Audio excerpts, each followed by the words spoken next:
Hello? Hello, Brandito. Hi, Leah.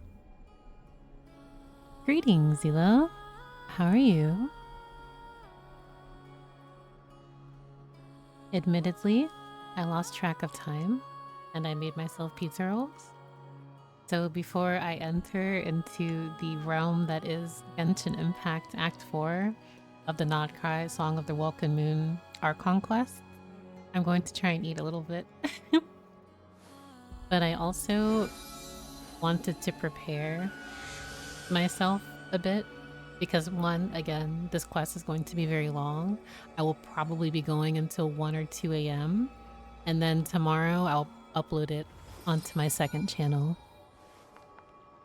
Mukbang stream? No, I don't like mouth sounds. I don't want people to hear my gross mouth sounds while I'm eating, so we will stare at Llama, who is gorgeous. The snack of a real gamer. Yeah, I have to come down, and I'm still not even completely over the information of Act 3 that we got, so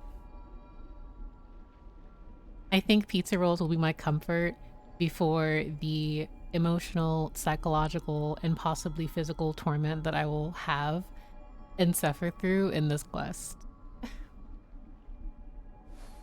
Welcome, Vega. Welcome, welcome. I unironically eat dino nuggies. I truthfully cannot remember the last time I had dino nuggies. Genuinely. Or honestly, even chicken nuggets. Did you have time to gather your thoughts about Act 3? I did, to a degree, because I feel Act 3 needs to be taken apart in different sections. And unfortunately, after not unfortunately really, but after stream yesterday, I took some time for myself, then I spoke to some friends for a little bit, then I was just staring at my ceiling for a while, and I'm like, oh, this is going to be very heavy subject matter, and I want to talk about it, but I also want to give myself some room to process things. Because obviously the key points that resonate with me the most is Conria information we've been given, in addition to like Arlecchino's fantastic ritual that she performed, but those are just different elements. Like, again, I have to really take it apart. I do know after this quest, I will probably need the entirety of the weekend to really resonate with everything we've been given. So I probably won't really make any lore threads on Twitter, at least for some time. I'll probably just scream in my Discord. Thankfully, I have been avoiding social media for the most part, until I complete these, because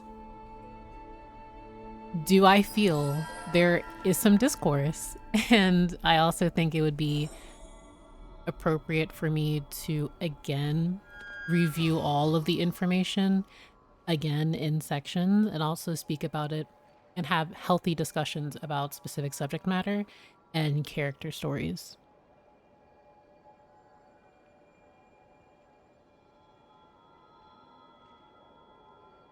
Oh, Albibo, he's very cute, yes. Oh, but on that note, speaking of Albedo, seeing Jiren's drip marketing last night just took my breath away. I was so emotional. He's finally here. He's finally here. And we will be pulling. I will be pulling. Let me rephrase that. I will not speak for anyone, but I myself will be pulling for him and his signature. It's been a long 5 years, and the fact that he will now be playable makes me so, so happy. I am very excited about that. I believe Yahoda was also drip marketed, so those will be the 2 new characters next patch. And as always, unfortunately, Nefer, I will not get you because Jiren takes priority.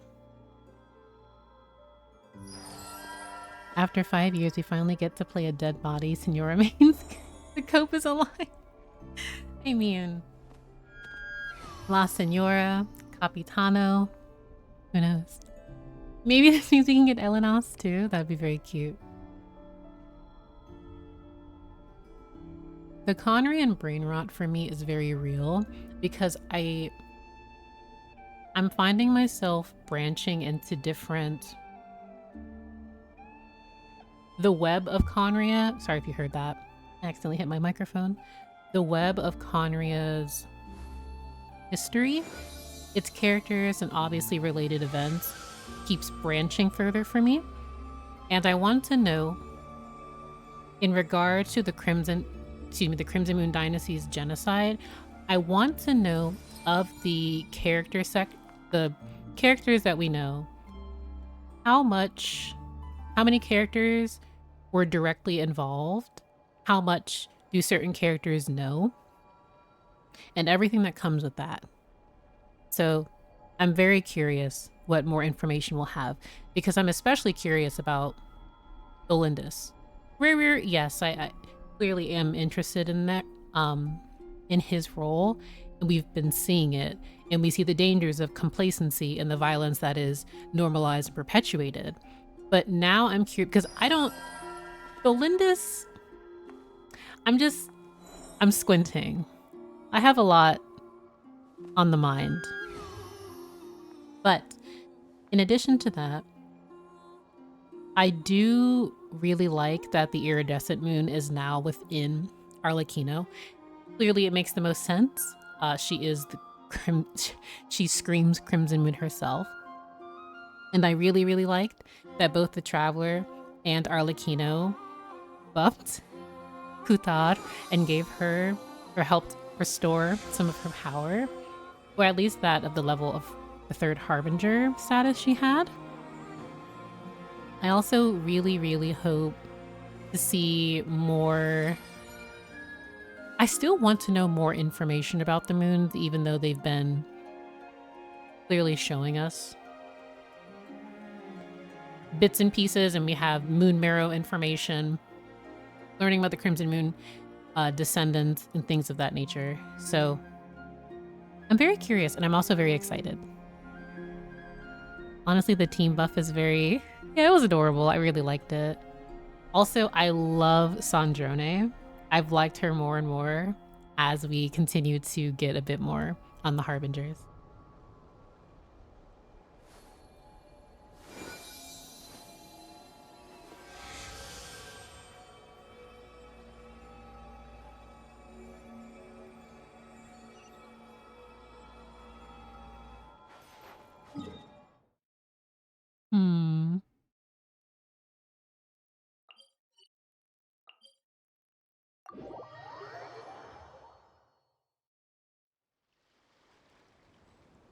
I feel like I've been yapping quite a bit. But there's a lot I need to even revisit because I'm still thinking about Albedo's role, Jiren's role. When are the Hexen Circle going to appear? So, again, if I'm quiet, I'm just contemplative. Apologies.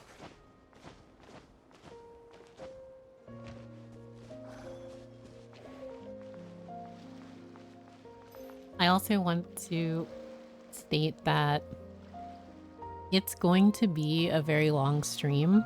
I will probably take multiple moments to, like a 5-minute break or something like that in between. I'm going to do my best not to linger too long, but the nature of the kind of person I am, I'm really just going to be thinking a lot and rambling. So I really do apologize in advance. Like, I'm just going to be that person. So I really do. Again, I apologize.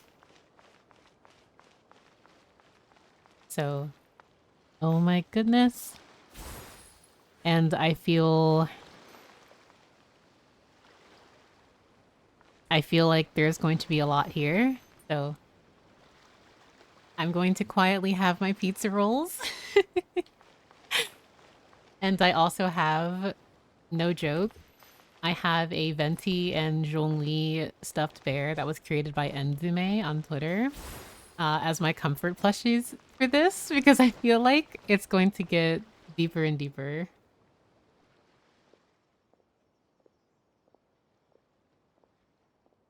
Oh, interesting. Is this voice line? Or this isn't voiced. Oh!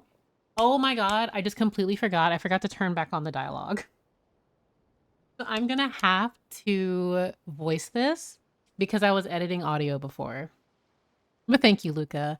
I don't know if they still have them available, but like, oh my gosh, I forgot about this. Paimon coming in. I Paimon forgot. coming in.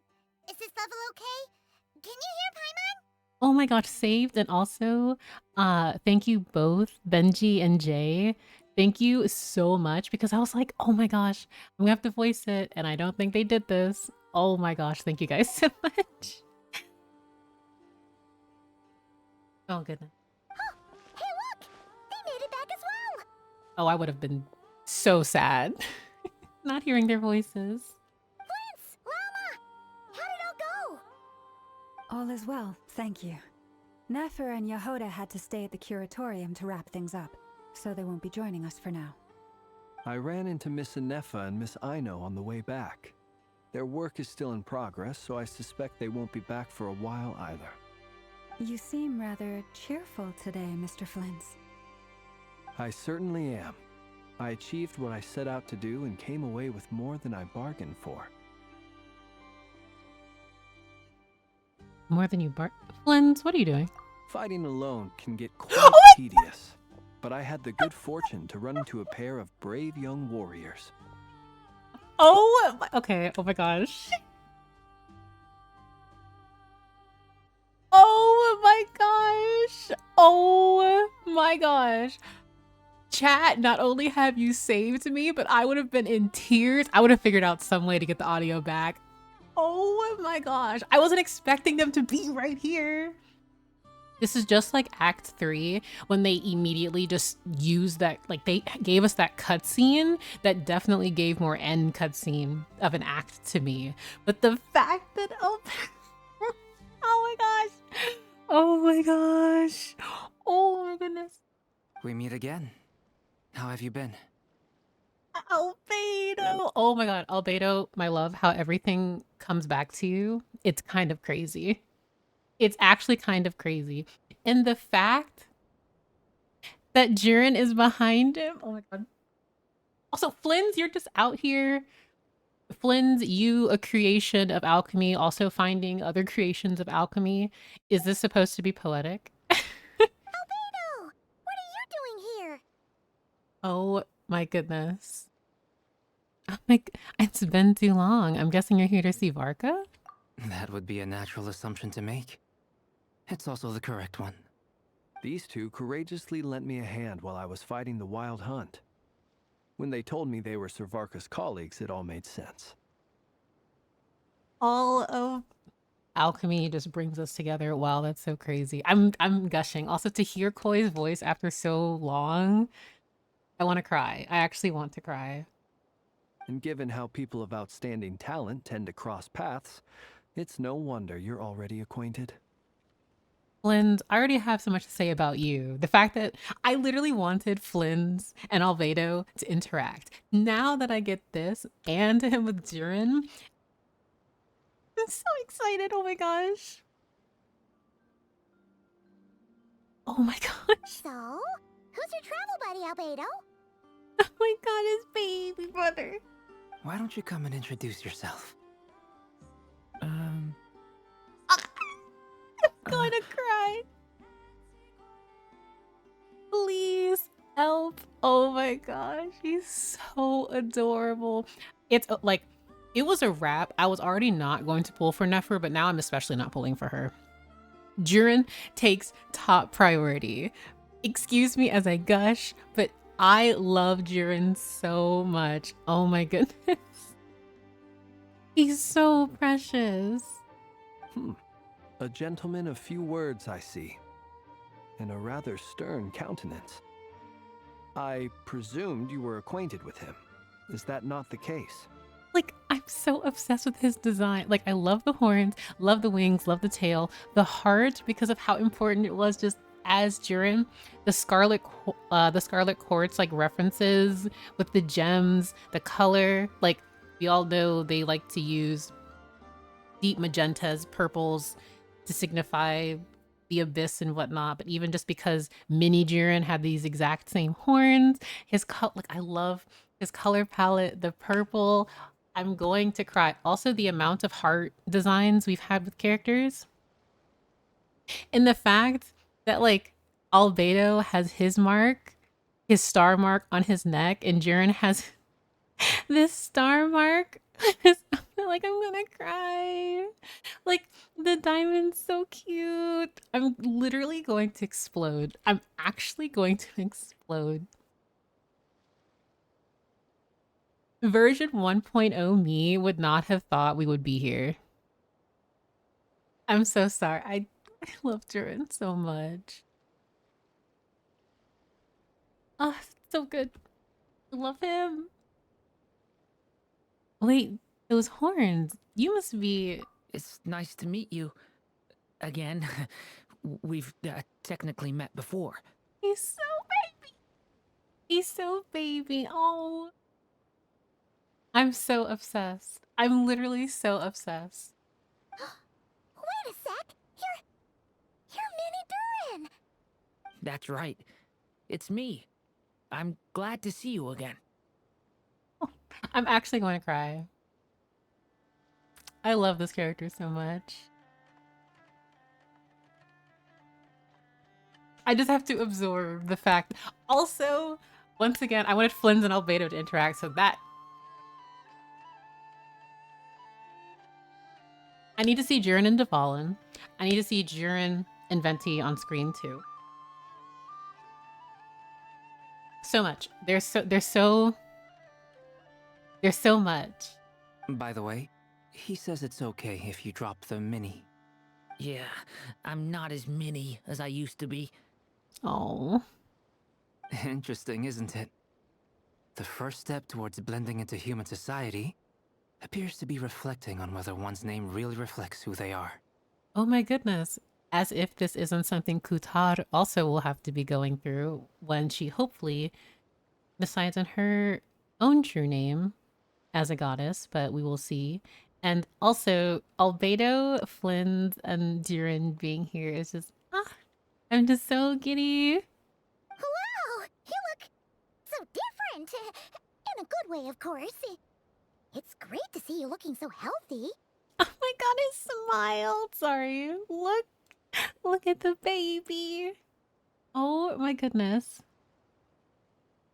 Oh my goodness, he's so baby. His eyes are so gorgeous too. I am obsessed. I'm actually obsessed with Jiren's design and him being here. Thank you, Paimon. And although you're as mini as ever, I understand that diminutives don't always convey endearment. I'll be sure to simply call you Paimon as a sign of my great respect for you. Wow! You're such a smooth talker now. Paimon could get used to this. From now on, you may refer to her as your esteemed guide, Paimon. All right, Paimon, let's not push it here. I actually think a diminutive is warranted here. Little Paimon is pretty tiny after all. Personally, I think our little Paimon is the perfect size. When people call her Little Paimon, it's just because she's so adorable that they can't help themselves. If that's not a sign of endearment, what is? You're absolutely right, Miss Lauma. My brother still has a long road ahead of him when it comes to understanding human relationships. I can't wait for Jiren to understand. I'm never gonna get tired of this trope. I'm never gonna get tired of this archetype. I'm never gonna get tired.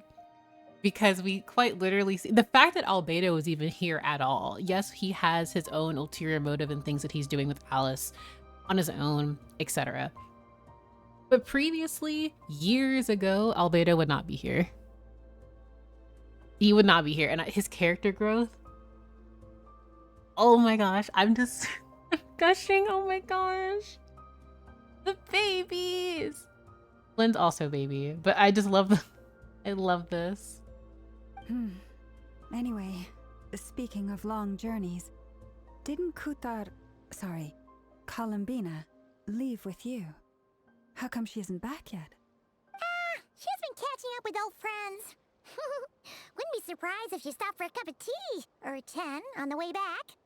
Uh-oh. Oh, People are talking about me. we're Hope it's nothing negative. I'm going to do my best to keep myself composed as I look at all of these absolute units together in just one group setting. I'm going to do my best to remain composed because this scene is like you show this to like a 1.0 player, or even I would say after they introduced Winter Night's Lazo. Where were we for that? Were we in Inazuma during that time? Or Sumeru? I can't remember. It's been so long. But like, you would have never got me guessing that Jiren would be across from like Columbina. You wouldn't. Also, I'm actually going to screenshot this. What do you mean? Look at this. Just before Sumeru? Okay, thank you. So you're telling me we have the 3 moon goddesses here.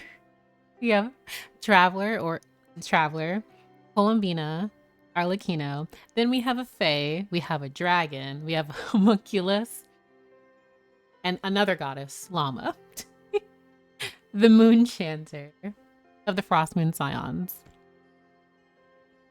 But something that I really love is how in multiple ways Genshin will like find a way to have characters incorporated together. So I really, really like this. It makes me very happy. Seems like she's in a much better spirits after meeting her old colleagues. Judging from your expressions, I'm guessing it all went well? It's getting crowded here. I'll go grab some chairs. Oh my goodness. No need. This is a job for an alchemist. I'll whip some up momentarily. Because of course you can, Albedo. Thank you for your hospitality, ladies and gentlemen, but I was merely escorting my friends back. I'll be meeting Sandrone shortly, as we still have some things to discuss. It's been a pleasure, everyone. But this is where I'll say goodbye. We really appreciate your help. Thanks for standing by us. Oh, come on. Spare the formalities. I'm just glad I could help out some true friends. I understand. Well, bye for now, Arlecchino. Oh, this place is hopping. It's probably a good thing one of us left. Otherwise, we might not fit all these people in. First and foremost, remove hopping from Varka's vocabulary. That was unnecessary. In fact, I feel I should be entitled to financial compensation for having him say that. There was no reason. No reason. He is so out of place. Honestly, I also forgot he was here. I legitimately forgot he was here. And again, this word, no. This is the most how do you do, fellow kids? Get him out of here. Get Unk out of here. Are you saying we're about to run out of chairs? Blins. As a matter of fact, I am. Come on in and see for yourself. This is going to be so... I would be claustrophobic. Like, there's no way this amount of people...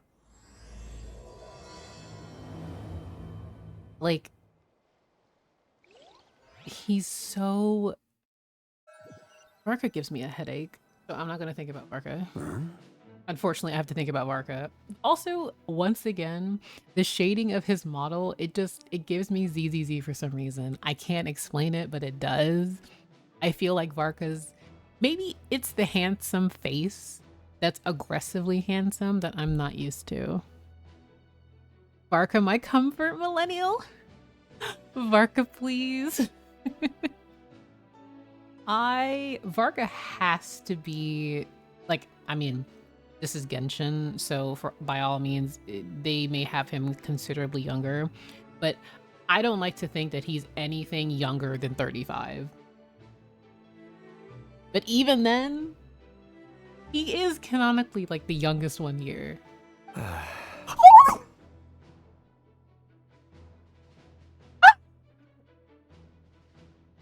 Oh my gosh. It's not-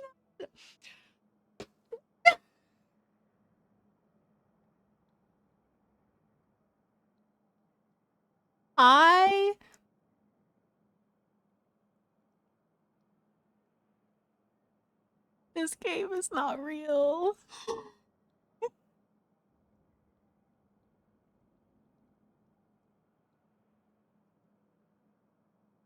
I there I can't even speak right now. I can't. What is I am so sorry. Okay. Let me try. Let me try to connect. I can't speak. Collect myself. Varka? What? Okay. I'm going to assume Nefer, Yahoda, and everyone else is... Guys, I'm trying to take a screenshot and my hands are actually shaking. I love this man an unhealthy amount. I can't. Like, I can't. Oh my gosh, Dainsliff, my beloved. Like, I love him so much. I was not expecting him to be here. He's just... Oh my gosh, I'm sorry. I'm sorry. Okay. I will let this scene continue. Oh my gosh. This is so wild. I overheard your little chit-chat outside, by the way. With Miss Columbina's colleague gone, we should be back to the original crew plus the other colleagues I brought in. You just brought in Dainsliff. Can we talk about Varka's connections? Or actually, hold on. Where is Nefer? Though, it looks like we have another new face. Someone else managed to rope in a colleague, too? Not that... Sorry. He's probably here for us. Because this is one of the most antisocial characters ever. He will pop up when there's Abyss Order shenanigans or Sinner like shenanigans and then bounce. I respect that for him. But also, like... I just... Like... Also, the sorry... I can't. Frankly, you and Paimon are the only people I know here. Guys, this is going to be a very long quest. One, shout out Yuri Lowenthal. I feel like I haven't heard his voice in a moment here. But the fact that, like... I'm so sorry. I'm so giddy. Okay. We're calm. We're calm. We're totally calm. I just have to process that Albedo, Jiren, Columbina, Dainsliff, Grandmaster Varka are in the same word. This here is Dainsliff, colleague of Tibet's greatest guide, Paimon, and greatest adventurer, the Traveler.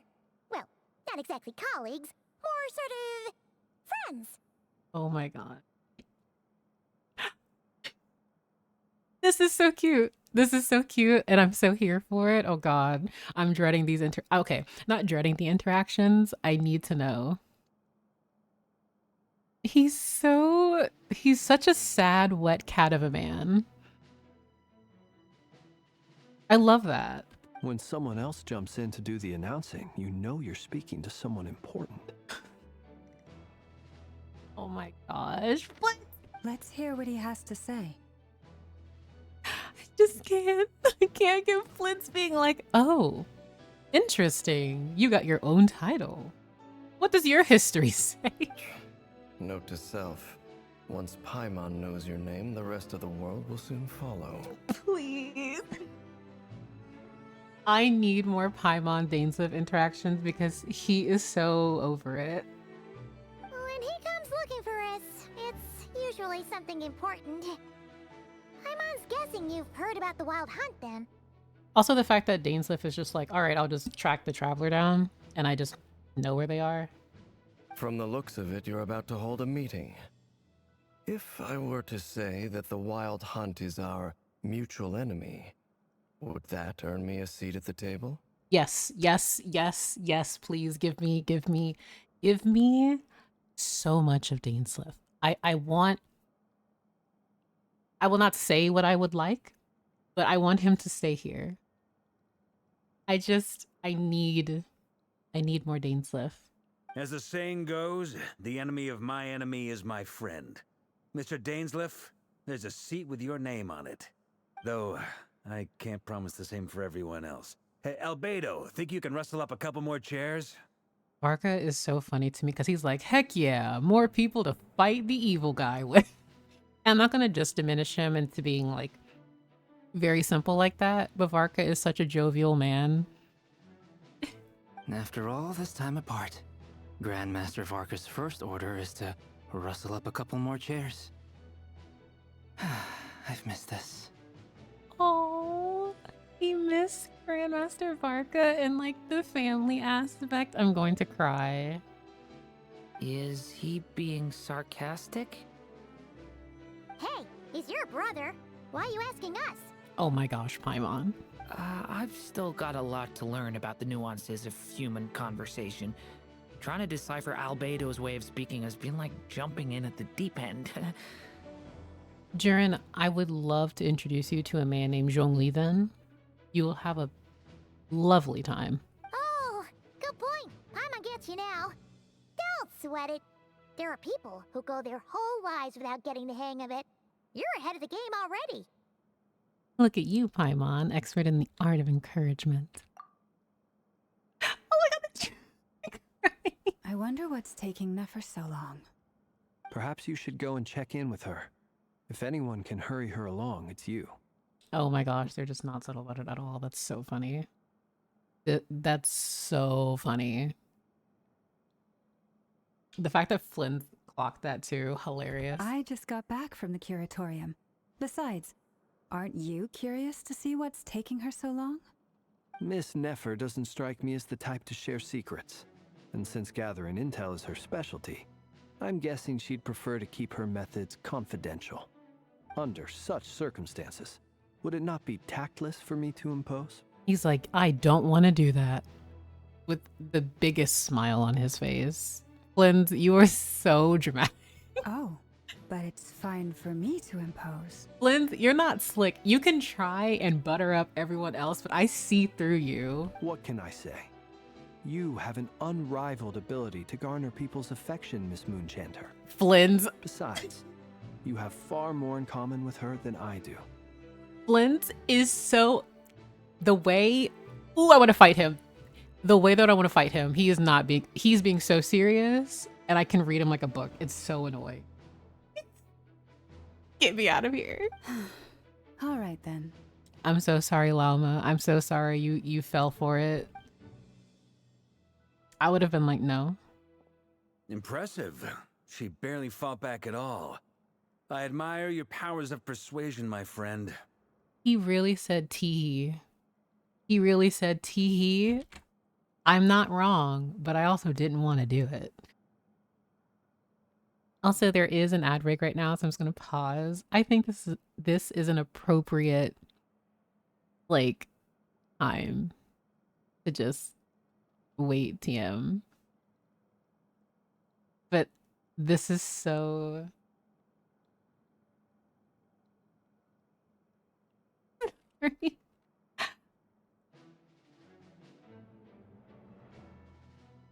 I can also use this time to eat something because I know I'm gonna need to eat food.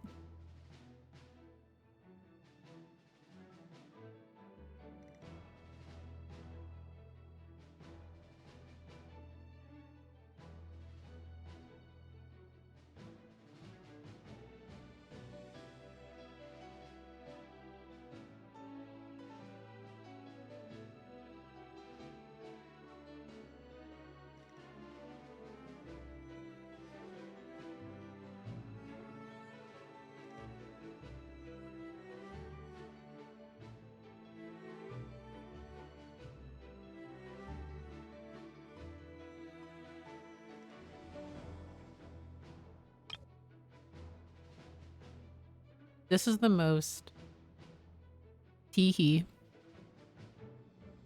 This is just a tee-hee screenshot. This screenshot is when men have hobbies. This is exactly what this is. This one here, I still am gonna have a Flint's discussion. Leah will probably join at some point, but like, I was just eating. I didn't like say anything, continue the conversation. I'm just saying Flynn's, he meant what he said, but he also definitely was like, I don't want to do this. I'm going to butter you up so you can do it, Lauma. Bye. And he's so diabolical because that smile, this smile right here, he's up to something. Every time. God. As I'm sure Miss Lauma will realize soon enough, the trick in life is to always pitch in with other people's responsibilities so that you can be selective with your own. Get him off my screen. Another trick is to simply hide in the background. Oh my gosh. I literally was like, the way that him and Albedo both are just like, let's find ways so other people can do what we don't want to do. This is so demonic, actually. Spoken like a true sage. These two, I'm gonna cry. Anyway, looks like we've got some time to kill before the meeting. Let's take a little breather, folks. Like, can we talk about this shot? Like, if you actually told me in 1.0 I would be seeing this, I would actually be like, I just would not believe you.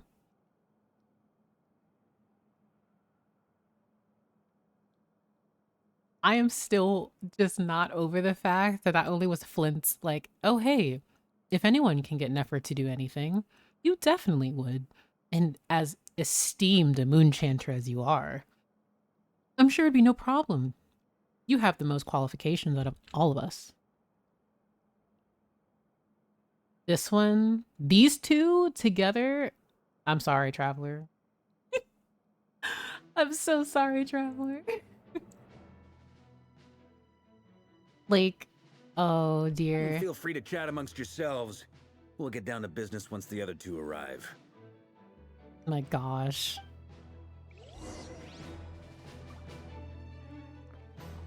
I feel like when oh my gosh.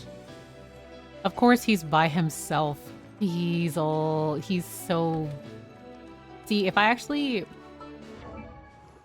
could even have the outfit I wanted for my character, I would have just made my stream avatar, Runa, who has an updated design. Like, I would just use her, but she doesn't have everything that I would even want, and I also don't want to spend like hundreds or thousands of dollars in Millie Asher Wonderland. But like, oh my goodness. These three together? Okay. I need to take picture. I need to take picture. I just want everyone to know I'm going to be obnoxious. I'm going to be like a parent who has a newborn and they just take pictures at every single moment of every day. It's literally just going to be me. Because Jurin is here, I must. I must. Look at the baby. Also, this cast. Like, this cast. I'm not over it. I'm not over it. Oh, I'm so happy. Sad wet cat over there social distancing. I respect it. He is in his element. Unfortunately, he needs... Well, I say he needs friends, but I don't know if he wants friends. The saddest, wettest cat of a man. I don't have to worry about Flint because Flint's just... Look at him. With Varka, I'm sure he's in great care. You're both awfully quiet. Why don't I start us off with an icebreaker? Much obliged. Have either of you ever had your portrait painted? If not, I'd be glad to help. The character development, the dynamic, like Albedo starting the That conversation. sounds like a lovely idea. You know how to paint then? I dabble occasionally. Yeah, he like dabbles and paints the Mona Lisa. He's an excellent painter. Tables, chairs, people, dragons, you name it. He'll paint it for you. I'm flattered. If I ever get the chance, I'd like to give it a try myself. I'll bear that in mind. Anyway, how about you, Durin? What sort of portrait would you prefer? Oh, I'd be fine with anything. Whatever style feels best to you. Very well. Then I'll play it by ear. You can replicate any style I want? I can try. If you show me a sample, I'll do my best to match it. Thank you. In that case, I'll dig up some reference material for you. I literally cannot process that this is happening. Oh my gosh. Oh. Oh my gosh. The saddest, wettest cat of a man. I love you. Hi, King. Also, all the tall men here, with the exception of Varka, they're just short kings to me. And then Albedo is the shortest king, and even though I think Durin's taller than Albedo. Yeah, he's taller. Look at these actual... Oh my god. Guys, I'm literally so excited. I'm sorry. Oh, I love this. Also, hi, Dainsleif. Is there something you'd like to say to me? Dainsleif, what I want to say to you, I will not say on stream. Yeah! For starters, why'd you just show up here without even giving us a heads up? That's also a good point. You were just like, I'm here, by the way. Gave me a heart attack. If you think back to our previous interactions, you may recall that that's hardly out of character for me. You do have a point there.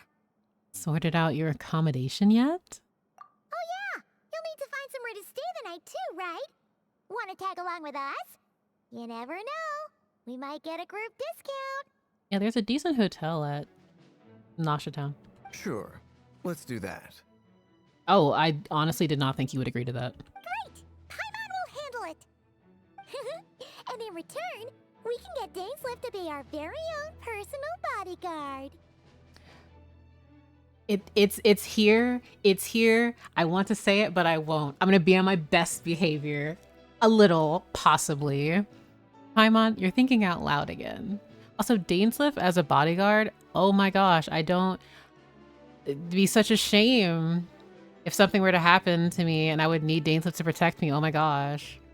If that's what you had in mind, you should have said so sooner. I'd be happy to help. Wait, you're actually... Okay, I'm not used to him being this receptive like this.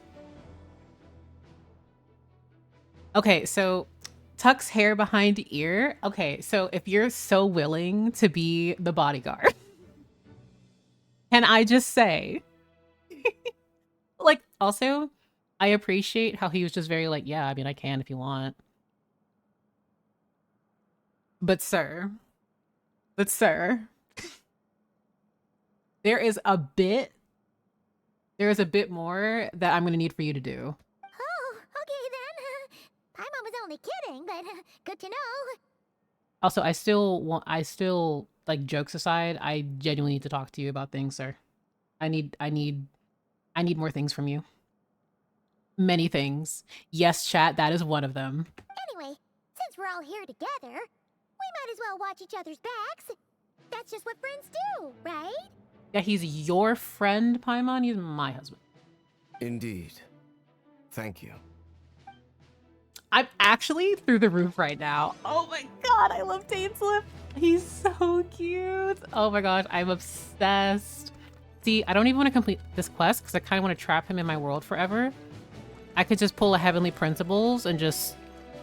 You're all just mine now. Smile.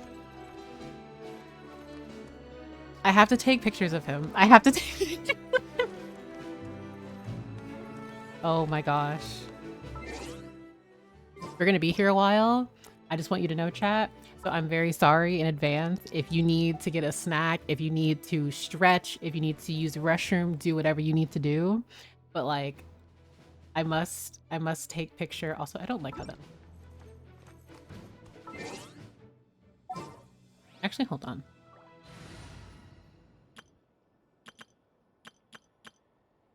Oh yeah, my lore team.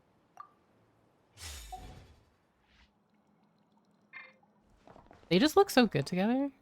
But I'm also so big on aesthetics with character designs.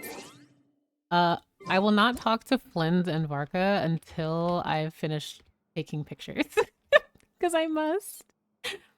I need to like thoroughly examine this area. I was gonna leave him for last, but I just got too excited seeing him. So I love this. I love this so much. I love Lumine's dead eyes. She's like, I don't care about this man.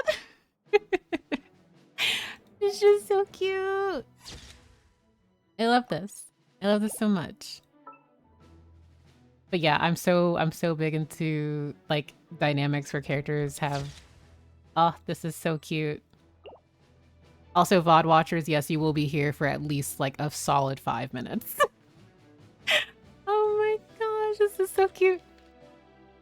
Oh yeah, I read the whiteboard first. Yeah, I was going to walk around and look at what I could before I went to the next thing. Because usually once you talk to, you know, you go to the areas they want you to, it automatically sets you into the next cutscene. So I just didn't want to do that. I love Lumine. She's so funny. She's like, man, there's something over there. And Dainsleif is clearly... it's canon. She has not a single thought in her head as this man is next to her. This is so cute. But also, I'm screaming. Pull out your mannequin and take a picture next to Dane. I will. I must. I really wish there were more customization options in Wonderland that weren't paywalled. But I mean, it is what it is, unfortunately. I did not mean to have that, but that's fine. I'm literally... Oh my gosh. Guys, I'm not even anywhere in this quest. I haven't even really started it.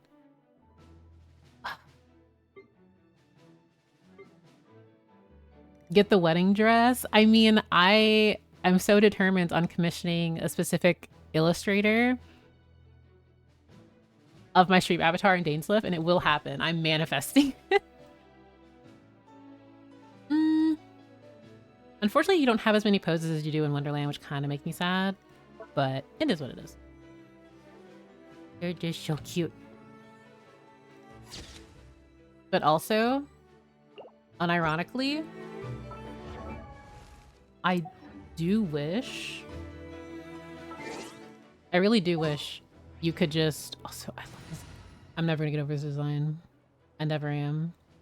Never, ever, ever.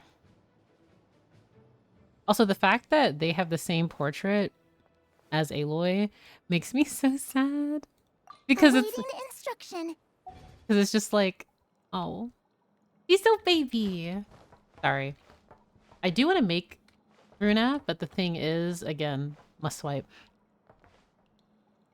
Also, your character in Miliastra is so short. I think they're just like the small medium, like this medium model size. She's taller. Yeah, she's taller than Vita. Okay, I promise I promise I'm going to progress the story. I promise. This is so absolutely going to happen.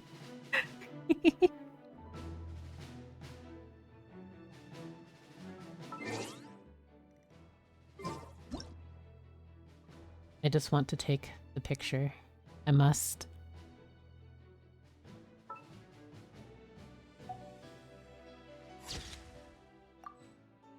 Okay, I'll take 2 more pictures of Dainsleif, and then I'm gonna talk to the boyfriends over there. It's so cute.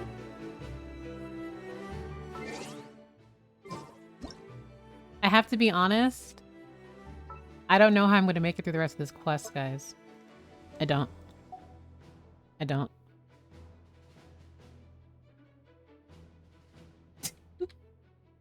I need Dainsliff lore, though. I need Dainsliff lore. Will I get it? I hope. I must get Dainsliff lore, or I will scream. Also, real quick, let me actually change this party before I forget too far into the story, and then I actually get completely... Oh my god. The Traveler. This world is full of unsolved mysteries.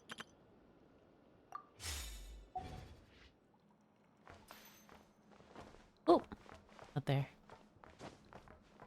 That is... Okay, I see this. There are some handwritten messages on the whiteboard. I took the time to do a few sketches that represent the staffing for different units. The art's pretty good, huh? Bet you'll all like it. Mika always used to say I had the talent to make it big. These seem to have been written by Varka? Another message appears after these lines, written in a different hand. Your creative work has, by the testimony of our fellow knights, proved excellent food for thought, Grandmaster Varka. I have looked through it carefully, and I suspect this is because your work is novel, yet your technique remains slightly unpolished. This is only natural, of course. After all, you have never received any formal education in art. In accordance with requests I have received, I shall complete a few new paintings to serve as mementos for everyone. P.S.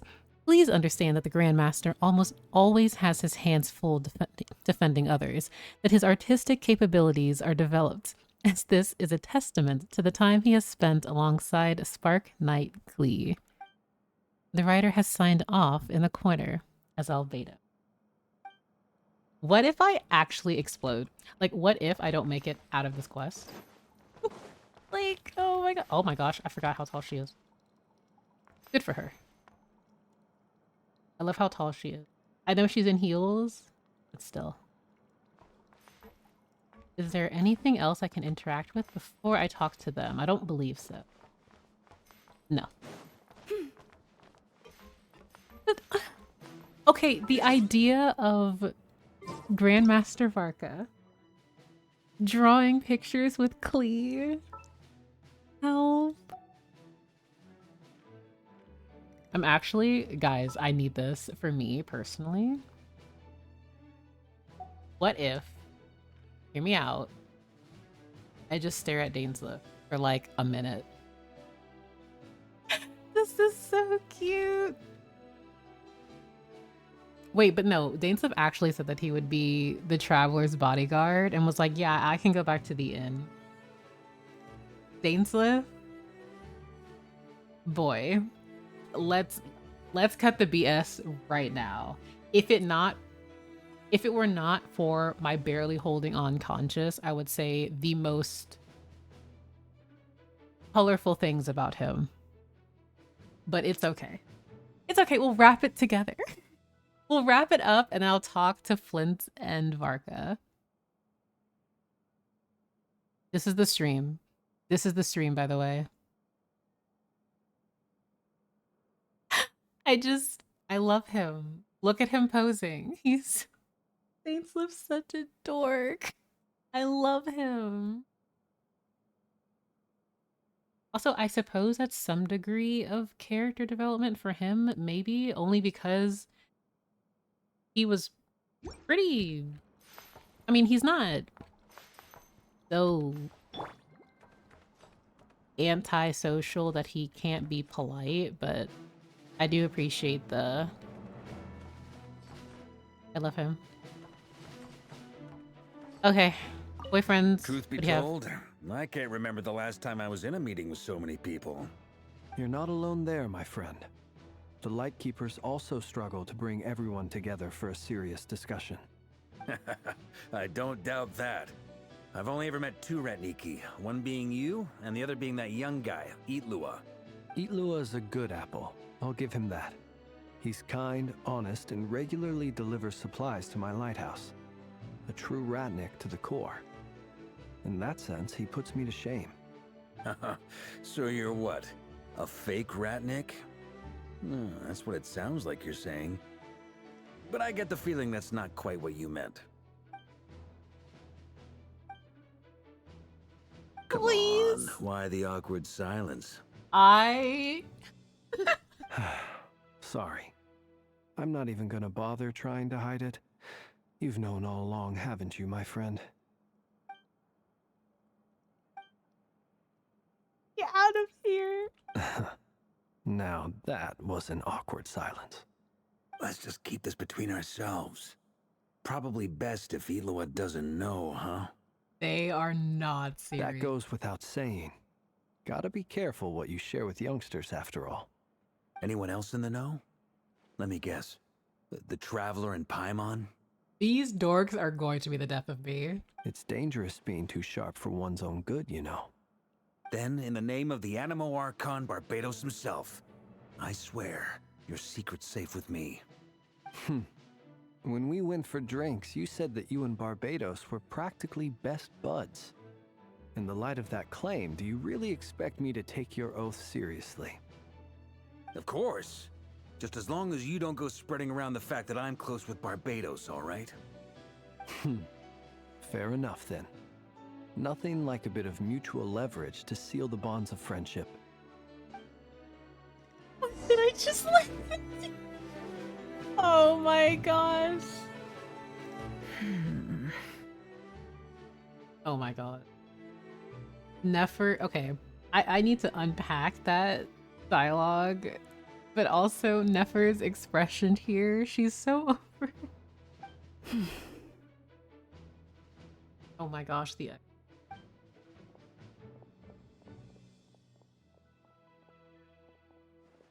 Ah, Miss Nefer. You made it after all. But what about Yehoda? I'm here to give you an update on how things are going on our end.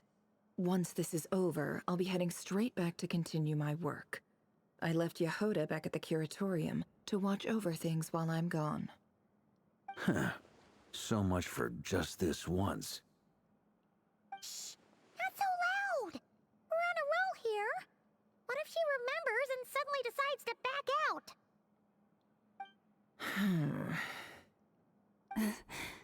Did you say something, Mr. Varka? oh my god. Huh? I didn't say anything. Right, Flints?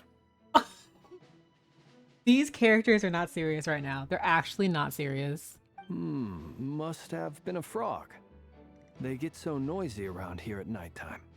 It's like they're putting on a concert in the background. Get me out of this room. Anyway, before we begin, there's a few introductions to make. Let me start by saying that it's an honor to be speaking before so many distinguished colleagues and collaborators. First up, we have Miss Lauma. As Moon Chanter, she's the leader of the Frost Moon Scions, a local religious community in Nod-Krai. Then there's Miss Nefer, boss of the Curatorium of Secrets, an intel gatherer extraordinaire.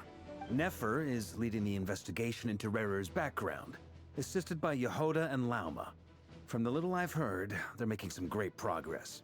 Over here, we have Mr. Flints, a Ratnik and guardian of the abandoned lighthouse. In our last operation, he courageously distracted the wild hunt to buy time for the rest of us. For those of you who've never met, this is Mr. Albedo, a renowned alchemist and captain of the Knights of Favonius investigation team. By his side is a new face for us all, myself included, Mr. Durin, who has come to lend his aid. I am literally just listening because the fact that we were going through these characters like this in 2025. Next up, we have the Moon Maiden and former Fatui Harbinger, Miss Columbina. Then we have the Traveler, who's earned more titles than I could possibly hope to list out, so I'll spare you the rundown. And Paimon, the ultimate travel companion and quite possibly the best guide in all of Tevat. Let's go, Paimon. I'm so proud of her. Wow! That's a lot of people! Great turnout! Dainsliff, you don't get an introduction because you're antisocial and you just didn't want one. Miss Nefer, it looks like you might have another job coming your way. So, congratulations on the booming business, I guess. You think I haven't got enough on my hands as it is? Who's looking for me now? So I wonder who would be interested in information of this cast of characters with Nefer. Chat, do we want to guess? I've never seen someone so aggressively pass the vibe check like Varka does. Varka is so... That would be me, Miss Nefer. I have a commission for you. I'm actually really, really, really happy I'm not playing this in JP right now. Because if I did, this would be the most degenerate stream. I promise you. It's not a threat, it's a promise. So I'm actually happy. I am just playing in English. And you are? Who I am doesn't matter right now. What does matter is that I'd like you to gather more intelligence about the Recher of Solnari. Well, it's not as if we never take on anonymous commissions. But in your case, I'll have to decline. I'm gonna take a wild guess and say your job's probably more hassle than it's worth. Something about you seems like bad news. Ooh, literally. Okay, Nefer. Okay, actually for me, personally, I'm going to take a screenshot of this. Things of talking to normies. Okay, Barry, out of everyone here, I can't say that this is a very normie group. I can't. None of them. Maybe Yahoda, and she's not here. For Dainsliff, yes. For everyone else, no. Oh, okay. Well.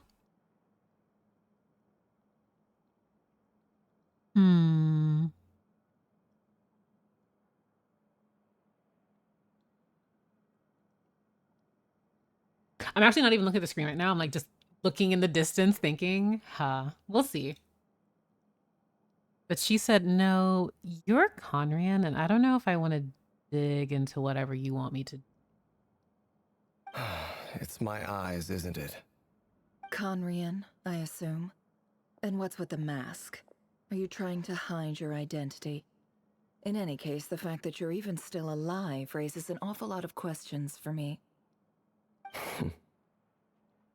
My gosh, he's such... The queens are fighting. We love a king with a social life. Yeah, Nefer was like, you didn't you have no social skills and I don't want to talk to you. My name is Dainsliff. And yes, I am from Conria. As I'm sure you're aware, the Recher of Solnari's real name is Rerir. He was once an acquaintance of mine. Really? Then you must have been quite an influential figure yourself. Flint's rage baiting. Okay, he's not. Okay, he's rage baiting, but not because Dainsliff is just. He's being Dainsliff, but Flint is purposely being like, oh, interesting.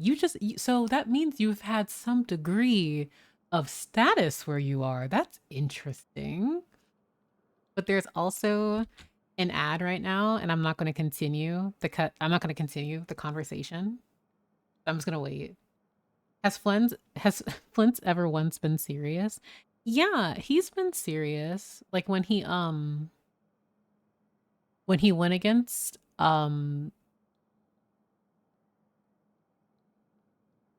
Anyway, there are moments where he is serious, but they're definitely off screen.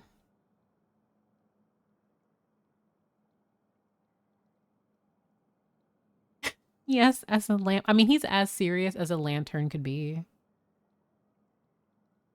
But I also love the idea that all of us are like, yeah, Flint has never been actually serious.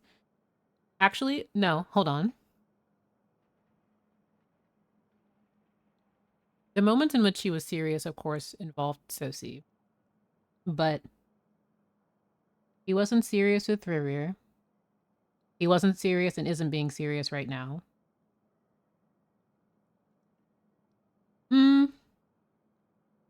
I would actually need to think the amount of times he's genuinely been serious. Also, it didn't hit me until just now that I'm looking at both Dainsleif and Flynn's on a screen together. Next, if they like Zhongli popped up, I'd probably go into cardiac arrest. I won't lie. But I have so much to say. Guys, like, I love Dainsleif so much, and I'm still not processing. This is the first time I've listened to him in English in years, I think. I usually play at least whenever he's in a quest, I will switch to JP because I just love Kenjiro Tsuda so much. But I digress. I'm going to let the girlies continue to speak. You flatter me, but none of that matters anymore. My point was simply to clarify why I have asked Miss Nefer to investigate Rerir's background. So you're both from Conria, and it sounds like you used to be friends. What am I missing here? Surely you already know how he became one of the 5 sinners. I'll tell you everything I know. The history of Conria, the names and identities of the 5 sinners. I remember it all like it was yesterday. Are you actually going to are you actually going to say stuff? Are you actually going to say something and not be vague? Are you actually? Because if he does, guys, I may lose it. Because I'm very invested in everything Conria lore, and I need to know. Because if it's about to just cut off and something happens and like Rare is blowing something up outside, I will roll my eyes. I promise you. I have never spoken openly of this before. But the truth was exactly as people say. The 5 sinners were each driven by their own desires, and it was by playing upon these that the Abyss tempted them to their fall, tearing Conria apart in the process. The visionary, Vedifenir, who wished to foretell the future. The wise, Haroptatir, who sought limitless knowledge.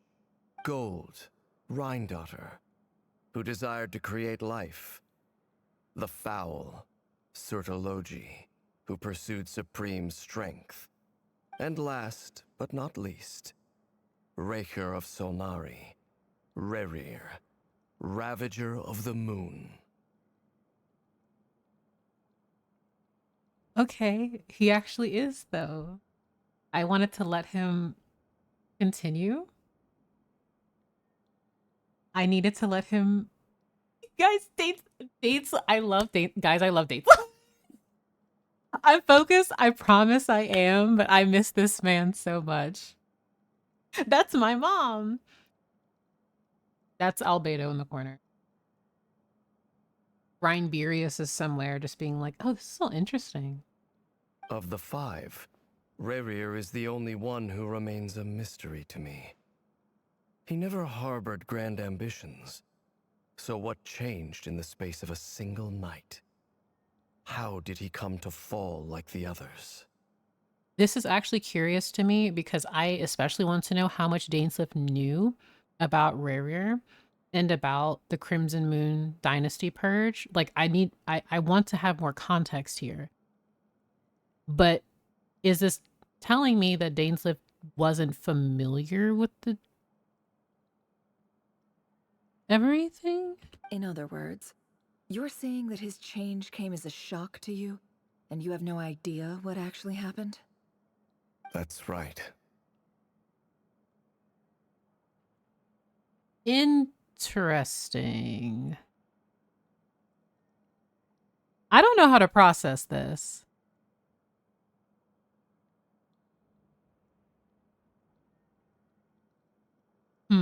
You mentioned how the Abyss tempted them, which led to their fall. But what did that look like in practice?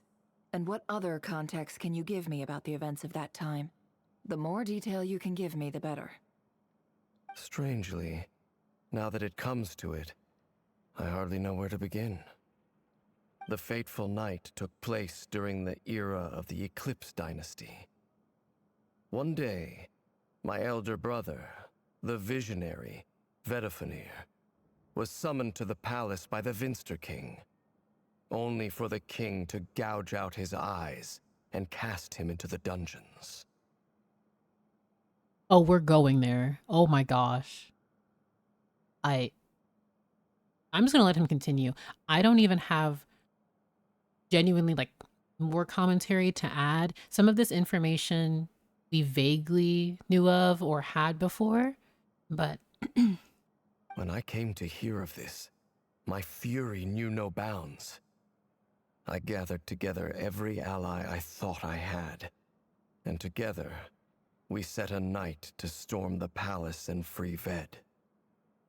except this. I'm sorry, I'm never calling him that. I think I'm just gonna be calling him Vedrfolnir.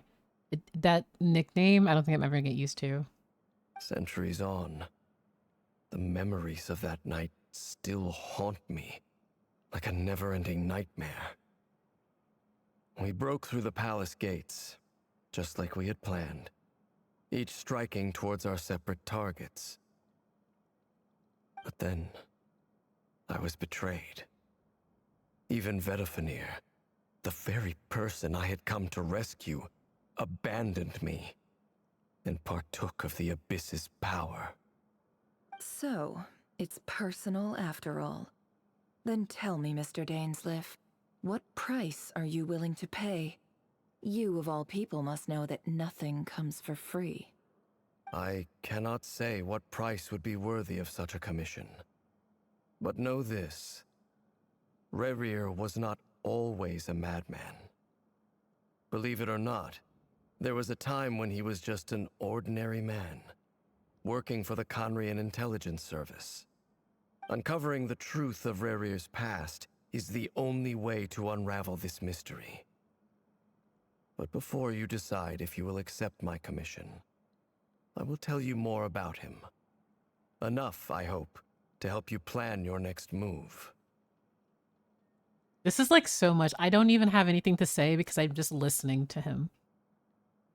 Also, guys, no, I'm not. I refuse. I refuse to call him that. He's just going to be Vedrfolnir. Sounds pretty good to me. Varka. Feels like we just flagged down a random passerby, only to discover he's actually a master strategist who has a score to settle with our enemy. Anytime, okay, Varka, when you speak, it's the way that Varka's like, heck yeah, more information. I get to fight soon. Like, Varka, like, he's so, I love him. He's so silly. Must be all that good karma I've been building. Who knew having a Conrian friend would come in this handy? As if we don't. Kaya found dead in a ditch. And the fact that he had a voice line talking about the sinners since 1.0 is crazy to me. But Can I borrow your halo? It could be useful in the lighthouse. Blintz, please.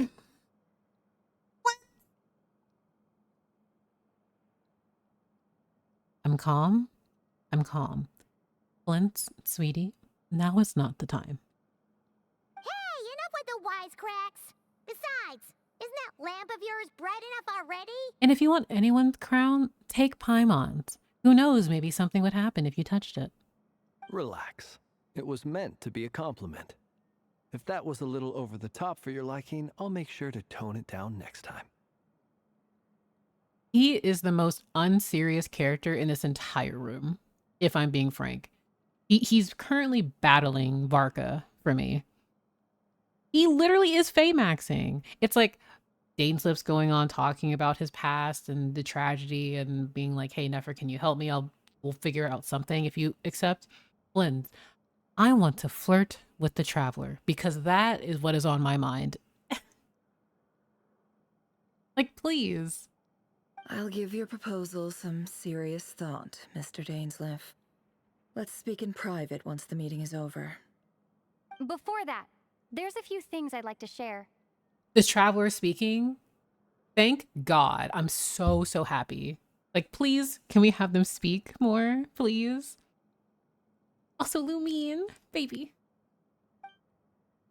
You recount meeting the Knave and how the iridescent moon's marrow was retrieved from the Crimson Moon space. You make it clear that the Knave chose to help you of her own accord, then conclude by reporting how the hearts of the 3 moons are finally in your hands. Now that we've united the hearts of the 3 moons, your power should be greatly enhanced. But it seems like that hasn't happened yet. I believe it will take a little longer. You've done so much for me, so I want to be completely honest with you all. Even though I'm doing a lot better now, the truth is, my recovery will likely be an ongoing process. Also, okay. Let me break this down. We have the moon goddess, new moon, Grandmaster Varka, Flynn's, a fae from 80 billion thousand years old, long time ago, the Traveler, a star from beyond the firmament, a Conrian, a Crimson Moon dynasty, or not, excuse me, an Eclipse dynasty Conrian, Nefer, Lalma, Albedo, and Durin at a table talking about how they're going to fight one of the 5 sinners. This is the wildest shot ever. I'm not over this. I'm genuinely just not over this. I'm also so sad that Inefa and Ino aren't here. Because Inefa could have been like right here. And Ino could be right here or here. Or actually she'd just be sitting on the table. Oh my gosh. Also, this makes sense because it's just a very slow process for her. I'm happy she is on the... because I believe Arlecchino stated last act that her powers were comparable to that of when she was a third harbinger. Or like the third harbinger, but she still is not on the level that River is right now. I never knew that I needed these interactions until now. From the moment I was born, my power has been slowly ebbing away. And that is because Tevat has never accepted me. Even with the moons united as one, it seems my rejection cannot be undone. So far, I have yet to find a solution. It may turn out to be a problem that will plague me until the day I finally leave this place behind. Even so, I will do everything in my power to help you drive out the Ray here of Solnari. As Arlecchino put it, this is not about chasing the spoils of victory. It's just a gesture of heartfelt gratitude. Kutar.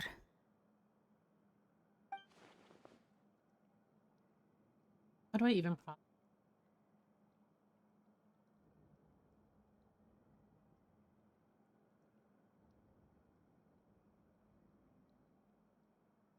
She seems a lot more energetic and positive than she did when we first met. Defeating the Ray here of Solnari will be no easy task. While my strength slowly recovers, we'll also need to gather more intel. Naturally. We should take all the help we can get if we hope to defeat him. Frankly, I can't trust anything that Flynn's is saying right now, so like he needs to be quiet. We've considered several viable plans now, but our choice hinges on the answers to a few key questions. Is it even possible to kill Rerir? What experiences shaped the person or monster he became? And what's he really after? Given Albedo's expertise in alchemy, I think we should leave him to try and answer the first of these questions. Understood. As for the other two, I'm afraid we'll have to count on you again, Miss Nefer. Believe me when I say it's not my wish to burden you. But right now, relying on your skills is our only option. So you're placing all your hopes on me, huh? We can't thank you enough for agreeing to help us. Honestly, I can hardly believe how lucky we are.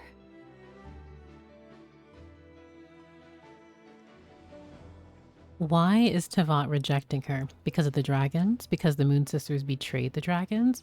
So it's interesting because the dragons regarded the moons, who were the creations of Nibelung, as traitors, even though the moons were subjugated by the heavenly principle. And because they were controlled by them, they just continued to do their bidding. So I think the way that Tevat's... How do I want to phrase Tevat as a whole? Like, I think the easiest way to describe it would be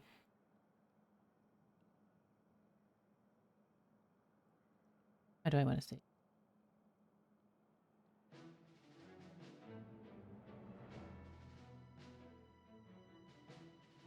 I think it ultimately just comes down to an incompatibility thing, and it links back to the abyss.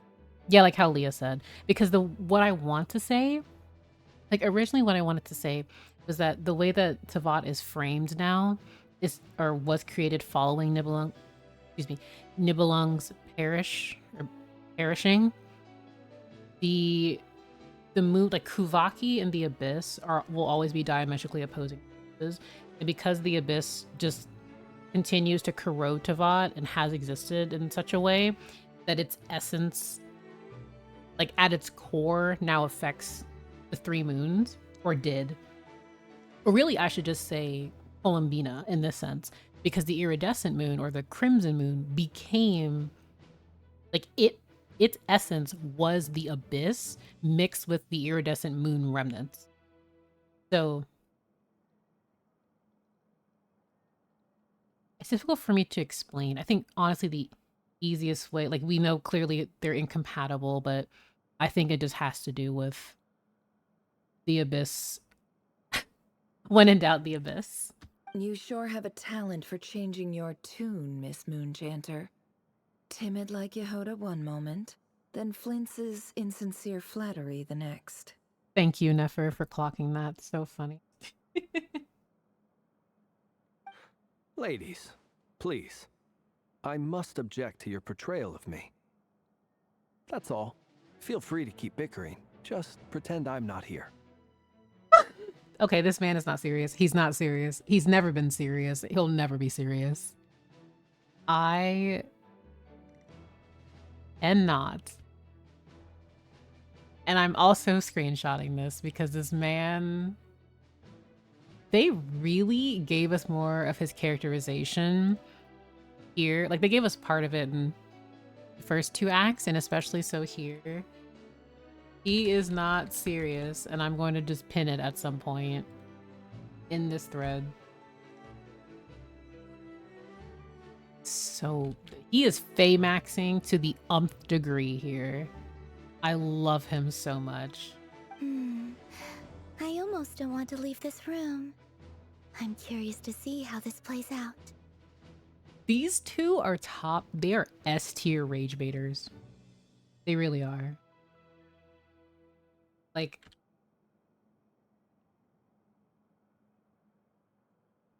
I cannot. I'm screenshotting this. Team Rage Bait, and it's the Moon Goddess and the Snowland Fae. His VA is also super silly in his streams. Oh, that's so funny. They cast an actual Fae to voice a Fae. Team Rage Bait is so powerful. I have faith in you, Miss Nefer. Something tells me you'll stand by us until the very end. Oh? And what makes you so sure of that? What if I suddenly decide that my compensation is insufficient? Dainsliff in the background dissociating as he usually does. Good job, King. This isn't about the money. I can sense that you've got a deep-seated distaste for Rerir. And knowing you, that alone is motive enough. Look at them getting along so well. Oh my god! Like two peas in a pod. Okay, it was Flint, and then Kuthad, and now Varka. Varka, please. I can't do this right now with you. I cannot. I cannot. And I'm the one they accuse of insincere flattery. There is no justice. He's...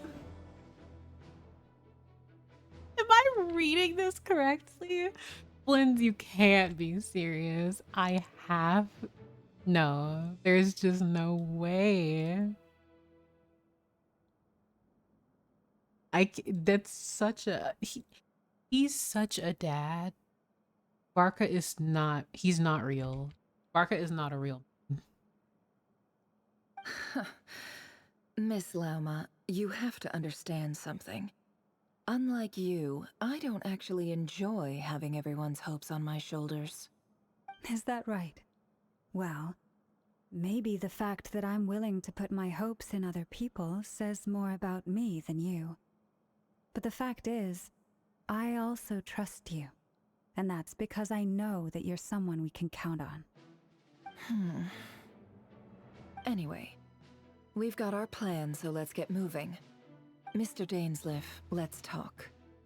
And Traveler, once we're finished, if you've nothing else planned, I'd like you to come with me. This whole experience is teaching me a lot. For instance, I now know that when other issues come up in the future, I'll have far more luck getting Lauma to convince Miss Nefer than trying to do it myself. Oh my god, chat, he's learning. Hate to say it, friend, but that's one of the funniest things I've heard in a while. I'm going to scream. Help me. Why? You think I've got it wrong? Quite the opposite. But what makes it so hilarious is how long it's taken you to realize. Flint is one of my favorite characters in this game. Oh my gosh. Nefer and Dainsleif converse intently for quite some time. From the gravity of their expressions, you can tell how heavily the next stage of the plan weighs upon them both. After a short chat, Albedo and Jiren head off with Varka on what they describe as a sample finding mission. Lauma steps out for a while, then comes back loaded up with emergency medicine. She tells you that while people rarely expect to get hurt, it's her duty to be ready when they do. You and Paimon wait patiently for Nefer, content to see how well everyone is working together. Once Nefer is finished, you follow her and Lauma back to the curatorium. My, oh my. I loved everything about that, actually. That's what I want to see more in Genshin Impact.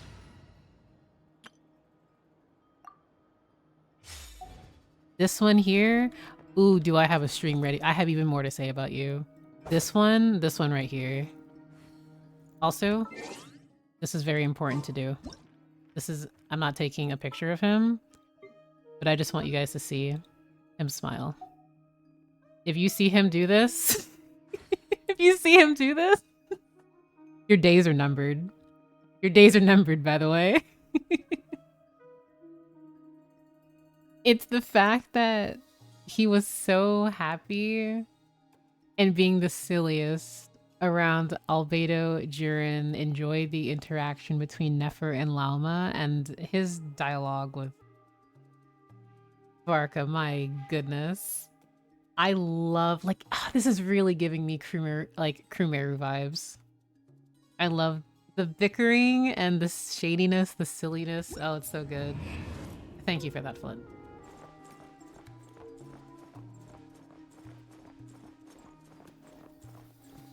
Oh, I forgot it's this door. The silliest man. Yet another silly Electro man. I love him. I don't have Nefer, so unfortunately I will not get the lore buff passive.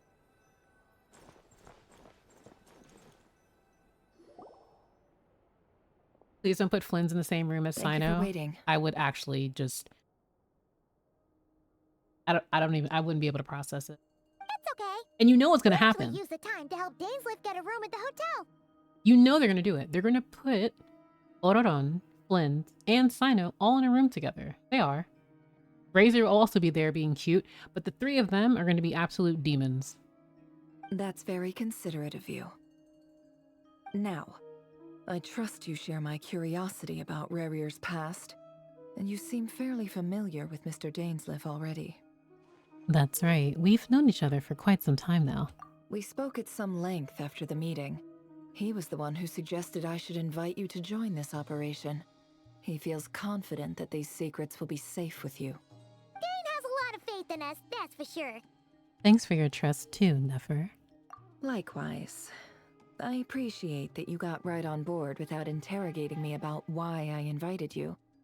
It shows that you trust me to explain everything in due course. That's because we know what you're capable of. We appreciate you too, Nefer. You might have been forced to help in the beginning, but this time, it was your choice. That's one way to put it. Another is this, that once a decision's been made, it's set in stone. After that, my only goal is to see it through. Alright, so here's how it is. I'm going to access Rerir's thoughts again using my confidential method. Now, I'm sure you've seen things like this before on your travels, so you're surely well aware of how dangerous it can be. This artifact still just makes me think of the Wedged Eye that King Deshret had for Greater Lord Rukkhadevata. How it stores information and the memories over the thousands of years that they knew one another. I weep. The reason I've gathered you all here is to ensure my safety during the proceedings. I plan for us to enter the fragment of his consciousness together, and once inside, I will focus on searching for information. Think of this as a diving expedition into someone's brain. If I'm the diver, you are my safety equipment, tasked with keeping me alive while I'm under the surface. I feel going into the mind of a Conrian who has succumbed to madness is a choice, and I will support you from afar, Nefer. Once the ceremony begins, we will all be spying on privileged information. But in the interests of safety, you must remain absolutely silent at all times. We will discuss our observations after the ceremony has concluded. Oh, then Paimon can't be a part of this. If we have to be silent, I love Paimon, but she can no. She's gonna make one squeal or something, and then that's gonna set off Rerir, and then it's just gonna be an entire thing. Lastly, any individuals of a weaker constitution are advised not to partake in the ceremony. In any case, Paimon has her own job to do, which requires staying in the room, but not joining the ceremony. That is very interesting. How yet again, Paimon will not be a part of the incredibly dangerous, abyssal, whatever this is happening. Paimon is not a silent reactor, not at all. If Paimon was a React streamer, the most popular. Never conspicuously left out the details of her confidential method. I guess her brain diving techniques are a trade secret. Well, good luck, everyone. Sounds like all Paimon can do is cross her fingers and root for you guys. There's a little more to it than that. I was being serious when I said you have a job to do. While the rest of us are inside Rerir's mind, it's imperative that we have a team member on the outside. In the event that something goes wrong, you will be our first responder. I don't anticipate any issues, but the extra level of safety will be greatly appreciated. I second that.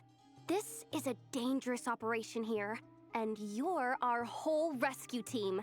That's pretty much the most important job in the crew. I believe in Paimon. I do. I just worry about anything Abyss-related going near her. So, Paimon's like the lifeguard? Yeah, that makes sense. All right, got it. Because unless she's going to go and have her entire magical transformation if something were to happen, she is very weak and baby to our knowledge currently, and I just don't want anything to happen to her. Also, there is an ad happening right now, so I'm not going to progress until it ends. But again, I'm nowhere near the progression is very small. I would say I'm probably 5% into this quest, but I've been having so much fun because of the sheer amounts of information we've been given. I love the dynamic between these the cast members. This is what I've really, really wanted in Genshin Impact, and I'm happy that they're doing this. Nod-Krai was such a great way. I still can't believe that Dainsleif was just pulled up like that. So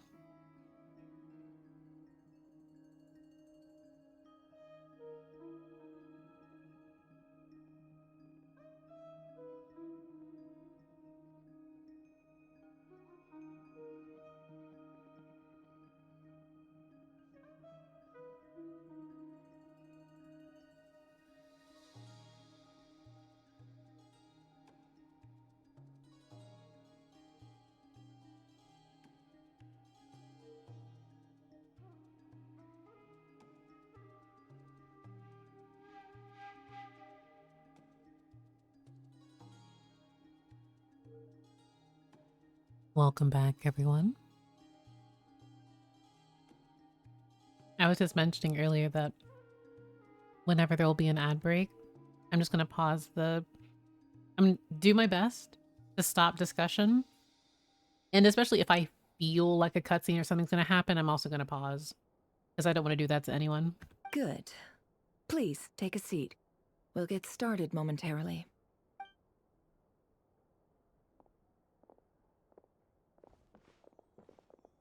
So, did Mr. Dainsleif tell you anything else? I'm very curious. Did he? He told me that he believes Rarier kept some big secrets in his life. He's not sure that they were the cause of his eventual downfall, but he's asked me to uncover what those secrets were all the same. This is interesting because it paints once again that Dainsleif had no idea. So this is interesting to me because now I'm interested in the framing of who exactly were aware of the genocide that was happening to the Crimson Moon, dynasty descendants, followers, etc., and who weren't. So I'm really curious as to how, like, who was complacent, who was familiar with. Like, I'm very curious about this. Surely you're not planning to go through with this, no matter the cost. If you think that, you'd be overestimating me. I'm a businesswoman, not a mercenary. But I do have my own professional reasons for taking this job. You think I'd turn down the opportunity to get a first-hand glimpse into Conrian history? No chance. Well, as long as you don't let morbid curiosity get in the way of safety concerns, we're good. We'll do whatever we can to help you. I love how gentle Llama is, and she deeply cares for Nefer. You're such a killjoy.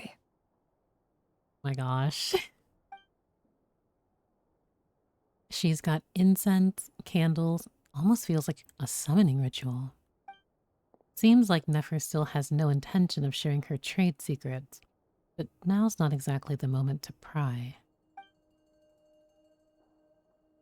I see there's a chess set on the table. Could that have something to do with her intel gathering method? All right, I'm good to go. Which is interesting because I'm still curious about that chessboard that we saw in the trailer. And I also want to know if that is an actual chess game, like a historical chess game that they have referenced, like how they did with Deep Blue previously. All set over here too. I'm ready as well. Promise, Paimon, you'll be extra careful. Pinky promise. All right. Let your whole body relax. We're about to begin. Close your eyes.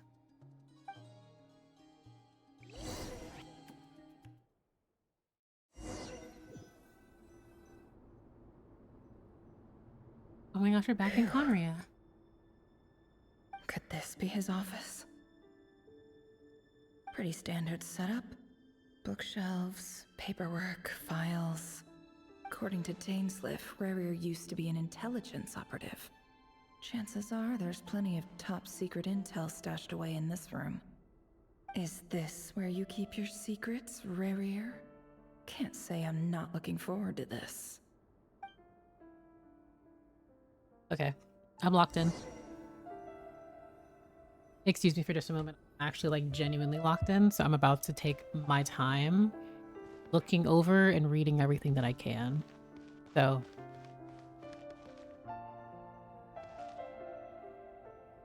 this is so exciting.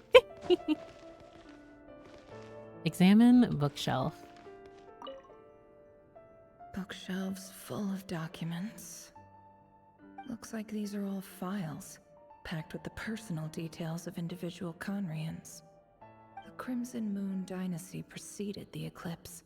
Since Rarier worked as a secret agent during the latter, it stands to reason that he was tasked with purging remnants of the old dynasty.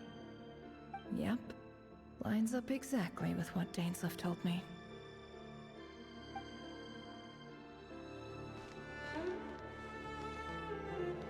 Okay, there wasn't another one. Wonder what kind of encryption technique this is.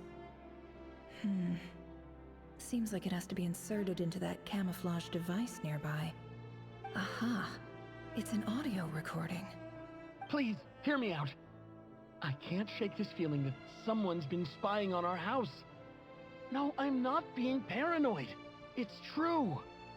I saw someone dressed in all black. It was a couple of days back, but that was on another street, not near my house. I swear, I know what I saw. There's a note in the margin. Surveillance of the run for their residence has concluded. We apprehended the target and filed the mission report last night. Could the voice in the recording belong to one of Rare's targets? It absolutely was. Okay, I didn't mean to do that. Investigative document. A file tucked inside a folder. The title reads, Dear Breakfast Shop Owner. It's a list of names. But at this stage, I have no idea who any of them even are. This is so cold. Listening to that audio. Okay, there was... Are there any in here? No. There is one over here, though, I think. A box containing a ring inlaid with a precious gem. Must be for his girlfriend.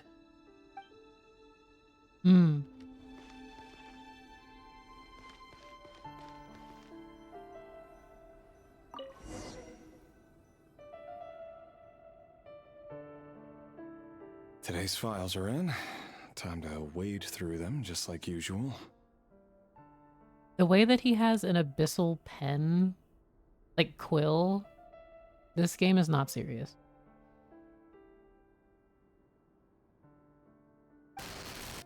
Male, 51. Occupation, cook. Confirmed Crimson Moon descendant. Has maintained frequent contact with other descendants over the past year. Poses a threat to the dynasty. The fact... Okay. Neutralized.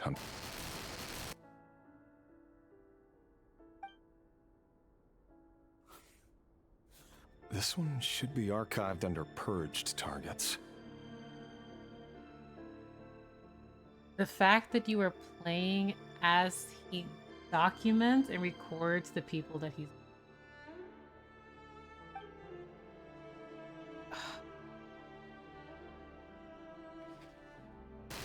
Female, 23. Occupation, office clerk. Confirmed Crimson Moon descendant. Has maintained frequent contact with other descendants over the past year. Poses a threat to the dynasty. So I'm going to assume he has to say this every single time that he purges these people. Also, the fact that this feather, like, it's the plume of Hoyoverse? Hoyoverse.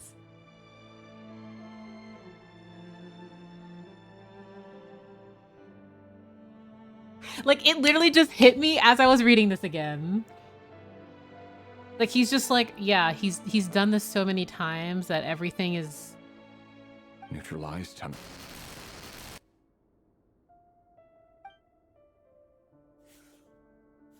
Another one for purged targets. Sounds like she was that other man's daughter. You don't even remember who... Never mind. What's it got to do with me? Rear? Dude. I can't stand this. I'm gonna get so heated and I'm so sorry. What's it like? The fact that, oh my god, you don't care because it doesn't affect you. Rear?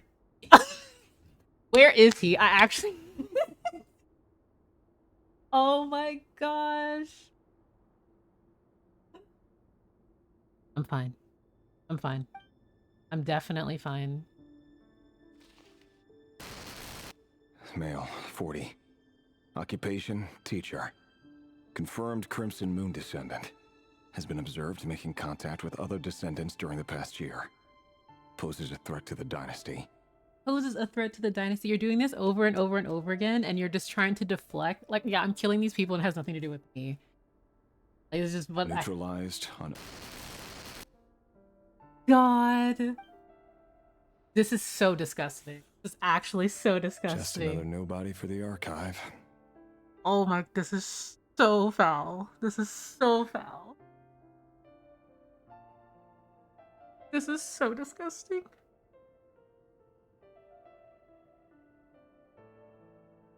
Come to think of it, I remember surveilling this man. A case like his never would have been considered a priority in the past. Huh. He barely even interacted with other Crimson Moon descendants.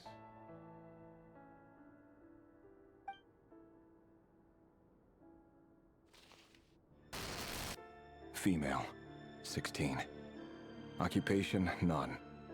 Orphan and confirmed Crimson Moon descendant.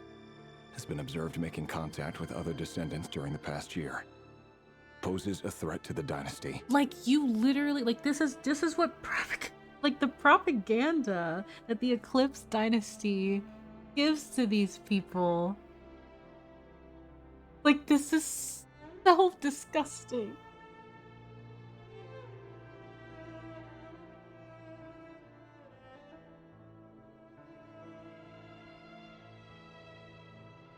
Neutralized on... And, like, not only are you deflecting, but, like...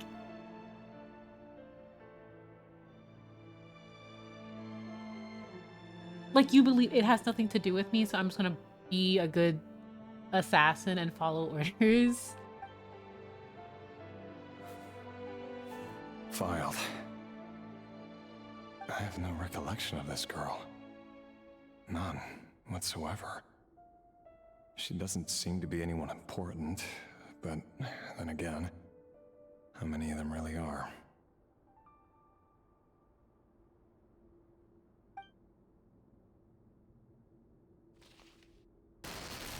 Female, 13. Occupation, none. Orphan and confirmed Crimson Moon descendant. Has been observed making contact with other descendants during the past year. Poses a threat to the dynasty. Like, when you're fed this over and over and over and over again, and you succumb, like, you believe the propaganda, you keep doing this, your society is complacent with performing such atrocities. This is so foul. Hoyoverse, you're so foul for this. This is so... And I want to say, from a story perspective, to actually be...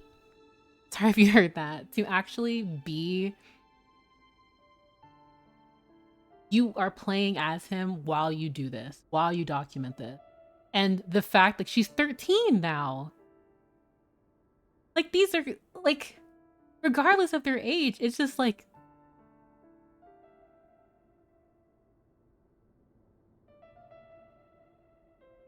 Like, you're assassinating babies. And there's not even, like, there's coming a point where it's like...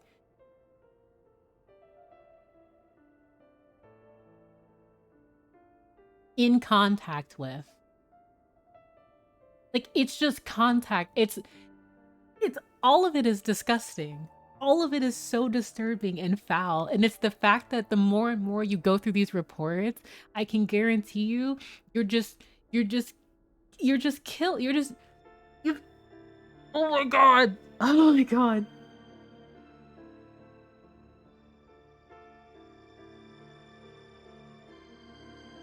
Like, the fact that the Vinster King is like, we can't have any more of the Crimson Moon dynasty, by the way. If we're gonna ethnically cleanse anyone else who is just...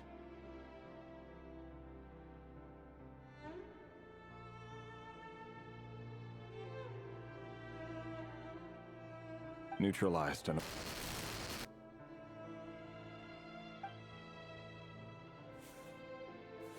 Filed.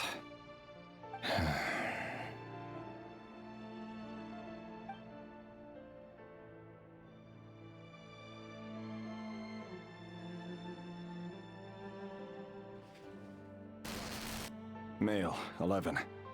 Occupation, none. orphan, and confirmed Crimson Moon descendant. Has not been observed making any contact with other descendants during the past year. Poses a threat to the dynasty.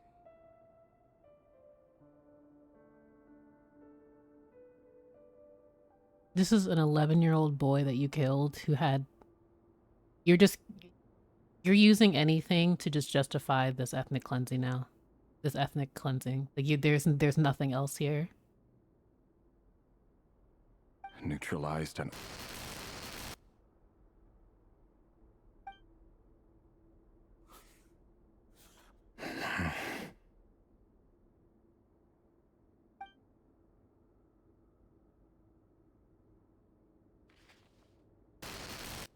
Male.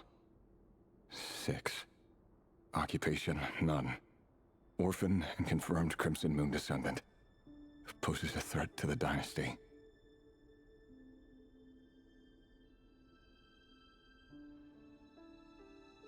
I'm actually so sorry. This is so disgusting to me. I'm so sorry.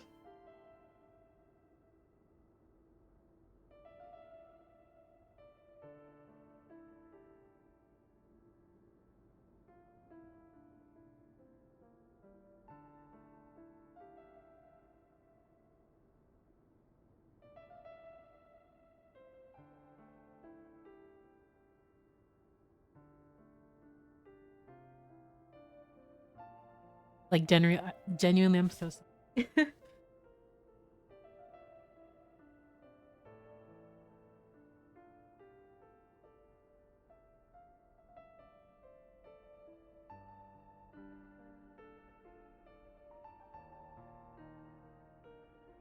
I am so sorry. This is so disgusting. And as you do this, like, you just continue to do it. You just continue to do it. You have a choice.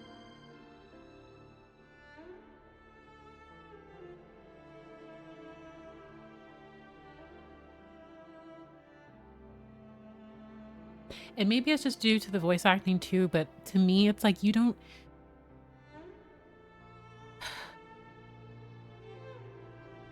Like, not only do you hear yourself, do you actually believe this at this point? Do you? How does this 6-year-old boy pose a threat to the dynasty? Who has done nothing? You're just killing people for the sake of killing them.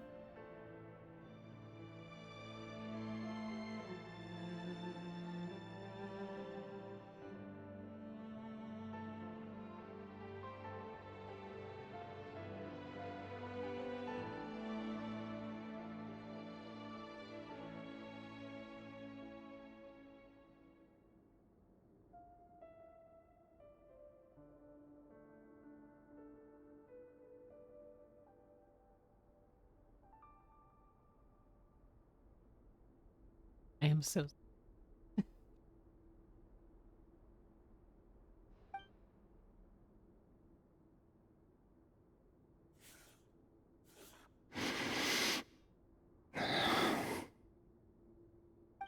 It's funny, isn't it? Your job is becoming both harder and easier at the same time, depending on how you look at it. Sooner or later, the Crimson Moon descendants will be completely wiped out. But as their numbers dwindle, they become harder and harder to track down. That's not how it is. Fortunately, however, most of the able-bodied adults have already been taken care of. The remaining weaklings will be increasingly easy to deal with. No! No. My job is to ensure the survival of the Eclipse Dynasty. And the only way to do that is by eliminating any and all potential threats. It's a perfectly legitimate line of work. Every single one of my colleagues can attest to my fairness. And if my friends were aware of the facts, I know they'd back me up too. Assuming, of course, that they were aware of all the facts.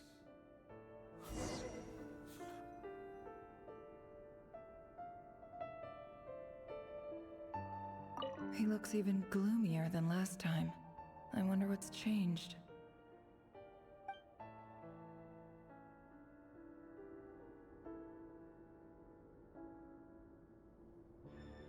This is genuinely one of the hard...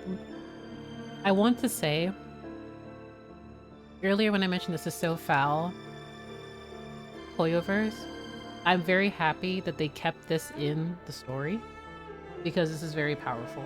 And I also think that this is an incredibly dark, cruel, and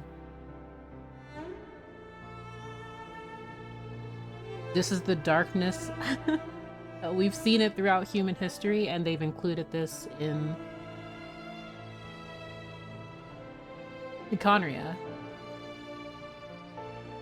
And here it's we need to eradicate all of them, because if we leave any of them back, they will revolt, and we must remove them. We must purge them of everything.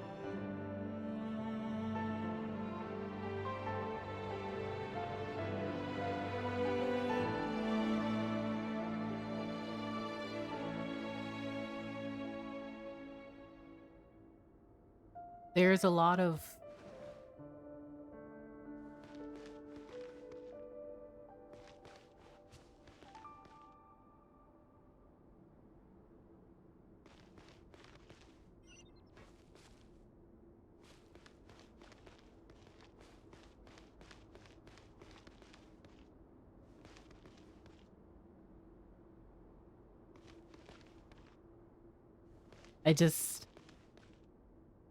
that was very, very difficult. And I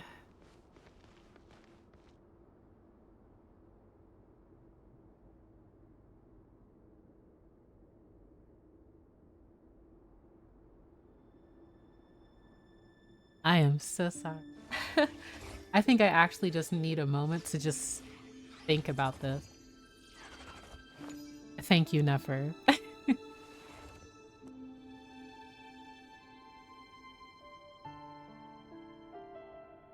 So for me, I'm happy they kept it in the quest, because if they were to give me just the white text on black screen that Rarer did bad things, it absolutely would just not. I think for certain people that play this will not. I didn't even realize that he had a idol with Ashru.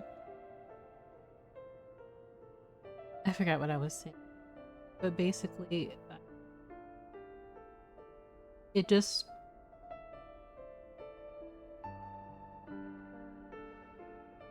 I don't even think I can really form words right now. I'm sorry. I'm not making any sense. But I really like that they gave us insight onto what he actually did every day regarding the ethnic cleansing of the Crimson Moon Dynasty. Like, don't just tell me, show me.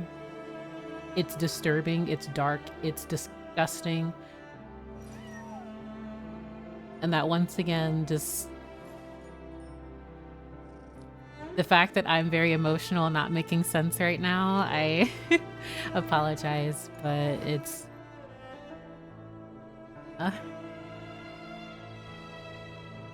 also, I'm going to news this upcoming ad break, but I do want to thank you all for lurking and being here. I am very sorry again. But what was so interesting to me is he absolutely believed the propaganda, but there reached a point where you could even hear in his voice where he's just repeating what he is telling himself. Poses a threat to the dynasty, poses a threat to the dynasty, poses a threat to the dynasty. Because previously, oh, here were those who had direct connection, direct relation.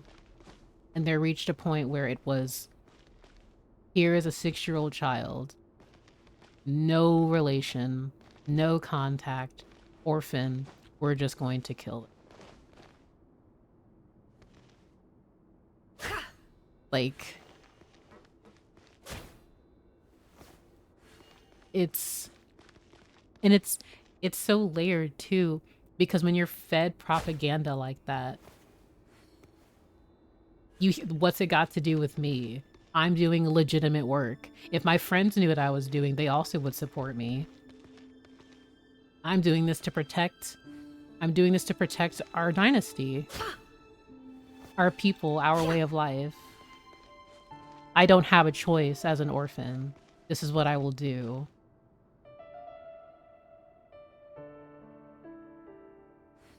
Especially as he kept writing more and more. And he didn't even say everything towards the end. He quite literally just sounded exhausted. Then you heard that there was the Abyss being like, well, you're actually correct in what you're doing. If you weed all of them out.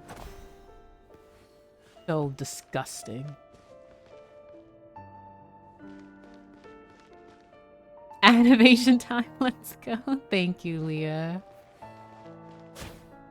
So. Oh, Jern, if you weren't next, I actually would pull for Nefer, but unfortunately... I'm sorry, Queen. Thank you. Nefer will always be a goat to me, because if not for her, we would not know about this Unreal lore. So I'm going to continue. I just definitely need to... I just needed a second. I'm so sorry.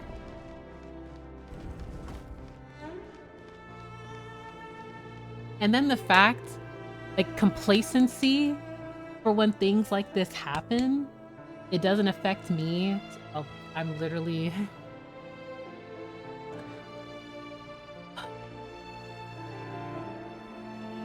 Mr. Vedifalnir? It's been quite some time since we last met.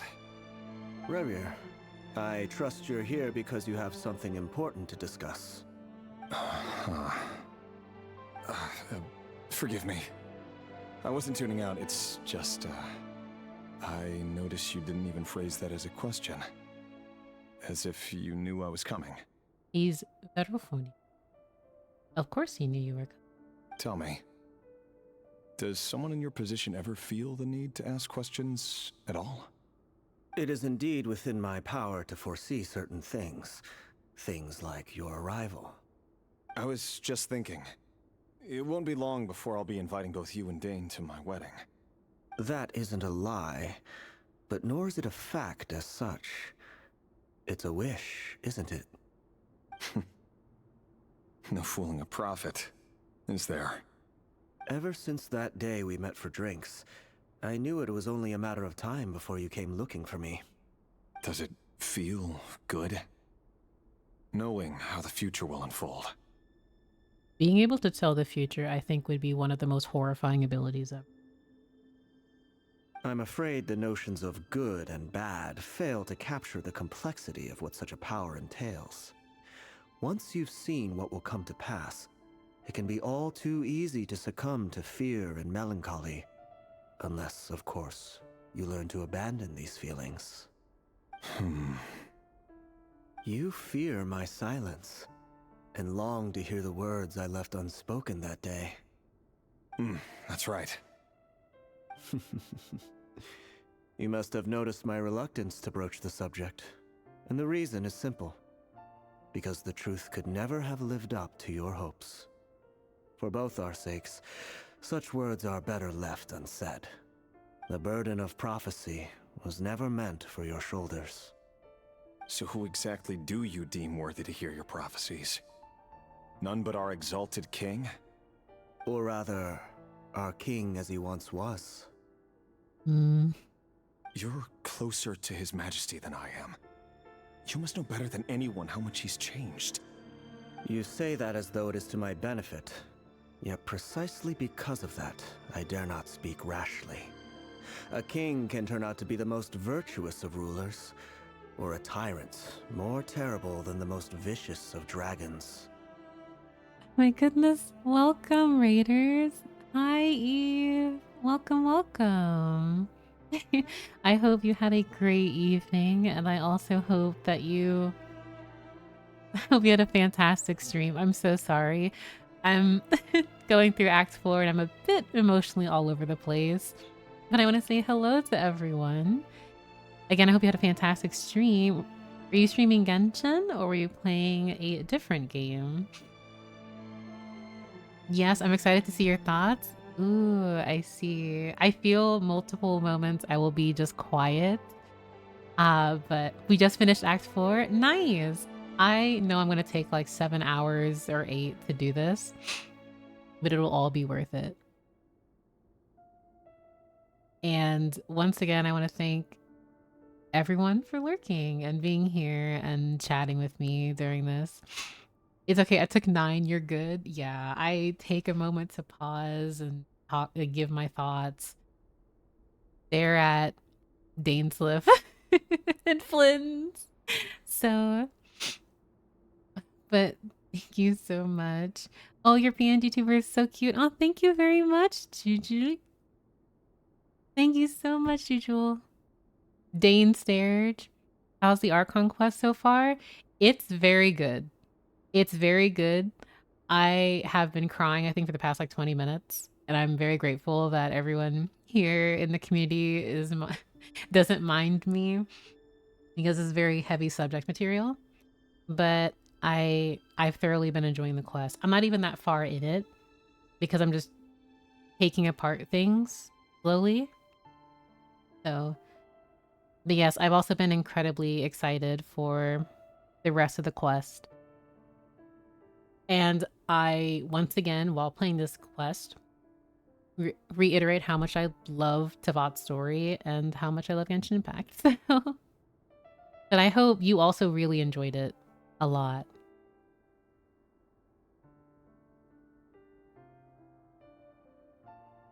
And now that we're listening between an exchange between Vedrfolnir and Rerir, I feel like another reason that he didn't even decide to reveal the truth for Rerir or about Rerir is because it'd be so much more than he could take. So the amount of darkness that is within Honria knows no bounds. You are so wise and far-sighted, yet still you would have me live in fear of the unknown? You make a fair point.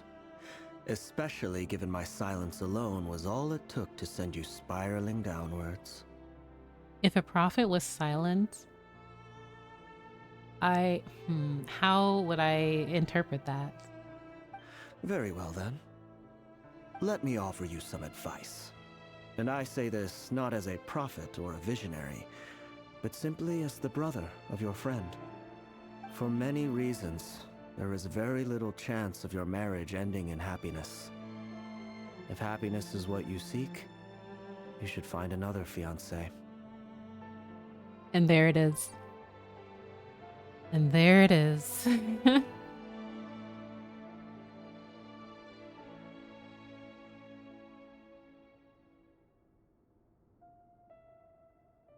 But even ignoring Rerir right now, has there ever been outside of the Spring Fairy and like the man that I'm blanking on his name, has there been a happy ending of romance in Tavat?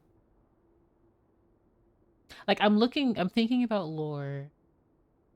Has there been like a genuinely happy ending?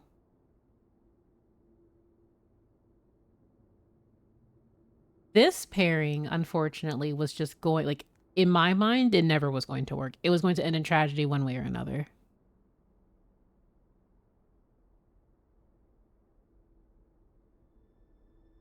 Well, yeah, that's what I mean, Black Soul, the Spring Fairy. Like the Oceanic, that's the only one I can think of.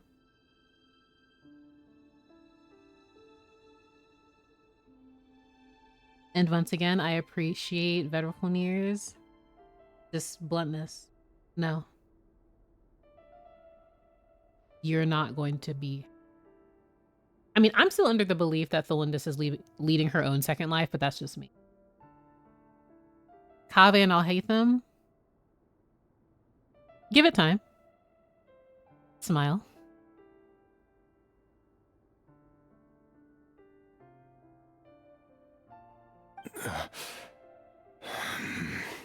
For a prophet to tell you, yeah, your marriage is not going to end well.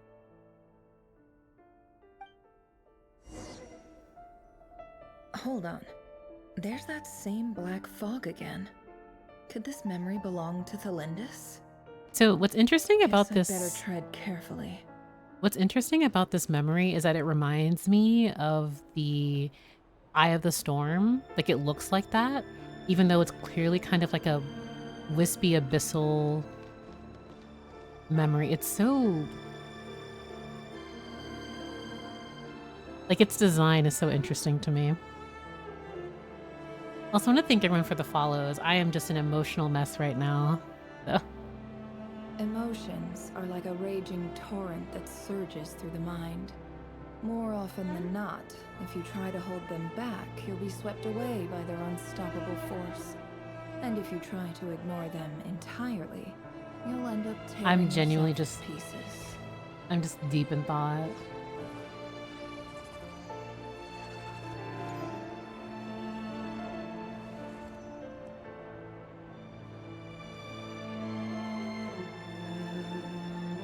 Yeah, Nefer's line was just very on the nose. Wait. Hear me out. This time we finally got a clear look at his face and learned his true identity. We're continuing, and it's the lines from the trailer. His name is Rayrir, and he claims to be one of the king's guards. What did you say? A cruel irony, isn't it? The man you're set to marry leads a double life as a brutal executioner. Why are you telling me all of this now? Simple. It's because I want you to kill him. You are the only person he would never suspect. I'm going to pause because there's going to be an ad that starts in like 5 minutes or 5 seconds, and I don't want to continue for something like this. It's funny that Jean's divorced parents probably has a better relationship than other characters. Oh, absolutely. It's an amicable parting, if that makes sense, compared to the tragedy that we have undergone throughout history in this game. They really knew how to make Varka goofy in this quest because the substance at the heart is so heavy. That is something I think is a good point to say, Barry. Like, he is a spark of joy.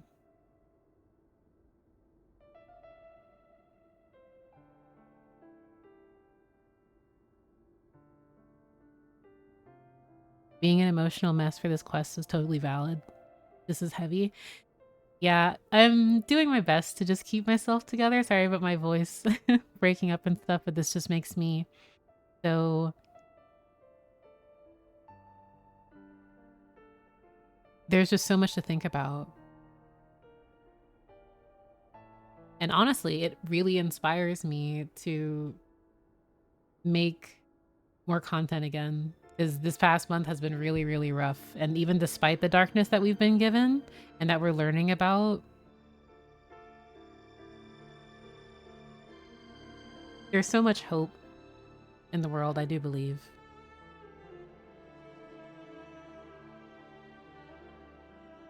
And can I also say the timing of this too? Like, this is just so... I just have a lot to say. But my emotion, like, I am just going through it. I'm so sorry. Benny's parents is one of the healthiest relationships in Genshin. Oh, to be in the vacation aisle.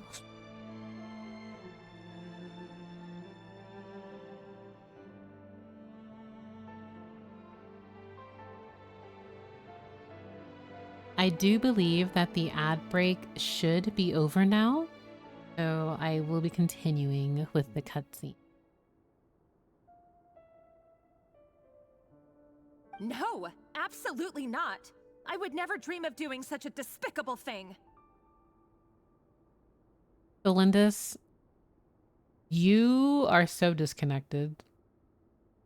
It's like the gall to say that, and this child's entire people are constantly killed. It's like, so you know that killing... It's like, so you know that killing is a bad thing, right? To do something so despicable? So you'll just stand by and watch him slaughter us to the last? Do not forget that the blood of the Crimson Moon flows in your veins too. Period. Like, what are you talking about, Felindis? The blood of the Crimson Moon? What does that matter now? The dynasty has long been dead and gone. You think that alone is reason enough for me to throw away everything I have? So because, and like, again, layers. The Crimson Moon flows through your veins, but I'm going to assume that through this, it's because she's passing and rejects her Crimson Moon bloodline, assuming if that is what she has, is what they're trying to go for here. Why wouldn't it be? You too were once a child of the Crimson Moon, just like me. Don't tell me you've never felt so much as a flicker of fury for the way we were trampled into the dust. As long as you promise to abandon this pipe dream of restoring your dynasty, I can try to persuade him. Or have him persuade the Vinster King. Persuade the Vinster King?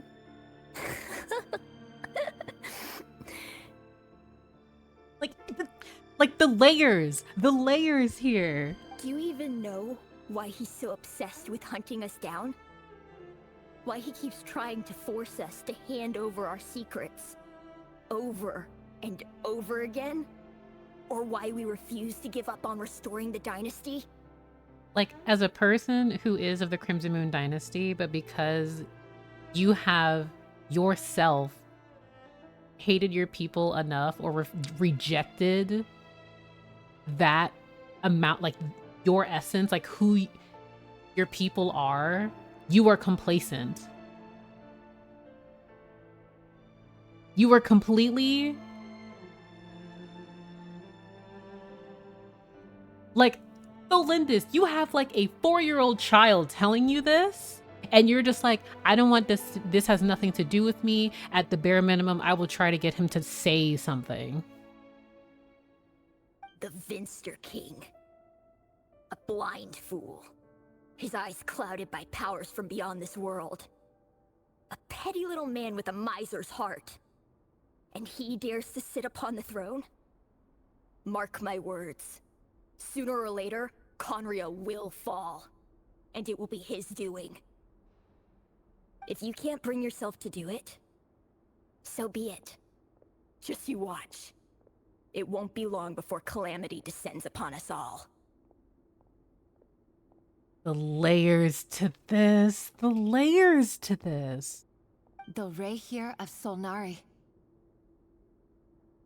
That really is quite a secret you've been keeping from me, Rarir.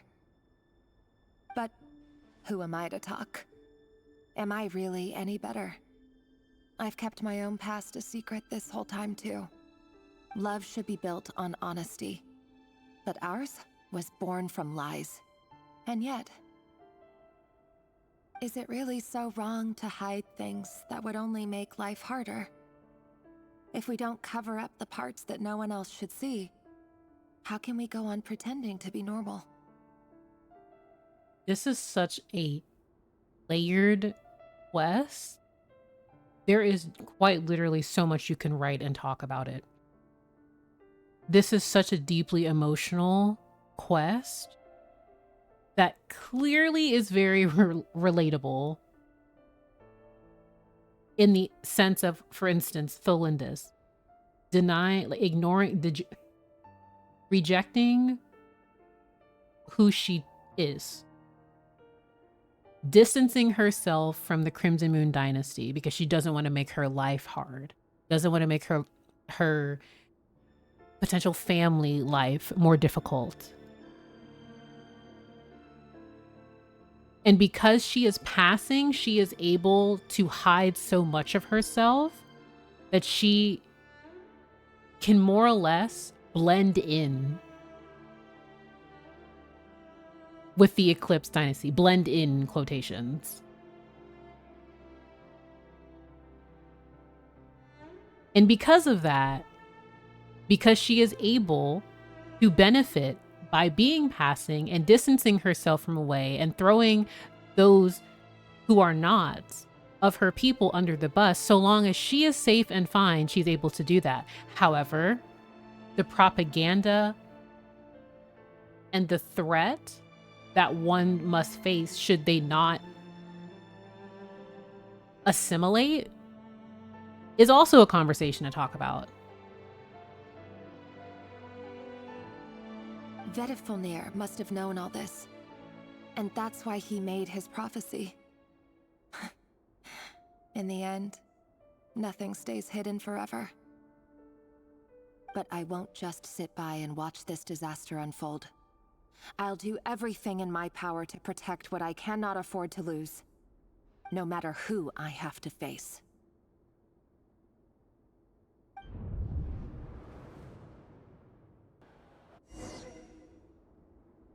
This is such a layered quest. It really is.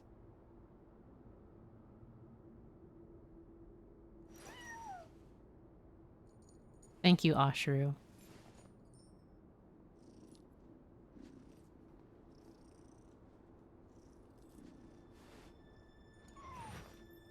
So long as I am safe, so long as I am passing, so long as I do not make any disturbances, I will be safe and the health of my family will be fine. Don't trust your eyes uncritically. People Like, only see what they want to, so don't be your own fool. it's all about self-preservation.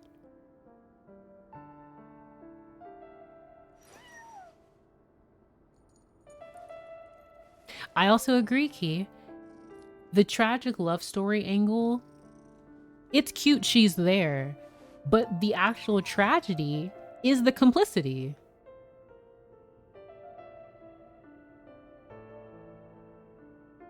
Like,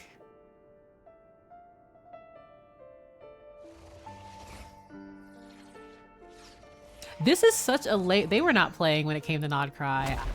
Huh? Was that Revere who just walked past the window?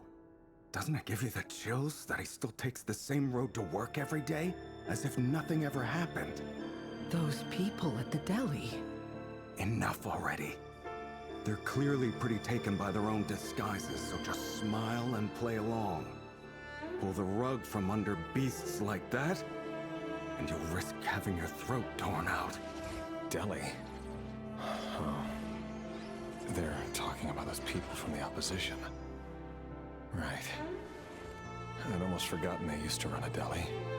People of no consequence always vanish so easily. And no one even remembers them.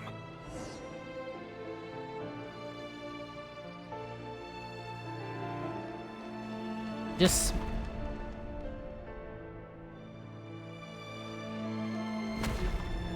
the amount, like, it's the way, just getting darker and darker. And I love that the windows are closing.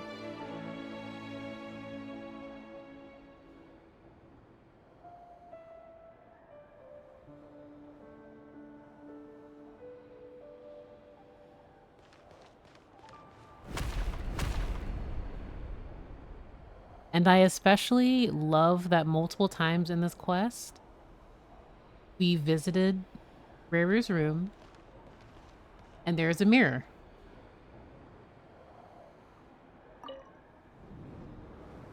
But surely you can see he's not the man he pretends to be. So many have died already, And they say that the king's madness grows with each passing day. We're not going to survive this, are we? But why does it have to be this way? Do we really deserve to die just because of the blood that runs through our veins? Thalindis, are you even listening? Sorry, Freether. My mind was off wandering. I heard you, though.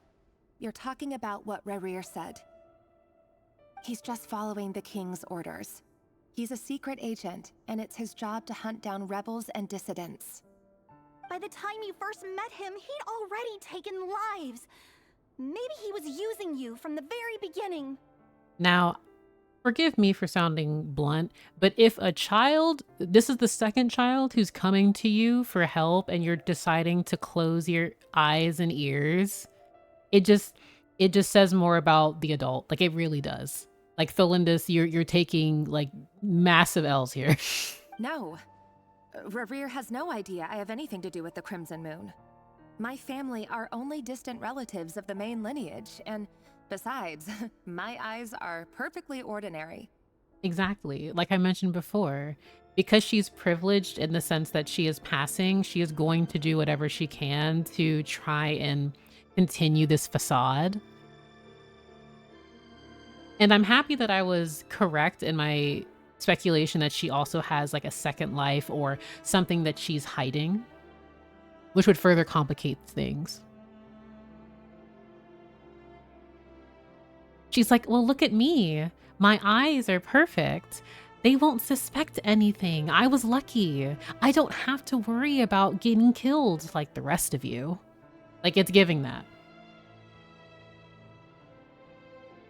Like, I'm so sorry. We are just completely built different, Thalindis, because if a child told me this, I'm sorry. I would have to, like, I have to do something. Even at the risk of my life, because I can't in good conscience just, like, you're completely fine with your not your kind of fiance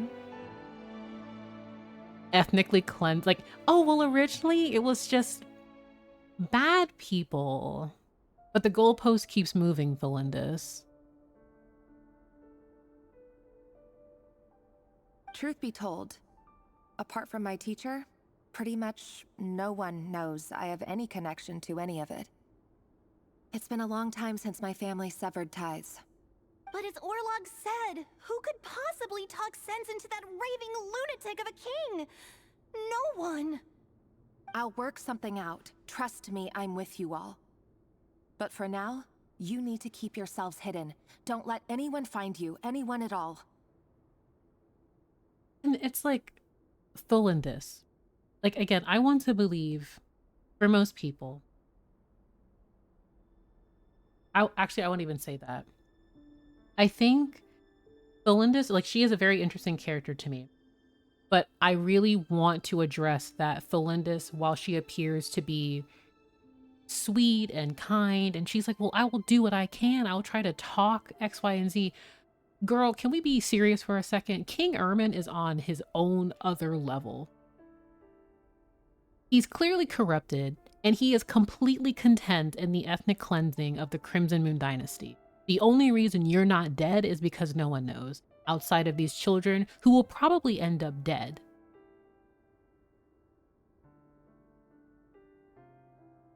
Because you are passing and because you are in a position of privilege, you're going to pretend that you're going to distance yourself enough to where you won't face the fallout. So if it works, it works. But it's very disingenuous.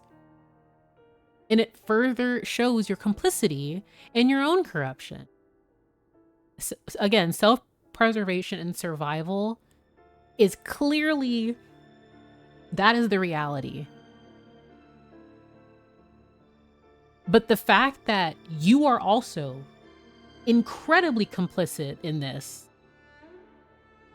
is disgusting. Because again, it falls, like, I think back to what Rerir said. What does it have to do with me? You may not be an assassin, but you're still perpetuating this. You're still continuing this terribly disgusting, toxic, just awful cycle. Because at your core, you have so much self-hate that you can't even bother to help a child who is begging for your help in front of you. Don't forget that Rerir is an Eclipse operative. You need to be extra careful when he's around, and when I am too. For now, don't come looking for me. And if anything happens to me, just act like we've never met. If even you can't escape this, what hope do the rest of us have? But after all this time together, surely he wouldn't lay a hand on you. Girl.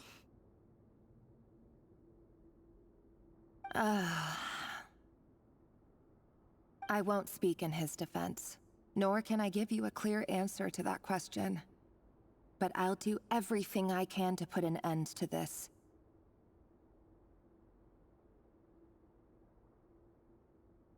I just have a lot to say. I just have like so much to say, and like I wish I was like I would actually be fighting the Lindas right now. Here, hold on to this.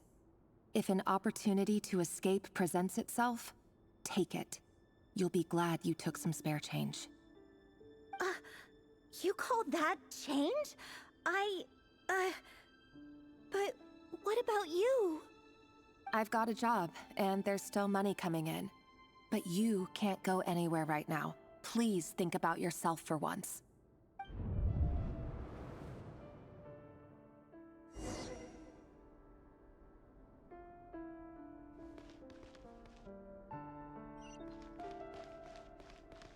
This is such a layered quest. I have so many things to say about it when I'm not like heated. And I have a clear conscience. Oh, forgive me. But the fact that when the child was like, yeah, he won't hurt you. And I'm like, I don't want to be that person.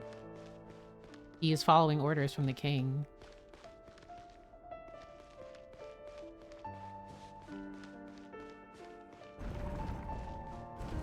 Another day, another round of assassination training.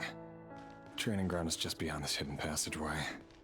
When you kill a person, doesn't it bother you when you end up covered in their blood? Why would it? Aren't we all just walking blood bags? But not everyone is accustomed to hunting down others like prey. You've been a hunter for so long now, you seem to have forgotten that most people don't just go around killing one another. Leave me alone. Oh my goodness.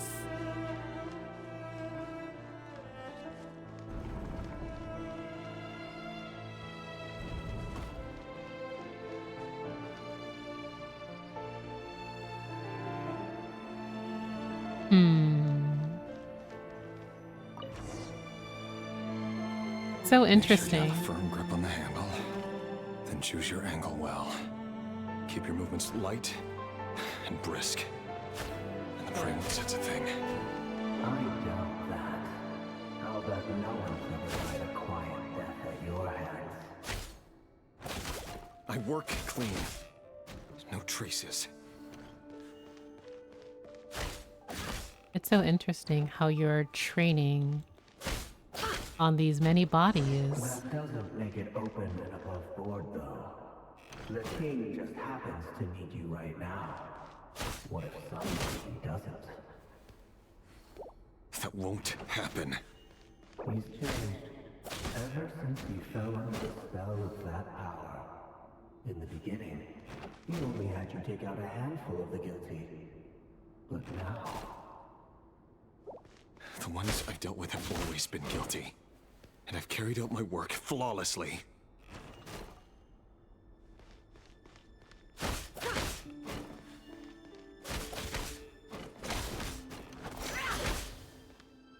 Unrelated, but I love Nefer's like attack chain. Very pretty.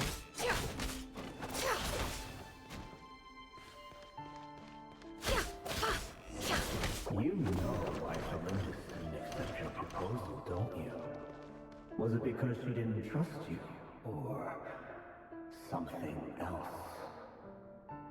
Enough! Yep, I knew it. I've played Silent Hill before. Now, which do we want to go through? Once again, the reason because Silent Hill 2 remains my favorite horror game of all time.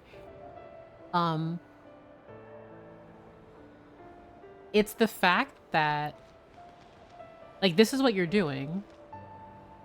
And at every moment of every day, especially as an, like, you've had a choice. You've always had a choice. Also, I haven't tried checking the quest description. It begins with prophecy and ends with fate. It is birthed from desire and concludes in slaughter. Those who blindly believe in destiny shall fall, and those who defile destiny shall perish. Those who peek at destiny shall go blind, and those who speak of destiny shall become wicked. The pitch black sun lurks beneath the earth, obscuring the moonlight.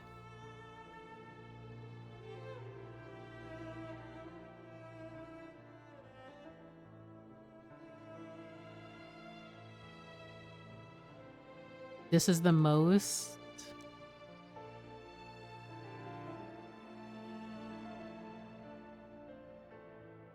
Give me just a moment.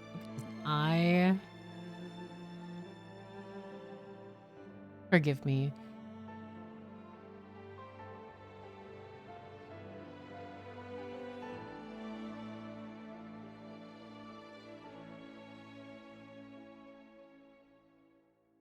Those who blindly believe in destiny shall fall, and those who defile destiny shall perish. Those who peek at destiny shall go blind, and those who speak of destiny shall become wicked.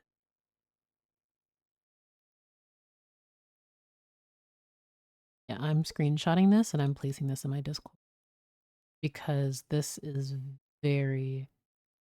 all is foretold. I have actual... and just even looking at this. Like, this is quite literally what you are doing.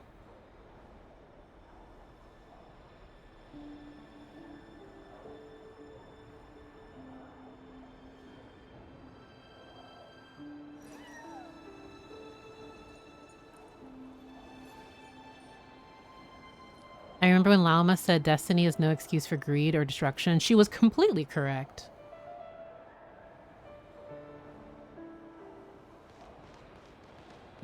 I'll go to the left one. Thelindis, do you still remember Orlog? Orlog? The boy who was pretending to sell flowers. You spoke for quite a while, didn't you? Yes, we did. What about him? He was arrested 2 days ago. Chances are he's already dead. He... I just don't get it!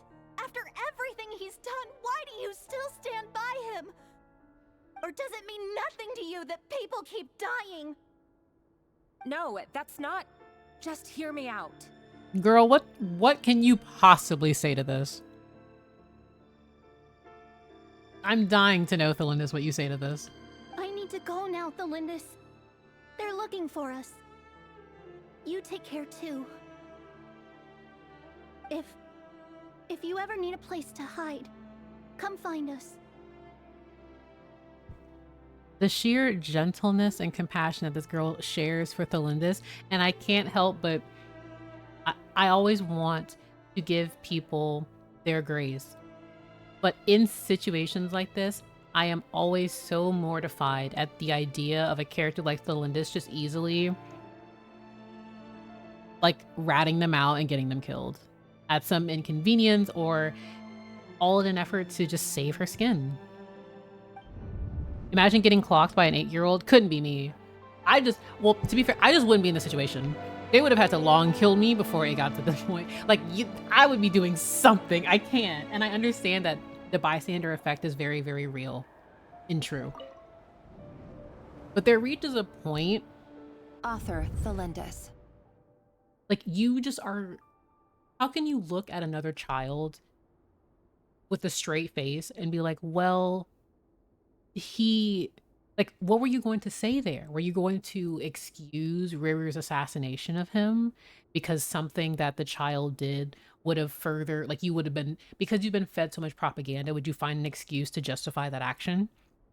Again, this is hypothetical. I don't know what she would have said.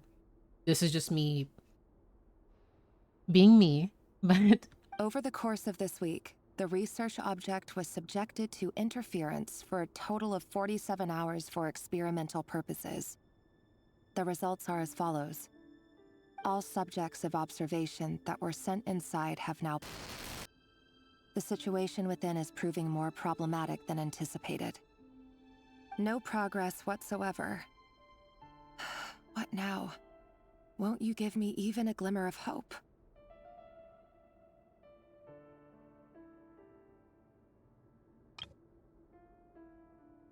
I think this is not only a beautiful shot, I really appreciate their camera angles and different perspectives that they've been really demonstrating in Nod-Krai. But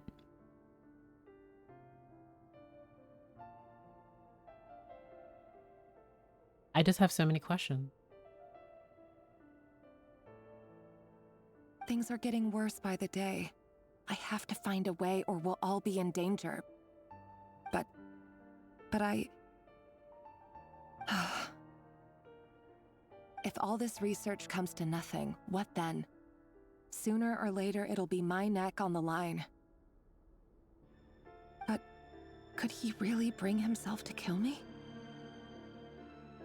And again, Thelindis, what makes you think you're an exception?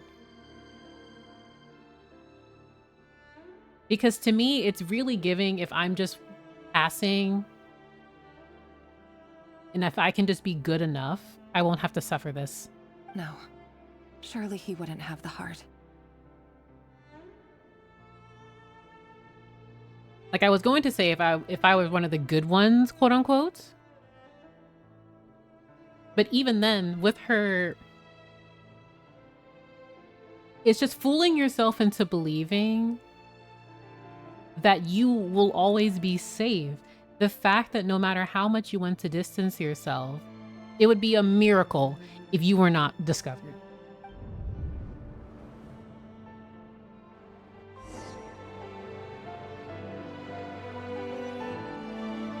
It would be a miracle.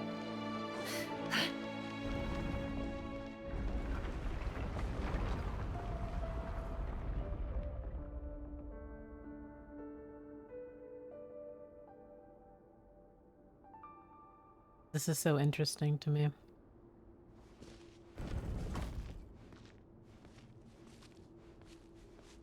Also, this... Why won't you just let us go? We don't even know each other. All we want is to live ordinary, peaceful lives. You want to live?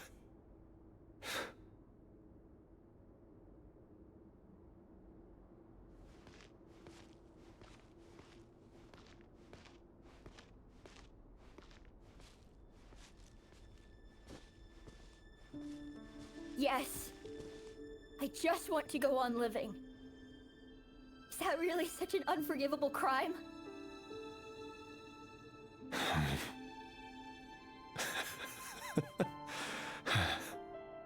You want to go on living. I want to keep living too. To keep living forever.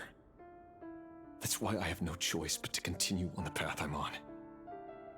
If only some savior would suddenly swoop down and change the way the world is. Too bad that's not going to happen. That just made my blood boil because you don't have to wait for a savior. It starts with you because you always have a choice. Also, there is an ad. I am so sorry. I've been so emotionally engrossed in this. That's my fault. Like waiting for someone or something to just change the tide when your hands have already been blackened. You have so much crimson on your hand, and you are hoping that something stops you or changes how society currently is. That's not how that works. You again have a choice, and there are consequences for every choice you make of every moment of every day. Some good, some bad. But to sit here and say, if only there were a savior that could come and change things, and, well, I wouldn't have to do this. You don't have to do anything. Welcome back, everyone. I'm just rambling and being an emotional mess, as always.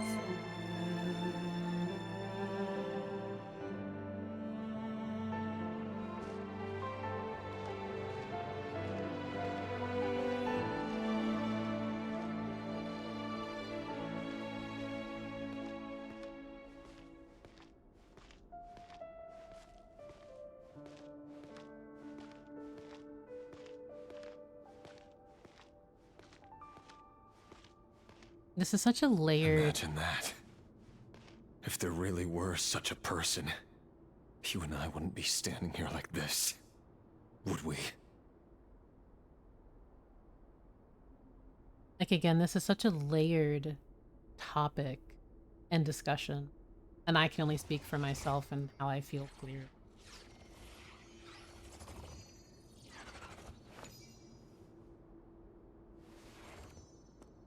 But I'm honestly just lost in thought, and I feel like there's a lot I wish to say, but I unfortunately am struggling to articulate right now.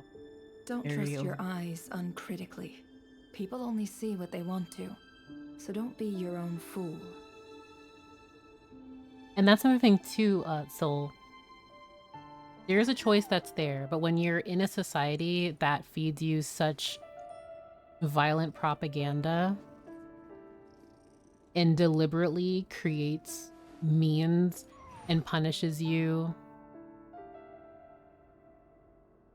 for attempting to invoke any form of change, it boils down to self-preservation. What other options do you have? I can't do anything. It's not me. I'm just some person. I'm following orders. If I want to protect myself and my family, I'm not going to risk it all. I'm sorry you guys are on the bad, quote unquote, end, or the bad side, but I'm going to do what I need to do to ensure my safety, my health, my survival.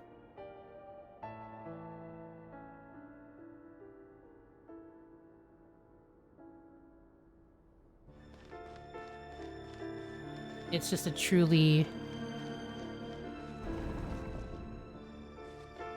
I need to understand what's wrong with Ermin. That's a good question and statement. So these files are in.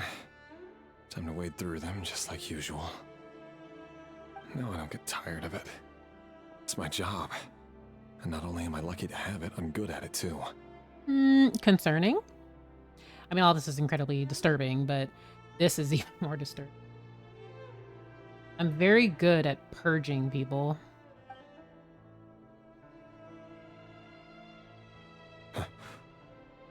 Wait. That's...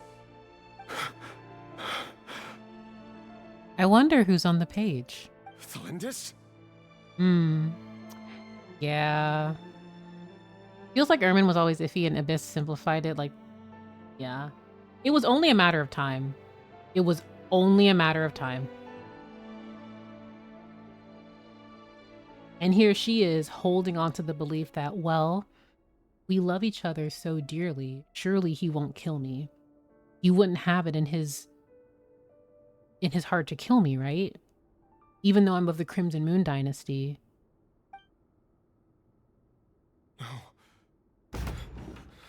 No. No! So now you don't want to do it because it's someone you love, right? Why? But you bear no mark of the Crimson Moon. How could you possibly have anything to do with them? It cannot be.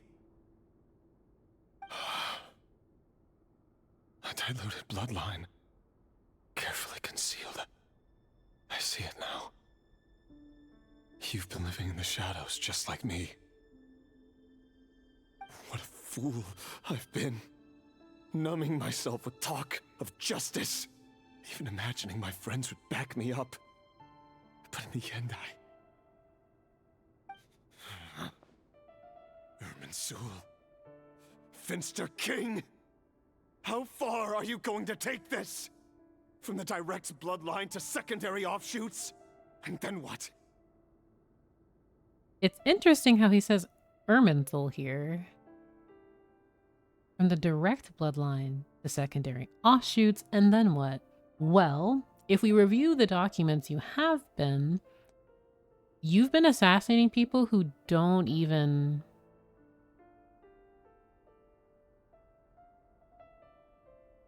Anyway, full name? So...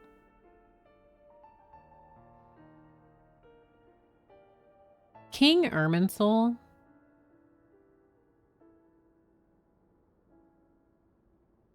is a lot to unpack. Today it's the descendants of the Crimson Moon. Who will it be tomorrow? Will you not rest until everyone down here is dead? No. This cannot go on. This is where it ends. And so you only want to end it because Tholindis was the person you had to assassinate.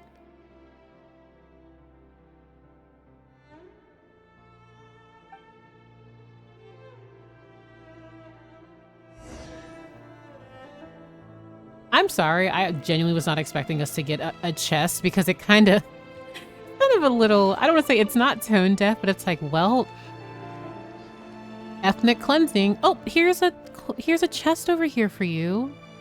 Here you go.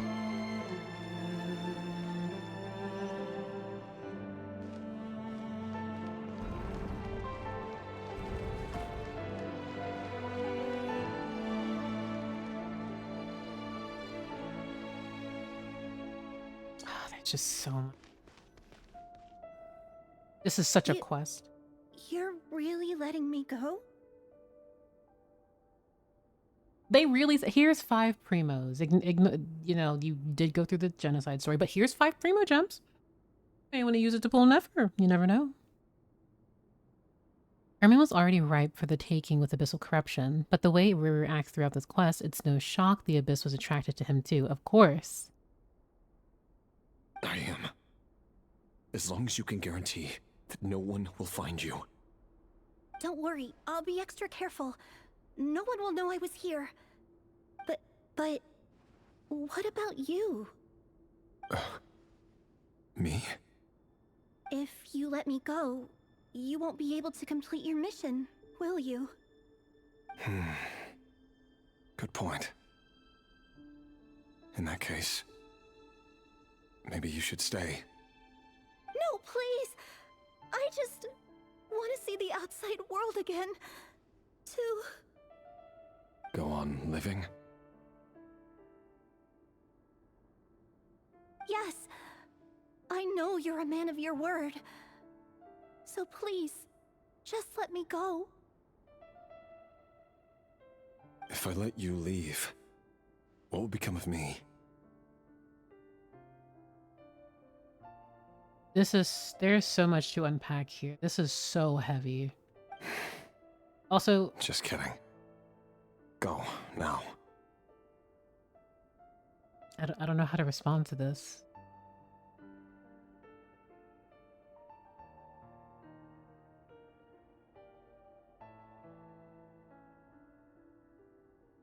But remember, don't let anyone know you were caught. We'll be seeing each other again very soon if you do. I want to hug this child so much. The sheer networking and dodging she had to do. My word. Even shadows in the dark must live by a code. But you can't save everyone. You've been whispering in my ear for days now, Vedifilnir. What are you trying to do?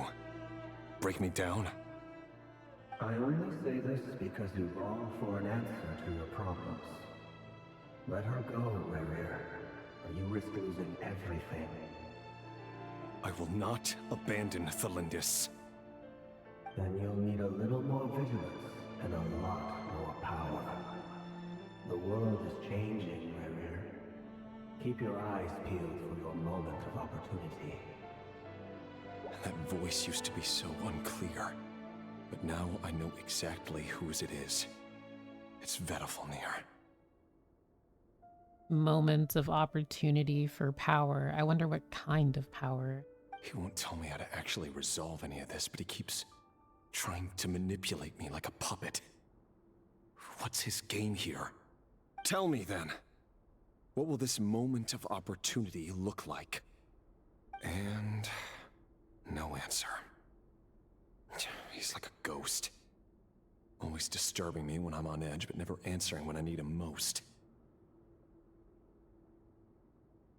So, the Eclipse dynasty was purging, well, massacring the descendants of the Crimson Moon. And it seems like it was all connected to the Vinster King's research. Also, Nefer, thank you for just saying it how it is. The King's obsession with abyssal power left the future of Conria hanging in the balance. No wonder every aspect of Rerir's life was so unstable. And it looks like this Thelindis, Rerir's would-be fiancée, herself belonged to a sub-branch of the Crimson Moon dynasty's descendants. It almost defies belief that a couple like them could hide the truth from each other for so long. If the Vinster King hadn't intervened in such a drastic way, they might have gone on deceiving each other for the rest of their lives. And why does Vedafalnir, Dainslif's older brother, keep talking in Rerir's head? This guy kept more secrets than I ever imagined. The human mind is like a vast desert of shifting sands. When you follow the flow of someone's memories, you only ever see the parts they're willing to let surface. I apologize for not having much to say here right now, because not only am I just listening to what Nefer is saying in response to the information she's received, but I'm just deep in thought. Time for something a bit more creative. We've been inside Rerir's mind this whole time, building up a picture of his psyche. There's already enough clues on the board to start reading between the lines and mapping out the rest. Now, we can finally begin to put the pieces together. Sure, it'll only be a reconstruction, part simulation, part reasoning, but it's usually pretty accurate. Her chess piece. This is also very pretty.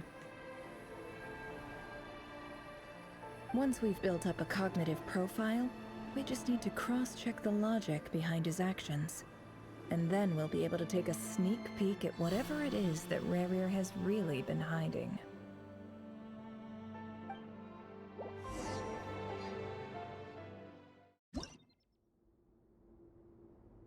Goodness. Ah. I see. Rerir, are you there?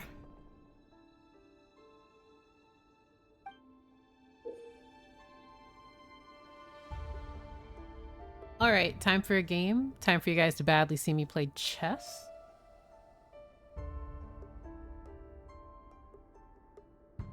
Sorry, I ate something really quickly. When a piece moves to a square with its marking, it will gain the corresponding number of action points. The square will also become the latest save point. So, dude, I kept messing up the moves here. The way that I will too. I promise you.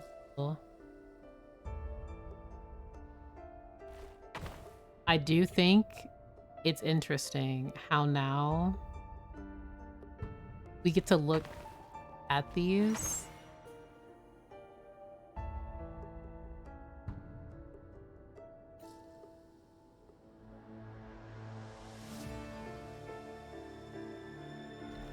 I didn't mean to do that. Whoops. It's a blindfold on a wolf, it looks like.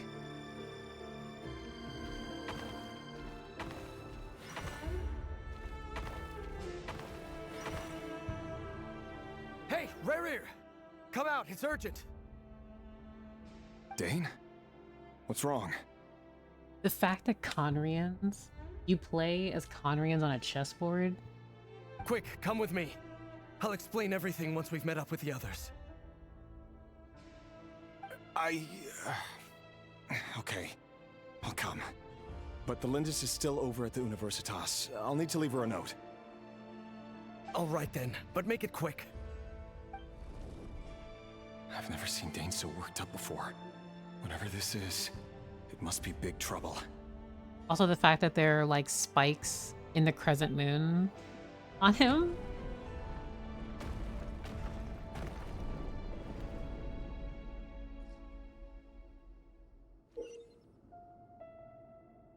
Make use of movement squares to move pieces in the marked directions. Moving this way does not consume action.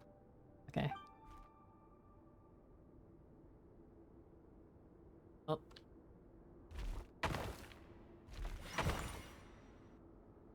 Okay, for a second I'm like, wait, can I move the camera? I in fact can.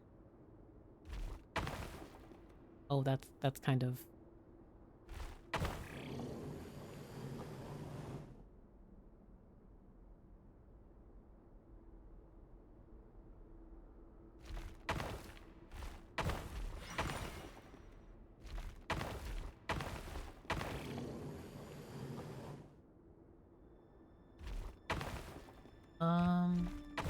Oh, I didn't mean to hit that. Whoops. This is fine.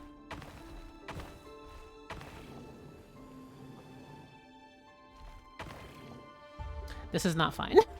I keep forgetting that going up makes me go, I'm trying to go left, and I'm hitting the wrong thing. Sorry. I really do actually like this, though. Am I a chess whiz? No.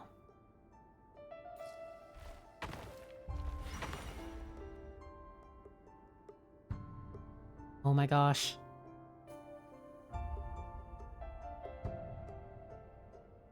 Well, this is a nice change, meeting you all at this hour. When men and women of ambition can speak face to face in broad daylight, I say that's a big step forward for our dear Conria. Ryan Doddier! Oh my... I have to lock in even more. But Danes of being frantic, this sounds like sinner silliness. The unicorn, the way that I'm just thinking of the, I believe, white unicorn that is mentioned in Cinnabar Spindle. Don't be ridiculous. We do not fear the day. Why would we seek refuge in the night? I'll be completely honest, I'm so used to Sir Tologi's voice in Japanese, I did not know he sounded like this. You might ask your blade that same question. I'm told it prefers the cover of darkness. The word on the street is that Sir Tologi only strikes when he has an unfair advantage. But that is patently false. I see you're missing an arm and a leg.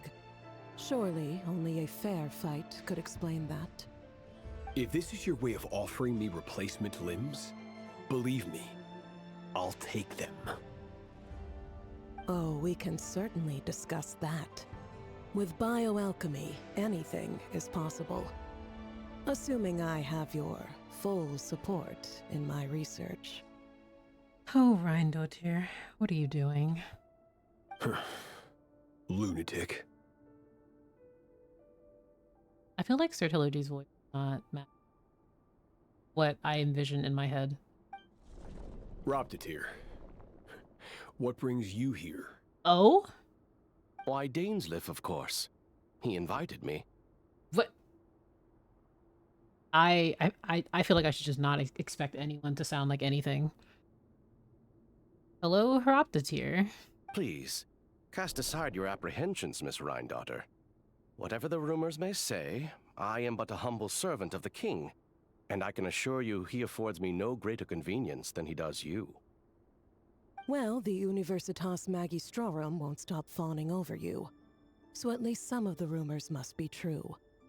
You're clearly doing well for yourself, so drop the humble servant act. It endears you to no one. Ooh? You're president of the Universitas Magistrorum. the chief royal mage known as the Wise by royal appointment, and by far the most favored among the 4 pillars of Conria. Vice President Veet doesn't even try to hide his envy when he sees you. 4 pillars of Conria? Interesting. We have 4 pillars. My success is the product of hard work and good luck. It's as simple as that. Were the king not such an extremist, I hardly think I would have received a senior post at my age. Of course, no job is without its gripes. Serving a king like ours can be a challenging task, as I'm sure you can imagine. And as for Efterveet, in missing out on the presidency, he's dodged a mountain of stress. Like everything else in life, it comes with pros and cons. You're all here. I apologize for the short notice, but it was an emergency.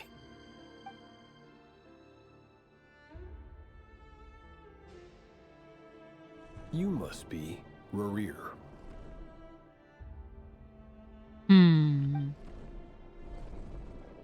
Mr. Sertologi. Yes, I handled your case file during your sentencing. Nothing personal, of course. I'm pleasantly surprised that you remember me. You're clearly a person of substance if you've been invited here. But Dainsleif, you'd better have a very good reason for convening this little gathering. It's my brother, Vedafenir. After he spoke at the court this morning, the king was so infuriated by his words that he had him blinded in both eyes and thrown in prison. Vedafenir in prison? Strange. I thought the king trusted him and Horoptatyr more than anyone else in the world. Does this mean the king's circle of trust just got even smaller? It has nothing to do with trust. It's about what the king wants, which is as clear as day to anyone paying attention. I simply appease him, because it's in the best interests of the Universitas Magistrorum. Ah, I see what kind of person you are, Horoptatyr. And also because you're slimy. Vedafenir, perhaps less so. But still, a visionless visionary? It rather inclines me to think that qualifications are not what get you ahead in Conria. Grindotyr remains the shadiest, and I love her for it. I really do. And also the trailer line, a visionless visionary. Do you honestly think this is an important discussion to be having right now? Dane, what are you planning to do? Rescue Vedafenir, I assume. Correct. It will mean storming the palace by force. Tonight. I need all of you on my side. That's far too dangerous. And don't forget, Dainsleif, you're captain of the Royal Guard. You swore an oath to the throne. And now that I think about this, even earlier in the quest where he said that I had asked him for assistance and then he was betrayed. Including his brother. You've been planning this for a while, haven't you? I have no desire to commit treason. But whatever critique the king may have of Vedafenir, disfiguring your most loyal subject for putting the best interests of his court and nation first, this is not the conduct of a wise ruler. My blade will force the king to see the error of his ways. Ooh, he sounded very upset. I think he should sound more like that. So, Vedafenir's prophecy enraged the king. I'm sure it wasn't what he wanted to hear, but if he won't take counsel even from the visionary, that is deeply troubling news. The extent of His Majesty's madness is now all too clear. The question is, how does a man like me get out of this situation unscathed? I love how it's just self-preservation. How can I just not... If I can just not be implicated in anything, if I am just careful enough. But something that I really like, and I've been paying attention to while listening to them, is how Dainsleif is the only person who has like how Diju stated, has a humanoid chess piece. Everyone else is an animal or a piece of armor. You have noble ambitions, Dane. But I'm afraid Or they weapon. don't do much for a guy like me. I'm not interested in saving the world. All I want is a letter of pardon. A letter of pardon? For whom? Thelindis? The chances of the Vinster King issuing a pardon for anyone connected to the Crimson Moon seem vanishingly slim.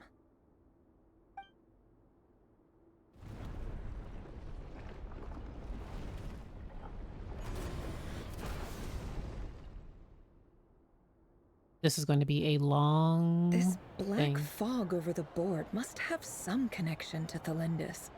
But why is it taking this form? Does it have something to do with Revir's past? Another mystery I'll need to unravel. Consume the marked number of action points to defeat your opponent's pieces. Your pieces will only attack when you have more action points than needed to defeat your opponent's piece. Oh my goodness.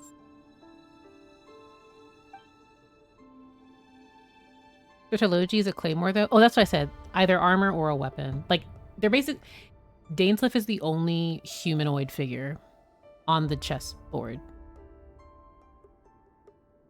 I should just say that. Also, there will be an ad in a minute 30 seconds. So let's see. All right.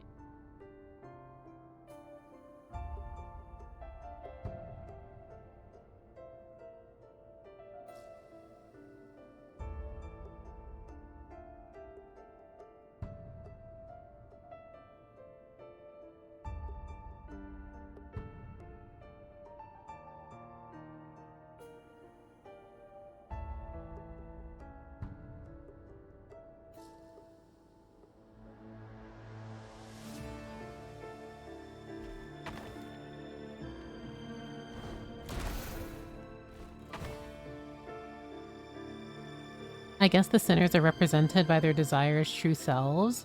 I think it's that, and also in addition to them, I do like that they appear to have like their main signature color. I say signature color, but how Rhindotir had gold, Elegy had his purple, Rivir had his magenta,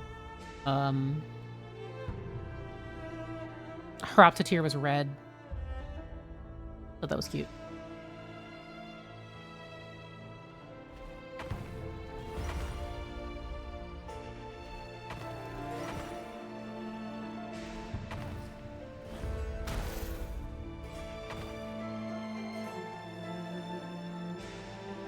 Whoops. Horopsatir's avatar was so unsettling. Yeah, it looked like a distorted face.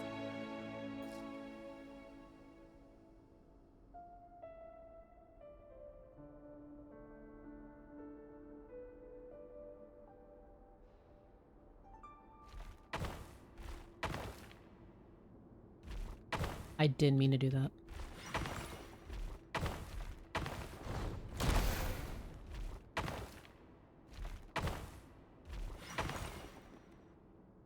Well, Piero has a crying mask. I really appreciate the symbolism with it's throughout Genshin Impact, but especially with the sinners too. The fact that Rhindotir implied Dainsleif was planning a coup before this happened makes me want to peer into his brain like this so bad. Yeah, I haven't removed her commentary there. Additionally, I'm still very curious about the full extent, assuming we get more information about the sheer, like all of the atrocities and depravity that's going on here, because I feel like I may be overthinking or not registering key information in regards to the, like, who was implicated with the ethnic cleansing. Also, there is currently an ad break. So I suppose I'll just be here talking with you guys that are not in ad jail about this quest.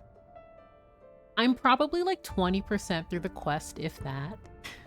All things considered. Hroptatir the Wise and Piero the Fool. The Doomed Yowie. I'm totally joking. Unless. But, jokes aside, this is such an engaging Archon quest. I am having a lot of fun.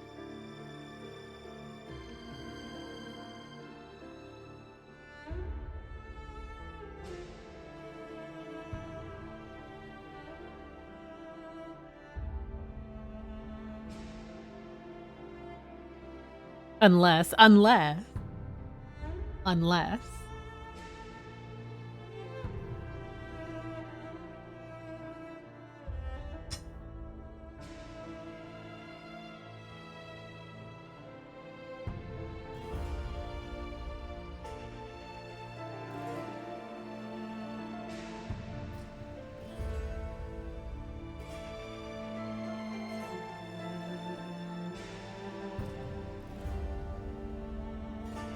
Okay, I believe the ad has ended.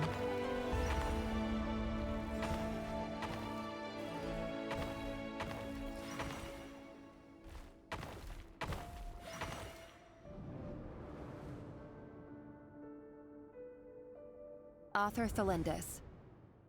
Over the course of this week, the research object was subjected to interference for a total of 60 hours for experimental purposes. The results are as follows. Research dating back to the Crimson Moon Dynasty has established 2 points regarding moon marrow. Firstly, its origins have something to do with a god's power. Secondly, it serves as a portal to an as-yet indeterminate location. Moon marrow can thus be defined as a spatial gateway. I was curious as to what her research was doing, or excuse me, I was curious as to the topic of her research previously in the past quest, but I think because of the information overload, I never brought it up.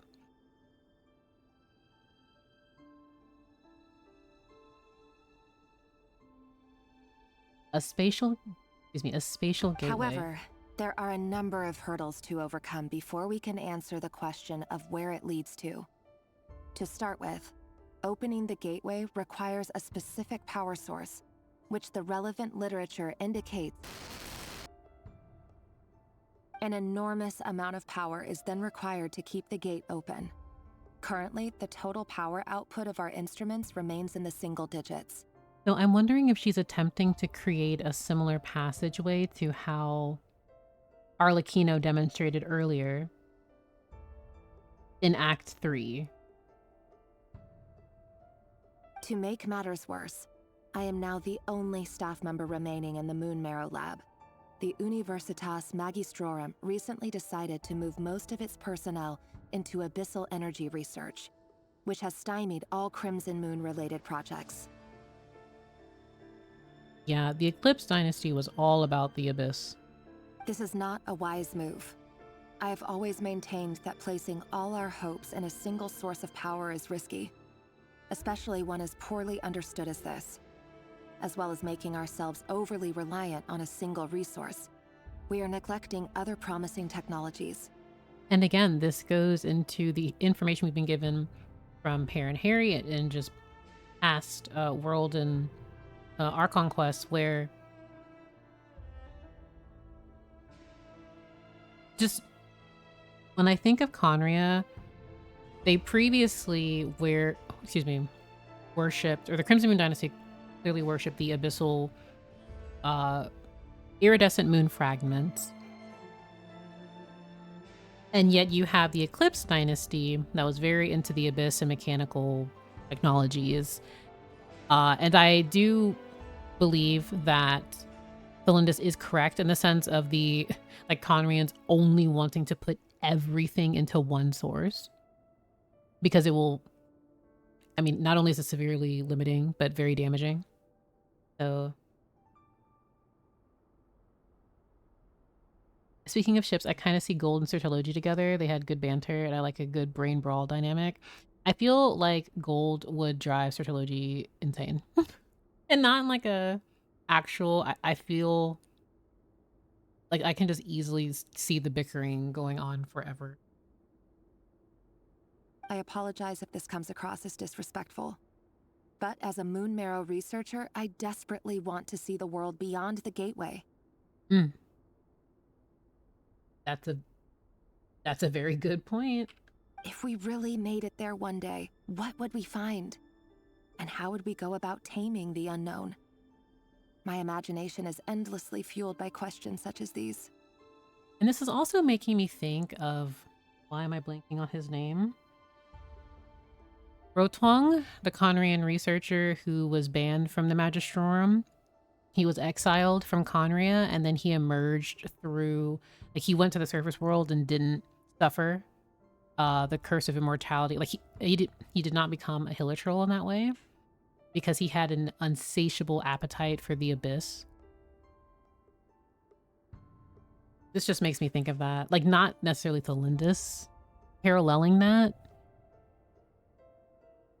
but taming the unknown, those similar patterns.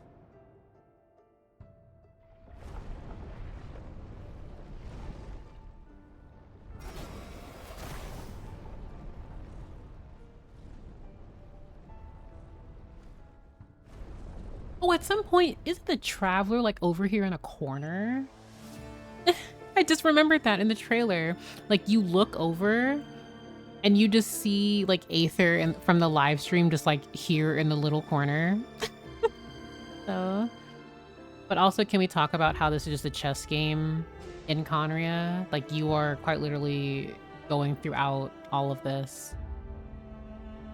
And as Rerir, you're just navigating through all of this.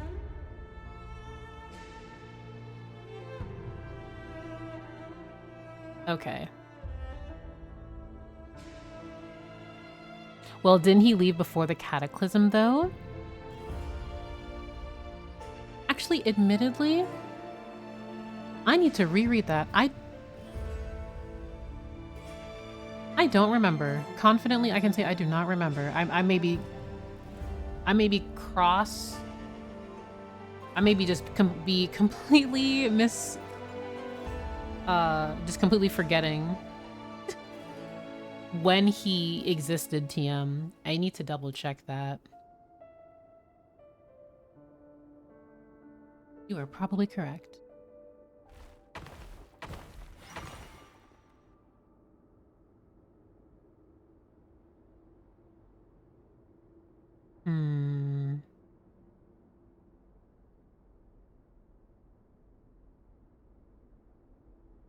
But I do remember that he was banished. He was explicitly exiled from the Universitas because he was going way too, like, even for them, his appetite for knowledge about the Abyss was even too far then. So it probably was before the Cataclysm then, because Ermin would have been all about that. Because Rotwang ended up becoming very close to the first Cryo Archon. So,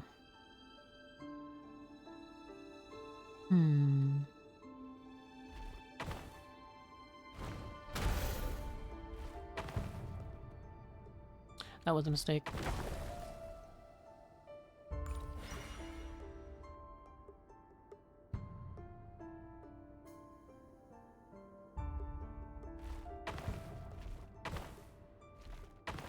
I actually wonder if there's an achievement for defeating all of these. I have to wonder if there's an achievement for that. It had to have been before the Cataclysm because Connery was destroyed, right? Can't be banished when there's no one to banish you. Yeah, that makes sense. I had to laugh. Sorry.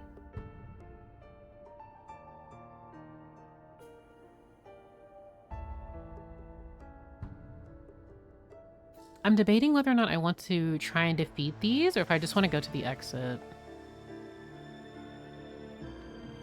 Because I kind of want to...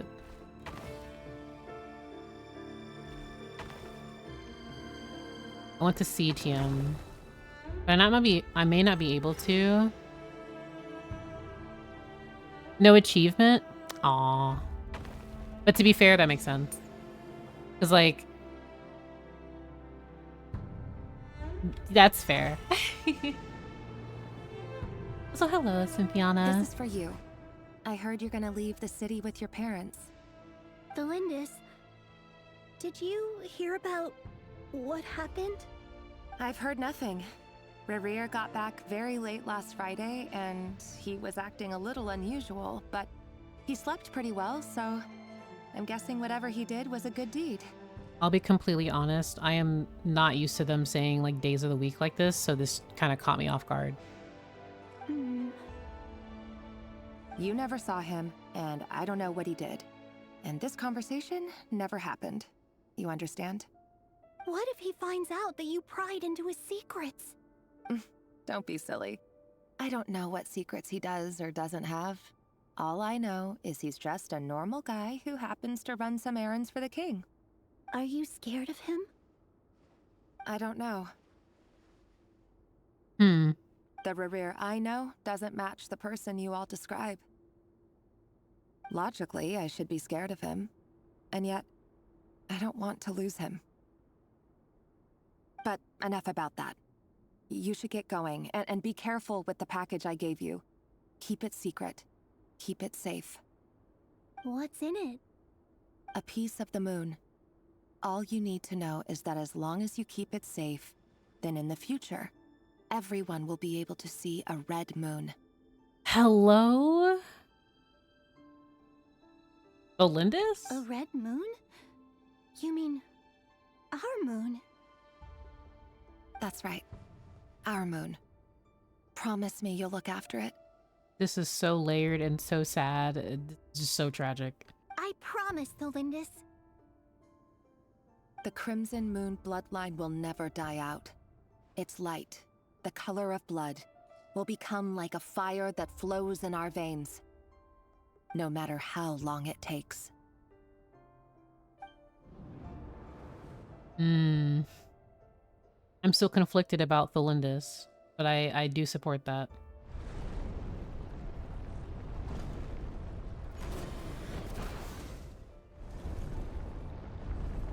So I love this stage. So she does care, but like in a weird way.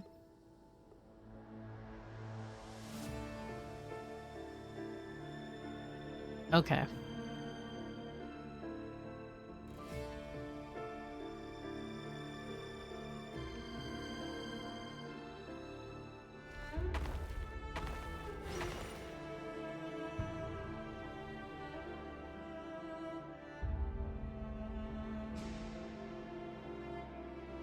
You have to commit to this.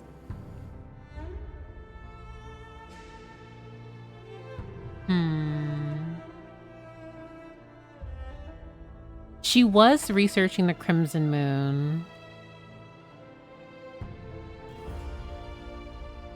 How do I?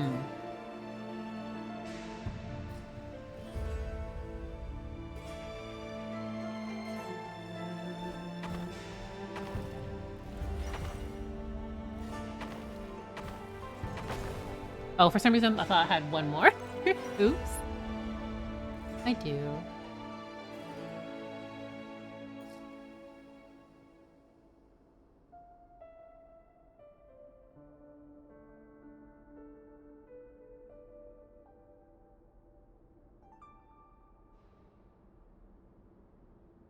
Because now I'm thinking about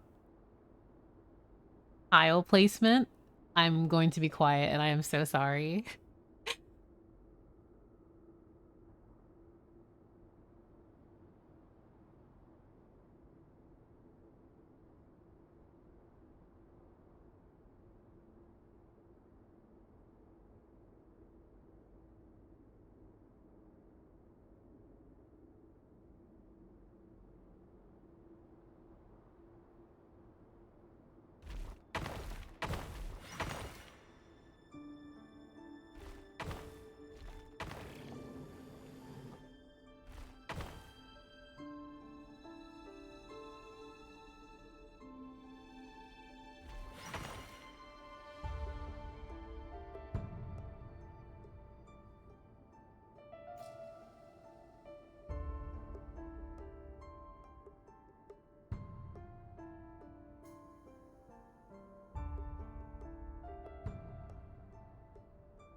Oh, I miscounted.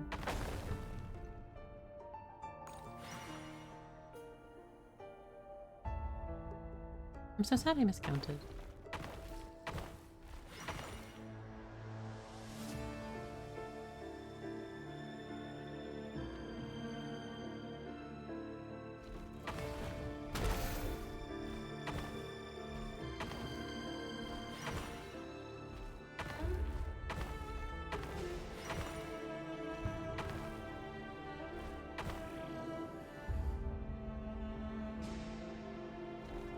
Oh.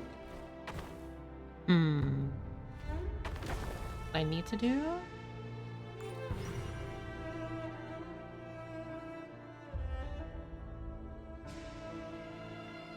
One wrong move and Hoyt supposedly activates? That would be crazy. I would be like, well, there's the cataclysm, guys. Sorry. I'm not good at this. I'm good at Fire Emblem.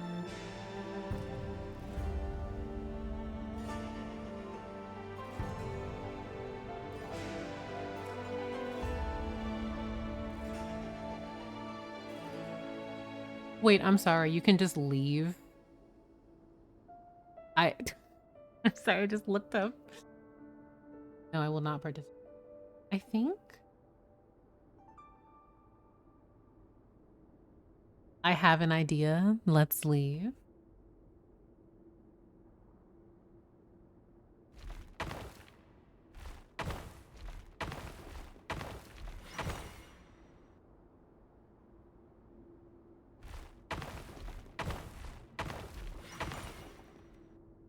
Hurry, everyone, and stick to the plan. Actually, I'm going to take a screenshot of this. No, because this part took me 5 minutes. Yeah, it took me 50. Because not only do I overthink, but am bad. I'm not a true gamer. I can barely read sometimes. As a lore enjoyer, I can barely read.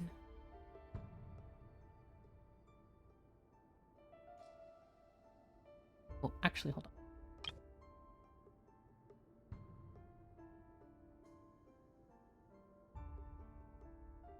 Excuse me for just a moment.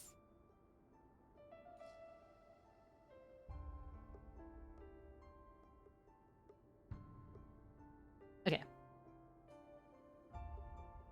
Oh, goodness. Thank you. I actually have not had something to drink in the past probably 2 hours. Dainsleif, what are you? Is this treason? You know what happens to those who betray the throne. Please, don't do this. It is the king himself who has betrayed the throne. He has betrayed all of Conria. If you have any love left for justice in your heart, you should join me. It's showtime. Dane and his group will handle the troops in the palace. Then Hraptatir and Rhindaughter will disarm the security measures. My job is to enter the prison and rescue Vedifalnir. Stay safe. Wish me luck. Look after my brother. Draw your blade. It is time for justice to prevail.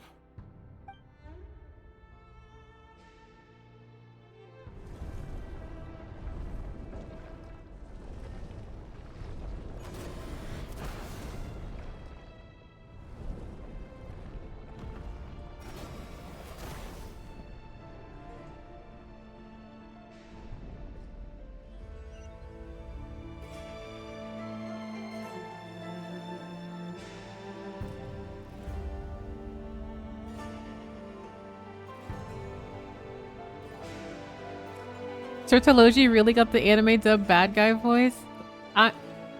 So I didn't want to say it, but his voice is a bit... It just wasn't what I was expecting at all.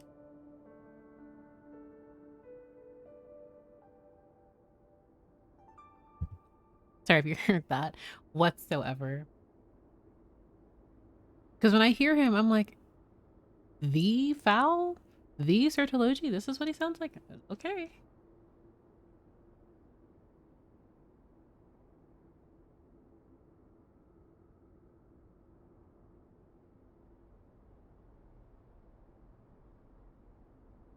Having the stream in the background while I edit videos for work is very cozy. I'm happy my streams can be cozy for you guys. Especially when I'm just rambling. Thank you.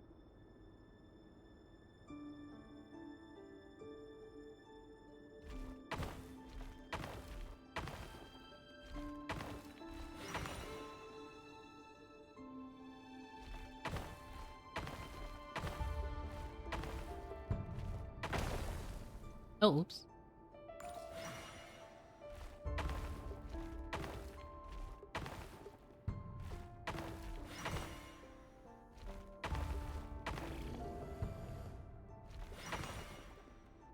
He should have had that Batman voice, the one NPC last patch at the tavern. I'm saying, I don't remember his name, but that NPC had like the deepest, bassiest voice I feel like I've heard in a while. I was not expecting that kind of voice. And I'm like, oh, goodness, sir, my apologies. I don't think you're in the right game for this.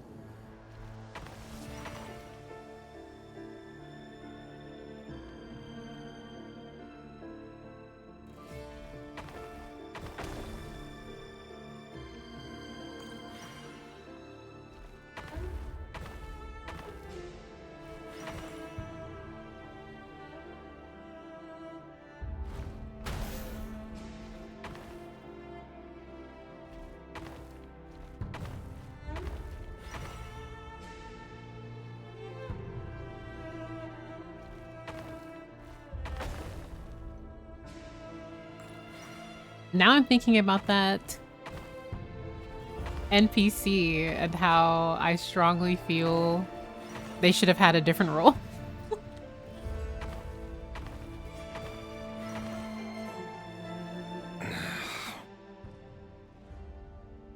This place is filthy. And the smell is abominable. Clearly, the king doesn't allow his prisoners a single shred of dignity. This is dire. Found you. Hello, Mr. Vedafulnir. Ah, it's you. Surprised? Oh, wait. I guess surprise isn't an emotion that prophets feel very often. I certainly felt some surprise in the moment when I was blinded.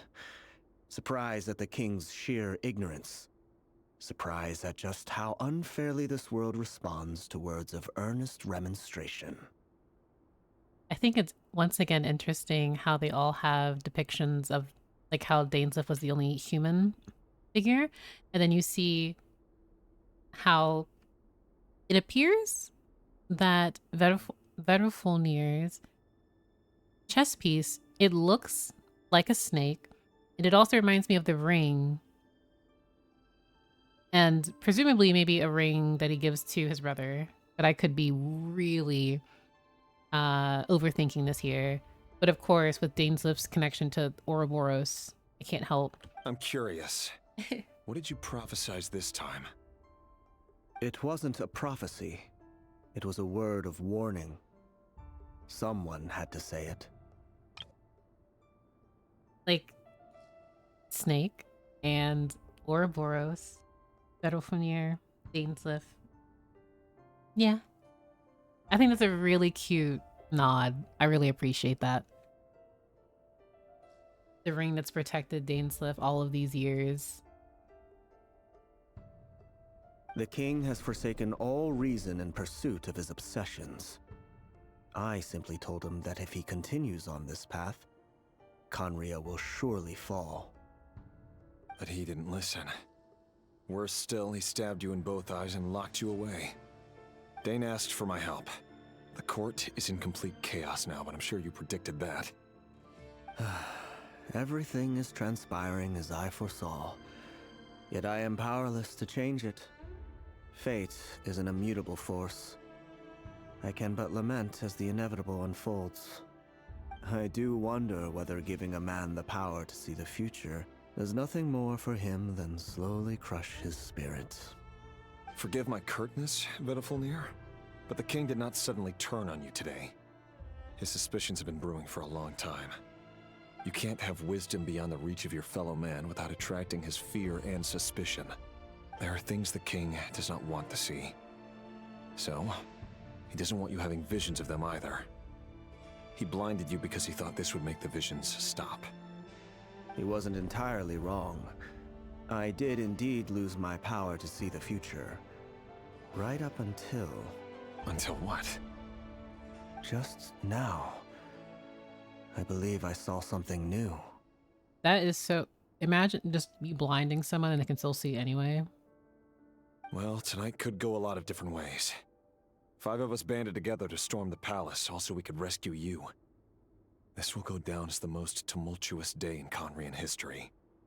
I sense hatred in you, but also hope.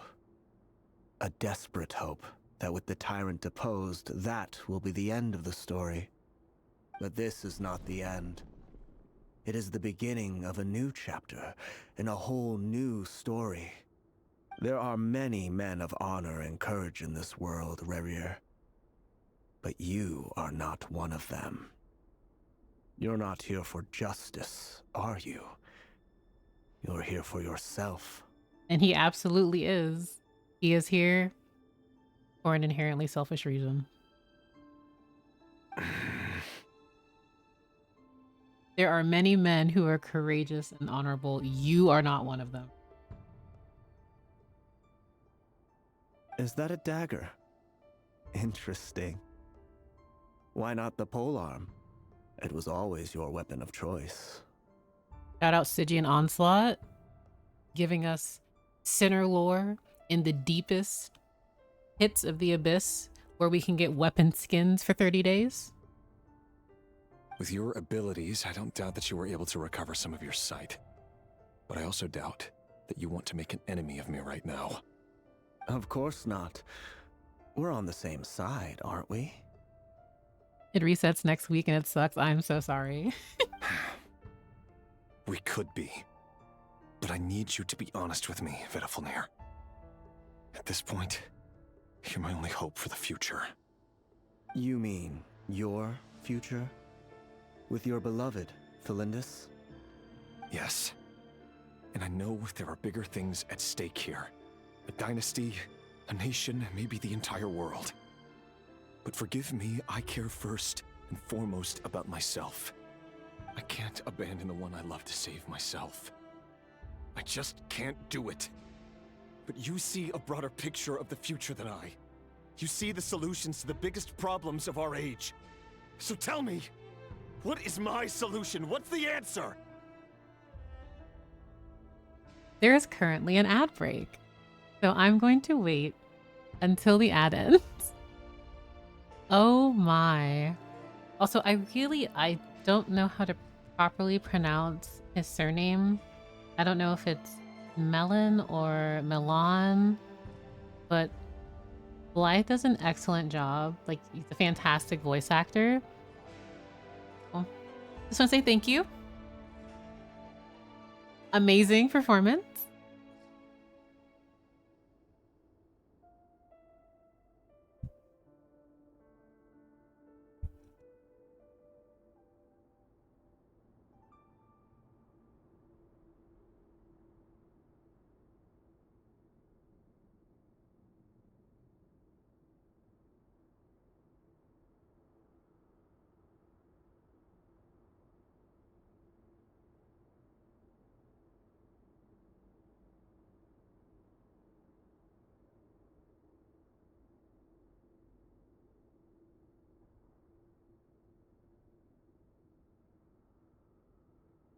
Okay. I have successfully hydrated, and I also hope everyone else has hydrated. Thank you, Vega, for the reminder to stretch and hydrate.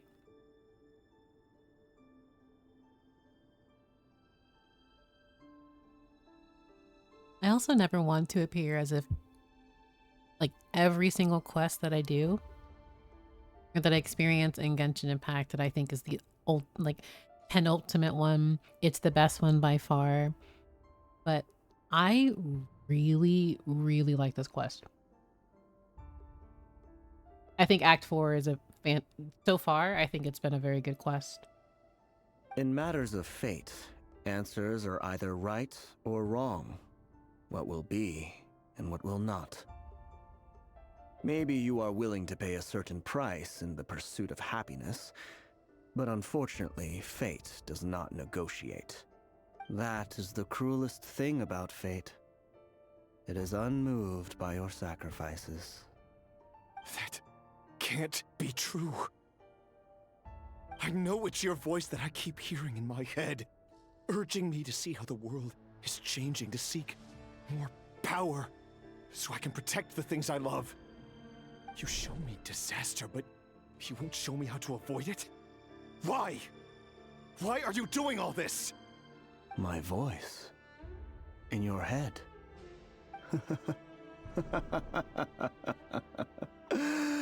So, you hear it too. The voice that steals your mind, gains your trust, and drives you crazy. It turns out that we are not so different, you and I. Vedrfolnir really said, oh, that's not me talking to you, that's the Abyss. Vedrfolnir just broke into the strangest smile I've ever seen in my life, as if he'd discovered some monumental secret. But then he suddenly switched to looking extremely weary. Very well then. My advice to you is as follows. You must persevere. Whatever trials and tribulations you may face, be steadfast in the belief that they are your path to the future. For as long as you live, your story with Thelindis shall not come to an end. That is the only chance you have of fighting back against fate. Why is it Vedrfolnir's voice Rara is hearing, though, I wonder? Well, I think the voice could easily be like Thelindis or Vedrfolnir, because those are the two people that I feel Rara would be inclined to listen to more than anyone. It is up to you whether you believe my words. Regardless, that is all I will say on the matter. I have no right to intervene any further. Not to mention that the Abyss preys on your vulnerability and is drawn to those who have this to very high emotions, negative, like the corruption that humanity innately can have. I won't say innately, but the corruption that festers. And the more that Rara shrinks into himself, and the Abyss clearly sees him, TM, because they are just living in a society where the Abyss, knowledge of it, society is very interested in the Abyss. So I think it's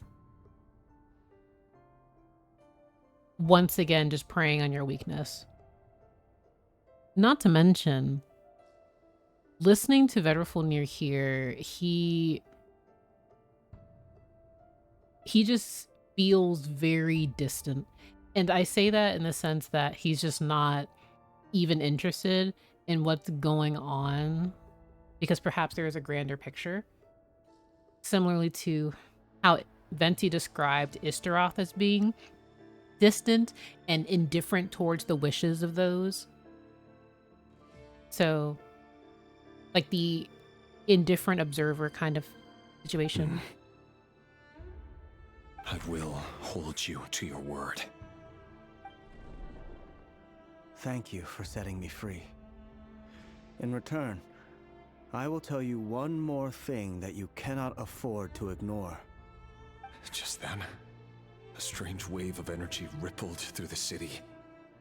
We had no idea what it could mean. Because you can just see how, like, you just see the aura of the Abyss just engulfing everything. How the magenta and purple waves, how they're becoming stronger and thicker.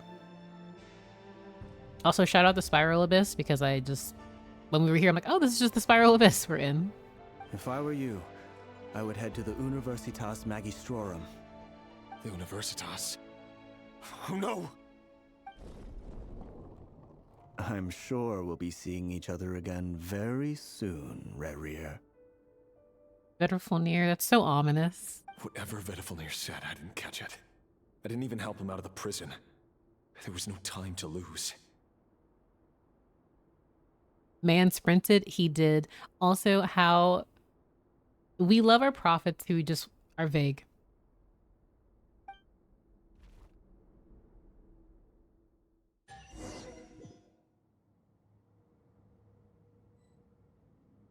Once again, I kind of would have preferred if we got the chests, like, after... Oh, this music! If we got the chests after this, because it just seems kind of comical.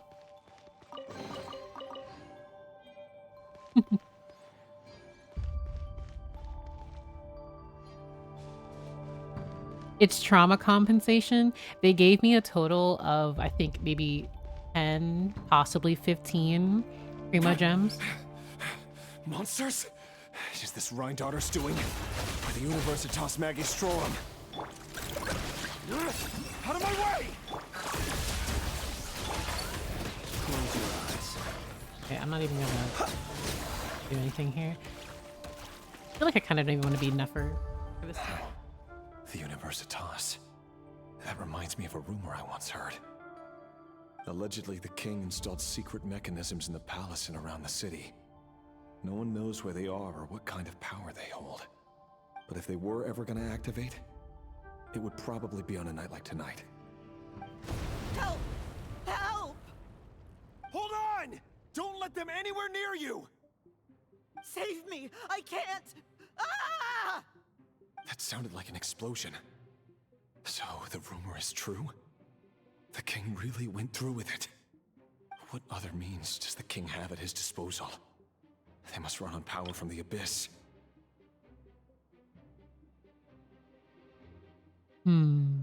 Why does this sound so familiar?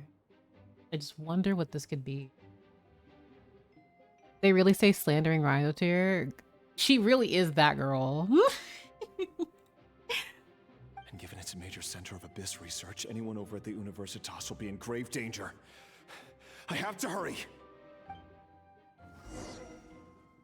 The way that... Also, hurry to the Universitas Magistrorum. This is still so good. This is such a beautiful quest script. But... I honestly forgot what I was going to say. Never mind.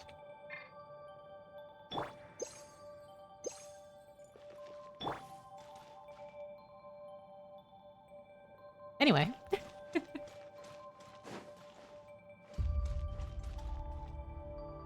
Oh my gosh. Is this giving... Okay, I was gonna say it's giving Dainichi Mikoshi just because of some of the structure being similar, but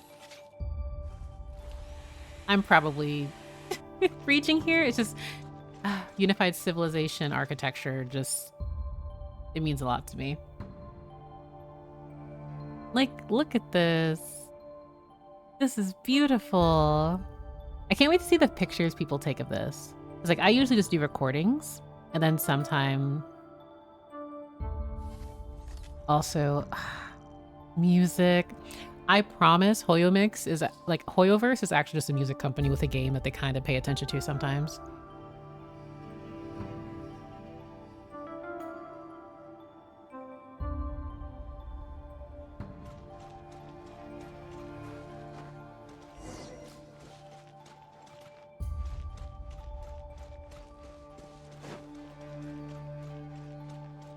Oh, wow. Like, this entire area is so pretty. I'm going to take pictures.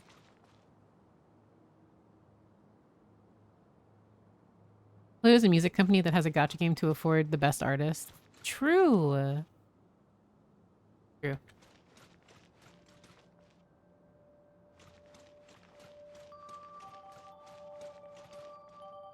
Like, look at this. This is so cool. also the fact that we are just... I know we're currently in a domain, but I actually want, in the future, presumably when we experience the Conria chapter, to explore the Universitas Magistrorum, because I would love to know the lore there. I would want to read every single document and pick up every single book to uncover what they've been doing there, what research they have, all of that. Because it's so interesting what you find in the ruins of a fallen civilization. So, but yeah, I'm so curious. Anyway. Oh my.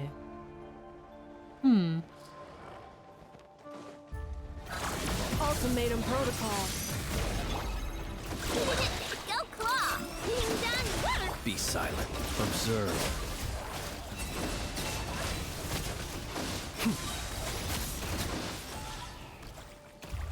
Oh, they're so cute.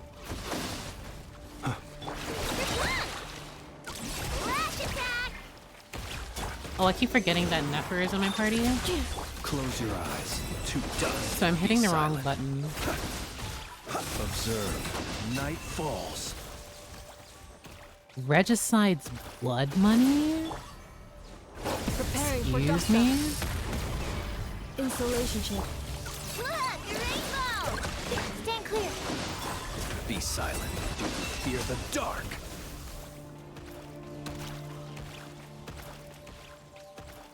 Regicide's blood money is such a name for a boss. You can't run from debt. Quite literally.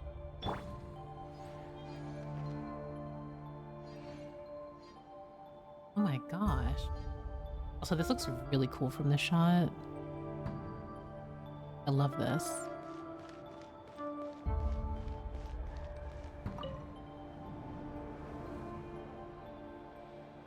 Monsters at the Universitas Magistrorum? Why now? Regicide means killing a king? Yeah. Also, I'm still not over the fact that Verulfunir really was like, oh, I will give you some advice, Rere. You may want to head to the Universitas. Until next time. Like... Oh no, they're coming. It's no use, the table won't hold out much longer. The weapons. Where are the weapons? Of course. All the lab equipment was upgraded after the inspection last week, but the new weapons haven't been allocated yet. I'm done for. Is anyone there? I need help! Also, Onigiri, oh, thank you. Thank you for the follow, too. I love the lore, music, and art of the game. I hope you are comfy here. We're all a bunch of dorks here who like having a good time, talking about the story, giving our opinions, rambling about our faves and all of that. So, yeah, it's a fun time. Rere, are you going to elaborate? Verulfunir. No. He learned from the Kuthar. No. No. Which is hilarious. Stay back! Please stay back! Please!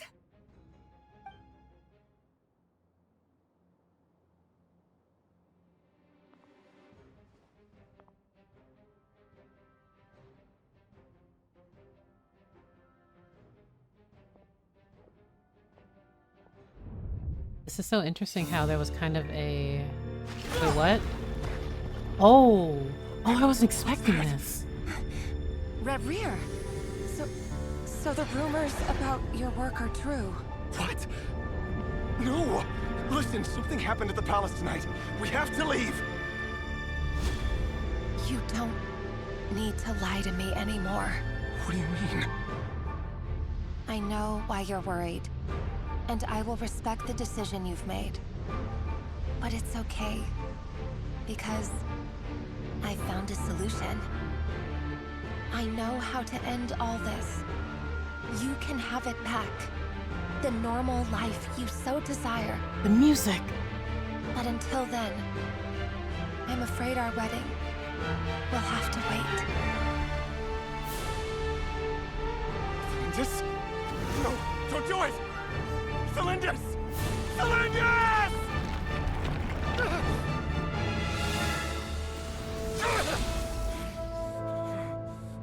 I told you, Rerir. Let her go. Oh my god. You will find someone better. No! No, I won't do it! I have to save her! By what means exactly? A lowly pawn. You lack the power and the strength of will. Do you know why? Tell me! Oh, Come to the palace. Join us.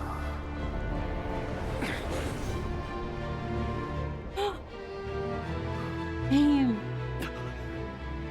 Rerir, thank goodness we... Step forth and take your share. You made it. Divide the abyssal power? Not you too.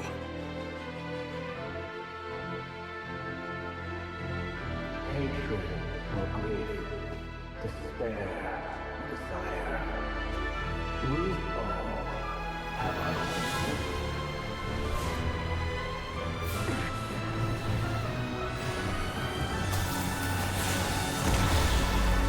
Oh my gosh. Rerir. Rerir. Cylindus? Were you daydreaming?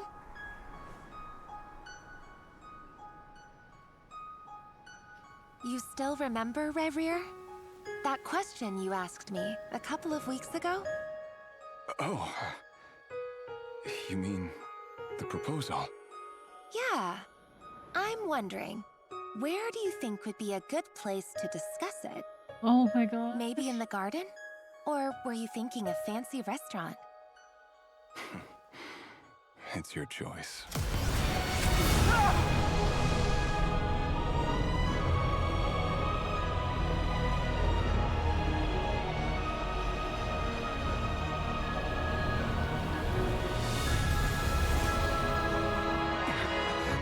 Oh.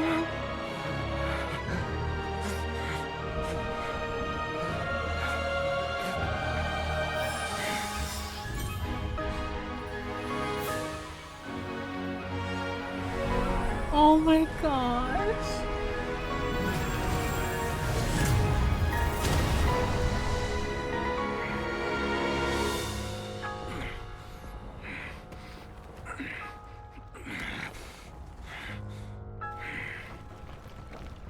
I will find you.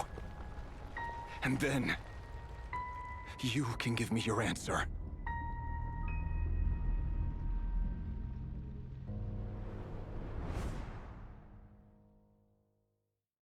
I'm like actually speechless. So emotional. That was beautiful. I'm so sorry, chat. I'm so weak for pathetic, but that was such a beautiful. Oh my god, the tragedy. Oh my gosh. Like Rerir is so. He's so very human, despite. Oh my god. Of course, this. Both Rerir and Thelindus both are such interesting characters. I think I cried like 3 or 4 times. Oh.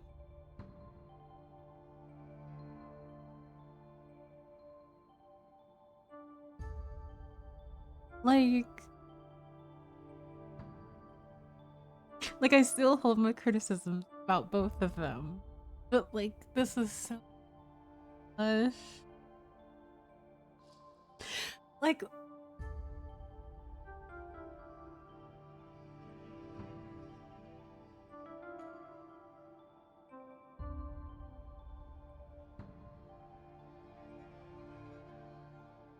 These two are such interesting characters. Oh my gosh. That was like claps to Hoyover. That animation was gorgeous. They've only gotten better over the years.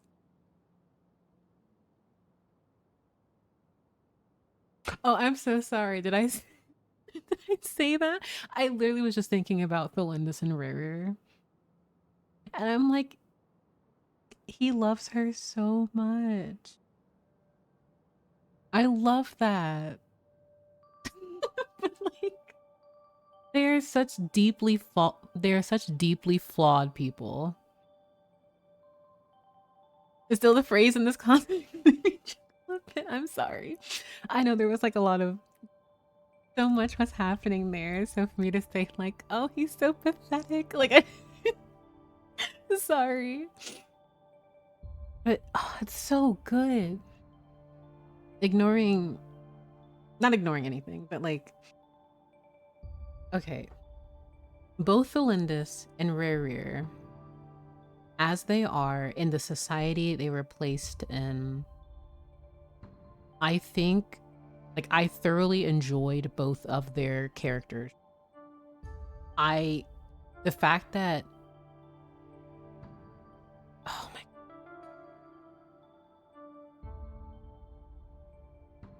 that was so heartbreaking. Like, I can only speak for myself, but I will always eat up a person who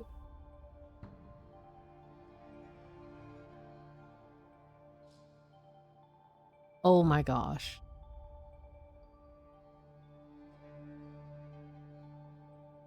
And I think too, with the way that no matter how you would have framed either of, at least, I'm not going to sit here and pretend to be like an omnipotent, like I'm very like incredibly knowledgeable about X, Y, or Z. But to me, that better for me, oh God, Rare and Thelindis were just a doomed couple. Like they were just a tragedy that was going to end in tragedy regardless. Because remember, the love story, very tragic. It does not, again, absolve their complicity within the society that they were in. The ethnic cleansing that Rare participated in, and then even stated how he's very good at his job as well. And all of the layers with that. They are very deeply flawed characters.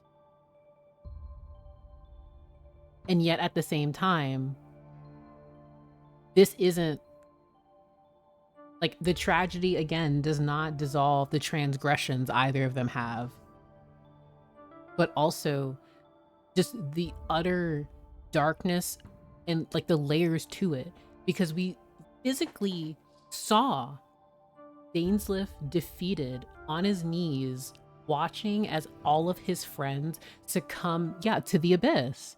Just like you said, Ben.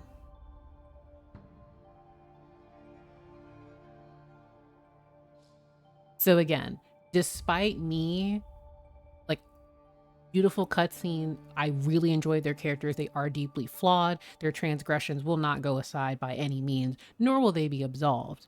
But I still appreciate the tragedy that was shown and how how throughout human history, this has just been like, this is just such a layered topic that I just really appreciate. And I think both of these characters did an excellent job showing that.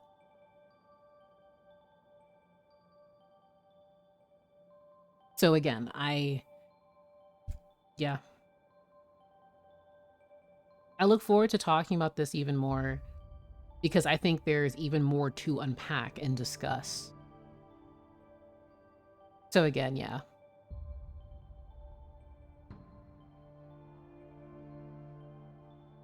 And if anything, I always joke about Dainsleif being the saddest, wettest cat of a man. But in that moment especially, watching those who were supposedly your friends or those you were allies with or whatever just betray you in that way. It's heartbreaking.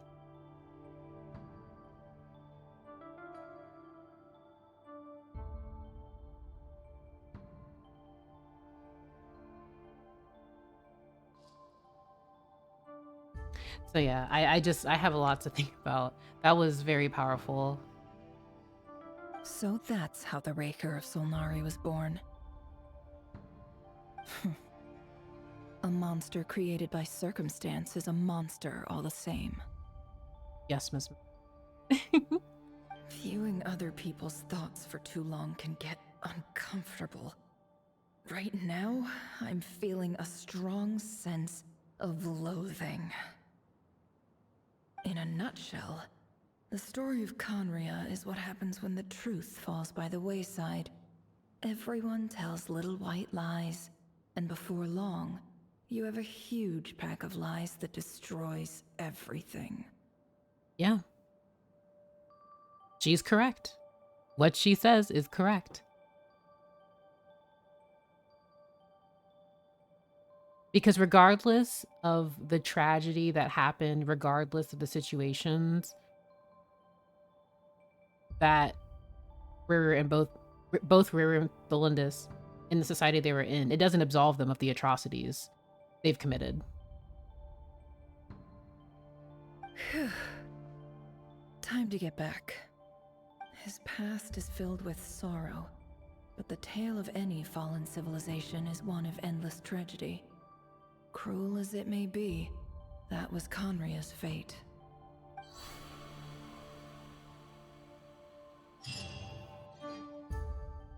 If I hear the chest noise after this, that will be so ill-timed. Thank goodness. It's not. Everyone, I'm back. Can I get a standing ovation? Oh, claps for Miss Neffer. You did excellent, darling. On the lore aspect, though, this part gave us context. Excuse me. I was drinking water. On the Cataclysm timeline, the sinners became sinners before the Albrecht became regent, so at least sometime before the Cataclysm. At least a saint of a girl made it out alive? Yeah.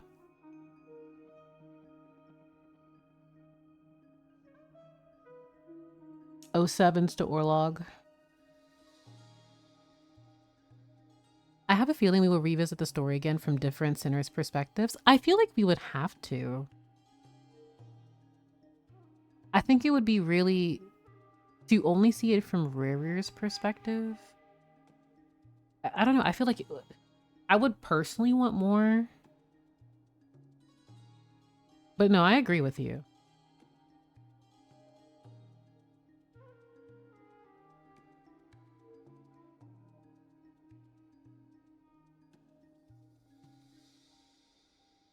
I'm still just thinking about that cutscene, and I'm also still just thinking about the Eclipse Dynasty and the atrocities that they committed.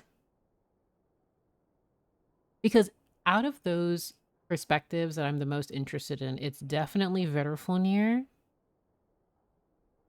and Rheindotir. But I feel the closest we might get, honestly, would be Verfunir. Obviously, they gave us like a little peek. Like, I think it'd probably be easiest for them to showcase a bit of Dainslift, even though we got a little bit there.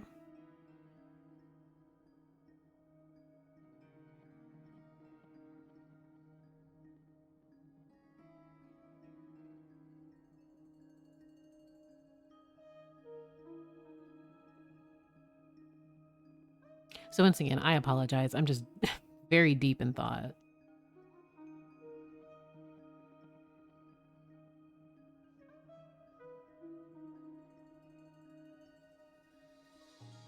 And once I eventually finish this in like 5 hours, I'm actually curious to see further discussions about different elements of the story and new history or new information informed with. Nefer! How are you holding up? Feeling okay? Nefer, quite literally, we would not have any of this information without you. Thank you. fine. Boss is a pro. Yes, I'm fine. You will have seen the events of Rerir's life through my thoughts. It's now clear that he is just a regular nobody, driven by personal tragedy, as he said himself. I mostly agree. There's only so much we can know about him from his memories alone, but they did give us a clear glimpse into his life in Conria. However, I would not consider Rerir to be a nobody. He was deeply involved in the events of that era. Yet, when the catastrophe of a generation strikes, nobody is safe. Sounds to me like you're speaking in riddles again. Is this you urging me not to abandon the people of Nod-Krai in their hour of need? That's not what I meant. Although I do hope you choose to remain a part of the plan. Without you, the mission ahead will be all but impossible. Then try to remember that I respond better to the carrot than the stick. And I don't appreciate being bossed around. Now, as for you, Missy, you were excellent. You stuck to the rules of the ceremony and kept your mouth shut the entire time. Bravo. Cool. So, can you fill me in on the deets now? Most of what I saw went right over my head. Patience. You'll hear the whole story, don't you worry. But let's meet up with the others first.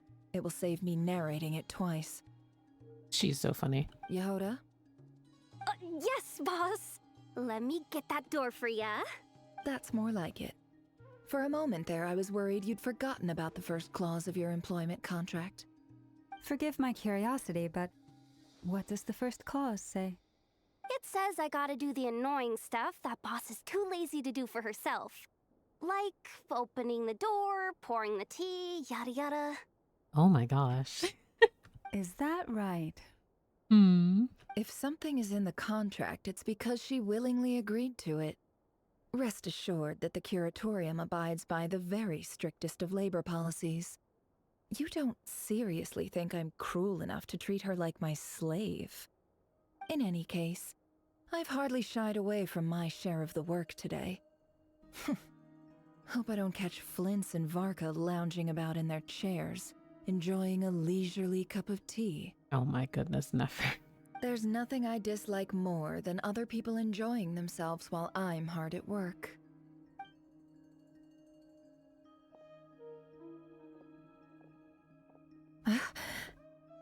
Oh?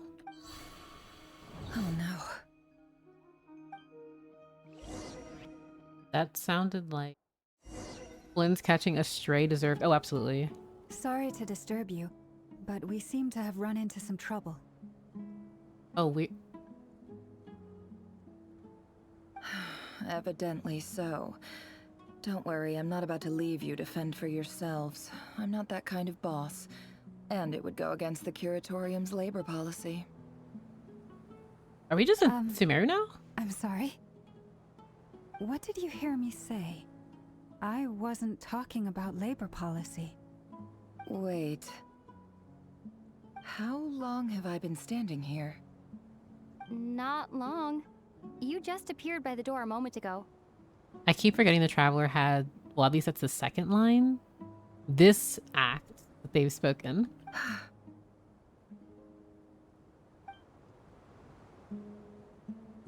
Boss, what's wrong? You look like you've seen a ghost. Are we in Nefer's memories now? We've been tricked. We never left at all. Somehow I hallucinated that whole scene back inside the office. Hallucinated? But how? Wait, okay. How indeed. This place should heed my will alone. All thoughts and actions that occur in here are just a result of pawns moving across the chessboard in a carefully calculated manner. And nobody has access to this chess set but me. So you control everything in here? More or less. But yes, it's a special technique of mine. Like, I feel perhaps she was in Rerir's memories for so long that it's now affecting her, and we're now in her memory of Sumeru, I believe. or it has to be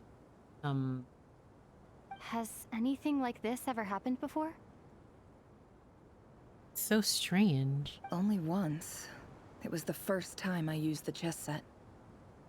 Is there any similarity between what happened then and what's happening now? I suppose my thoughts are a little turbulent, which was also the case my first time. Is there anything I can do to help? The first clause of your contract clearly states that I only need your help with things that I'm too lazy to do myself. Meaning you're not feeling lazy right now? Meaning this is not something Yehoda can help with. The chess set is a personal treasure that I alone understand. I must be the one to find our way out of here. Boss, it's fine. Really. Let me do something useful. Oh, listen to you. Whatever would I do without you, Yehoda? What? Really? Yes, really. Where would I ever find another employee as obedient and servile as you? God forbid anything ever happens to you. Never? Oh, okay.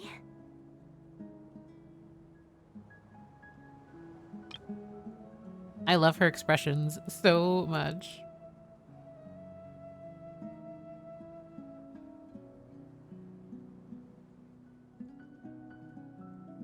Well, anyway, I was thinking of fetching some water. There's gotta be a source around here somewhere. I suggest everyone finds someplace comfortable to take a rest. We gotta conserve our energy.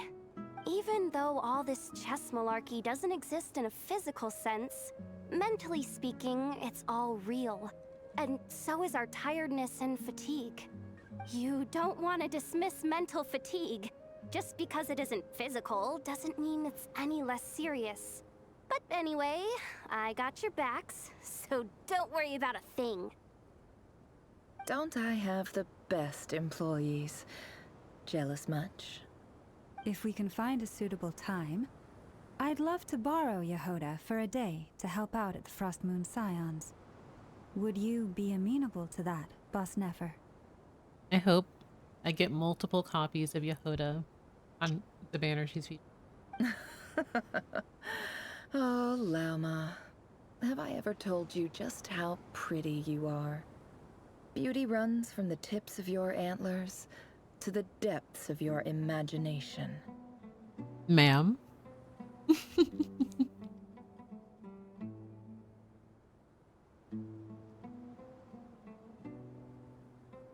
Gage.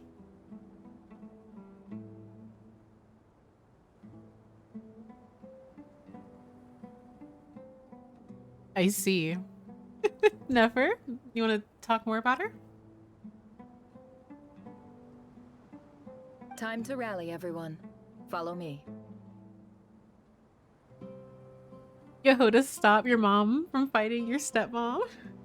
Absolutely. As we continue our journey, the same rules will apply. That means stay focused and no talking no matter what we encounter. And don't disturb the chess pieces. You have my word that I will get us all out of here. Moonlit Night. Dance of Death, Serpent and Scorpion. By means of a special ceremony, you finally learn about Ratio of Solnari, Rare's past. Now all that is left is to leave this. Get a room already, YouTube? Yeah.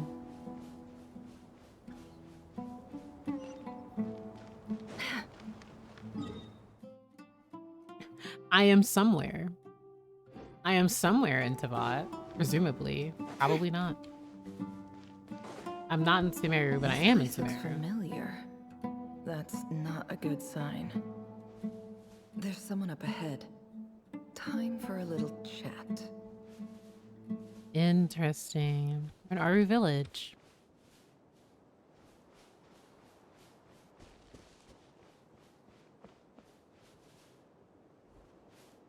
I wasn't expecting visitors at this hour. Wait, is that? I left Sumeru, but I also stayed in Sumeru. Yep. Oh. It's him. There you are. Sinue's been looking for you all day.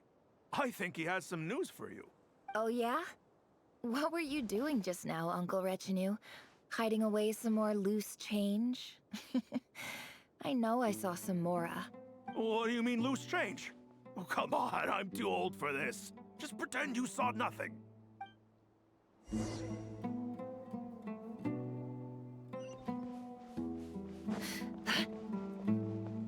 This is so interesting. I'm actually...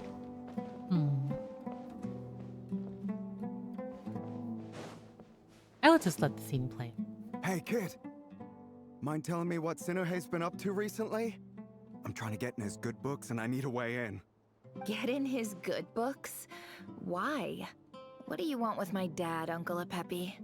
I've written a new song. I was hoping to showcase it at the next festival, but I'll need his approval. A new song, huh?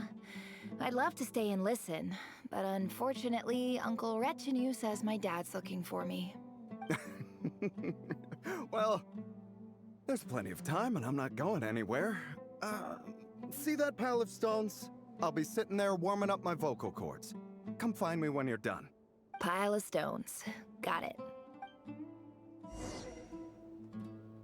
Into the mind were memories of a young Nefer.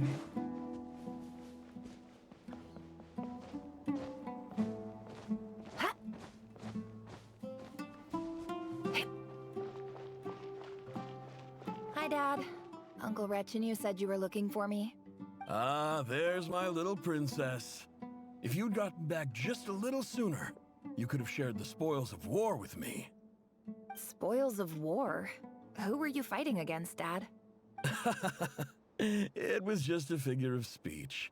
The aftermath of a sandstorm is no time to be waging war.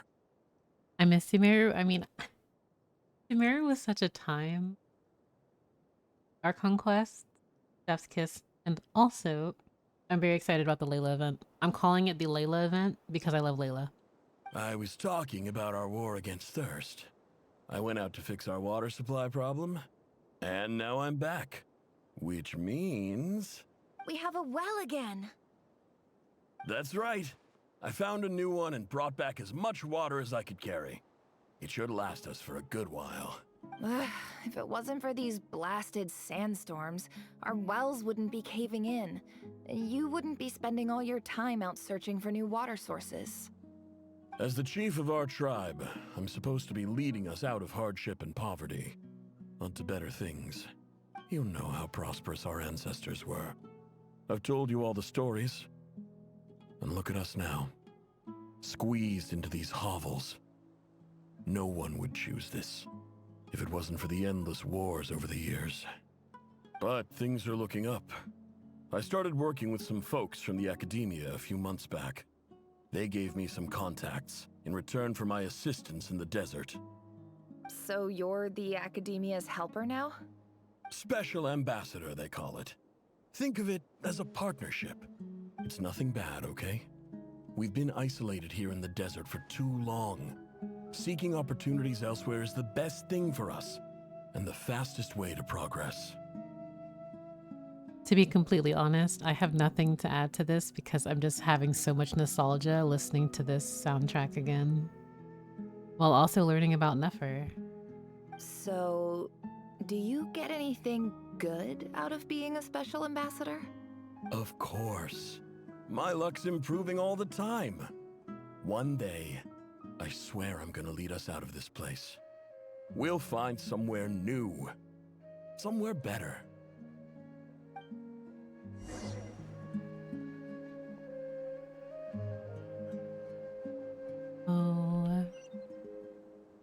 Oh, Sumeru.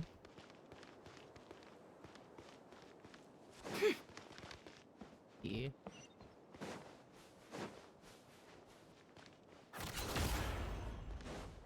I did not mean to hit that, but I will say No more lies. I love her animations. Very classy, very sassy, and I love her confidence.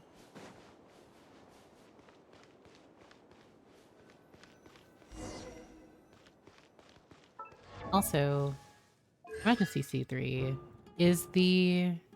Oh, for some reason I thought her skill would just only be like a 1. Usually if there's like, you can use a skill multiple times, it's like a constellation thing. But I guess in her case...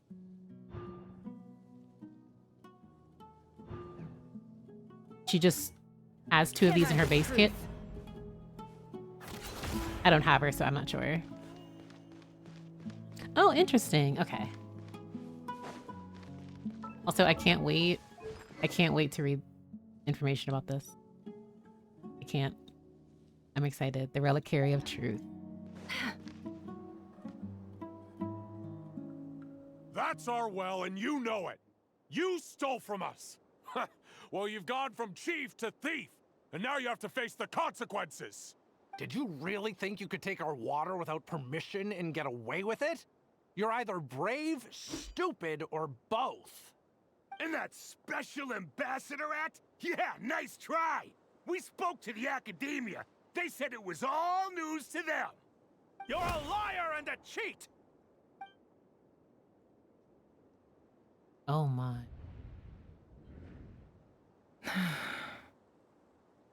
I heard Yehuda gasp, but I don't blame her. Most people are terrified by the sight of blood. Corpses strewn across the ground. The wounds are clearly from scimitars and daggers. The desert dwellers' weapons of choice. There's a handwritten note on the ground. Let's see what it says. Halil, this is Sinuhe, chief of the Shimti tribe. Surely you remember me. I was the one who helped you and your colleagues avoid the quicksand in the desert. This is my 2nd time writing to you. I assume my last letter must have gotten lost in the mail, as I didn't receive a reply. I'm writing to you because I need some help.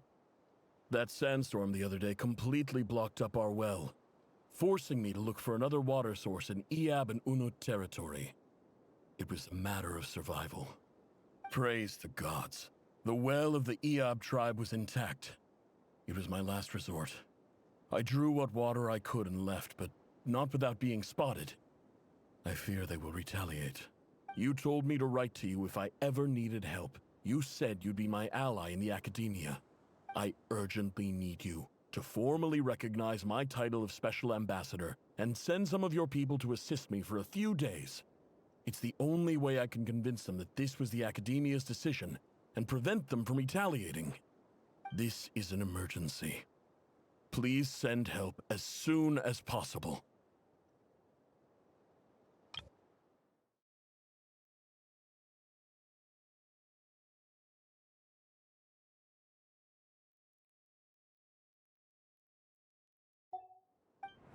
Looks like this letter never got sent. The writer died a grisly death, and the letter was trampled into the ground. It's badly defaced. Some parts are barely legible. What a ridiculous lie the surviving Shimti tell. Their whole village was butchered over a sip of water. Goodness. I just had to listen to that. Ah, officer. Welcome. Welcome to our humble village. I thought you would at least have the courtesy to provide some respectable libations. This is the finest wine Aru village has to offer. I promise.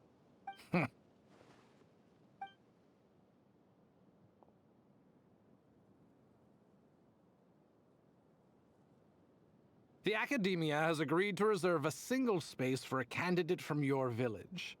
But I remain skeptical of this entire endeavor. I highly doubt anyone in this desert possesses serious academic potential. Please, have faith. If not in us, then in our god. The child we found shows great promise. I beg you, take her away from this place. Give her a chance. Don't let her talent go to waste. I don't recognize her. New arrival? Mahamata. I don't like you. She showed up here a few days ago and we took her in. She's a really bright kid. Please help. I'm begging you. So, Where are you from? One moment. Doggo is barking.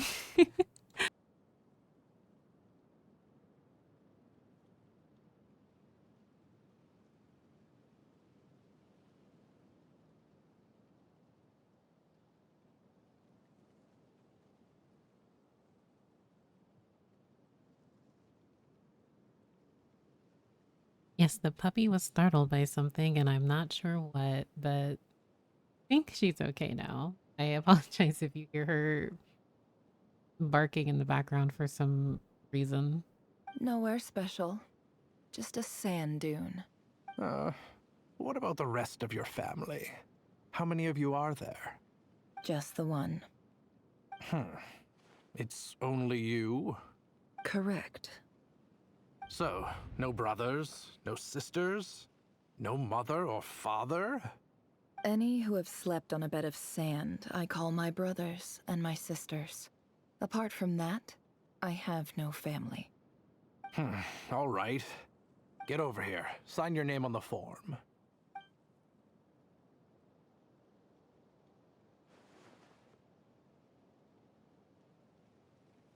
Never? You're rather fair-skinned for a desert dweller. So,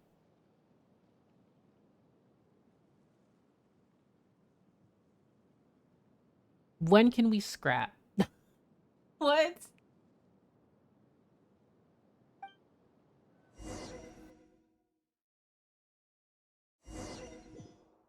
Girl, what? Oh, absolutely not. No.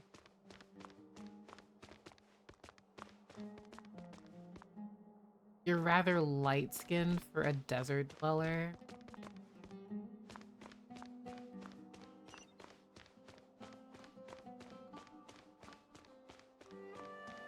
He really said, "Why are you white?" I feel like it's more so, no, I'm surprised. Only those of darker skin are...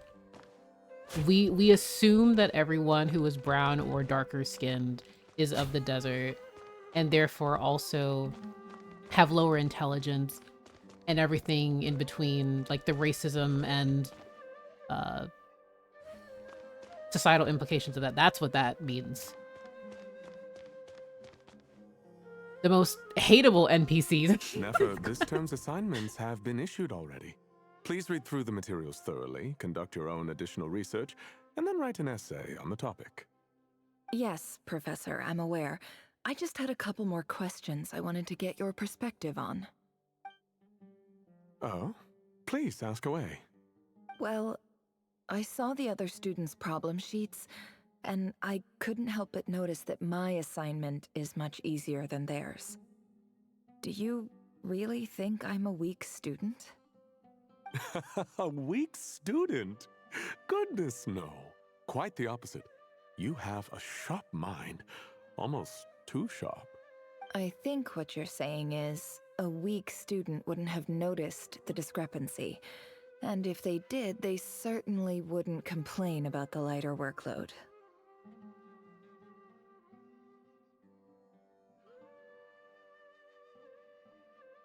You see, sharp as they come.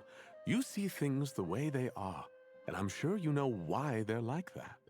Because of where I come from. Because I'm different. I'm sorry, Nefer. I don't like it any more than you do. It's just... Anyway, you said you had a couple of questions? What's the other one?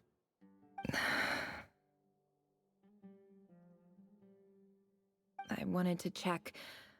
If someone sent me a letter to the academia, where do I go to collect it? Ah, your family wrote to you. As long as they put your name on the envelope, someone should hand it right to you. Not exactly. It's not even a recent letter. I was just curious where the mail would end up if no one collects it. The House of Dana, I expect.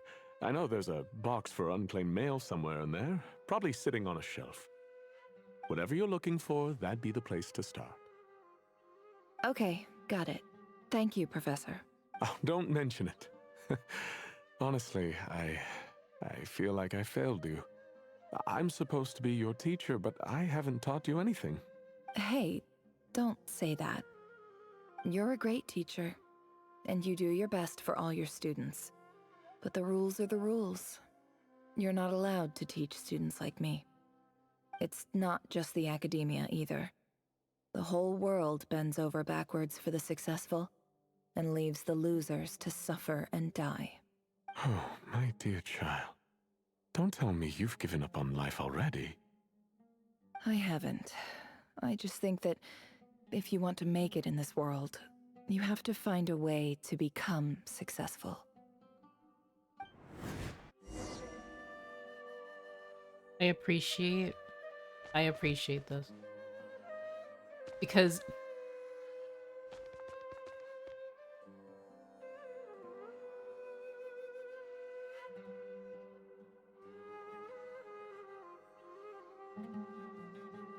sorry, I'm just thinking of what I want to try and begin to unpack just with Nefer's character. Oh, I can't talk to him again.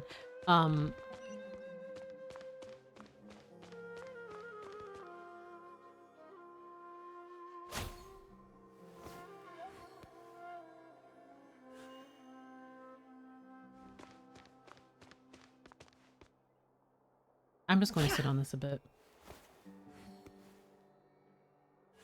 And the reason I say that is because the idea that the first thing that Hamata had said to her is that she was light-skinned and was not expecting anyone of her complexion to be in the desert.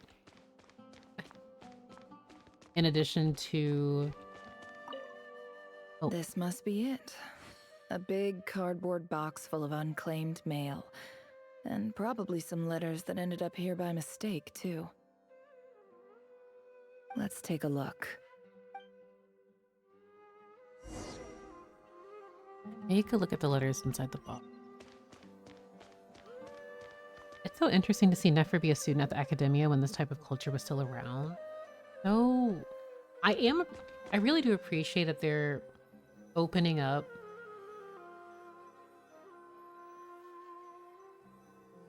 like they're giving us more as to the culture of multiple nations.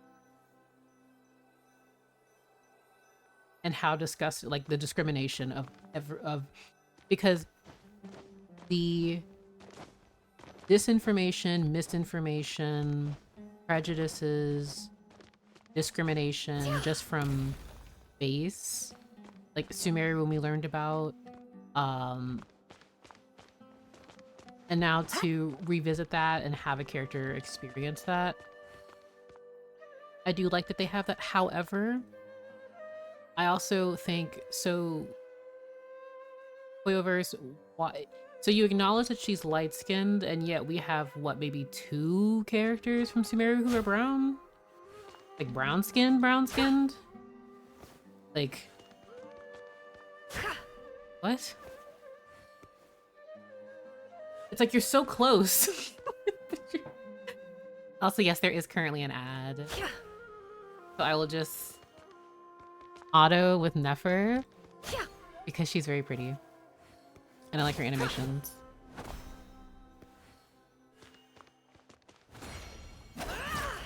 Oh, I've never... Wait, I don't think I've seen her charm. Oh. I'm coping till the next Sumeru character. I, once again, would have to be very... I would have to see it to believe it. I just do not believe Hoyoverse really has it in them to give more characters with brown skin. I don't. I will physically have to see it. This...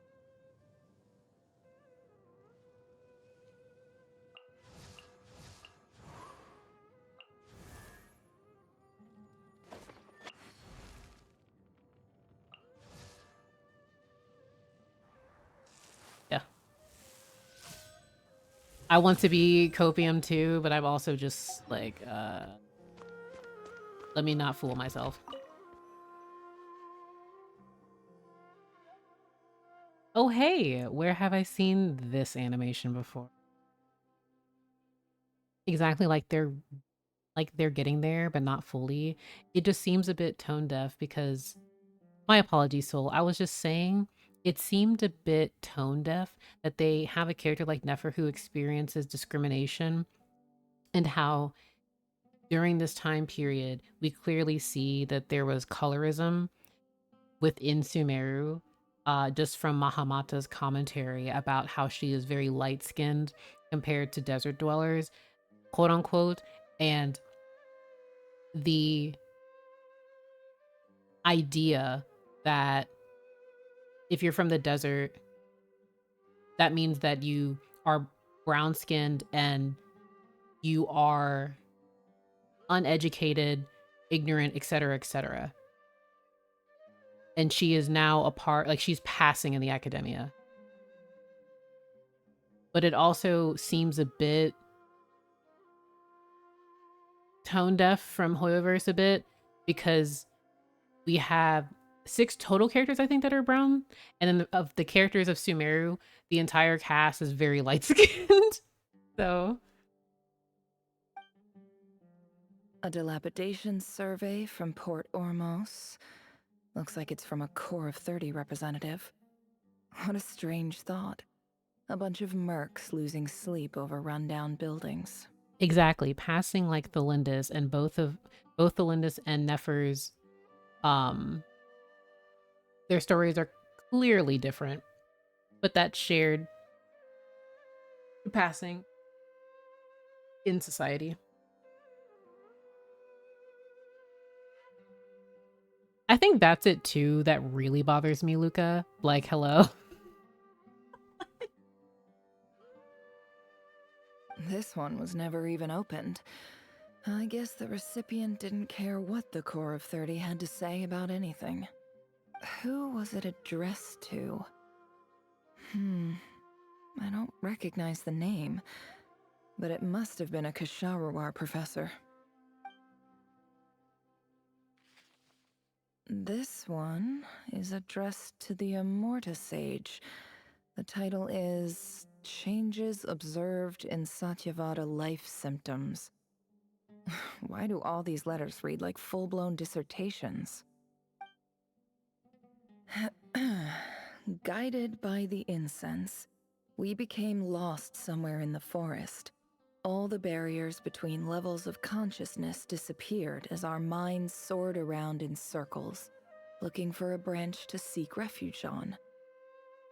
In clinical terms, these symptoms fit the description of incense poisoning. The Immorta Darshan strictly prohibits the use of hallucinogenic substances, but I believe there are still people getting away with it. For example, my neighbor who always breaks out into song and dance after using incense. This seems like something the academia would want to know about. Why wasn't it collected? Wait, what's this written on the back? It's so small.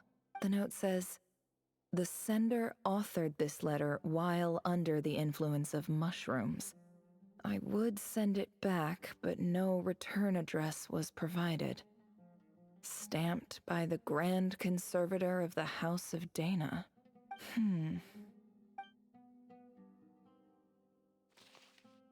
This next one is addressed to Grand Sage Azar?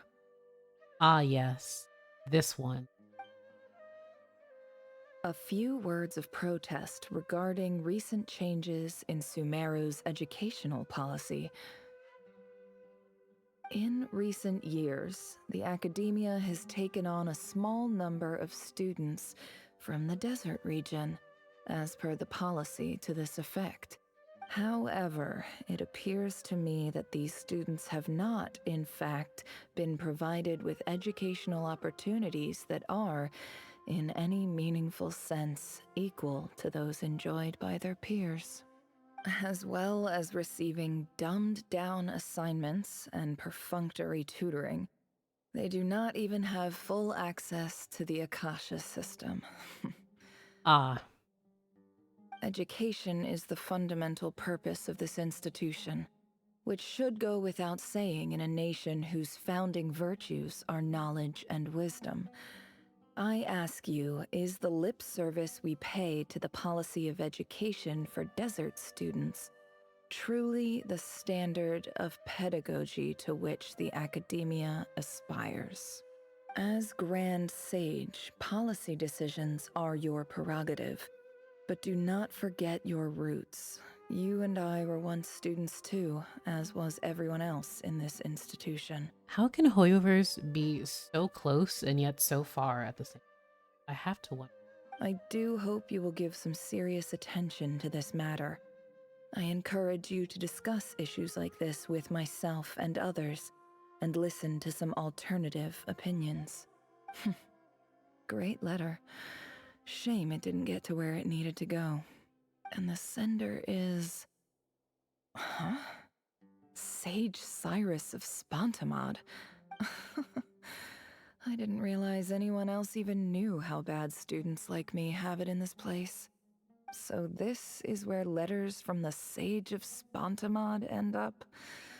Nice one, Grand Sage. Really enlightened leadership. Whatever. This isn't what I came here for. Moving on. I'm not exactly holding out hope that a letter sent from the desert would even make it here. But if it did, where else would it end up if not in this box? I can't believe how much discarded mail there is. Must have been years since someone last went through it all. And this is just one box. The whole House of Dana is boxes on shelves. I don't believe for 1 second that any human being has sat down and read through all the documents in this place. Who has that much free time on their hands? I absolutely think it is Unknighted. I'm listening to Nefer, and I'm like, man, there's really, there's a lot to unpack here, and I think there are different... This is all over the place.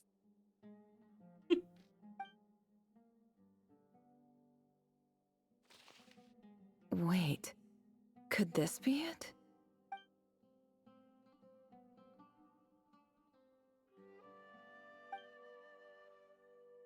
And of course, it would be right at the bottom of the pile. Clearly, no one gave this letter so much as a first glance, let alone a second. The handwriting on the envelope looks very familiar. Greetings, Halil. My name is Sinuhe, chief of the Shimti tribe. I was the one who came to you and your colleague's aid when you ran into trouble in the Great Red Sand. I don't know how well you remember it now, but I brought you to safety and gave you some water and other supplies. You seemed very pleased and told me your name. In my tribe, learning a person's true name is serious business, and I therefore see you all as friends. You were kind enough to leave your contact details, so we could stay in touch. The Shimti tribe lives a harsh, nomadic existence in the desert. You were sympathetic towards my plight, promising to make me a special ambassador of the academia and help us find a way to make a better living.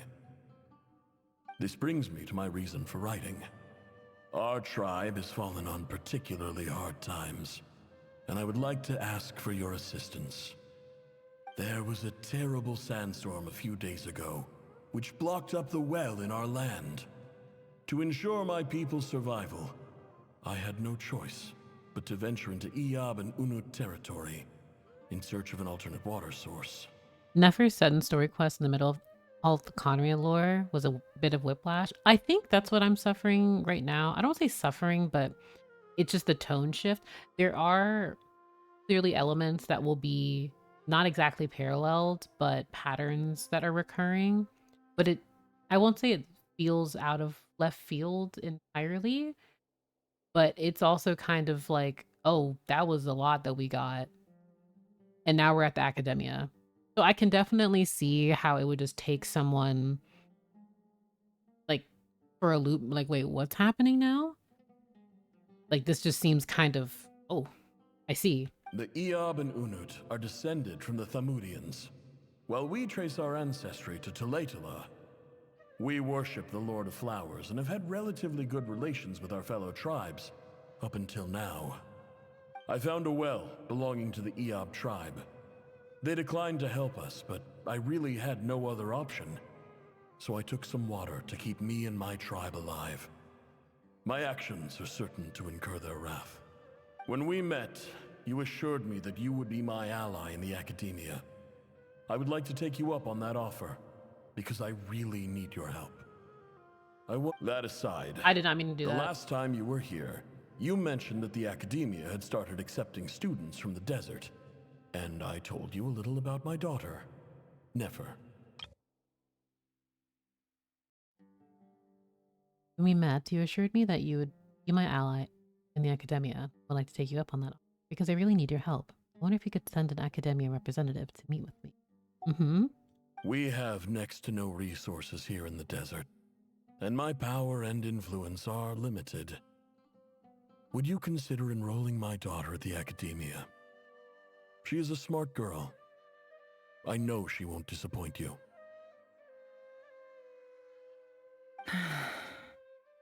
From the outset, the academia never took you seriously. Those things they promised were just empty words. I doubt they even remember the name Sinuhe. And you were so emphatic that your luck had finally changed for the better. You swore you'd lead us to a better place one day. You spoke with such conviction, like you were the most powerful chief in the whole desert. You liar.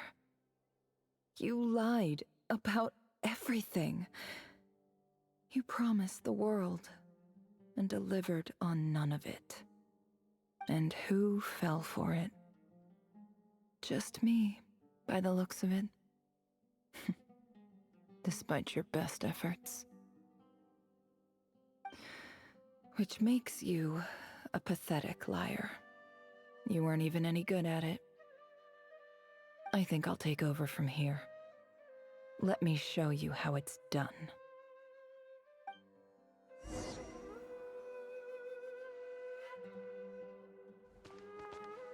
Where? Okay.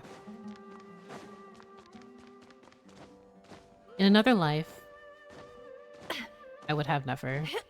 And I would be exploring and getting info and having fun with her. Alas, during his next patch, I'm sad. I do like Nefer.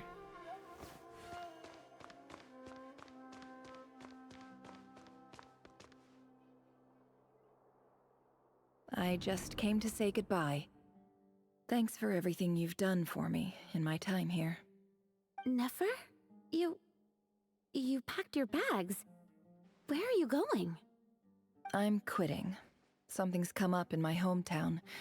Gonna head back and deal with it. Huh? But this was a hard-won opportunity for you. You know that better than I do. It was.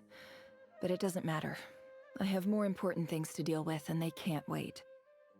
Oh, and I didn't want to overfill my bags, so I left some incense on your desk. What's wrong? I thought you liked incense. Although, I did read somewhere in the House of Dana that it has hallucinogenic effects. Don't use it all at once, alright? Isn't this the stuff you brought from your hometown? You're just letting me have it? But you said it's a rare and valuable commodity. Yeah, about that.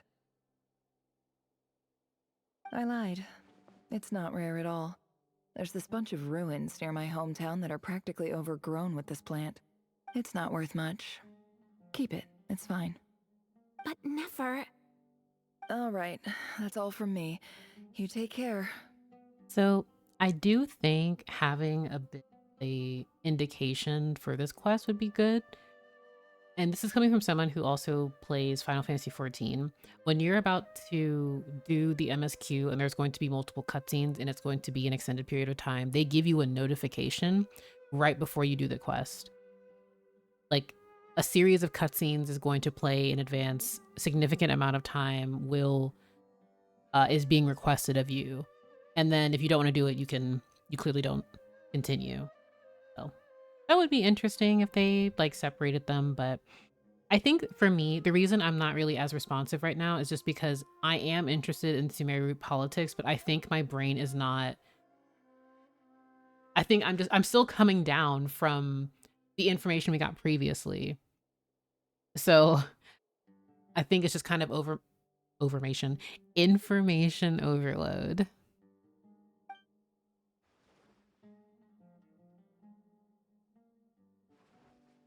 I had to leave and I had to Don't redo forget this me, quest. okay? I mean, we're more than just classmates, right? We're friends. Oh, I had to leave and had to redo this quest since it doesn't save right at your dialogue. Oh, really? Wasn't there a quest I gave you a warning about its length? I believe so. Yeah, I don't remember the exact I'll length, remember though. you. I lied again. That incense is worth a fortune, and it's a rare find even in those ruins. Oh my gosh, never. And as for remembering her, I have far too much to do when I get back. No time to reminisce. I'll be lucky if I even make it through this alive. But either way, I expect I'll forget you pretty quickly.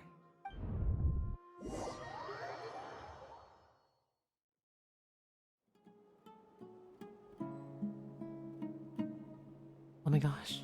Sumeru OST. See, now I want to listen to it again. I'm gonna cry.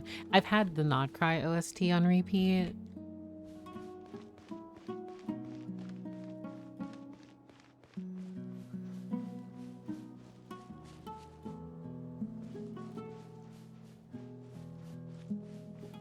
Oh, the nostalgia. Oh wow, that fire in the distance looks...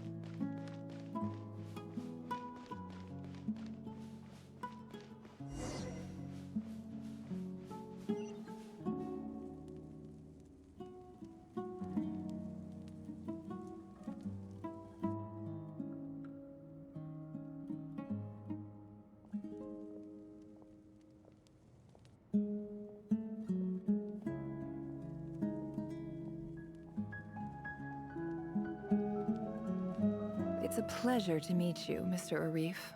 Also, welcome back, Grim. I hope work was well. So, what does the Academia want? Since they've sent their special ambassador, I assume there's a big business deal to be made. If not, I'd be very disappointed. Special ambassador. Oh. Please, sir, lower your blade. You're lucky I'm the one they sent. Not all special ambassadors share my admiration for the Iab people. The ever-shifting balance of power in the desert reduced the once great civilizations of this region to rubble and sand.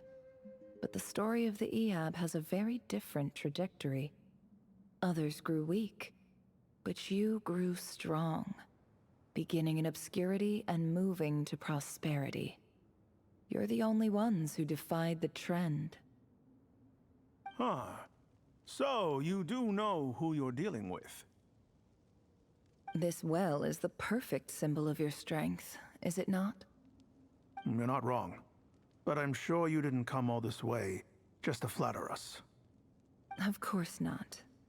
I came to bring you some very good news. Some information that recently came to light, which might just be your ticket to freedom. Records uncovered by the Vahumana Darshan show that a certain well currently under Iab control is built on top of some ancient ruins. These ruins are of great archaeological interest to the Academia. I checked the map carefully on my way over here, and I'm confident that this is the well in question. The Academia is offering 50 million mora in return for excavation rights. 50 million? No, wait.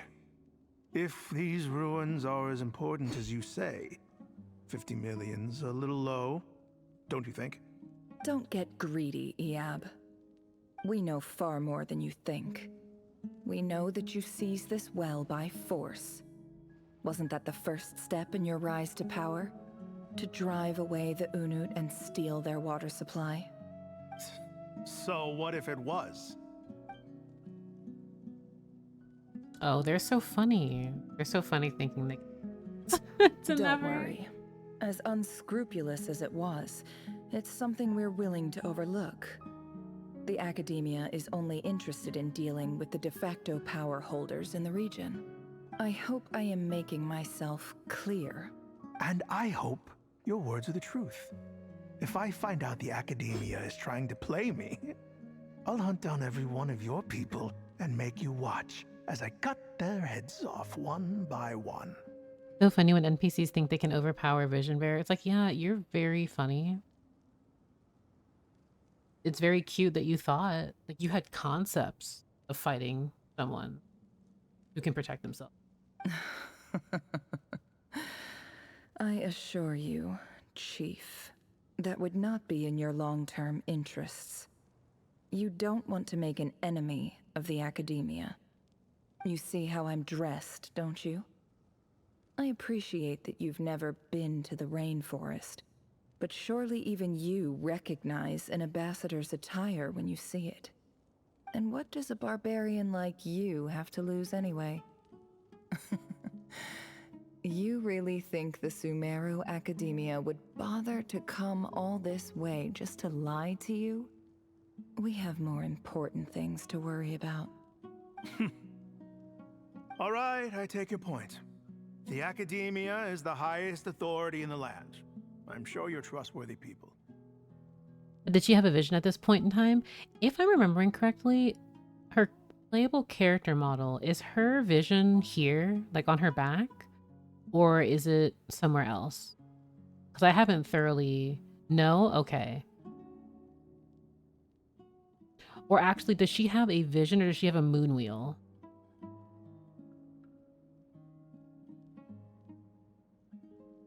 In that case, we have a deal. We will sell you the excavation rights. Her moon wheel's on her back? Okay, thank you. I'd like to thank you, Ambassador. This is good news indeed. Excellent news. In fact, it calls for a celebration. Would you do us the honor of staying a while and enjoying some Eob hospitality? Gladly. I am partial to wine myself, and I trust you are as well. So let's indulge in a few drinks together, in celebration of this momentous occasion.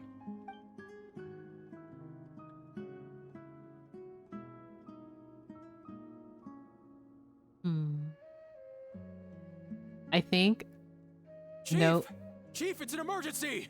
no joke. I think whenever I read the name, like the word Dawn now, I just have PTSD because of Star Rail. I just... Fine on, my beloved. This section was definitely Whiplash, but it also makes sense and has narrative continuity, I think. I think it does. I just struggle to really say anything of note or commentary, so in the meantime, I kind of just want to absorb the story as best I can. So I apologize for being quiet. I feel at this moment in time, I just don't have much to say, and then I would need to once again unpack it and then be able to provide proper commentary about it. It's the Unut. They've taken the well. What? Well, don't just stand there. Take it back. Yes, Chief. I have every confidence in the Eob's military superiority, and yet... Well, what is it? The Unut's response was alarmingly fast. The day after we reach a deal, they seize the well. This can't be a coincidence. Perhaps there is a traitor in your midst. Oh, thank you for the hydrate, Mim. I don't think so. I am obliged to remind you, Chief, that the Academia will only deal with the de facto power holders. If you cannot regain control over the well, I'm afraid you won't see a single mora of that 50 million. No! Please, Ambassador, just give me some time. I swear the Unut will not get away with this. That well is ours, and so is the mora. Glad to hear it. I will wait here for an update. If there is a traitor, I will find them. In the meantime, make yourself at home. I'll report back as soon as I have an update. Much obliged.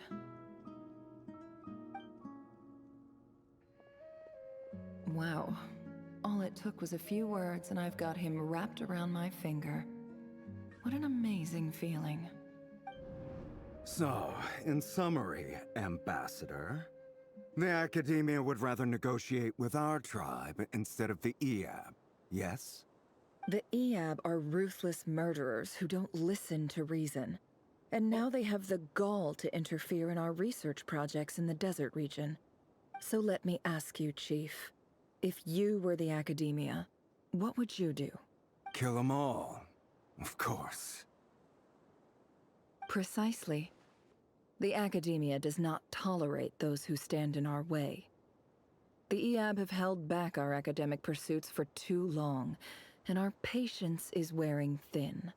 At the same time, there is simply no way that the Academia can be seen to be intervening in desert affairs. I'm sure you understand where I'm coming from. We have our own rules out here. If the rainforest dwellers raised arms against a desert tribe, you'd start a bloody war. Right. We can't confront them ourselves, but we can support their enemies. The Unut have always had strained relations with the Eab, which makes you our natural allies. Natural allies. She really is just... She's just learning to be a manipulator. I do appreciate how savvy she is. Weren't the Eab your allies once? You were quick to send them after us to protect your interests back when we stole that water. And now look at you. You're at each other's throats. Let me be clear. The Academia wishes to collaborate with the legally recognized rulers of the desert in this matter. We are asking for excavation rights to that well, and our offer is 50 million mora. Say no more. I believe we have an understanding. Good. Then I suggest you get to work. Get us access to that well, and the mora's yours. You see, Dad? Lying is easy when you know how. People will believe anything. I really appreciate going into the mind of Nefer, both metaphorically and like I really like this. I know I don't have much to say, but I appreciate it all the same. Also, It all adds up. I love her. It's just so... I love this. Sorry.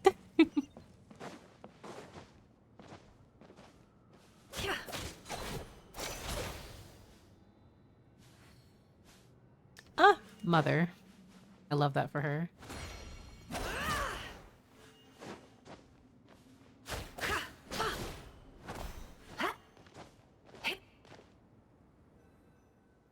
Oh, there's an ad. That was poorly timed. I feel so bad. Sorry, guys.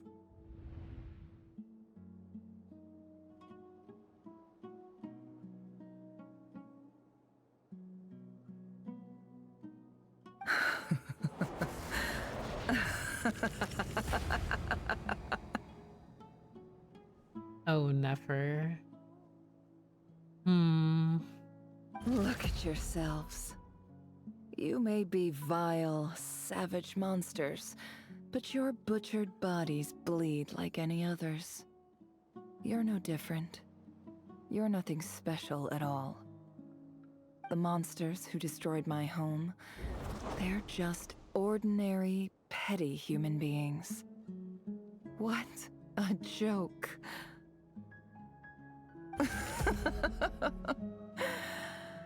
I think we're even now. I just want to say...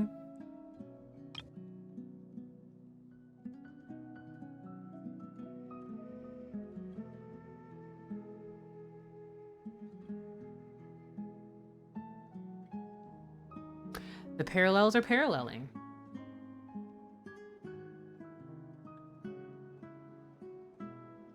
Maybe I've even done the desert a favor. It's a better place without all these people around.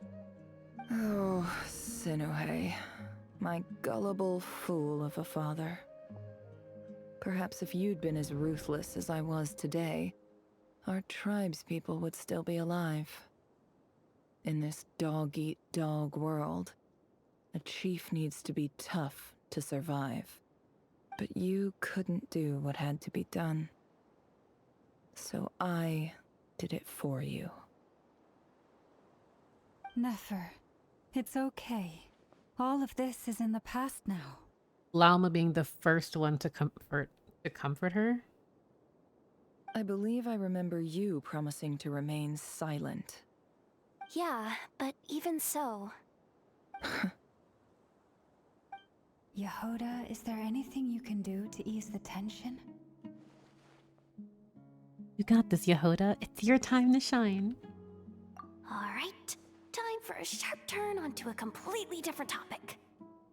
So, anyway, that's enough of that. When are we getting out of this place? Just for that, I hope at some point I can see Six Yehoda. She is so funny. Feels like we've been walking forever. I'm getting pretty tired. Oh, Lauma, you tired? Yes. If we can find somewhere to sit down, I could certainly do with a rest. It's not far now. There should be a temple just up ahead. Is this situation about to reach a conclusion? Yes. I wanted to ask, is this justified or not, in your and chat's opinion? So, I'll be completely honest.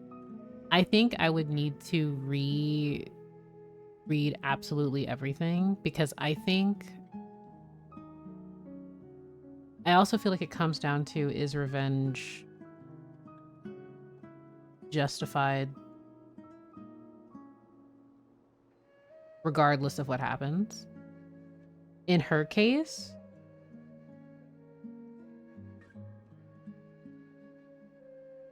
actually no, I'll be frank, I want to revisit this and answer at a later time, because I think I am still processing everything, because I feel like I would still need more information, and like I empathize. I don't know if I would say 100% yes. So I'm conflicted, but I think it comes down to, I want to wait.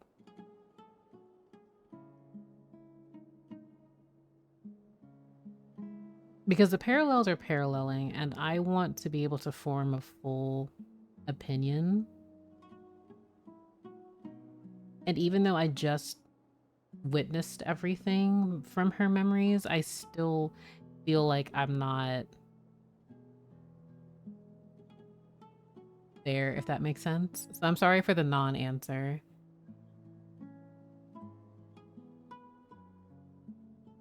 Really?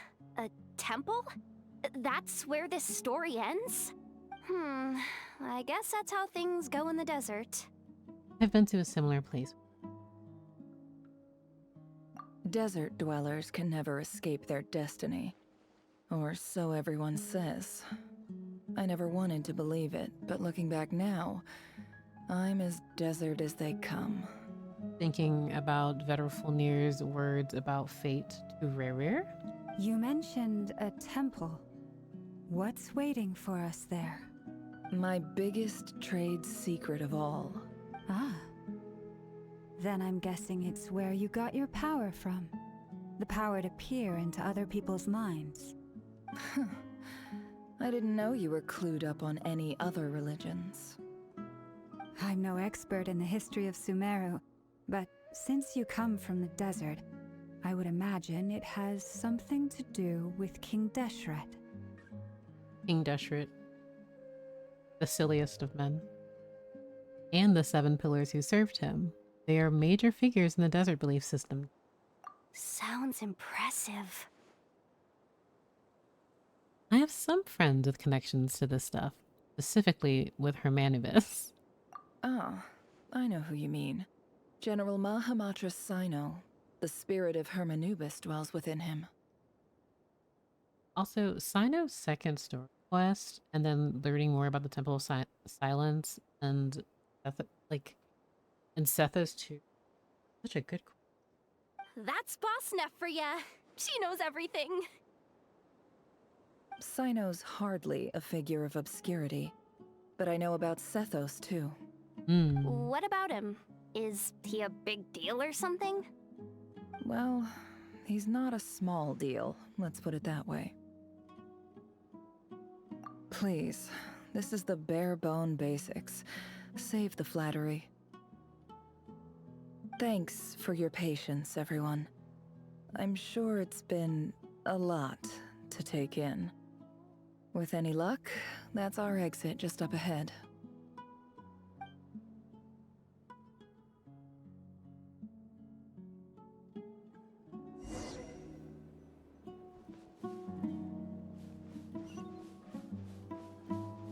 Sethos mentioned, please come in an event. I hope he's in more than the event because I think the last event he was in, like I hope he's in Layla's event coming up, unless it's live and I haven't been paying attention. But I hope he's in some new content because I think the last thing he was in was Nahida's birthday. Please correct me if I'm wrong, but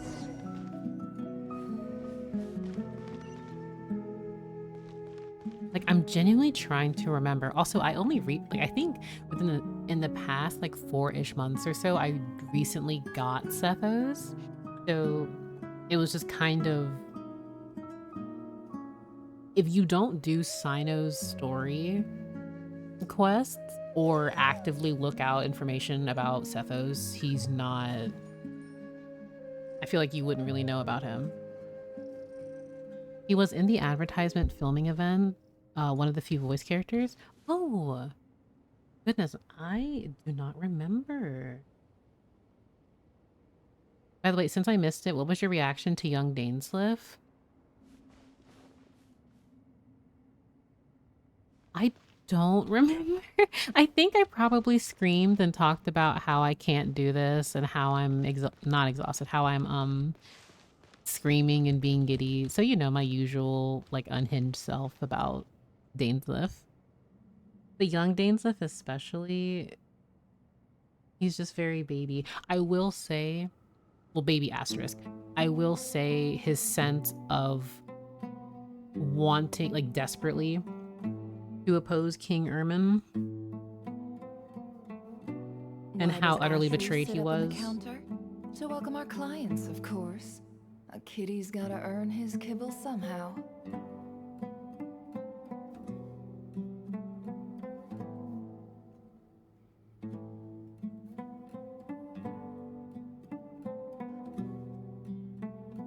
So, sorry, the reason I'm quiet right now is because I'm just thinking about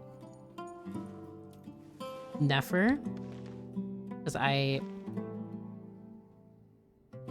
want to talk about her. I think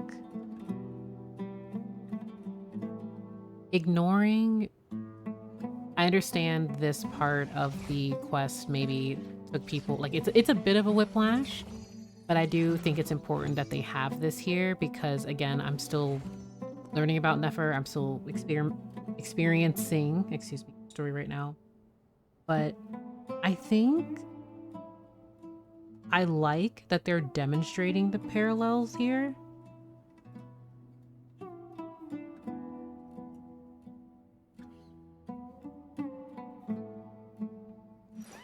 Because I think it's very important too that when we're in, like, we learned about Rerir's past because of Nefer, and mirrors are very symbolic for a reason. But I also appreciate that we see just how significant her role is in the story. It's not just they shoved her story quest in here and it doesn't mean.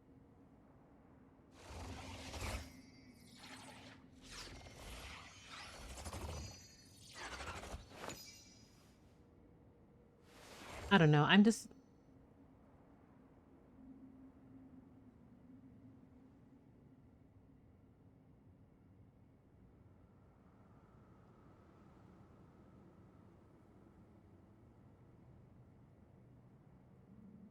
I think, yeah, Don't trust your eyes uncritically. People only see what they want to. So don't be your own fool.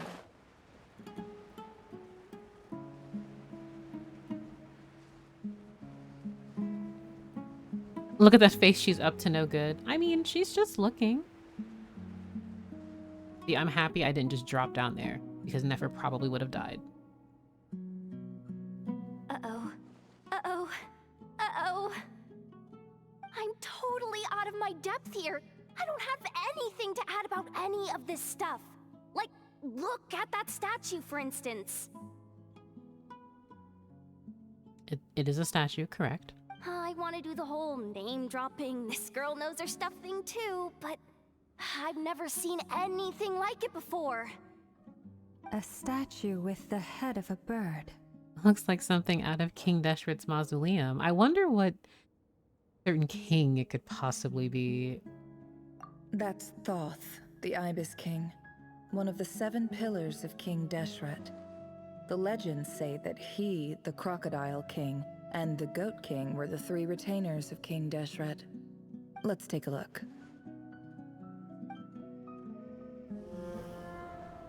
Oh, there's just a cutscene.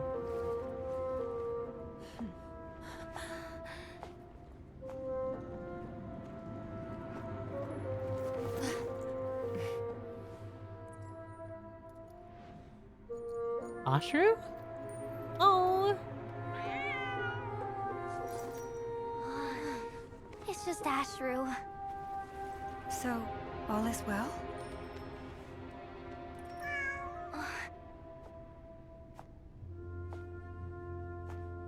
Friend or foe? Oh, the cutscenes are so gorgeous. Typically speaking, at this point, the world disintegrates. Then we find ourselves back in the outside world. Besides, these are my memories. There's nothing to fear. You're sure? Of course. It's almost over.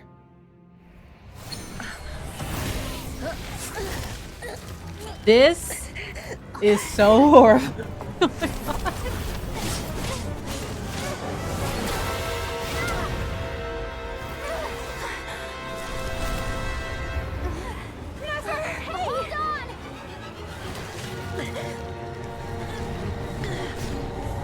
Oh my gosh.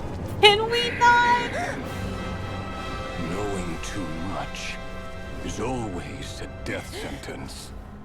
Speak for yourself.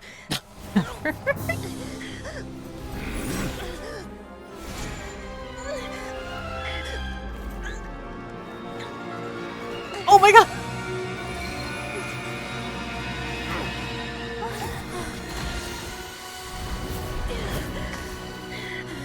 Oh my god, Dory actually came in clutch.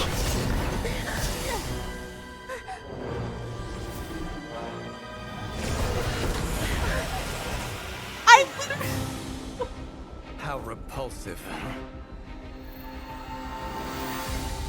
Please. Thank you, Columbina. And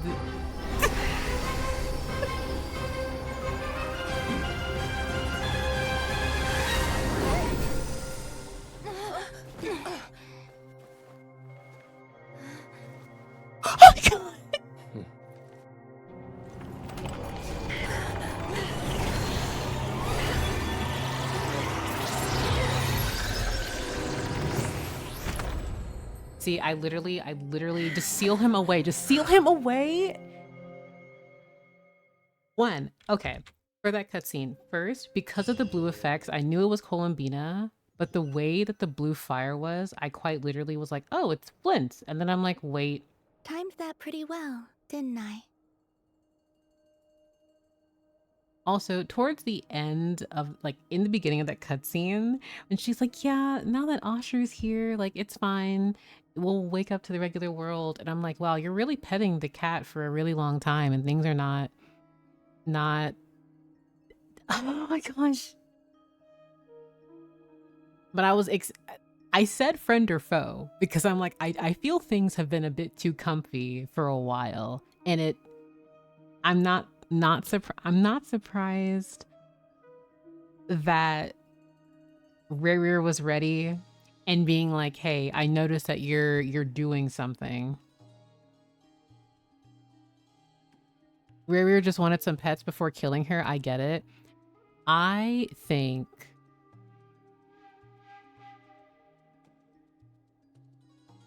if they're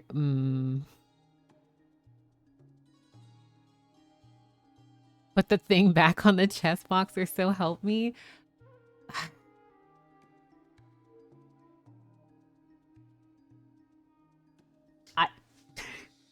What do you mean you give me Neverlore? And I'm like, you know what? Okay, I'm starting to the parallels, like revenge. Okay, there are more layers to this. Oh, here's a cute cat. All right. Oh, there's purple. Oh, I know where this is going. I have so many questions. I have so many questions about that sequence. I am so sorry of the lack thereof of reaction because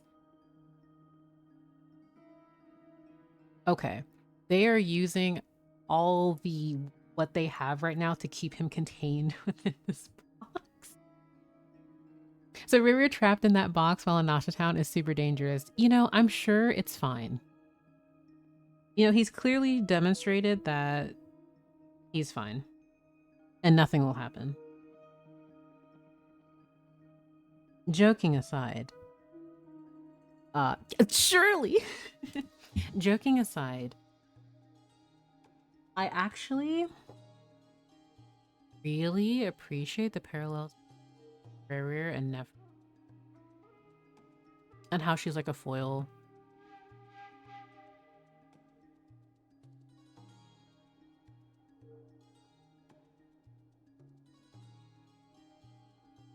Okay, ignoring Rerir. Oh my god, Daneslip screaming. Sorry. Thank you, King. You and Columbina both. Oh my god. I feel like there's a lot here. And I'm sorry I don't have the... I keep apologizing, I was gonna say I'm sorry again. But like, oh my gosh, I'm so happy they were there because we were absolutely not gonna make it out of that unscathed. If at all. Because mind you, originally we had used the ritual to peer into his memories and we were in there for a considerable amount of time, ignoring how long I just take to go through quests. Then immediately after that, because Nefer had stated that, oh, well, this is just what we just saw was not actually real. Yet we were in her memories, which didn't make sense to me initially because I was under the impression that what we just experienced with Nefer and her history, those were just her memories. So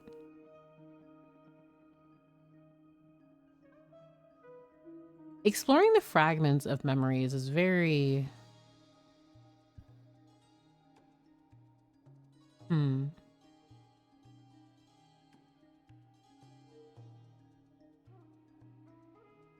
Also, Daneslip looks so good in that cutscene.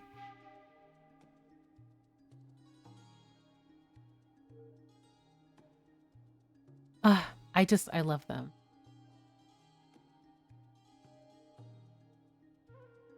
Sorry. Okay, I'll continue. Gosh. You certainly did. Thank you. It's okay. I'm just glad no one was hurt. Paimon noticed you doing something too, Dainsliv. Were you helping get them out? He is so dramatic. I love that for him. Look at him, like, leaning against the wall. He's brooding. I love this. Look at him. He's such a diva. He's such a diva. I love that for him. The fact that River can just switch it up as scary and just trap us in there. River...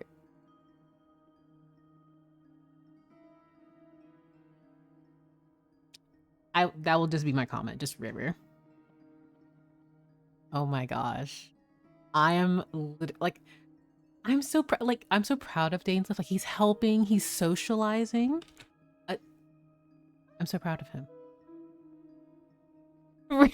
Rare, yeah. That's it. That's just the statement. Of course. When I asked Nefer to conduct this investigation, I was not naive to the dangers involved. Okay, guys, I'm going to be very annoying. I must record everything about Dainsleif. I must. I love him too much. I see him once a year. I get my annual Dainsleif visit, so I need this. He's working together with a god. Character development? Yes. Like, quite literally, Mr. Oh, I want nothing to do with the gods. Yeah, and be annoying. Like, I just get... this makes me so happy.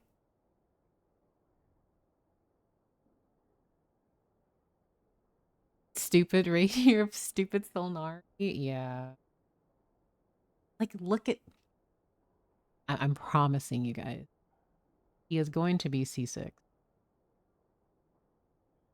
I love this man too much.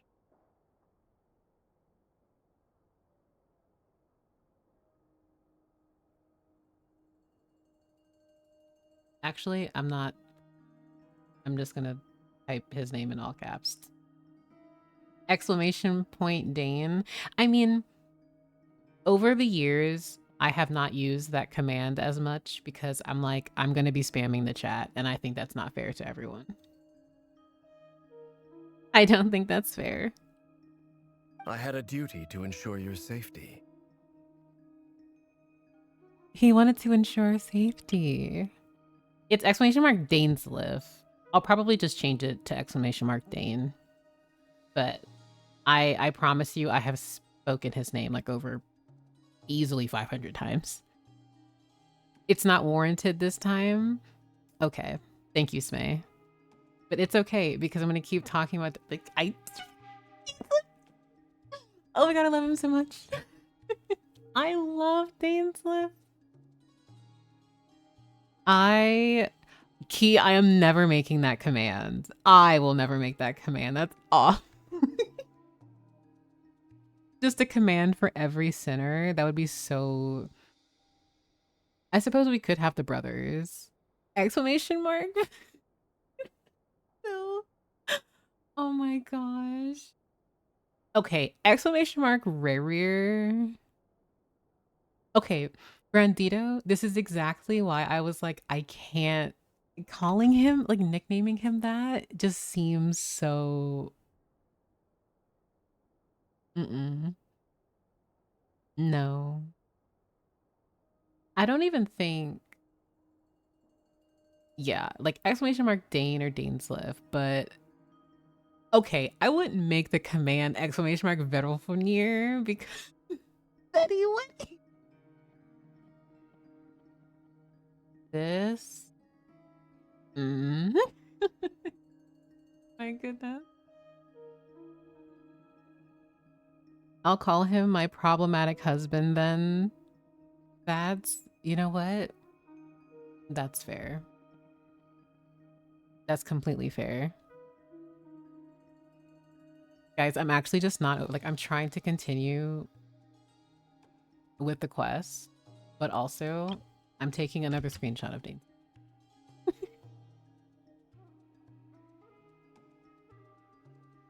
This is what I do. I'm also just not even like 30% of the way. This is foul. It is. It is. I just can't call him that. Good to know your sense of justice is still intact after all these years. I take that to mean that you saw the truth. That comes as a great relief. I certainly did. And thanks to your help, I also managed to trap Rarier inside the chess set. Could you imagine trolling someone with that? Just give them like, hey, here's this cool chess set I found. Somehow I got it from the Curatorium of Secrets. You wouldn't believe what's inside. Whoa, really? How'd you manage that? Well, to be honest, I sensed that something was wrong long before we made it to the temple. By using this fragment to probe into Rerir's past, well, the monster formerly known as Rerir, it seems I alerted him. I was tracking him, then he caught on and started tracking me too. Can't say I'm surprised. This is so...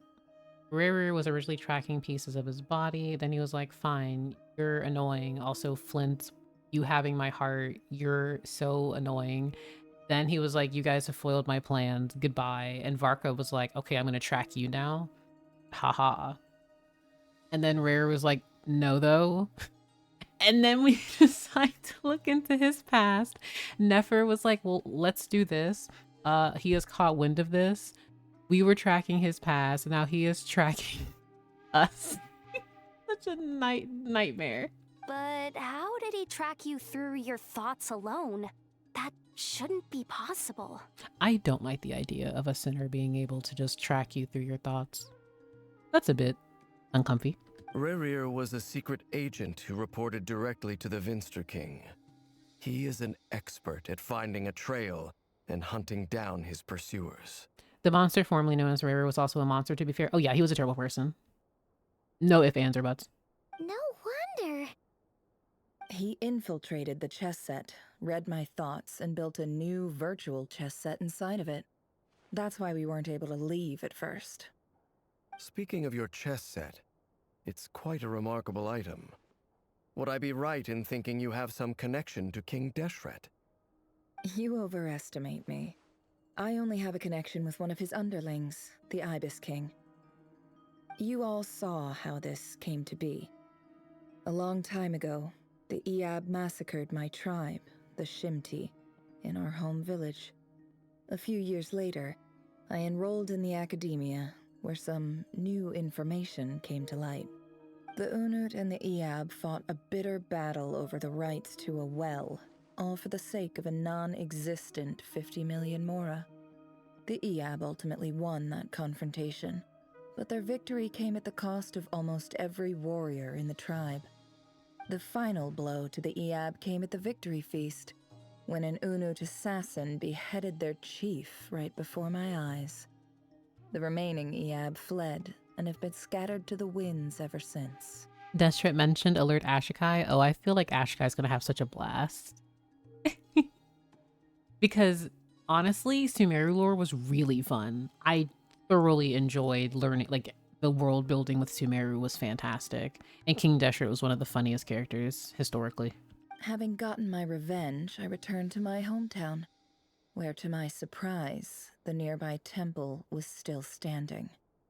There it was, seemingly immune to the relentless hostility of the desert, while my tribal home lay in ruins.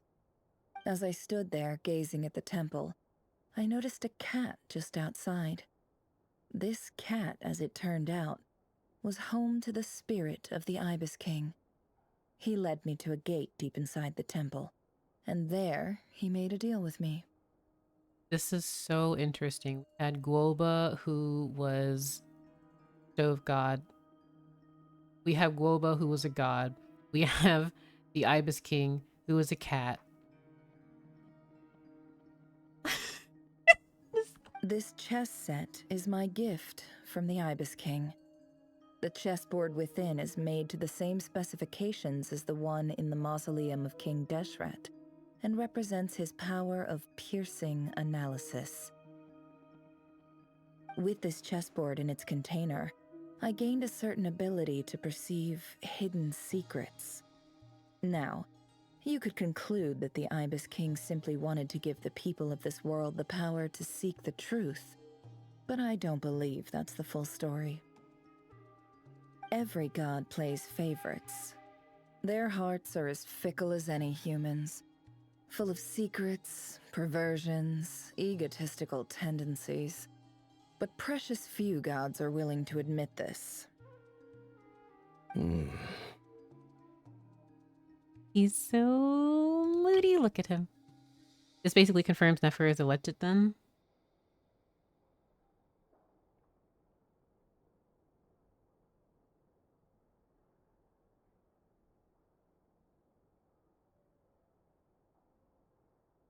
It is the same with all powerful forces, including fate itself. Their gaze falls preferentially upon a select few. As you rightly point out, this is an act of favoritism. If you're alluding to the Abyss, then yes, I agree. Gather the others. It's time to share everything I've learned.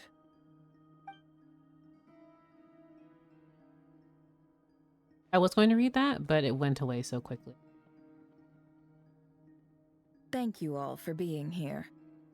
Once again, a room of characters I would have never assumed would ever be together. Well, I shouldn't say ever. Some of them I would see and I could see in a room together, but like this room of absolute units.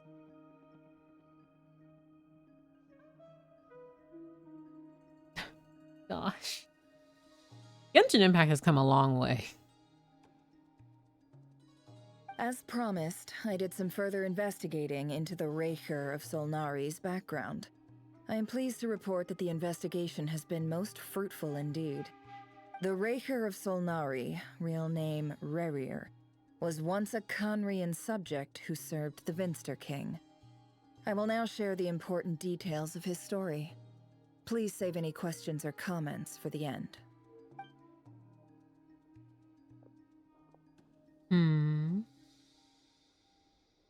Nefer narrates Rerir's backstory to the group. At the Vinster King's behest, he gathered intelligence and assassinated descendants of the Crimson Moon dynasty. Unwilling to take down his beloved, Tholindis, who was secretly of Crimson Moon heritage, he then got dragged into court politics. Berylfunir's voice, which spoke to him of his fate, was like a reflection of the moon. Though he could disturb the waters to gain some temporary relief, he was powerless to erase it entirely. In contrast, Rerir's own life was like a reflection of a broken moon. Once the stormy winds of fate blew across the water's surface, it was utterly destroyed. Tholindis smuggled away a piece of the moon before disappearing through that mysterious portal. It was passed down through the ages, finally falling into the hands of the knave. But what lies on the other side of that portal? Is it really a whole other world? Tholindis never had the chance to share what she found there. Neither did Rerir, who followed her in. So that's why he's so obsessed with the moon. A tragic tale, to be sure. But it does not excuse his many transgressions. You are correct, Varka. Like, what's the saying? Is it like... I'm trying to remember.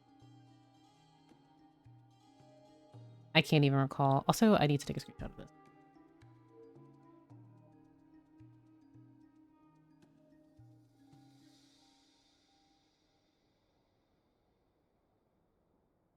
Never doing Paimon's job. Correct.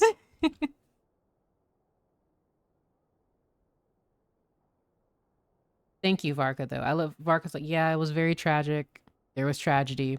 It doesn't excuse the atrocities that occurred at all. No matter how much Rerir suffered in the past, the fact remains that he is what we know today as the Wild Hunt, wreaking havoc upon innocent lives in Nod-Krai.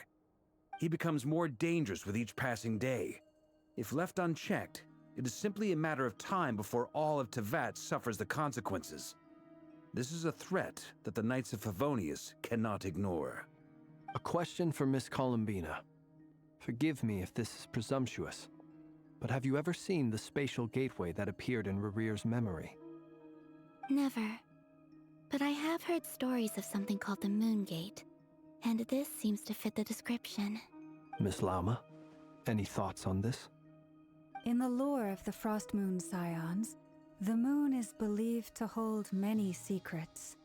Some sources speak of ancient knowledge, others of a gateway to the unknown. The term Moon Gate is one I have heard before, but as is the case with all of our legends, there are no records of any first-hand witnesses. We cannot know whether it truly exists. Then back to Miss Columbina.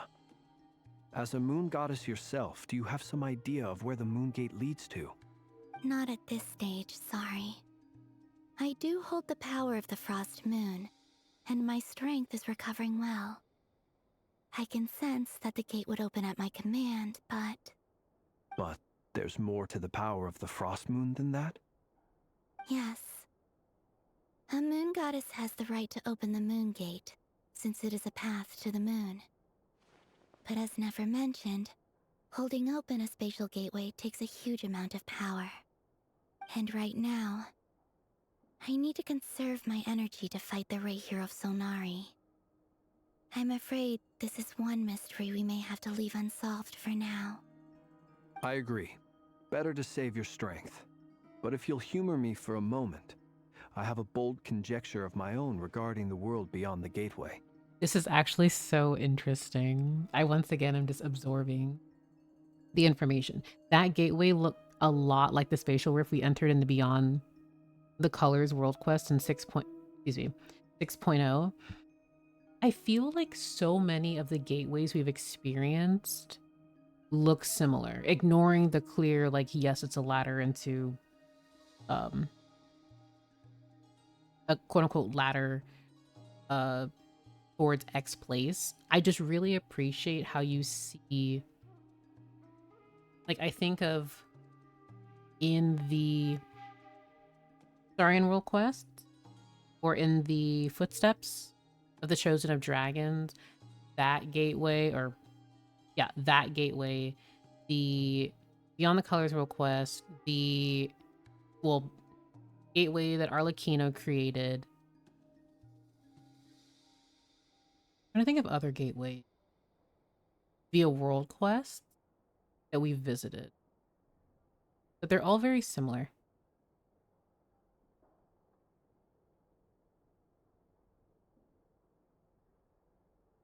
And now I'm more in thought, sorry. I highly suspect that neither Tholindis nor Rarir made it through unscathed.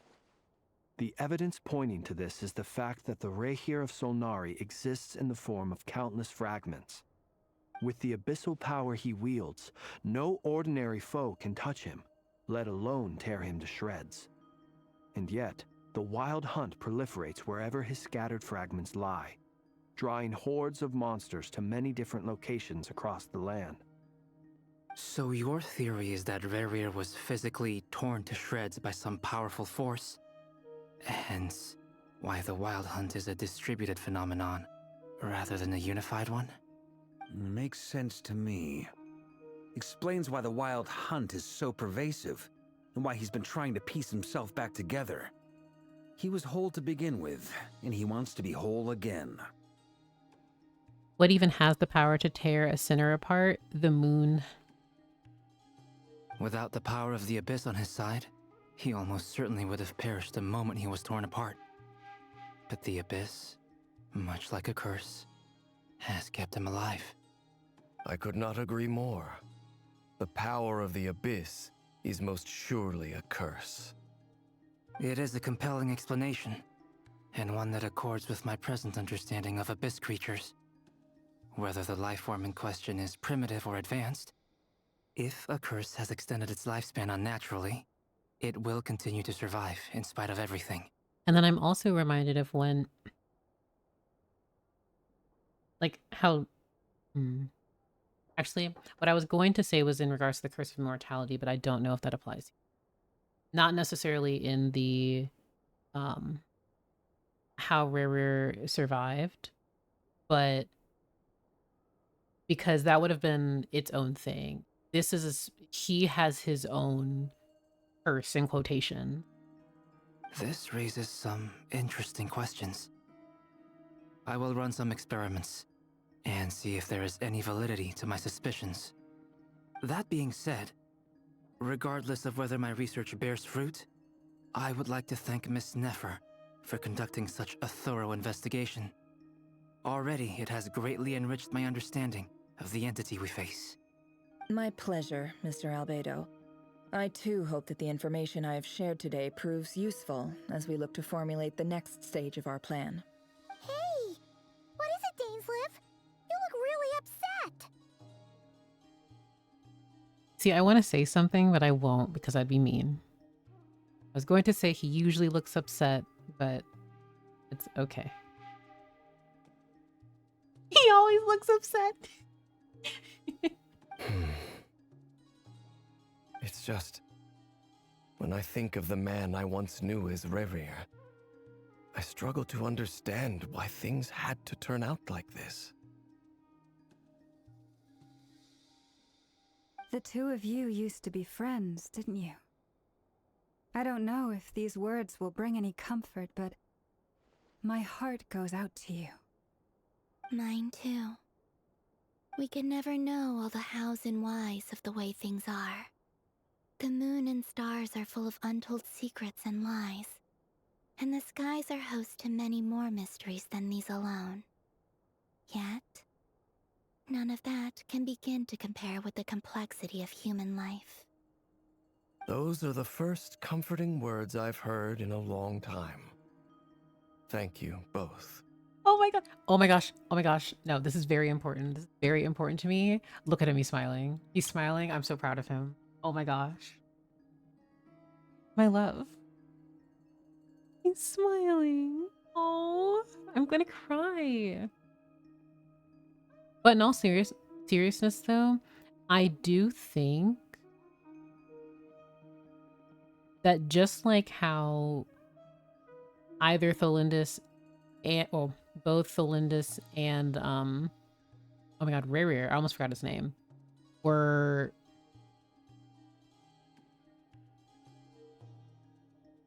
torn apart, quite literally, figuratively, etc. I think the reason why Nefer saw Tholindis so, because I don't think it's just they have that deep connection, which is why she was able to see her memories. I think it's like a fusing kind of thing. Dane character development in 2025. Listen, this is very important to me. This is so incredibly important. I love him so much. But no, I do think that as I attempted to piece my thoughts together out loud, I think at some point through the abyss or what have you, one of the reasons, I think it's just on the nose at this point, so it might as well, she quite literally became his heart in the manner of whatever fragmentation thereof that existed of Tholindis became that piece that he coveted so, or maybe something to that degree. I do think that that's why that we see that outside of just no, I think there's something there for that. Sorry, I'm so gleeful about this. Very. He was comforted. I'm so proud of him.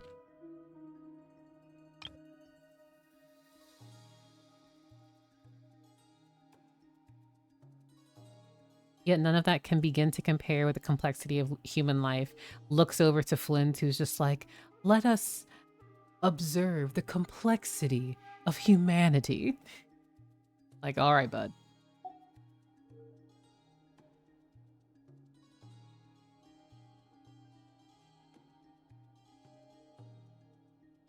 He's so cute. I love him so much. I love my husband. Well, I think this is a good place to end today's meeting. I'm sure Nefer needs some time to recover. She's been through an awful lot today. That's very thoughtful of you, Lama. Of course. Oh, they're so cute. Sounds good to me. Take some time to rest and digest before we reconvene to nail down a plan. Back at the hotel, you sit with Paimon for a while and discuss what lies. Hey, is this a bad time? Hope I didn't kill the conversation. Oh, you're here this time. It's not, Blitz.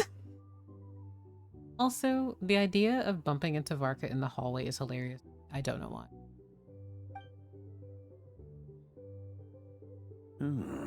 Nice room. Oh, I'm not coming in, though. Okay. Oh my, I know that's it upsets some people, but I love the delivery on that line. This is so funny. Oh no, I'm not coming in though.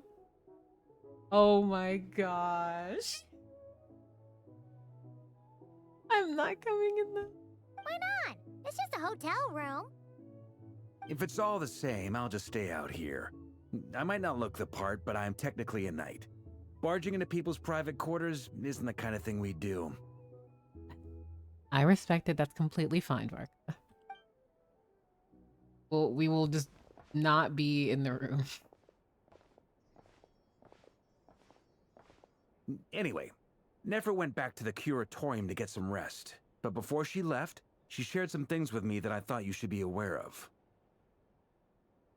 Firstly, although she managed to trap the Raker of Solnari inside her chest set, there's no guarantee that the power of the Ibis King is any match for one of the 5 sinners.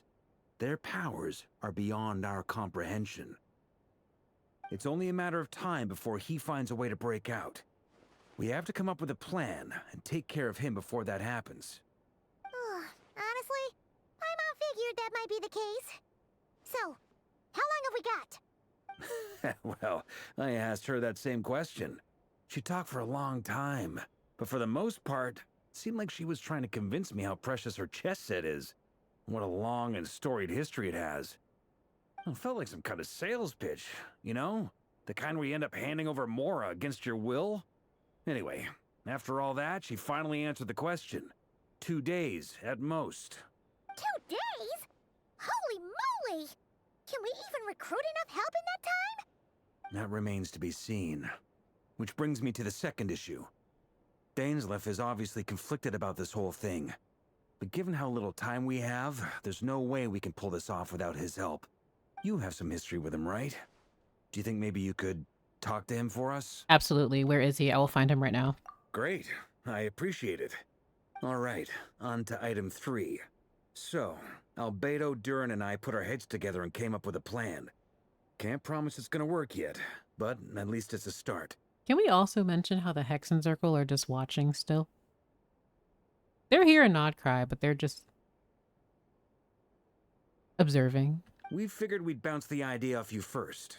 We'll explore it further once everyone's recovered. Oh, please, ask away. Oh, Paimon's dying to hear this. All right, so here's what we're thinking. In a hushed voice, Varka lays out the current plan. It's a shocking plan, but nothing can faze the greatest traveler and trustiest travel guide in Tibet. It doesn't take you long to get behind it. We felt a little uneasy about roping you into this. I mean, firstly, you're not locals, and secondly, none of us are your boss. You're well within your rights to refuse if you so choose. Roping us in? Why would you even say that? We know the stakes here. It's all of us against the Rayher of Solnari, or none of us stand a chance. I choose my words very intentionally, I'll have you know. I like to think there's an art to striking a down-to-earth tone even when the stakes are through the roof. Sir Varka, I have a few thoughts about this plan. Oh my gosh, you mean? I'm all ears. I think we can be more flexible with how the roles are allocated. In my view, the most sensible lineup would be like this. You think Barbeloth is going to show up in Nod-Krai? I pray to God she is. I really want her and Mona here. But if that's how we're going to approach this, you'd better make sure you're ready. Like, I'm very selfish and I want all of them to appear because I love the Hexen Circle. They're my favorite faction in the entire game. But like, we know Alice will be here. Alice and Nicole. But I would love for Barbeloth. Like, can I get my master astrologist and hydromancer, please? Please? Please? To be clear, I don't doubt your abilities. Far from it. I just want to make sure. Are you really willing to take all this on? I want to do everything within my power. The Rayher of Solnari is a truly fearsome opponent, and if I do my part, it'll greatly reduce the risk for everyone else involved. Well, that tracks with what I've heard. Jean's mentioned in her letters that you're so diligent it's almost abnormal. Yep, As in, most people weigh up the risks and rewards in situations like this. But you seem to just march towards danger without a moment's hesitation. Of course, everyone appreciates a fearless pioneer. But all that aside, I'm the Grand Master of the Knights of Favonius. and you're our honorary knight. I want to make sure your courage doesn't come at the expense of your safety. I actually really, really appreciate that Varka and the Traveler are having a heart-to-heart here. I mean, even ignoring the joke he's been gone for 5 years doing Varka things, I actually really, really wanted them to be able to just talk. Granted, it is a very serious situation, but even ignoring that, you know, it's very cute. It's just nice. Thank you, Sir Varka. He's so baby. Sorry, I love Lumine. I should be the one thanking you. It means a lot to have you on board. I'll give some serious thought to your suggestions. Varka gives a very knightly bow and says he'll see you at the hotel again later. He has arranged for everyone to meet and finalize the plan of action. In an effort to lighten the mood, he booked out the hotel for this meeting so you could all chat over a drink. What's that meme? Oh, he got money? Like, he just rents out entire places? Okay, okay, Varka. Okay. But it's cute. As the moon rises in the sky, you and Paimon leave your room, discussing whether Paimon has any other options than fruit juice. Everyone is already there waiting for you. They're chatting and smiling. Clearly, the rest has done them good. As well as the existing crew, some unexpected help has arrived. Still, you remain conscious of the fact that the future of Nod-Krai rests on what is decided tonight. So many lives are at stake. You may never meet most of them, but whether they know it or not, all of them are counting on you. So no pressure. No pressure whatsoever.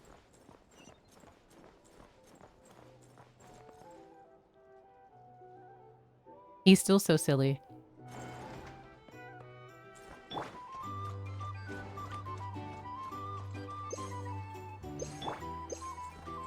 Also, I have to get used to... okay, never mind. This is a thorough plan, but I do have one last question before we take action. How can we be sure that our enemy won't leave the designated area? I was gonna say, I am getting used to having a sustainless team and not having my characters always at 100% health, but, you know. Great question. Albedo's been hard at work analyzing Rerir and the Wild Hunt's behavioral patterns. His conclusions are as follows. Firstly, from the earliest known confrontation until now, Rerir has never displayed any ability to manipulate the dimension of space. Secondly, he seems to have a particularly strong vendetta against our group.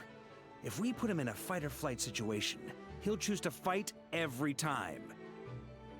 Thirdly, finally, and most importantly, he is consumed by hatred, both for the moon and for his enemies. Turns out, we tick both of those boxes.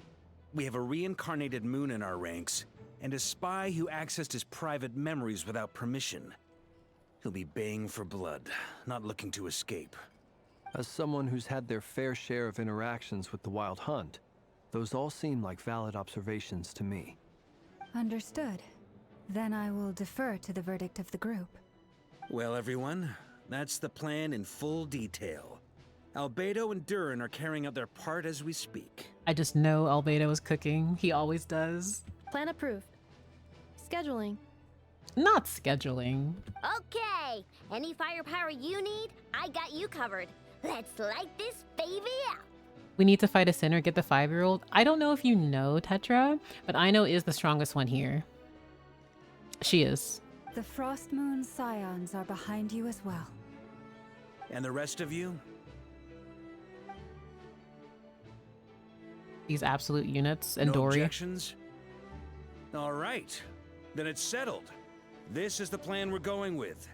Next up, an old tradition of mine. Anyone who wants to back out, now's your chance. Wait, we can still back out of this? Everyone says things they regret, right?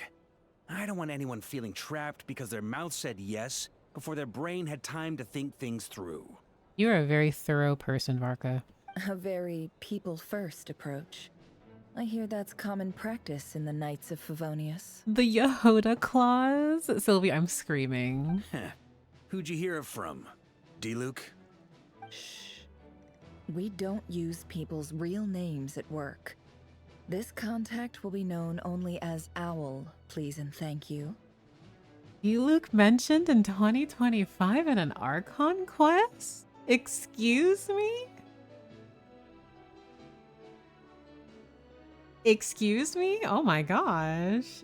Owl? Okay. This plan can only work if everyone does their part. Flint's and I will absolutely support it. We shall indeed. You'll be glad you accepted our help.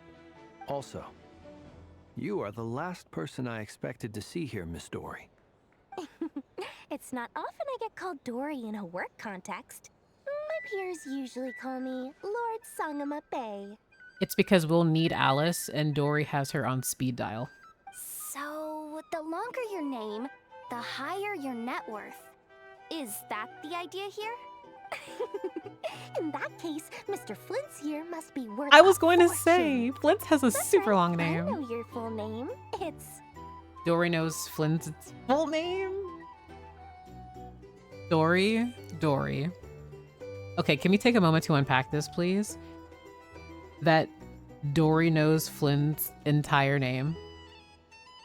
They put the goofy music on the second she came on. Yes, I also noticed that. I am screaming at the idea that Dory knows his full name. And of course he's like, no, don't say anything. Don't. She said, oh, I know. His full name? Kiro Chudomirovich Flint? I know him. The walls are thin here. I'd appreciate you keeping that a secret. You're so silly. Okay, fine. Ugh, I'm actually only here as a favor for someone else. Do you have any idea how much it would cost to hire me otherwise? Oh, does this mean someone out there actually has the power to boss Dory around? It most certainly does not. We have a long-standing and mutually beneficial business partnership. She's actually the mom of a friend of yours. I knew it. I'm like, the reason Dory is here is because of Alice. It has to be Alice. And the fact that she's like, yeah, you're a friend, like, you know, Klee's mother, Miss Sustainer of Tavat's Borders.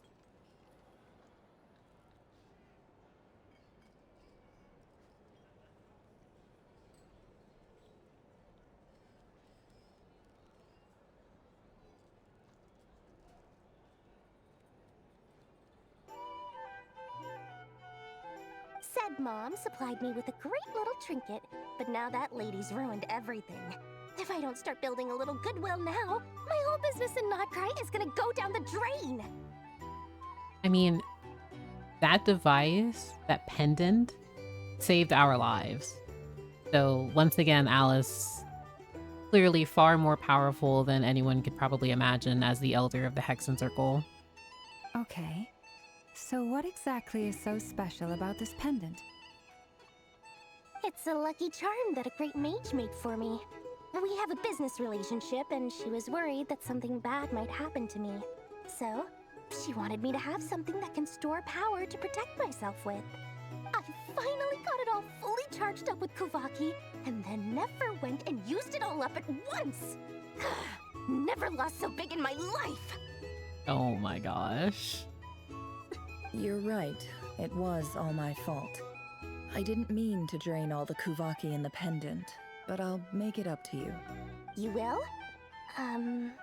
Well, in that case, how about you give me your chess set, and we call it even. Now, I don't want to be that person, Dory. I knew you'd say that. Well, it's yours if you want it. In fact, take it now, and I'll even throw in a free Raker of Solnari. Deal? You're putting me in a difficult position here. It's a very useful thing to have around, but I have a funny feeling it won't be around much longer. I guess we'll see in a couple of days. Looks like bankruptcy for me. Hey, don't be so pessimistic. See this through and you never know. You might find a new business opportunity on the other side. I love Varka because he always looks on the brighter side of things. You need someone like Varka. I really appreciate his presence here in this cast of characters. I love that. I love that so much. He's such a dad. Aw.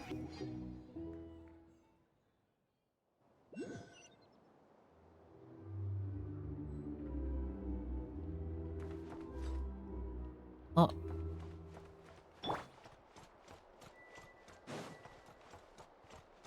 Oh, hello, Dory. Dory, how are things going? Feeling ready? Oh, I was born ready. We only have 2 days. You think Lord Sangamabe would let an opportunity like this slip by? Don't forget, when something's in high demand, the people with the goods on hand get to charge the highest price of all.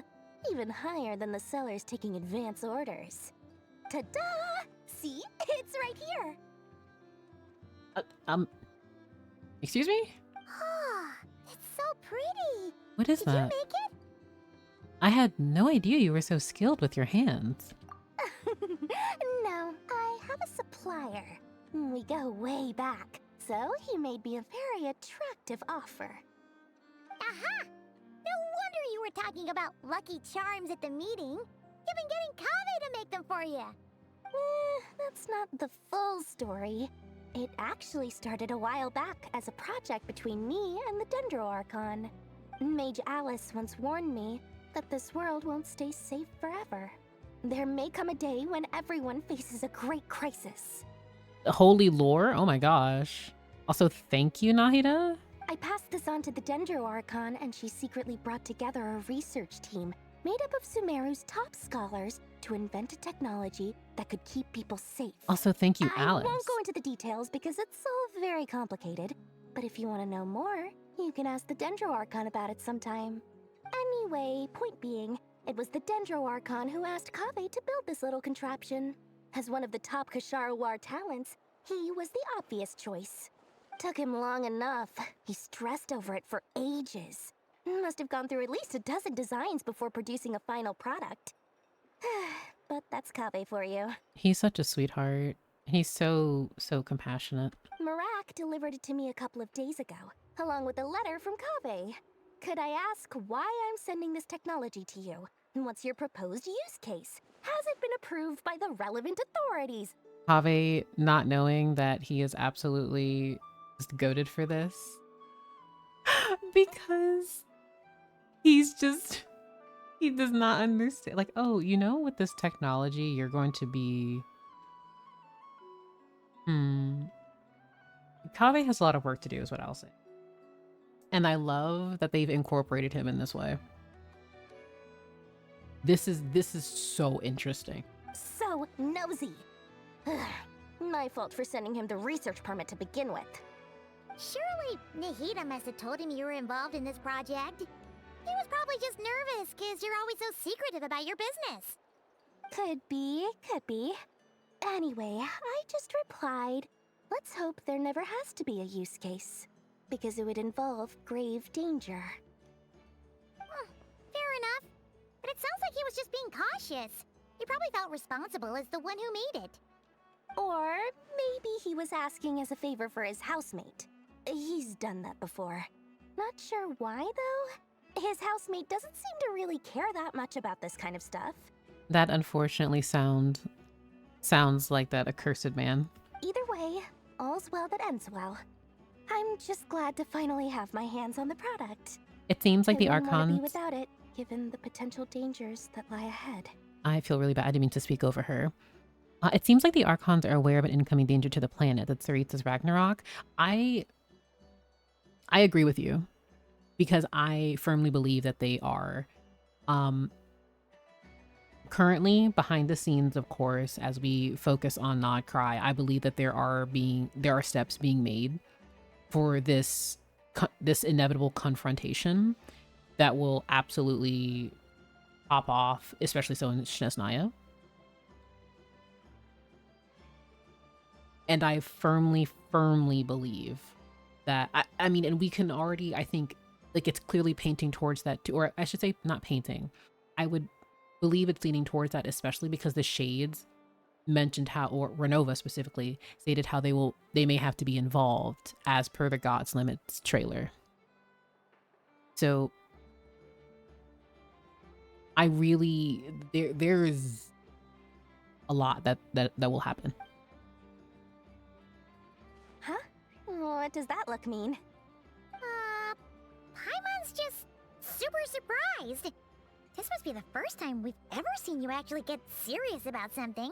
This is not the Lord Sangama Bay we're used to. Well, a long time ago, I made a promise to myself. I promised that I was gonna live every day of my life with a big beaming smile. Obviously, Mora plays a big part in that. But there are always gonna be times in life when you have to give something back. That could mean paying back a debt, returning a favor, or showing some kindness. Alice has been a huge help to me over the years. She was the first investor I ever had. And I want my investors to know that Lord Sangama Bay is the best in the business. And more than that, no one knows what the future will bring. Whatever happens, I want to make sure the Dendro Archon and all of Sumeru is prepared to face whatever comes. That's very precious, Dory. So, back to the pendant. You never intended to ask for it back, did you? Oh, that? I was just making sure Nefer and I are square.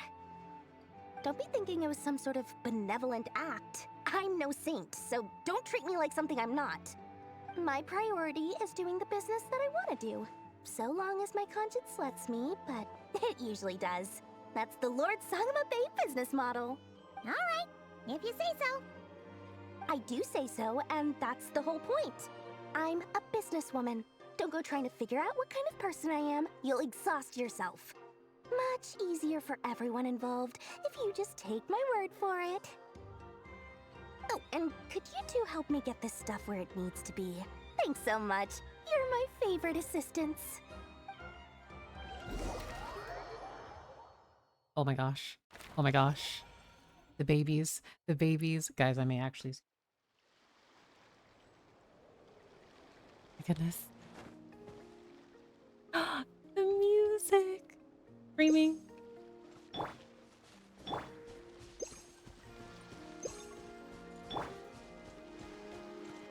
Oh my gosh, they're there. Oh. I must take pictures. I must. Well, actually... Never mind. I was gonna take a picture and I moved slightly. Traveler, Paimon, it's good to see you. Everything going smoothly over here? Sort of.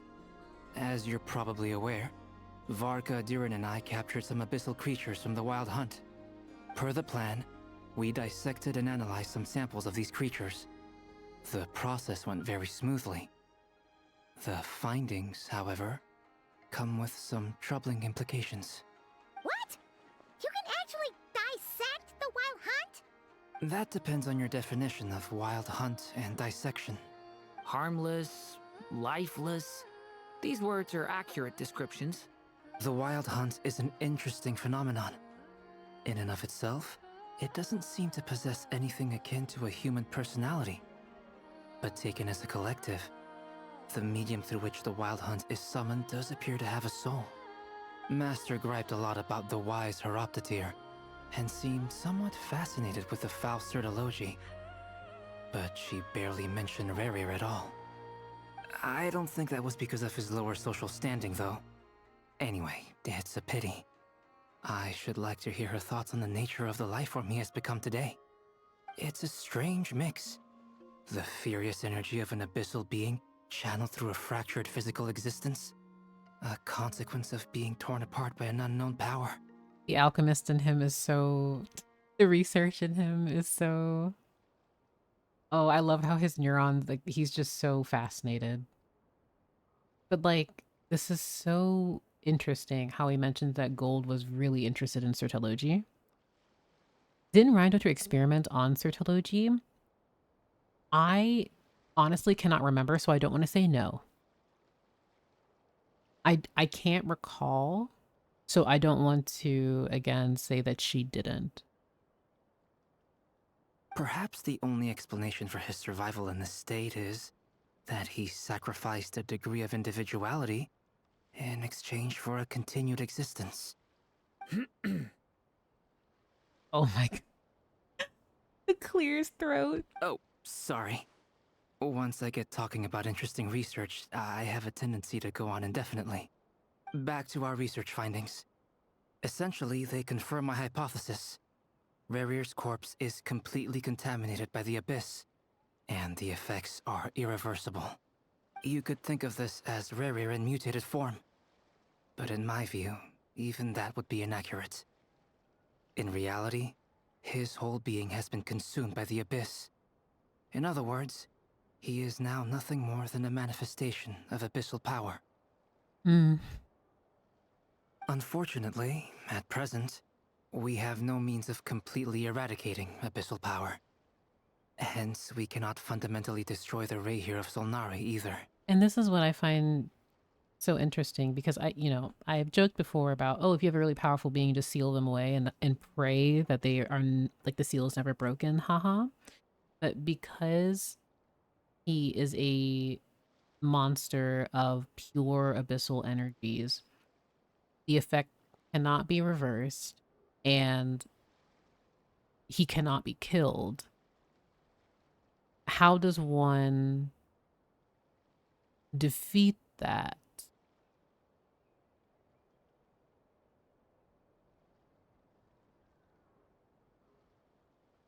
I'm so curious.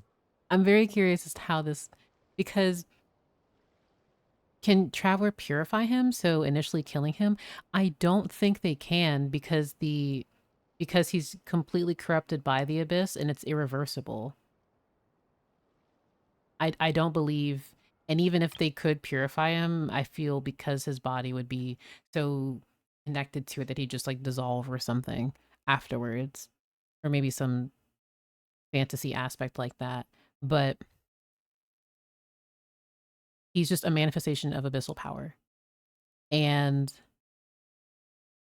I think even if they attempted to, it would do more harm to the Traveler than good. I don't think they'd be able to even fully purify, like to absorb that kind of energy like that. Oh, that's terrible news. So, that's it? We can't defeat him? Not even if we get the power of the Three Moons? Plus, I'd be kind of concerned him trying, or like the Traveler attempting to absorb that abyssal energy when they have the moon marrow inside of them as well. I feel like that would inherently cause some form of primordial energy friction thing happening. Miss Columbina's situation is a difficult one. She can never achieve wholeness when the world does not accept her presence. It's as if her creator banished her to a place she can never be accepted. It means she spends most of her energy just on her own survival. Given the circumstances, it's only natural to despair. But we must see this plan through to the end. Time to kick off the backup plan. Makes me wonder how the twin was able to absorb so much power, maybe just accumulated bit by bit over time. That's what I'm thinking too. Because despite how powerful they are, even if we want to entertain the idea of when they were at their full power previously, before they fought Asmodee, I struggle to see how in the current state right now, even with the moon marrow inside of them, with Kutar's blessing, I struggle to see them being able to safely absorb any fraction of that power. And considering he is just a manifestation of abyssal power itself, he will always be able to draw from that source. And he also can use Kuvaki as well. So I feel like the Traveler would have to be, as Balrog had stated, they would have to be to some level, a considerably higher level of power. Because I genuinely would just worry about their health and safety and the compatibility of being able to do that while having the moon marrow, in addition to whatever else would be going on in that moment. The twins are bottomless pits. Are they?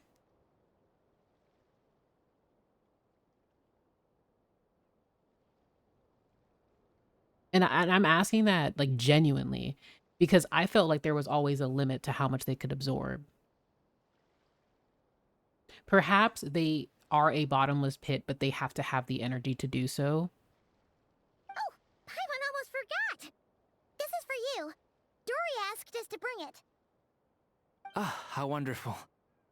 Well, thank you for making the trip. Durin and I will be heading off shortly. I'm sorry I won't be there to protect you in person this time. Please be careful. He's so baby. All right then. Stay safe. Llama called them that kinda, that all that power just sank at the bottom of the ocean. Oh, it's Llama and Varka. Not bottomless, it was described by Skirk that the absorbed abyssal energy sits inside them like sediment from a used filtration system, so something is going on there. I believe Skirk also had mentioned that in terms of power and just having it generally, generally there's always some consequence. I feel is a heavier word, but it's not, at least for me in the travel, and I'm not trying to conflate my own headcanons with canon. I'm doing my best to completely recount their abilities to the fullest. Cleanup sequence in progress. Because I do firmly remember that while they are able, such as Mora, screws. I love you, Anefa, but I do remember while they are able to absorb abyssal power, I didn't think that they have to considerably train and work harder to have further, essentially that they would have to get stronger in order to use it more effectively. Now they are, just like how their sibling was an abyssal sponge, they are a sponge as well. I just didn't think that they were bottomless. I just got a really bad toothache. But I'm not. Why? I do think both of you are correct though. And of course I just need to actually review that again because I by no means remember absolutely everything. And I want to make sure all my details are correct. Oh. Back in the Skirk hyperbolic time chamber we go.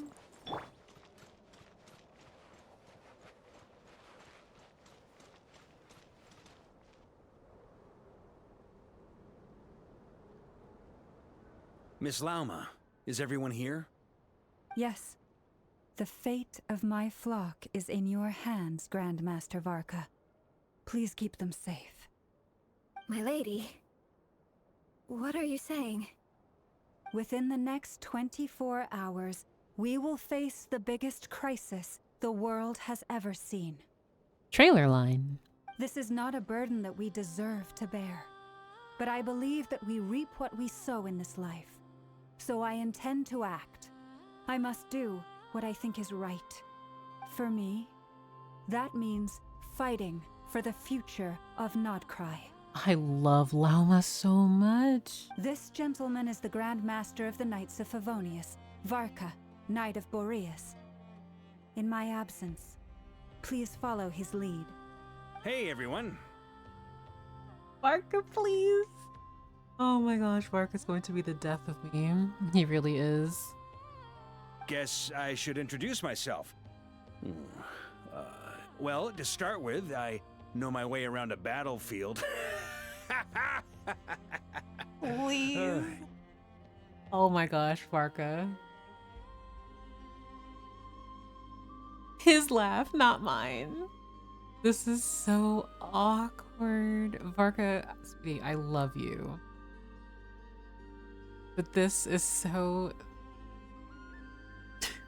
Help. The biggest strengths are honesty and hard workingness. Anyway, point is, I don't intend to let Lauma down. I'm gonna do everything in my power to keep every last one of you safe and sound. He should have just been like, hey, I'm Barca, gonna help you. It could have been short, sweet, to the point.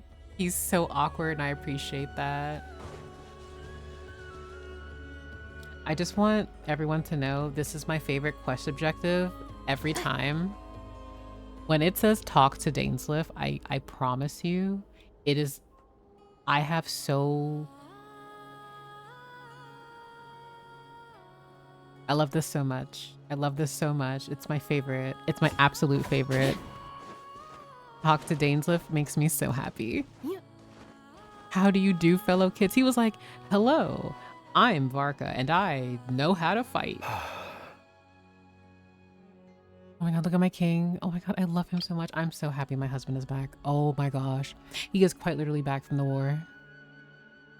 I love Dainsleif so much. Oh my gosh. And he's socializing. He's socializing with a goddess. The moon goddess specifically. It's the character development for me. And the fact that he was comforted by her as well. I'm so proud of him. Something on your mind? Like, I never would have. I'm literally, I'm so giddy. Oh my gosh. Two of my favorite characters in this entire game are on the screen together. This is the longest he's been back from the war. Yeah, this is the longest he's ever been in an Archon quest. He usually is here for 10 minutes and then he leaves.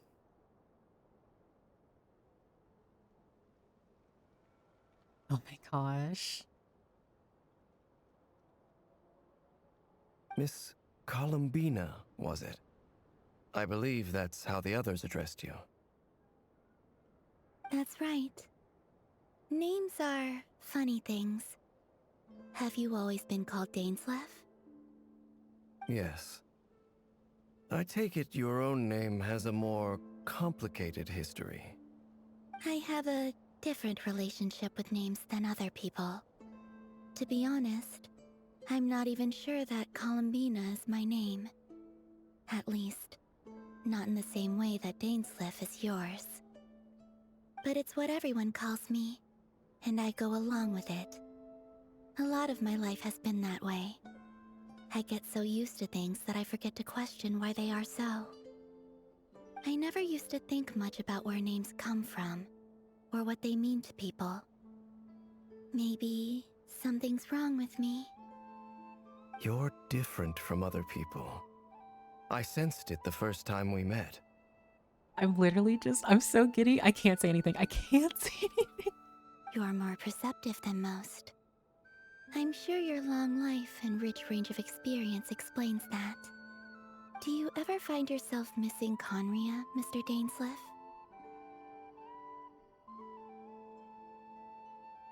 I feel like I want to start crying.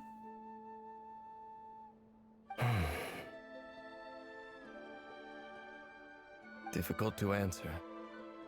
I have dreamed of the past many, many times. Sometimes I'm fighting tooth and nail.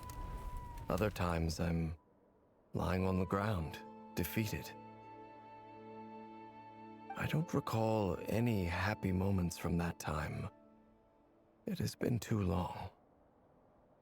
Is that because hatred survives longer than love and affection?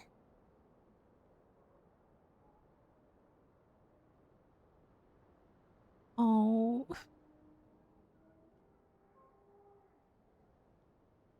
That would not be for me to say.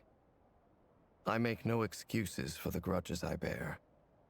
But whatever the reason, I remember little that was beautiful or sentimental. I am very sorry. I'm going to be taking pauses because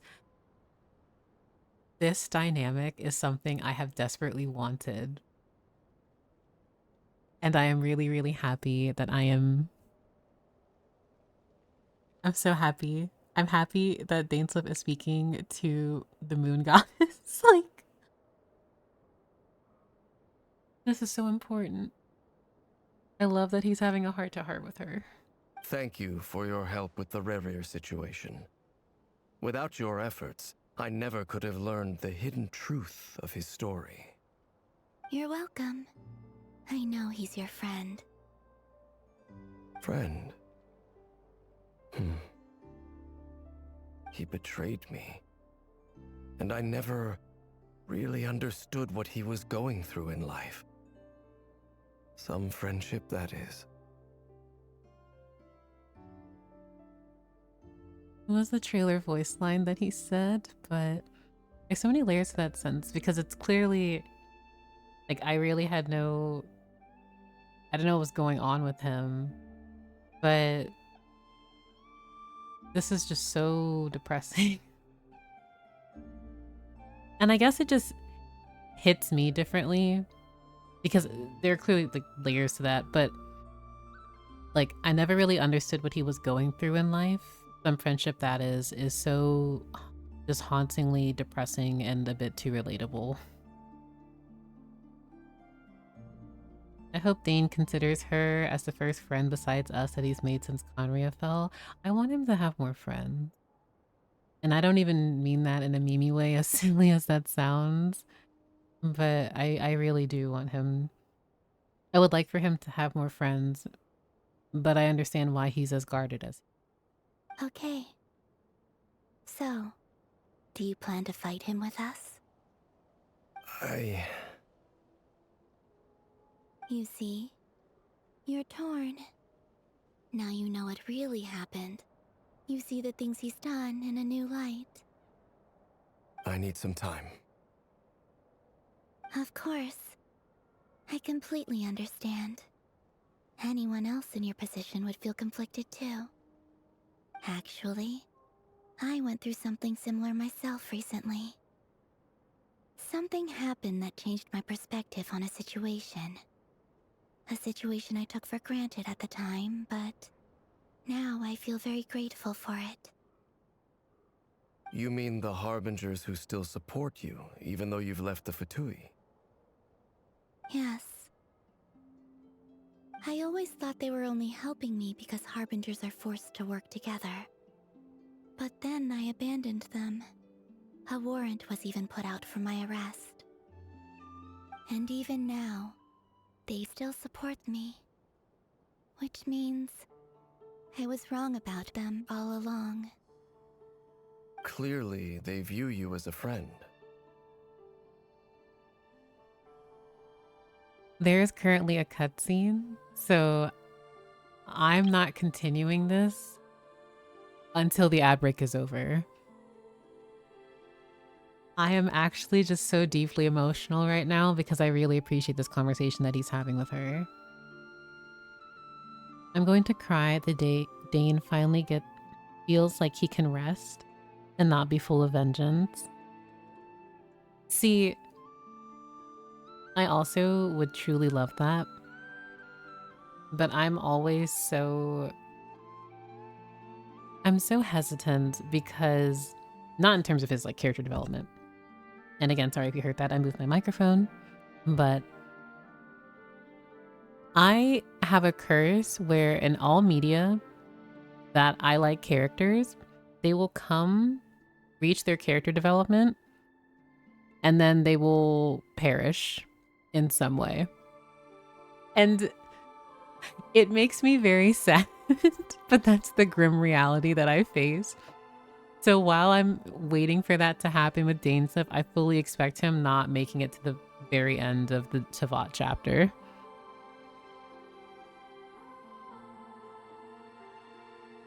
So, yeah. You just know how to pick them. It's not my fault. It's literally not my fault. Because with Hoyoverse, it was so cruel. With Hoyoverse in terms of male characters, like the ones that I care for dearly, and even with anime too, and video games, I don't even go out of my way. There are just certain ones I lean towards. And with Hoyoverse, I'm like, wow, Zhongli is interesting. He's retired, even though he faked his death. Like there was Zhongli and Dainsleif and Capitano. And then when I was interested in Star Rail again, I'm like, man, Finon's pretty cool. And I'm like, okay, sure. The Notebook says otherwise. Listen, the Notebook can close. I still believe Dainsleif is the final boss of this game. I do too. There's no way we're not fighting Dainsleif at some point.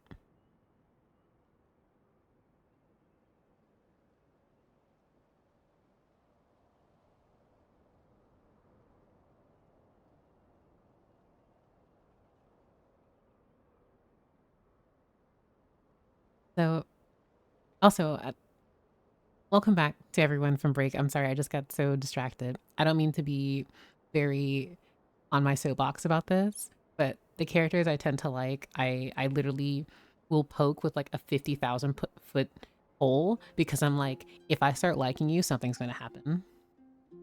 I have accepted Dainsleif's fate, but at the very least, I am happy to know that he will reach some modicum of peace in the end, I hope. I feel a little guilty now. I regret not seeing her help for what it was, and not treasuring it.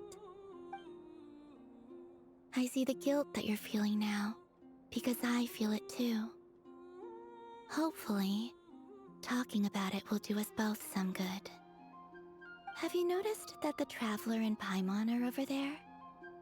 I think they've been listening. Oh my gosh. Huh. Shall we say hello? Sure. Hello. I'm sorry, the way that she did. Hello. She's so adorable. I love her. Hello. That's a Twitch alert. Hello. Ah! They caught us! Sorry, we were just concerned about you.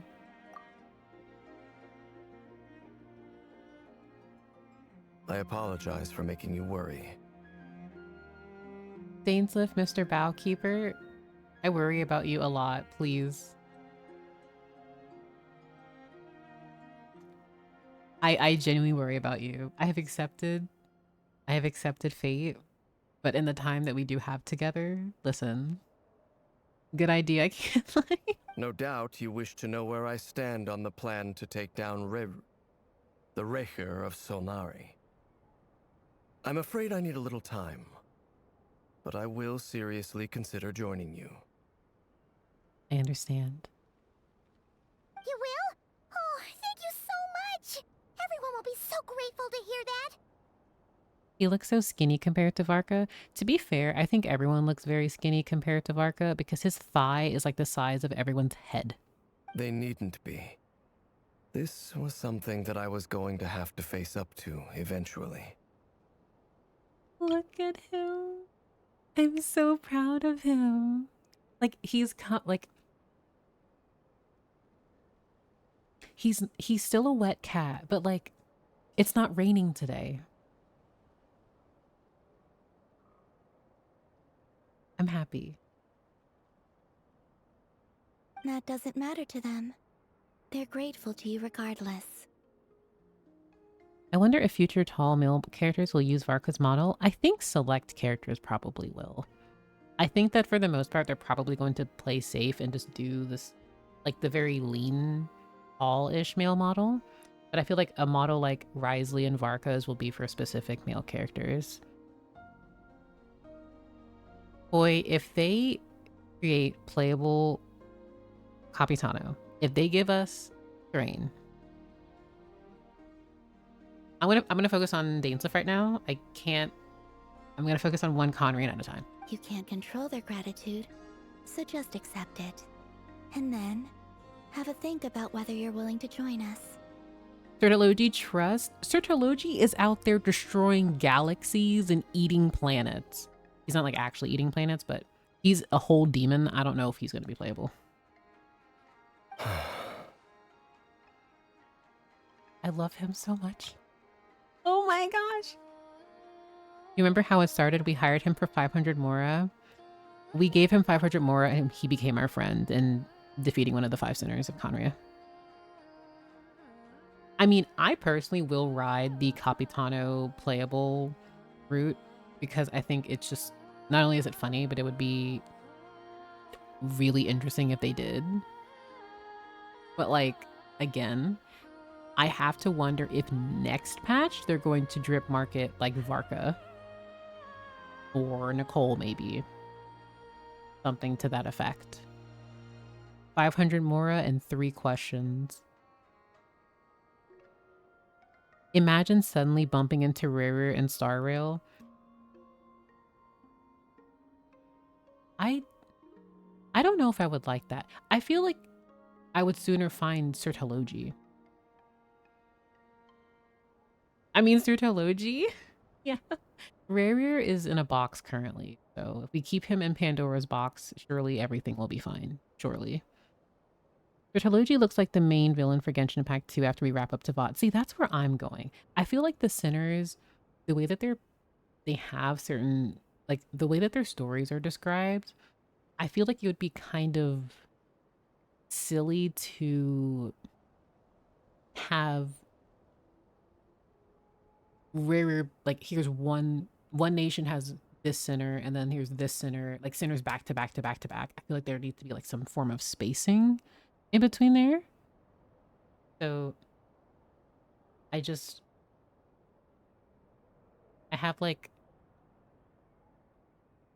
have a lot on the mind and I don't know. I feel, yeah, like I really just don't think, okay. I don't know. My mind is just cool drip market just now. People keep saying that Genshin is going to connect to Star Rail, but I don't think so, because none of the main Honkai riders are involved with anything Genshin related.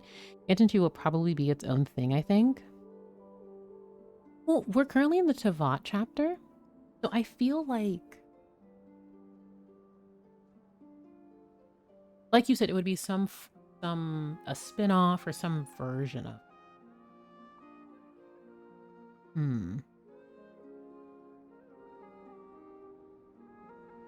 Actually, is it Donna? I have a genuine question for chat. Is there actually drip marketing? Should I look at it or should I look at it after stream? I'm actually curious. Kiryu, I just saw something on HoYoLab. You might want to see it. Don't look after stream. Holy, there is. I don't. After. Okay, Smay, could you make a poll, please? After? Holy, but after? Oh god, I'm scared. After stream 100%. Okay, I'm going... Poll after or after? Okay, guys. I will just... I will just do it after stream. Also, I'm actually legitimately, genuinely scared because I just got like 80 pings.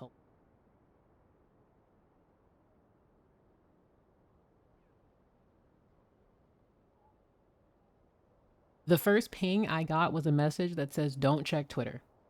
I'm going to continue the quest. Leah, I have been told not to check drip marketing until after stream. So the poll has been after or after. Oh, okay. Also, I'm so sorry. Focus, then check. Okay, thank you. Also, he looks so pretty with these.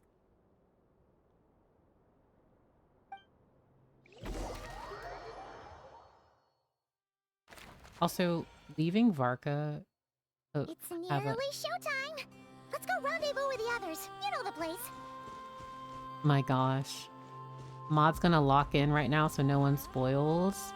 Actually, I will appreciate that. I don't know if you want... I mean, I can make a no spoilers. I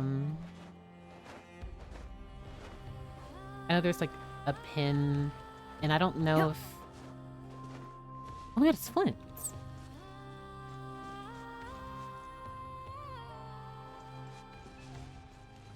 Let's see.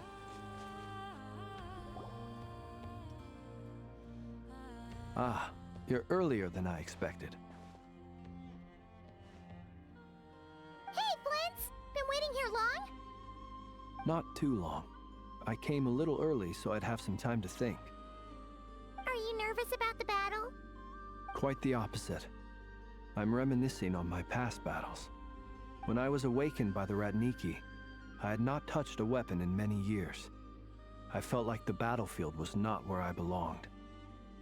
But after waging war against the Wild Hunt for so long, I came to realize something. A life of absolute peace is simply not a possibility for me. My restless flame indicates that somewhere inside of me, there is a deep yearning to root out the evil in this world. Flint is such a kind person. Oh, that doesn't sound like such a bad thing. Smay, I don't think you... If you want to time out people, you can. I think banning could be a little harsh. Arnold, welcome. I know you're just here momentarily, but I'm gonna continue this quest. I'm kind of afraid to even check chat. Actually, I think would be a good idea if Smay if someone posted a pinned message of no spoilers and no drip marketing spoilers, because I'm afraid. I'm genuinely afraid to check. I've been told by 3 different people to not check Twitter. Do not check social media. And I have not. So I think if people, because I'm going to be looking a little bit into chat so that I'm not spoiled potentially. If someone comes in and posts about the drip marketing, I think timing them out is fine. I think banning would be a bit much because people are just excited. But yeah, so. But hi, Arnold. If you're still lurking here, yes, I trust Leah and Smay to look out for me, and I'm sorry. And I'm scared. I'm scared. I'm gonna focus on the Well, in the past, when I was a Fae whose primary concern was hibernation, it was hardly ideal. Flint, I love you. But it certainly serves me well here in the present. And I am delighted to be able to join forces with you in this endeavor. Also, thank you always for the support. Guys, please, if you're not already here because of Arnold, he's amazing. He's quite literally one of my favorite Genshin Impact content creators and a huge inspiration for continuing, just being a lore creator myself and dabbling in the space and all of that. He deserves all the love. W. Arnold. W. Arnold, quite literally. So always thank you so much for the support. It really means a lot. So again, thank you. I don't mean to... I know you're just here for support. Lore keeping the CC group. We do our best to try and get everyone together. Oh, but this is a promise though. We are absolutely getting everyone together for the Lore Keepers discussion for version Luna 2. We have to. There's no if, ands, or buts. We haven't been doing it for the past a few months just because of scheduling and silliness, but we also want to do hangouts and stuff. I don't mean to get distracted from the Archon quest, but I just want to give my flowers and everything. And Leah also, who is here lurking and is quite literally a master at all of their crafts.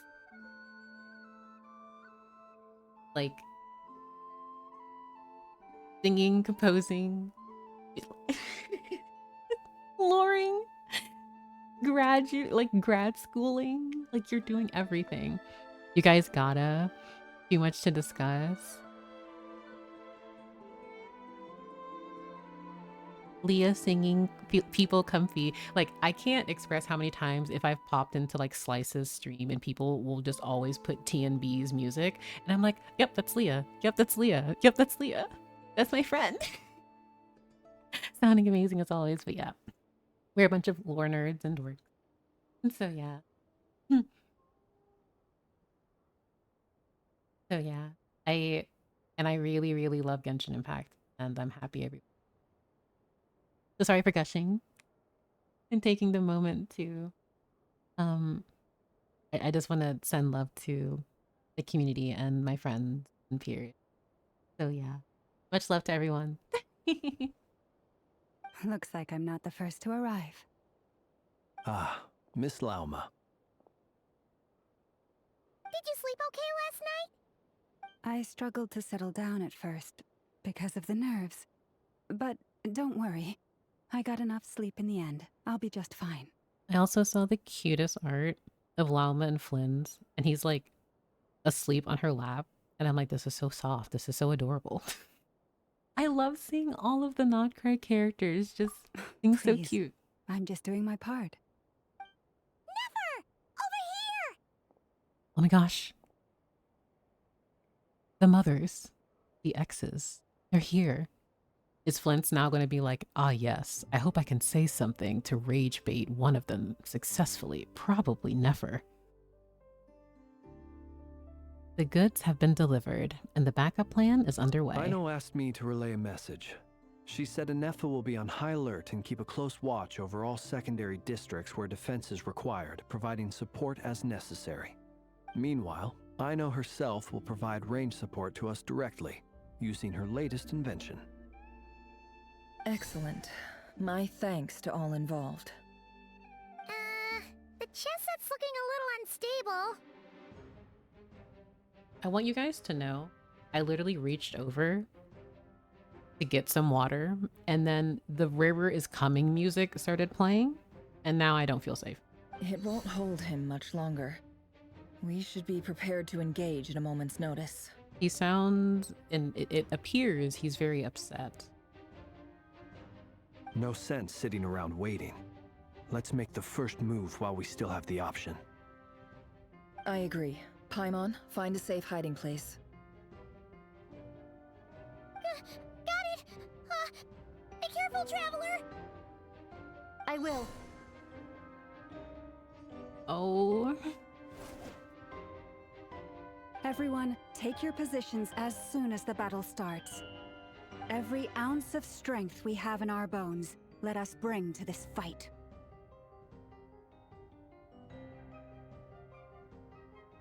This is very dire. All right. Okay.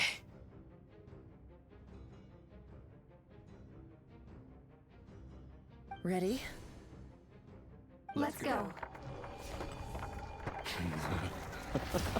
I've seen all your futile ploys before.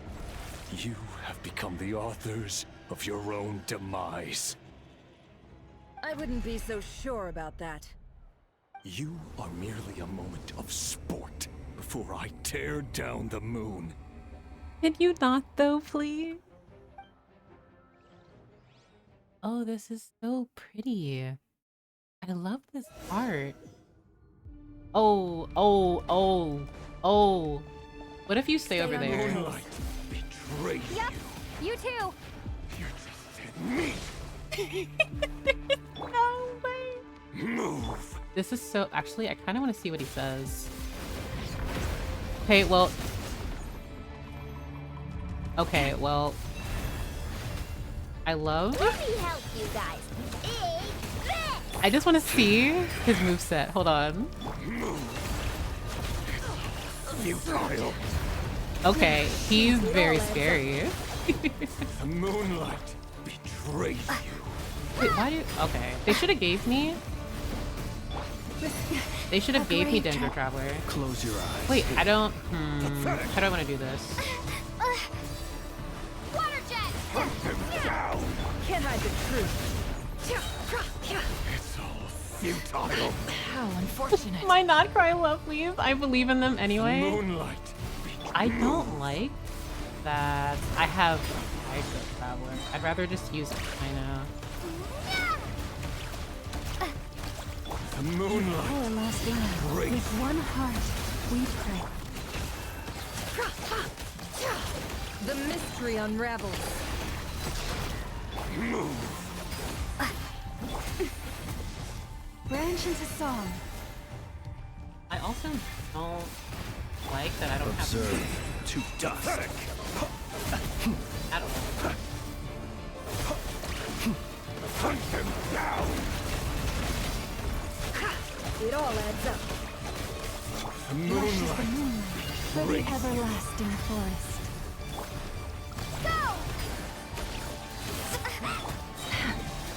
Seek within. Actually, give me just a moment. Rare, give me just a moment. Let me read her kit. I want to use her effectively. Okay.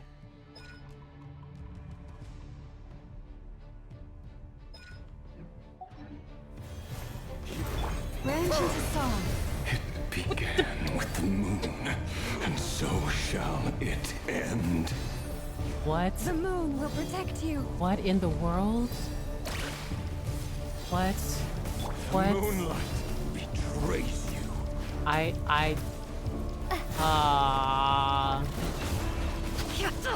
Absurd. This is actually very cool. Leave this place. This is so interesting. Close your eyes. Do you see now?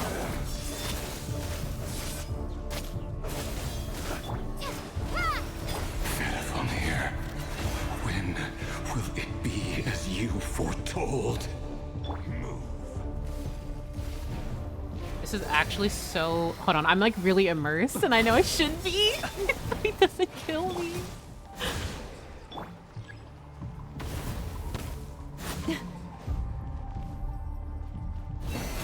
Foul spirit is not welcome here. Oh, this is so cool. Sorry. The mystery unravels. Be silent. Close Also, your eyes. I feel like I should be able to use my Flynn here. Observe.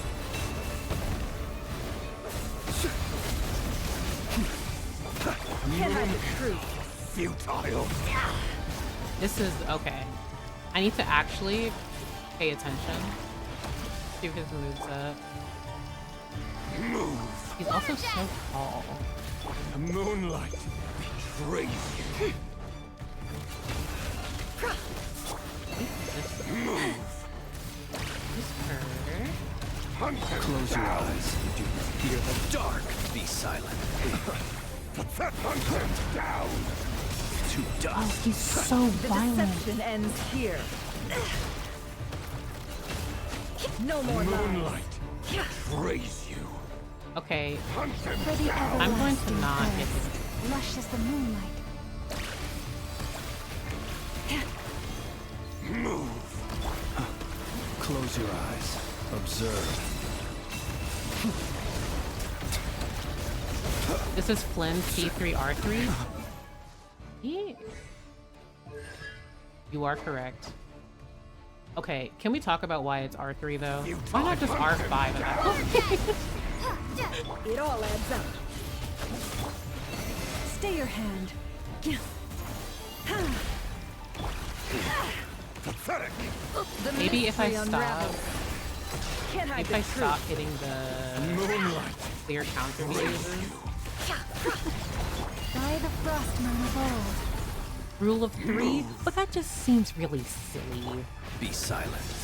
Do you fear the dark? Observe. Receive my blessing. Okay, I feel not like a true Traveler fan because I'm just not going to use them at all, really.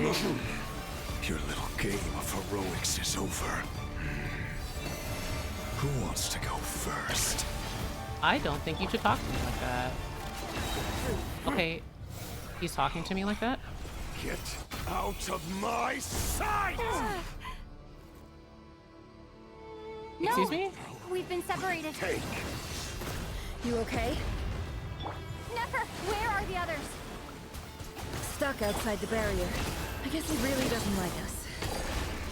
I told you before, knowing too much is always a death sentence. I think he doesn't like Nefer because she reminds him too much of himself.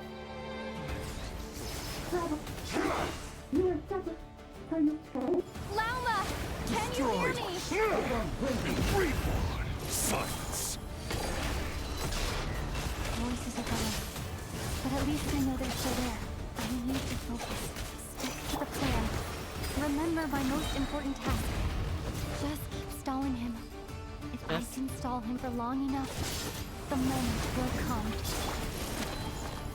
This is so... Sorry, I'm like so engrossed.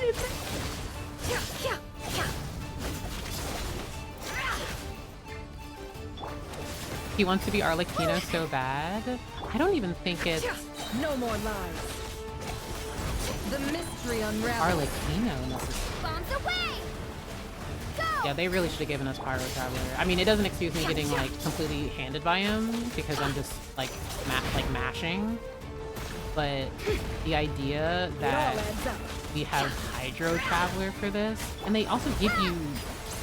I know. So what was the point? Hide the truth. Hydro Traveler, to be honest.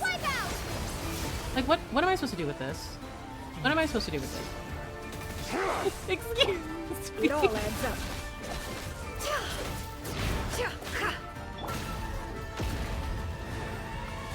Like, oh, he's so gonna die to that. Seek within. Can't hide the truth. Oh, he's over there. No, maybe...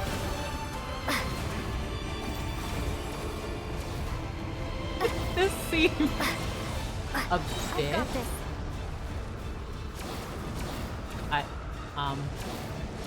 I actually don't know what to do here. Actually don't know what to do here. The shield's broken. I can't keep this up. Don't push your luck. He just needed a little crash out. I mean, most Conrings do.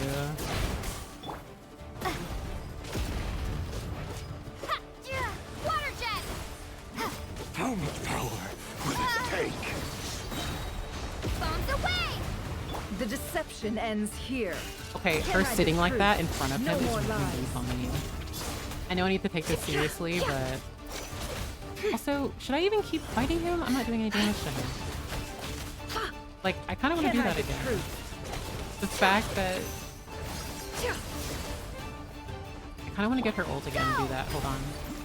Hold on. Can I do it? I need to do it again. The mystery unravels. Darn it, I couldn't. No more lies.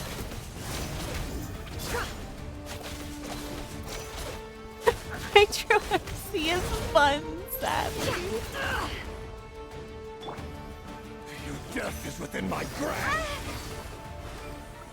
You're so tall, dude. Destroyed and reborn. Can't hide the truth.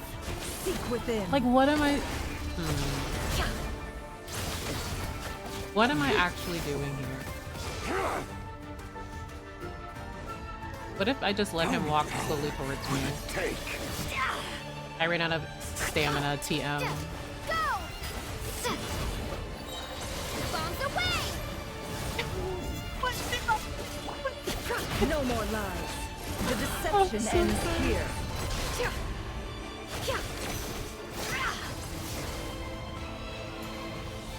Run or hide. Absurd. Can't hide the truth. So what do I actually do? You can't die. And... okay. Actually... Curses. There's no other way. Never? Oh no. I hope she's not doing a thingy thing.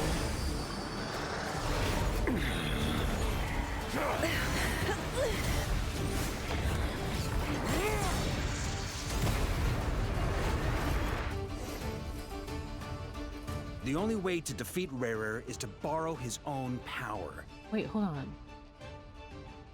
I need this. Also, this music is fantastic. Even though I'm buns at playing Nefer because I don't know what I'm doing. This music, if this is like his boss theme, do I need more?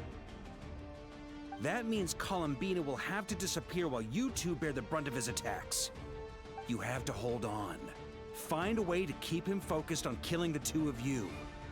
Story just being there? Yeah. Canonically, how is Traveler going to get strong enough to challenge Celestia if they can't solo a sinner this far in the story? Well, one, there's that, and two, remember, they didn't even defeat Arlecchino. And that was before she even had the Crimson Moon, or the iridescent remnants, or marrow within her. He's not paying attention. She's just here. Columbina's about to go asleep, fall asleep. Ino's staring at something in the distance.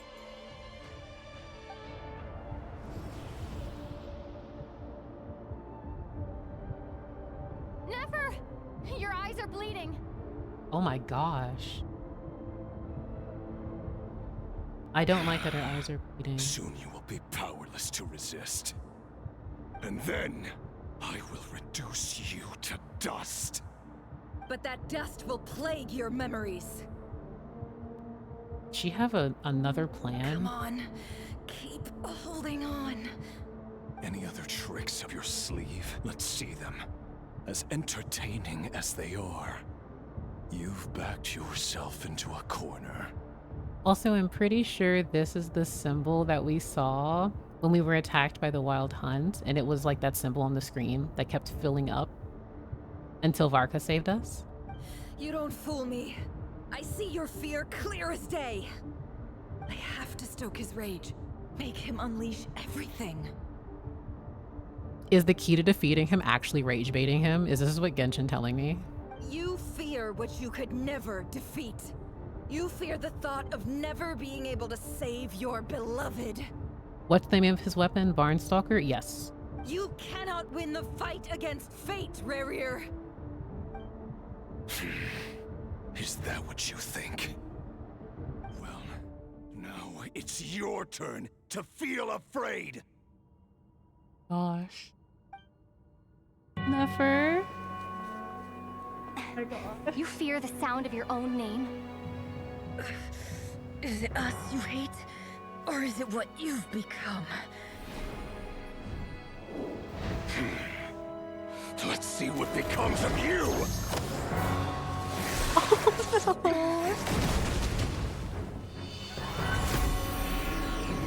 Albedo! Oh. Okay, I'm sorry. I saw that. I see Albedo. Albedo? Wait, is Albedo...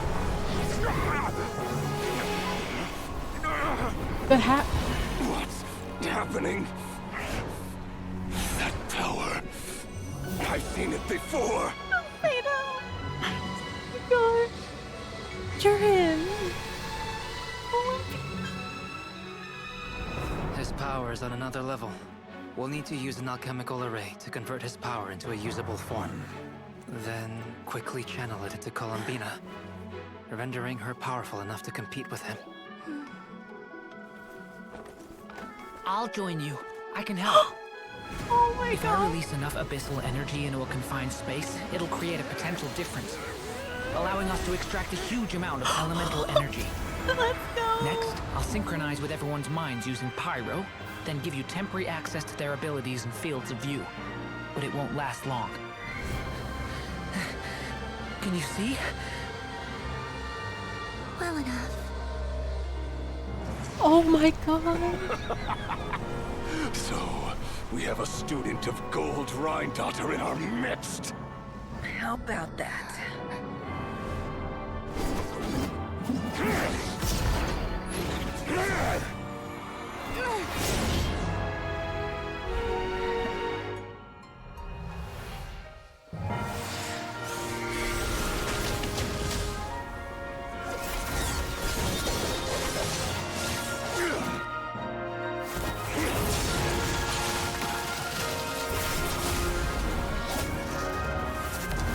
Holy...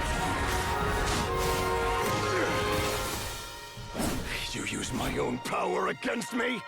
Just like how you stole Kuvaki. Look familiar. Oh my god!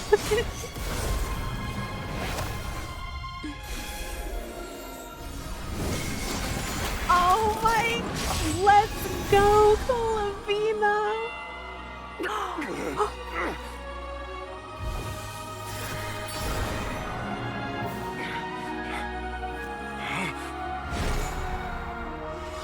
The theme!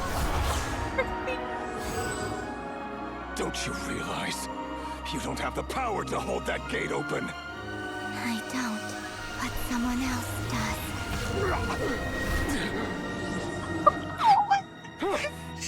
Goodbye, Rerir.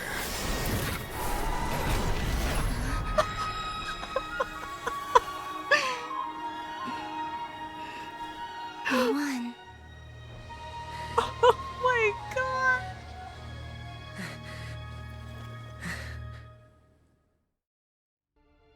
Oh my gosh, I'm actually crying.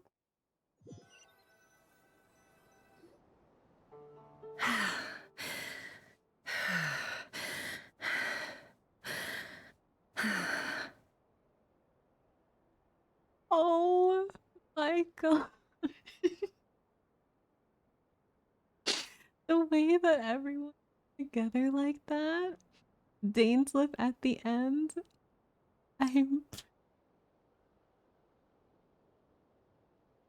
to use his own power against Albedo coming through Durin. Oh my god.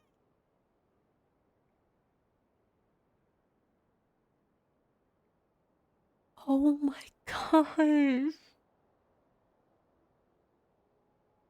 Literally everyone played such an important role.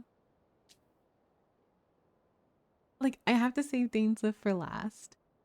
But Nefer especially. Nefer and the Traveler just being the front line to stall him. Albedo creating this, like... Albedo and Durin.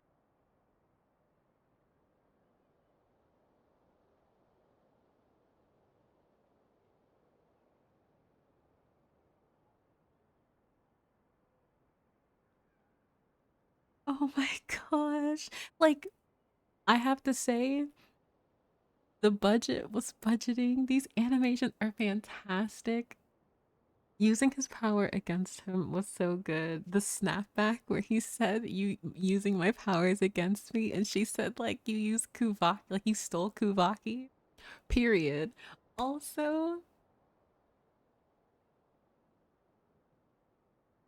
I love this cast like so much. Like Dory, Have. Have is not.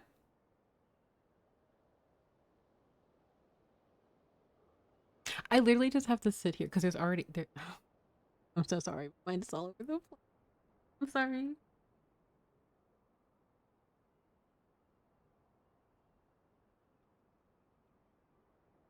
Jiren helping everyone by concentrating his abyssal power and using it for good.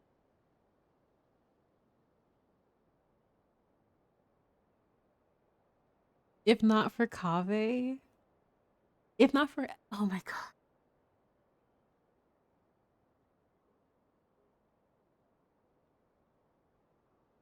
This was so dynamic. I'm sorry for apologizing so much and not having full things to say. That was amazing. Like everyone played such a significant critical role. I genuinely love how everything tied together. Oh my god. Like the moment, because again, I was incredibly buns not knowing how to use Nefer. I I will fully accept that L. I don't know what I was doing against Barrier. I was kind of more interested in figuring out if he had more dialogue, but he didn't really. and I kept attacking him when he was countering, and I kept mashing anyway. But the fact that Nefer has sacrificed so much, I still firmly believe that he hated Nefer the most, or hates what she represents, because she is clearly a foil to him. And she represents... Oh my god. Just... like, like, Kaveh? Kaveh, your mind... Just Kaveh. If not for Kaveh, if not for Dory, Alice indirectly, Barca, like just everyone.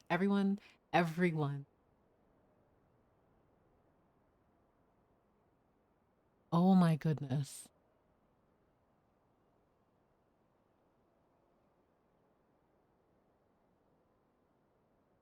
And now he's been sent to God knows. Just...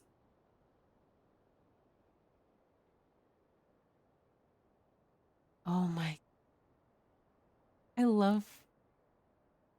I just love how they bring everything together and how it comes full circle. I really do. I eat it up every time. But the fact that Nefer, her eyes are... I'm so... I'm gonna have to rewatch that cutscene. I don't think I'm ever gonna get over Jiren using his abyssal powers for good. I love that so much. I truly do. Dainsleif being the one to seal Rare into sealing that portal like that. I also don't think I'm gonna get over it. Nefer, how are your eyes? I really appreciated how he said I would give it thought, and we see him and there wasn't he didn't even hesitate. They're fine. Apart from the blindness, of course. It's not too late. Let me handle it.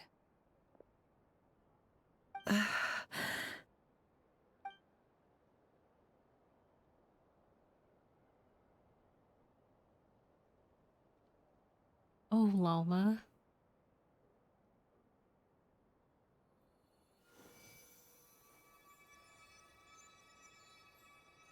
Miss Nefer, it's not like you to lose your composure. That was the most reckless thing I've ever seen you do. Reckless how? The situation was critical. Our lives were at stake. We had to do something. Even so. Oh, Lalma cares for Nefer so much. Okay. I guess you're right. Under the circumstances, it was a wise decision. You traded your eyes for an incredible victory. In business terms, I suppose that's a huge return on investment. Oh, Lalma. I'd be hard-pressed to argue otherwise. Still, I don't like this outcome, and I don't want you to lose your sight for good. People suffer when they make sacrifices they shouldn't have to make, whether that means faith, strength, or in this case, your ability to even see. I had hoped you could win without sacrificing so much as a single hair on your head. Thank you. Really. I love Lalma and Nefer so much. Oh, Nefer. All done. Don't try and open your eyes just yet. We'll see how you're doing in a couple of days. Until then, please follow your recovery plan to the letter. I kind of don't like Lalma cutting her hand to heal Nefer. Like, Bina, you right there. You can't do moon stuff to heal her. She'd be like, no. Even though I feel like she would be able to. I'll send full details through Yehoda. For now, just get yourself home, relax, and rest. My dear friends, we have fought bravely and achieved a spectacular victory. A dark cloud has been lifted from the skies of Nod-Krai. all in this land will be grateful for what you have done. The moon will remember this day. Thank you both. Oh,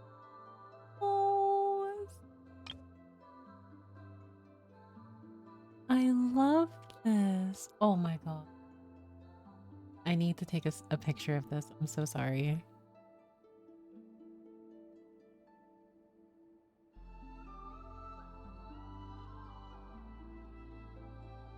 Also, this music. Never help. No, Yahoda helping. Yahoda shows up and helps Nefer get home. And you, of course, have Paimon to escort you back.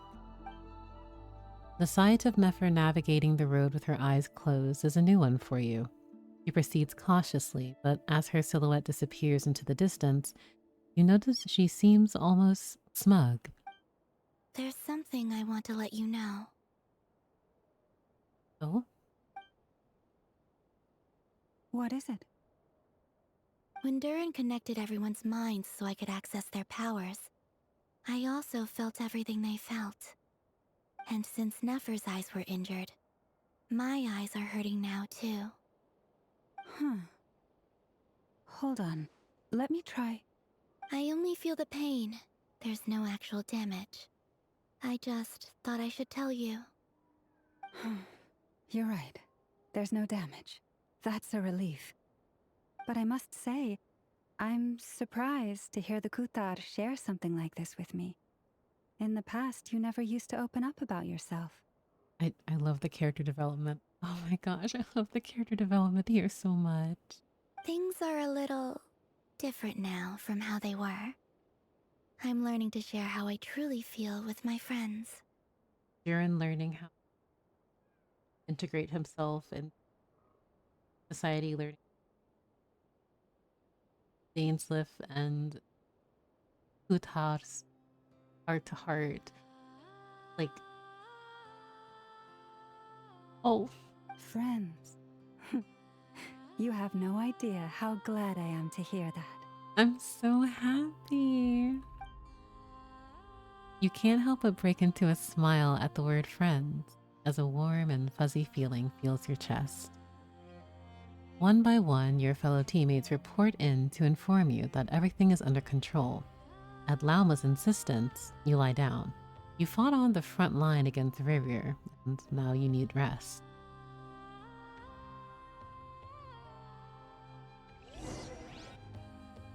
Oh my gosh, how, like, I'm still not over that. Oh, I'm surprised Paimon isn't here. Unless she, like, okay, there she is. Oh. Oh my gosh, flashbacks to Act 1. How you feeling? Any aches and pains? Did you sleep well? I will always appreciate how much Paimon cares about the Traveler. I'm doing all right, Paimon. No need to worry about me. Phew, well that's good. Paimon's been sitting on the edge of the bed worrying about you for ages. You slept a whole day and night. Poor Paimon had to eat all by her lonesome. Glad to hear you didn't starve. How is the food? Oh. Well, it wasn't the same without you there to share it. She's so precious. Honestly, Paimon just can't relax when you're not your usual self. She couldn't enjoy the food and settle down to sleep. Well, I'm back to normal now. Oh yeah, and Albedo swung by earlier. He said to tell you to head to the tavern when you woke up. Varker and the others are organizing a victory feast and they want to celebrate with you. He also dropped off some medical supplies, but you seem fit as a fiddle, so guess you won't be needing those. If you're feeling up to it, let's head over now. Wouldn't want to keep them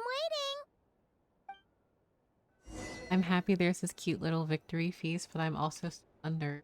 Where the heck did River go? Was clearly like sealed, but like where was he? Sealed also where? I need to talk to him. Guys, I'm not over that cutscene that I just watched. I'm not over this. Like, there's a lot I still need to unpack, and I feel like because it's 1 in the morning, it makes sense anymore. Also, I'm sorry if I'm leaning away from my microphone and I keep cutting out. Please, as always, let me know if I cut out or my audio is bad. It's why I have that timer on as consistently as it is.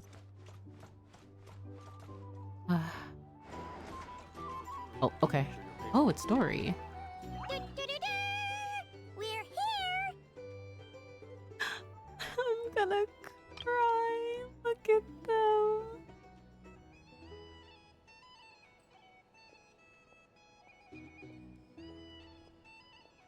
Jiren, I am so excited. I have to put you on a team with your brother. Oh my god.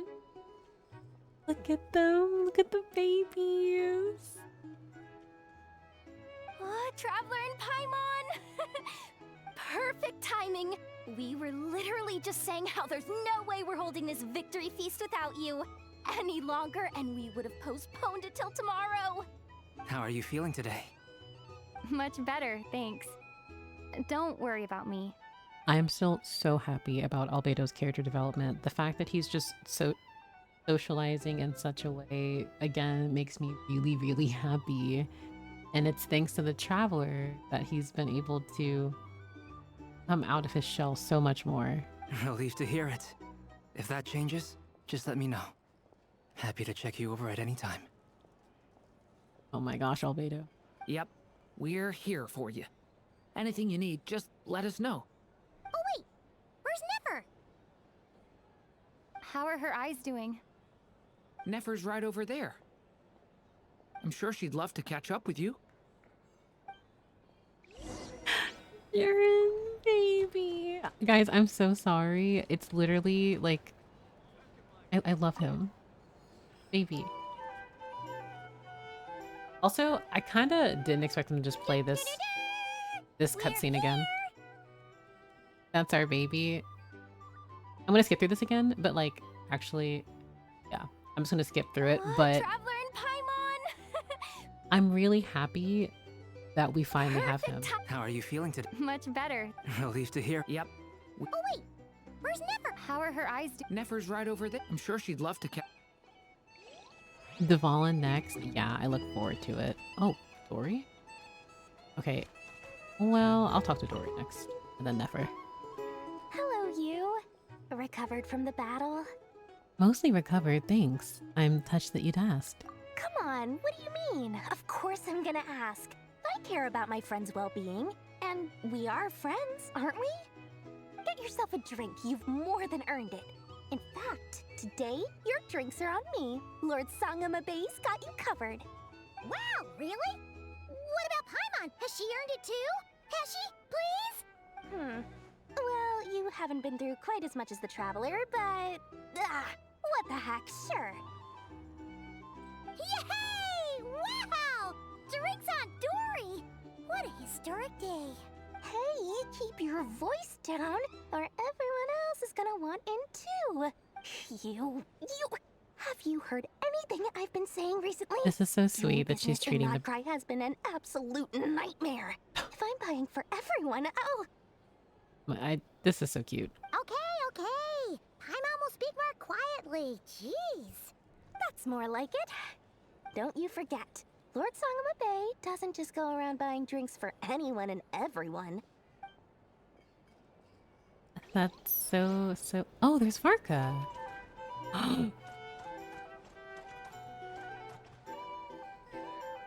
You.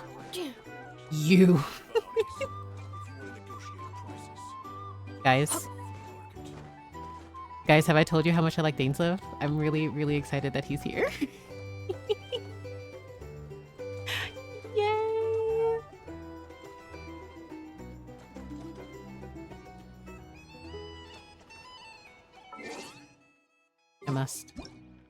I need to wait. I need to get closer to take more pictures of him. One thing I loved was how Dane felt so human and full in this quest. Yes! So, I know, my fangirling aside, I genuinely adore just how much we've gotten of him. Like, this makes me very happy. This makes me so happy. Also, Yuri Lowenthal, amazing as always. This just... I'm not providing any form of like transformative commentary or any form of like, yeah, I like Dainsleif a lot. I like Dainsleif. I really like Dainsleif. But no, it felt really good being able to, especially the heart-to-heart that he's had with Kutar, having him speak earnestly with Nefer, him being conflicted on whether or not he wanted to confront and be able to fight against his former friend, but did not hesitate to protect those that suffered from him in this case. Also, it hasn't even... You're like... Dainsleif, you're like socializing. Like, you're socializing.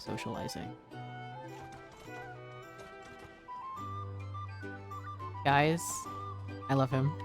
And I'm so proud of him. This is... Oh my gosh, I love him. I'm so happy. He's even standing at a party. He's unironically healing. I'm so proud of him. See, baby steps. Baby steps. Everyone deserves baby steps. Actually, yeah, he'll take it. Oh, wait. Okay. Picture with an Effa? I know. He has to have a picture with Ino. I must. I think I still have images of Nahida with Dainsleif. Or to some degree. I have silly images of him with like the small characters. I'm also going to do it with Varka.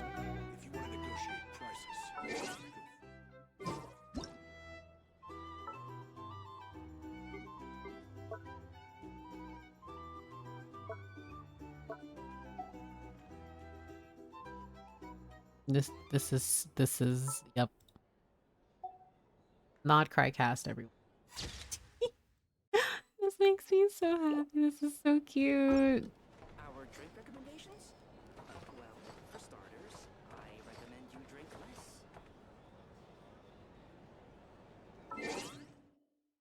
less. Wait, I actually wish I could take closer images, but I'm not gonna stay forever here as much as I would like to. He's so small.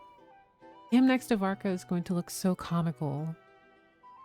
It really is.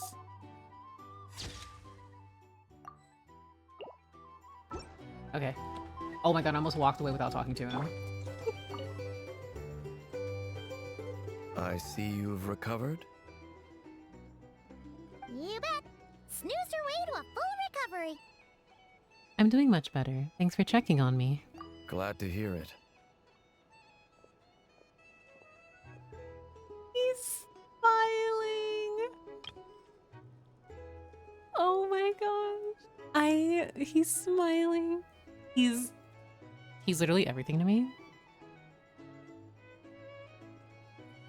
I promise I do have more to say other than me gushing, but like, I need this. This is my once in a year me gushing about Dainsleif. If only Dainsleif had anecdotes, I need Ino to Uncle Zone him. He definitely would fit Uncle, but also I think he should just have anecdotes. I think we should just run into him randomly throughout anywhere in the world. I think that'd be the most appropriate.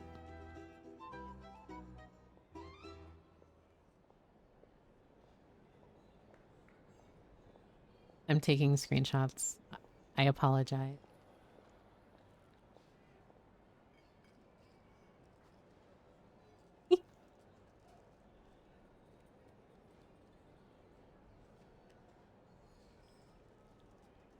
Okay, I'll actually be...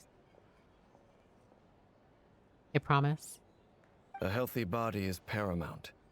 Nothing else in life is possible without it. So take it slow. You can't afford an injury. I'm so grateful that you decided to help us in the end. Paimon too! You really saved the day when you swooped in to open that gateway! I came to accept that although Rerir was my friend in the past, here and now, he was an enemy that must be defeated.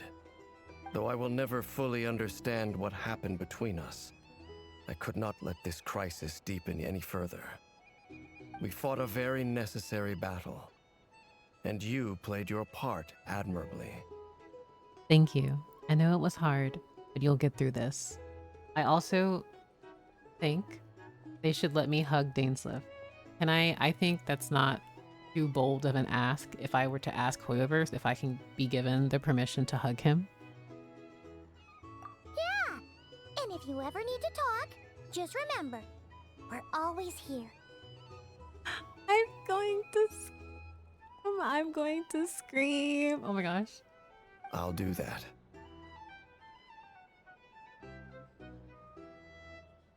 He's receptive to talking.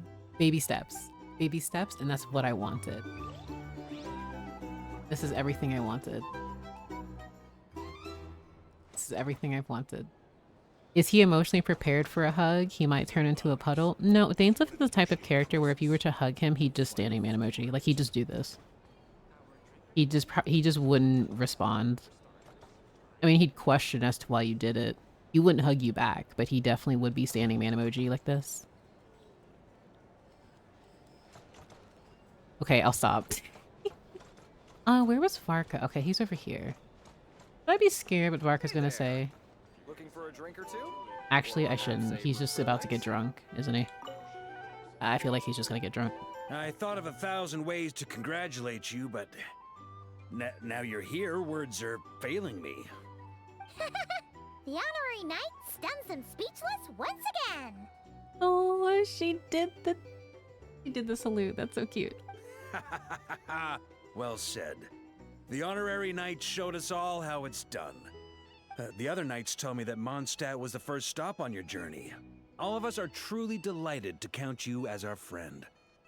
I'd like to thank you for supporting the Knights of Favonius, and also for helping us save Nod-Krai. Don't mention it, Grandmaster. Nonsense. Of course I'm gonna mention it. This is more than just business. It's a relationship. And there can be no relationship without showing gratitude where it's due. Oh my. He's so silly. But also, so I can't remember who exactly mentioned this about Varka's model, if we're going to have more male characters with this build. I'm not against it. I think it'd be very fun and interesting to see different model types. But also, his thigh is like the size of her head. Like, quite literally. Also, that's a good point, Barry. What were you doing on your expedition, sir? Also, why can I not see him fight? Is there a reason why they have not given me an animation with him fighting yet? Is there? Okay, I didn't mean to do that. I see. Hey there. Looking for a drink or two? Wait, hold on. I have to be like, hey guys, remember that time we were in Nasha Town and Dainsleif was just standing man in the corner over there in the distance? Because he's not playable yet? No. They need to...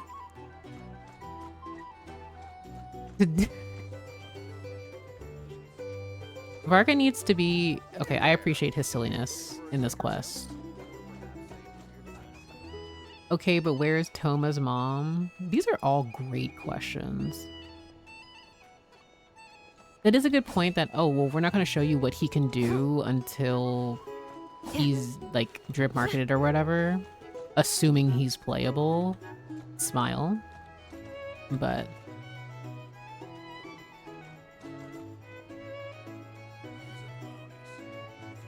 I'm just still not over the fact that this man is here. Yay. Alright, I'll talk to Nefer. Where are the knights? No knights. No horses. We just have this drunkard.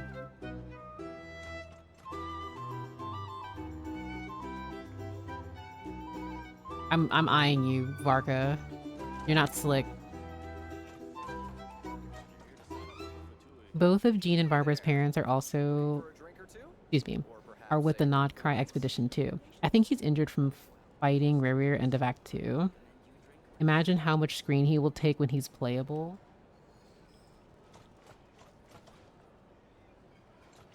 Varka's pretty big, but I think you'd be able to see the rest of your screen. If you're playable, it's fine.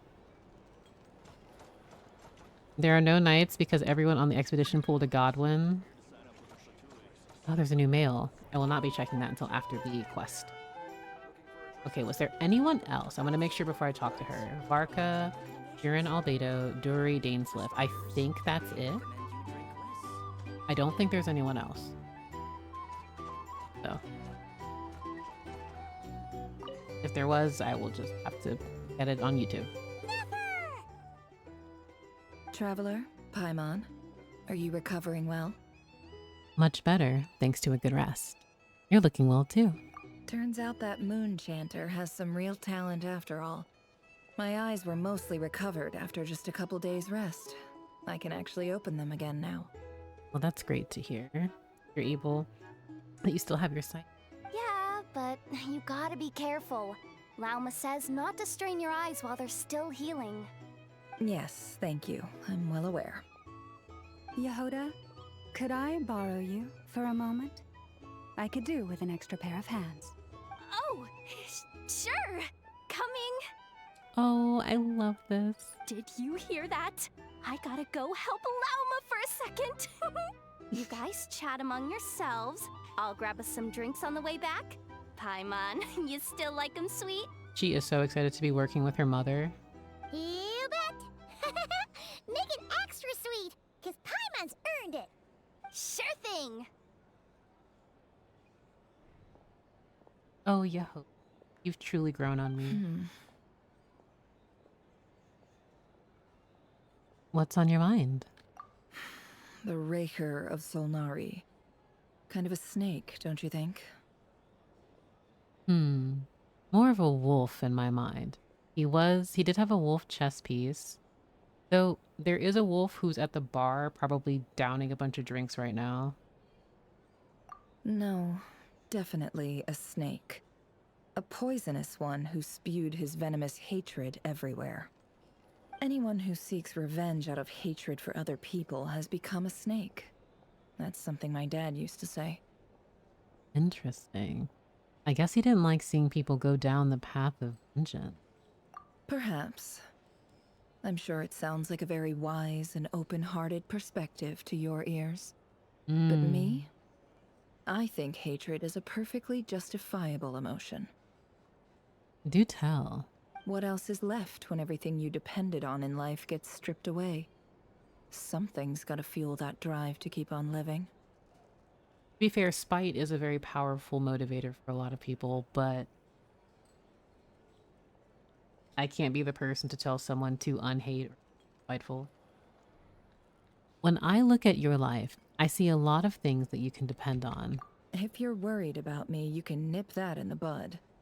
I'm not someone who gets stuck in the past. It's just, I suddenly feel like I was wrong to call my father a liar. He was just a fool. That's why the Academia turned their back on him, and why the other tribes ganged up on him. Oh, Father. How much better things could have been if you were a skilled liar. Look at the Ibis King. Thoth is a fiendishly cunning liar.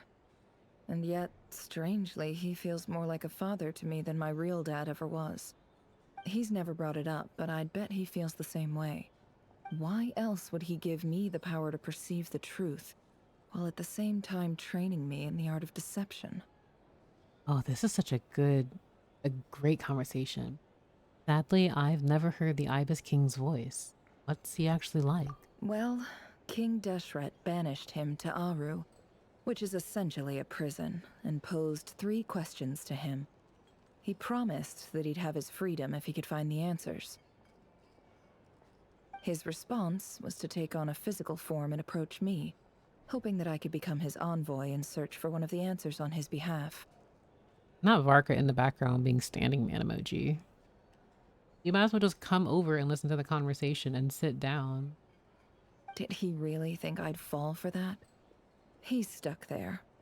He can't make me return what he gave to me. Sounds like he was nice enough to you. You definitely sound like father and... So that's enough for you to decide he's nice, is it? He's a prisoner, and he was scared. So he decided to perform some good deeds to win people's approval.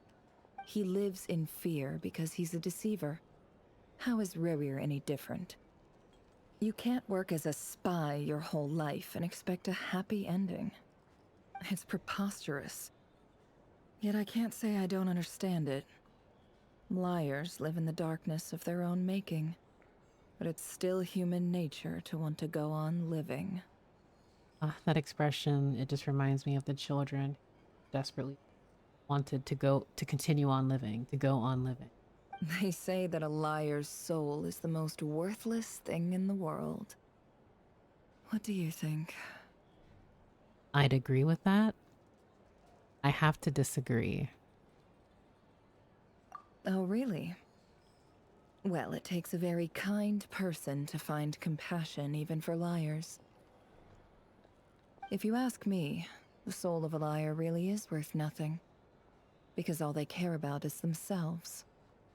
For example, when something good falls into my lap, I don't go sharing the news around. Stops other people trying to steal it from me.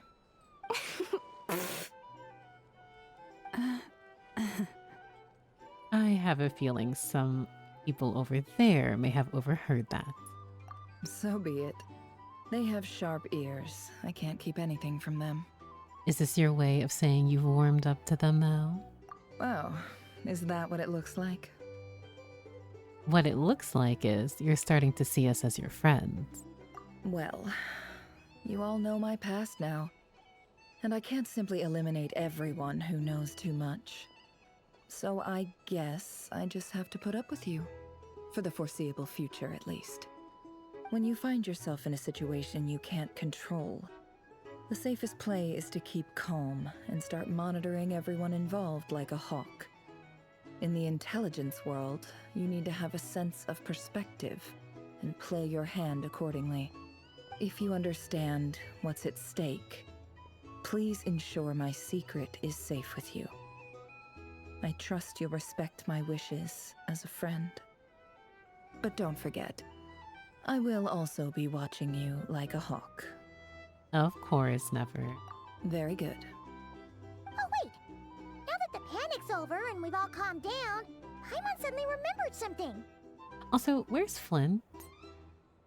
After all that build-up, our mystery ally never showed up even once.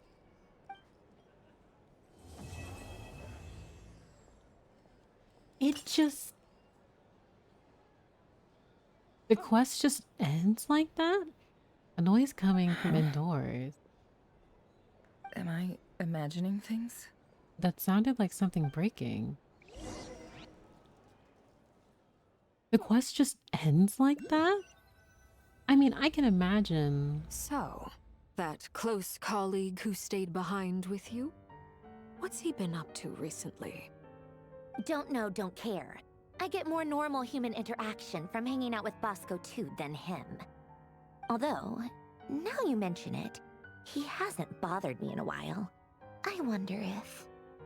If he's disappeared without a trace, it's the biggest gift he ever gave to the world.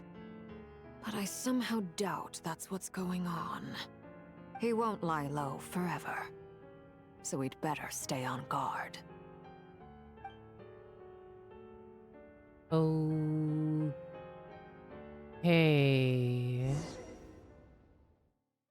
That's not ominous at all. Listen to what everyone is talking about. Oh, okay. There's more, actually. Dainsliff is gone. Nefer, and then I'll talk to the boys over there. Ah, Lord Sangama Bay. How lovely to see you. I must thank you for the device you provided. It was an enormous help. Would I be right in thinking that it was developed by the Academia? Why come and ask me when you clearly know already? I mostly came to thank you. That's more like it. A little gratitude goes a long way with Lord Sangama Bay. Play your cards right, and you might even stand a chance of becoming my long-term supplier. The chance to work with such a kind and charitable investor as yourself would be a great honor for the curatorium. Huh? Charitable? Who said anything about charity? First I'm hearing about it. Oh my gosh, a true capitalist. Let's see. The first plot of land you purchased in Nod-Krai, your desert interests, and... Stop! What do you think you're doing? Exposing my investment history! It's nothing to hide from. They're all perfectly legitimate investments. And some of the land you purchased was with the intent of building a sanctuary? Yes, I heard about that too. How did you... You're a curious case, Lord Sangama Bay. You don't like people finding out about your good deeds, do you? But I'm afraid no matter how hard you try to keep things under wraps, where there's a will, there's a way. Nefer just kindly saying, I will find out.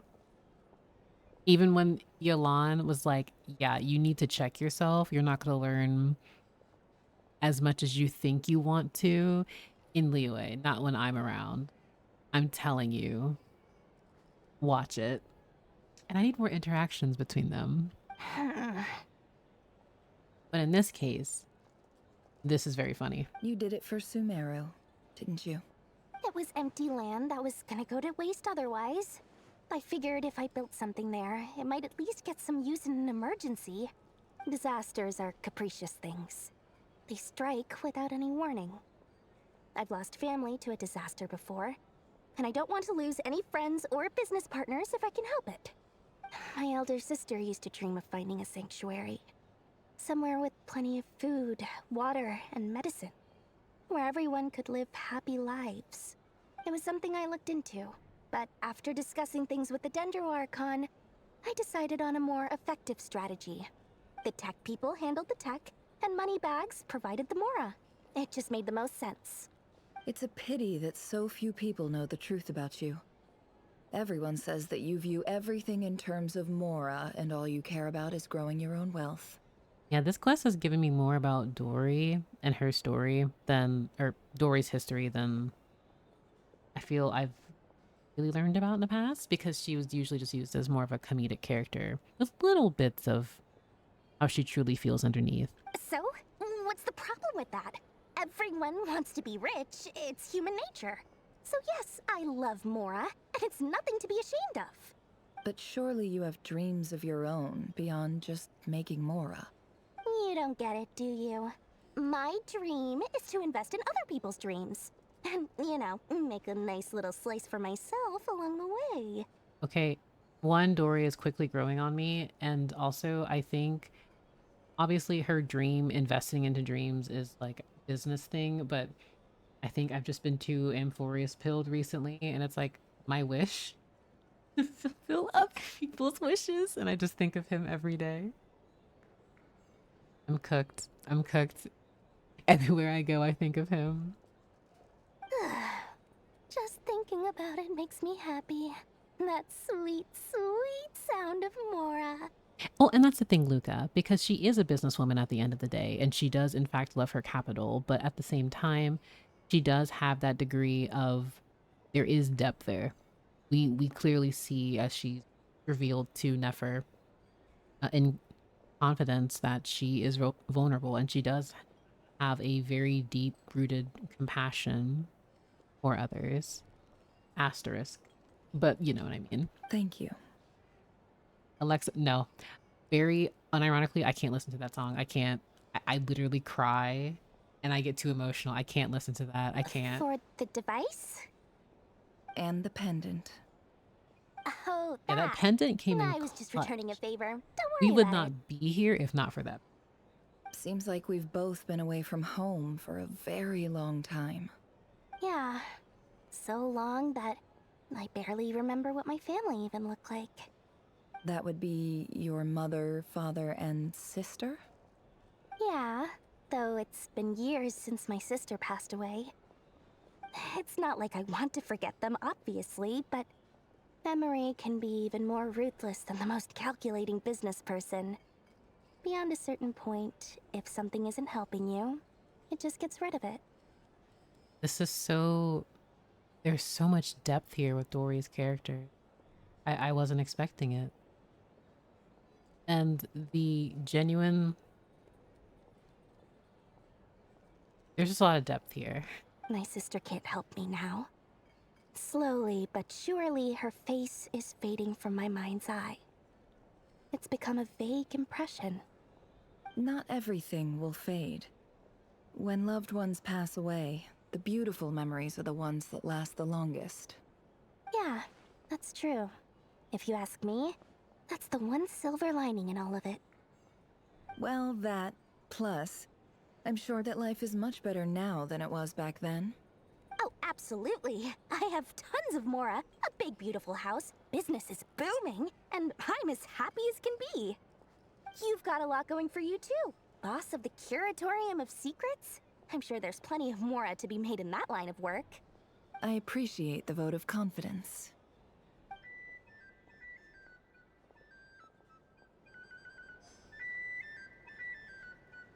That was really nice. This part was in Dory's character stories, I believe. So I do remember about... It was a family, I believe, because I don't know Dory's character lore as extensively as others may. The only thing I vaguely remember was, I believe that she had lost someone and she became a businesswoman, or she sought Mora so much because she needed medicine to save them. But I could be mistaken, please correct me, but there was a reason why she seeks, pursues, and wishes to make profits the way that she did. So, but either way, the sheer, like, the depth there, I admittedly have so much more appreciation for Dory. I really, really like that. How have you been holding up? Any adverse reactions? If you start to take a turn for the worse, make sure you tell me right away. This NPC being like, yeah, they're talking about something. Anyway, I need this drink. If you can get that for me, please. You don't need to worry about me, Grandmaster. I'm fine. I mean, I barely did anything, so... Jiren, sweetie, you did so much. Don't you ever say that. You stop. Also, this is just... It just cuts back. Like, I'm reminded of the Nod-Krai teaser, where he's looking into the mug, and the liquid transforms into the dragon, like the Jiren he used to be, and then it transitions into the Three Moon Sisters. Oh, baby. I'm sorry, every time I see him, I'm going to say that. What? You're too humble, young man. You played an indispensable role in the battle for Nod-Krai. We can't thank you enough for your support. It's Jiren, my baby. Sometimes, when people praise you, it's because you deserve it. The best thing is to accept it calmly and with grace. It's important to learn how to respond to words of admiration. This is something unironically that I struggle with a lot, even now, like receiving compliments and not instinctively wanting to say, oh no, actually, and then like I divert the compliment into talking about the person or something else because I'm just not used to that. Like I resonate with this and I feel so bad. Let's do a quick demonstration. Albedo, that was an incredible feat of alchemy. The pressure was on, but you worked flawlessly at lightning speed to get the job done. Thank you. I can't take all the credit though. Durin played a big part in forming the alchemical array. Like father is fathering. Oh my. See? Did you catch that?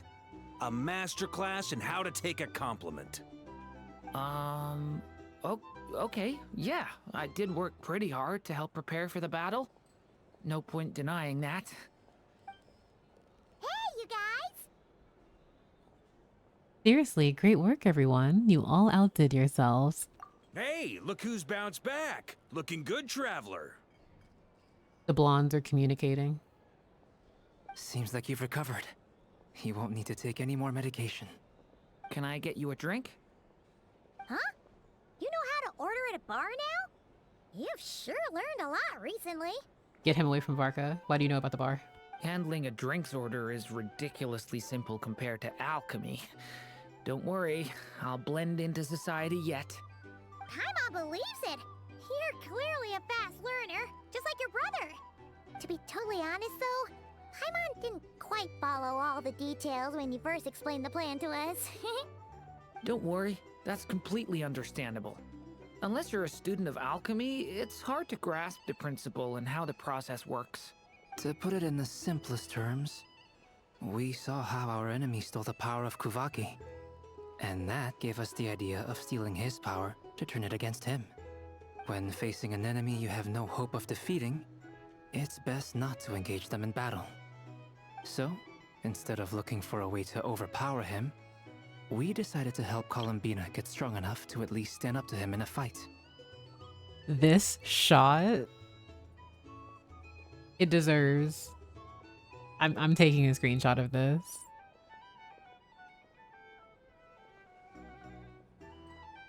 He looks so devious here.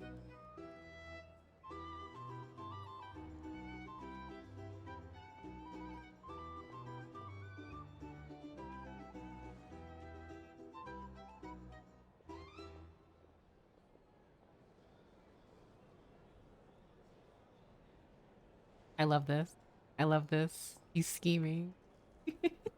For this to work, we had to analyze his modes of attack, confirm who his main target was, and make sure that he wouldn't go beyond the range of the alchemical array. For added security, we prepared a total of 4 arrays. But to mitigate the impact of the battle, we identified one location in particular as the ideal spot, which is where the confrontation took place. The alchemical array absorbed his abyssal power. Then Durin processed it to render it usable by Columbina. That power enabled her to do what would otherwise have been nigh on impossible. I quite literally get so captivated listening to Albedo talk about his process. Just alchemy in general. What surprised me was that Dainsleif actually agreed to join us. Given his history with Rerir, he had every right to sit this one out. But we're extremely grateful for the decision he made. Confronting a former friend in battle. That can't have been easy. It must have been a painful choice to make. But I'm sure that making a decision was far better for him than staying in limbo.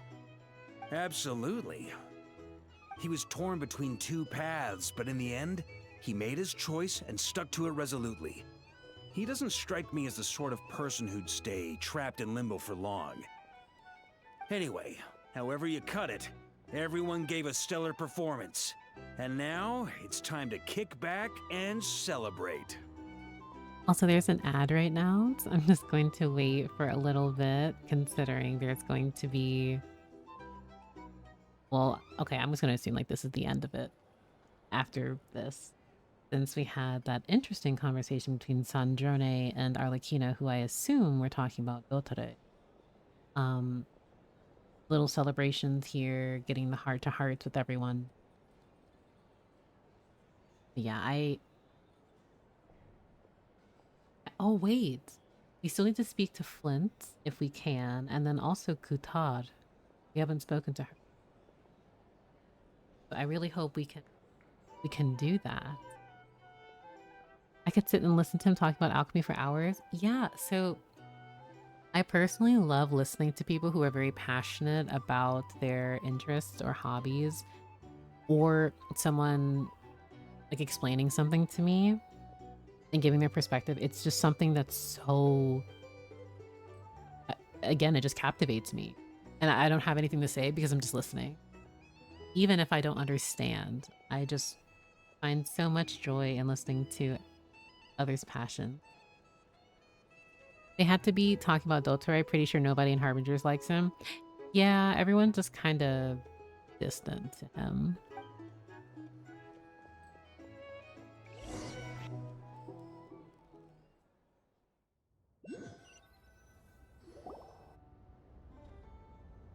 Oh. That's the only reason you're here.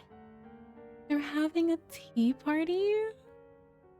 I thought she wasn't allowed. Sandrone. Yes, I've thought a lot about it, and I've realized that you, me, and Arlecchino should be friends. Oh. I think this is very important, so I felt I had to come and tell you. Well, this is a new one. I'm so moved. I can't even hold my teacup. If that's all, you can leave now. Sandrone. Do you not want to be friends with me? Or is it that you prefer being co-workers? What is this, Columbina? Are you deliberately testing my patience threshold? Right now, my politeness module is active. But if you say another word, I swear I'll shut it down. I still believe that Sandrone, like this is a Herta moment where she has a bunch of Sandrones around and the real Sandrone is somewhere else. If your politeness module was active, wouldn't you say the word please at some point? Ooh.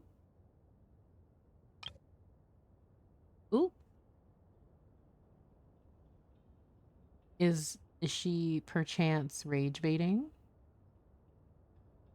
Now, Columbina. Polonia, please see Lady Columbina to the door. Will you still invite me to your next tea party? What? Oh my gosh. Yes, I think you will. Bye-bye, dear Sandrone. Wrap it up. Wrap it up. Them right here. Everything. I got everything I wanted and more. Oh, yes. Yes, you will invite me to the next tea party. Bye-bye. Catching up with a friend? I hope I'm not interrupting. Last time, the Wild Hunt escorted you out. Would you rather I handled it myself this time? We just wanted to, see how you were doing now that it's all over. Also, the way that the Traveler and Paimon just got up here through this entire fortress. Why? Out of concern for my safety? I hope you didn't seriously think that the Rayhir of Solnari would be able to lay so much as a finger upon me, given how prepared I was. Mostly because you kind of helped us out, so we just wanted to check you were okay. Looks like all your robots are fixed, huh? I spy books and teacups on the table. Afternoon tea, so we are interrupting after all. Oh, don't you worry about that. Tea time is already a write-off. The visitor before you managed to kill my appetite. If you're in the mood for tea, go ahead and help yourself. Otherwise, it's going to waste. If only Nicole could be a part of this tea party, though. My coasters are still missing in action, though. Use this notebook instead. Whoa! Pretty hefty notebook. Look at all those calculations. You can ignore those. They're just dumb scribblings. I doodle and write in my free time. Sometimes I remember the distant dreamlike past. Sometimes I imagine the far-flung future. Ma'am? And other times, I grit my teeth and note down all the crazy nonsense going on in the present. Some people do the crosswords in the newspaper. This is my equivalent of that. Okay. Trying to predict the future is like daydreaming. And writing about the present just makes me furious. The past is my favorite.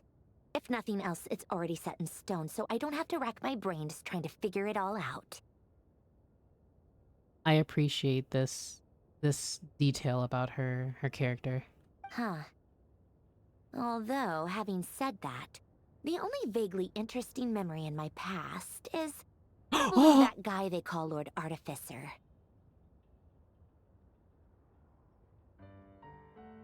Alain Guillotine. Or Alain Guillotine, I think. American English. Oh my gosh. So we're gonna address this, right? Why you look like Marianne? Who else? Pretty much all the mecha and Fontaine are his personal handiwork. Like you, maybe? Can we talk about that? Wait, are you saying you know him? Like, personally? As a friend? Well, I just know Roosevelt is probably screaming. I mean, I guess we were friendly enough. So you've actually met him, but he lived hundreds of years ago. Okay, so what's going on here? Because my theory with Sandrone is that his remaining, like there were different theories, that he created some form of mecha in the image of his deceased sister, or someone obtained his research materials and thus created various forms of, like, using his research to craft mecha. Nartis and Kreutz? Yes. Also, good morning, Huga. Good morning, good morning. But he lived hundreds of years ago. Yep. In fact, I'm probably the only normal person left who knew him at all. Like, unless you are his sister, but then that would... We used to chat occasionally back when he was still around. Before he passed away, he asked me to destroy all his manuscripts. I honored his request, but I did read through everything first before destroying them. The fact that we're having World Quest lore, like World Quest lore in the Archon quest? I mean, I couldn't let the genius of Lord Artificer Alain Guillotin disappear like that. Would have been such a waste. Also, whenever I see his surname, I just pronounce it as Guillotin. Paranary, Alain Guillotin. Is So, that's where the formulas in your notebook are from? I just told you. Those are my equivalent of crossword puzzles. They're just dumb formulas that I solve for fun when I'm bored. But also, is this like an item I can read? I want to be able to read it. I hope it's a quest item we can read. Alain's work was like epic poetry. The formulas in my notebook are just silly little riddles in comparison. Not that there's anything bad about them. I mean, at least, solving those riddles isn't going to hurt anyone. Except me, because I lose a few brain cells in the process. Oh my... Anyway, while we're on the topic, I might as well tell you about what happened to him and his friends. Alain Guillotin had two close buddies, Renee and Jacob. They spent their childhood years together in the Nazi-Kreuz Institute. I'm actually going to cry. Oh my god. We're back. We are so back. It's the Nazi-Kreuz. The music recapping the Institute.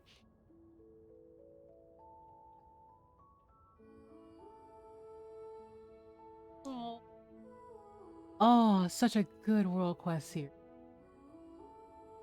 Oh, it's such a good World Quest series. I absolutely I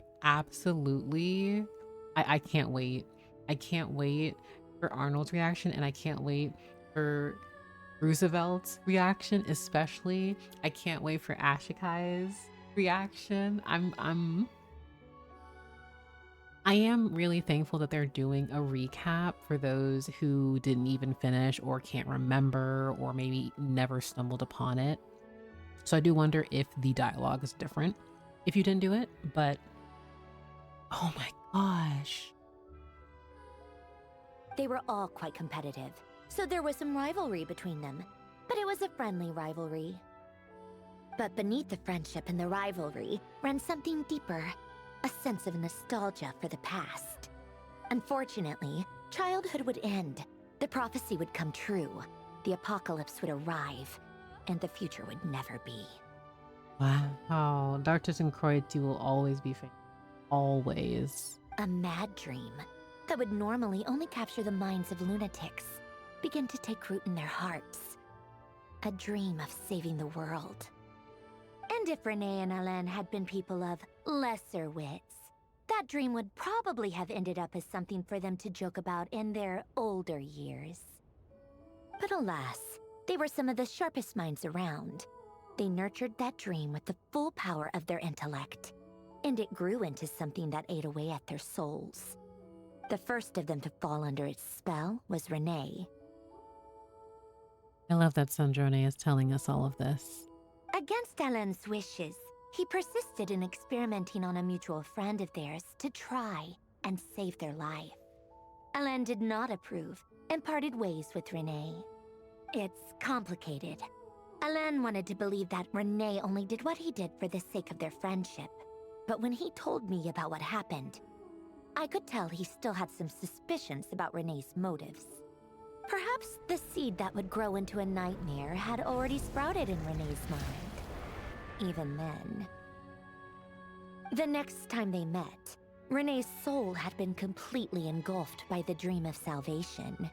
His futile attempt to change the tide of fate only resulted in a wave that swallowed up the world, even before the apocalypse came. Guys, we are so back.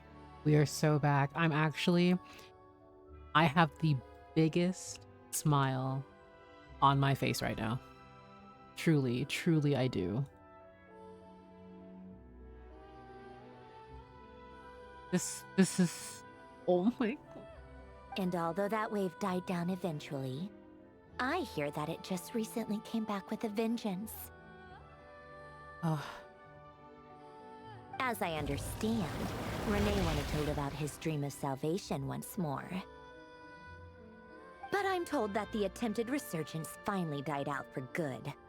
At long last, Renee awoke from his deluded dream. Though of course by then it was far too late. What do you think of Renee? Do you admire his transcendent genius?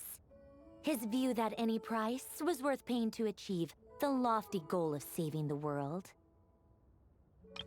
Can we talk about, once again, well, firstly, Sandrone's model, gorgeous. I really love when they do the split face, like the half face. Like, zoom ins.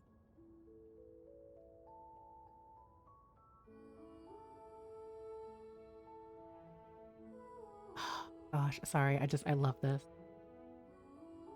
Or do you despise him?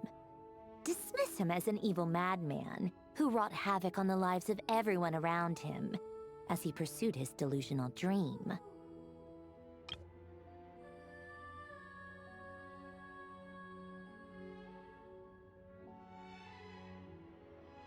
What do you think of Renee?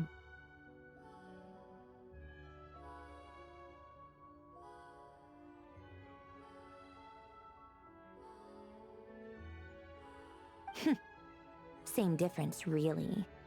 Just a matter of perspective. I admire him. I don't admire him. I don't know.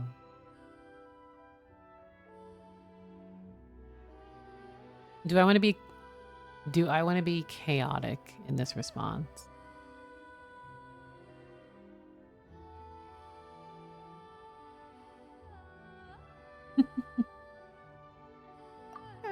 What a cop-out.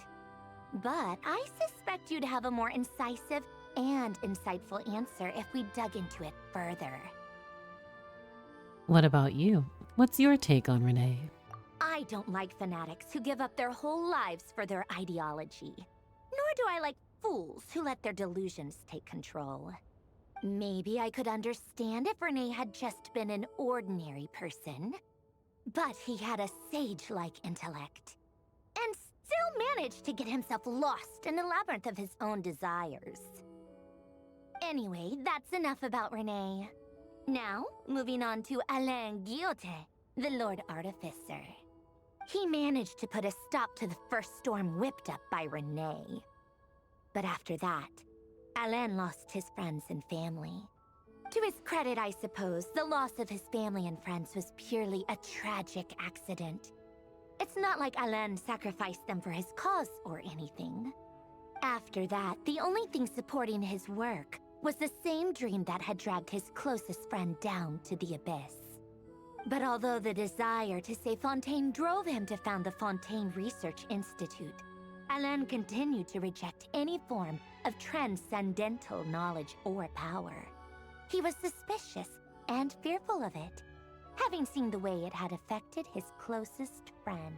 Oh, the Nod-Krai neurons, they're going off all over again. Also, she really said, okay, I don't care about him anymore. Anyway. I think that formulas and machines derived solely from human intellect were the only thing that gave him a sense of spiritual comfort. Yet Alain's intellect was simply too great. It barely left him space to breathe in his lifetime. Once he realized that the end of his life was approaching, he finally accepted the truth. The Nod-Krai Institute needed someone, and a human being, to see its story through to the end. He quit working on his formulas, trading them in for the fairy tales that had played such a formative role in his childhood, but which he barely touched in his adult life. He told me that the director of the Nod-Krai Institute used to read those fairy tales to the children as bedtime stories. Apparently, they worked wonders at sending kids off to sleep. I think that all he wanted at that time in his life was to be able to sleep deeply without being plagued by depression. By that point, nothing else really mattered. At the very end, he laid down to rest in the ruins of the former Nod-Krai Institute orphanage, while the Fontaine Research Institute he had founded continued tirelessly with its work. Many years after that, tensions over competing dreams would once again cause a rift, this time between members of the Fontaine Research Institute. But the actions of those fools had nothing at all to do with Alain. And that is the story of two people from the Nod-Krai Institute who both wanted to save the world. I love how throughout all of this, the Traveler was like, so what's your deal?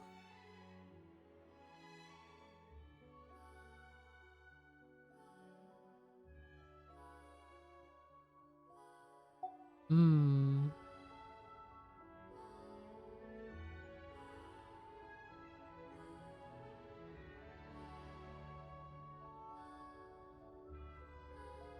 Also, can I just say, I love this shot that we clearly just see, like, of her back, her gear spinning. I just love this. Sorry. So much. Also, her model is so gorgeous. Genuinely.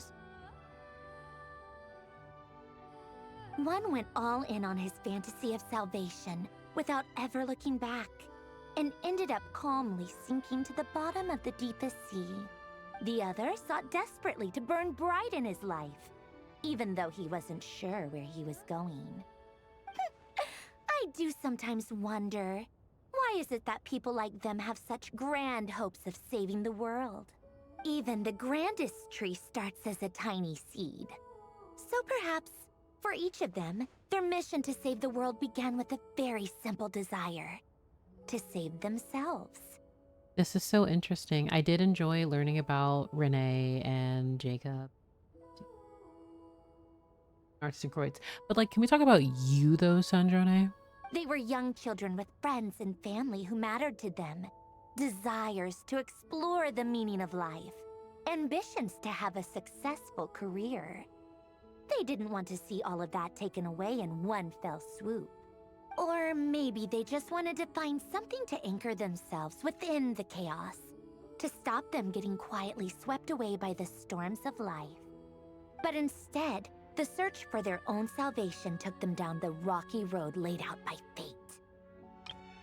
This is such a shot, for sure.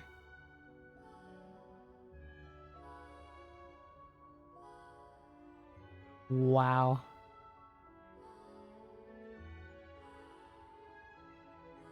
Now, Sandrone, can you tell me about you, please? Like, any Marianne lore, perhaps? A crumb, maybe? Do you think the desire to save oneself is enough of a justification to try and save the world? Do you think the desire to save oneself is enough of a justification to try and save the world? I would laugh if I say I don't know again and she's like, will you stop copping out with your very non-answers?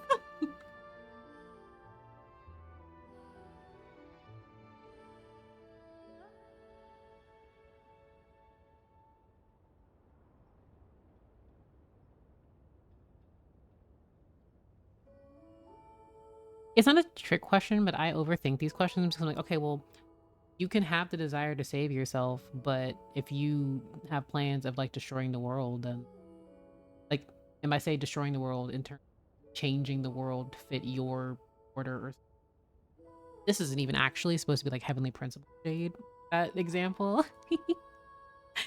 Yeah, whoever's doing everything in their power to not address the elephant in the room. Sensible answer. Glad to know you've got your head screwed on straight. Alain would disagree, though. I asked him the same question back when he was in his prime, putting all of his energy into his work. Yes, it's enough. No elaboration, just a quick, short answer before getting right back to his work. He was always that way. All right, tea time's over. Okay, I guess we won't learn about your lore. I owe Arlecchino a favor for telling me these stories.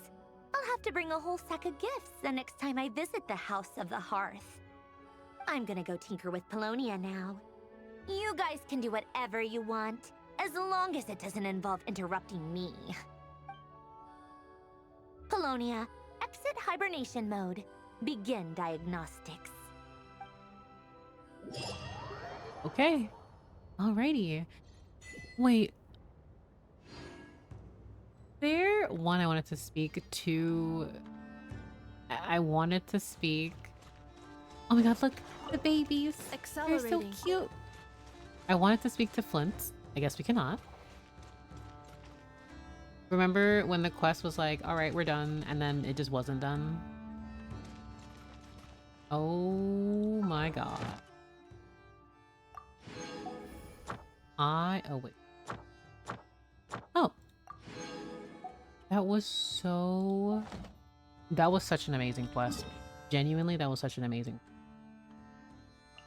I feel like I haven't even... Flynn's just found a dark corner to eep somewhere. Oh, he absolutely did. Because what do you mean? He's just not at the end. But I suppose... Okay. I still think I need to come back, refresh. I didn't even realize I've been streaming for over 8 hours.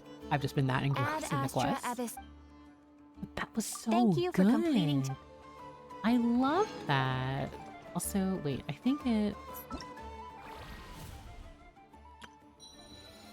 Oh. I did it.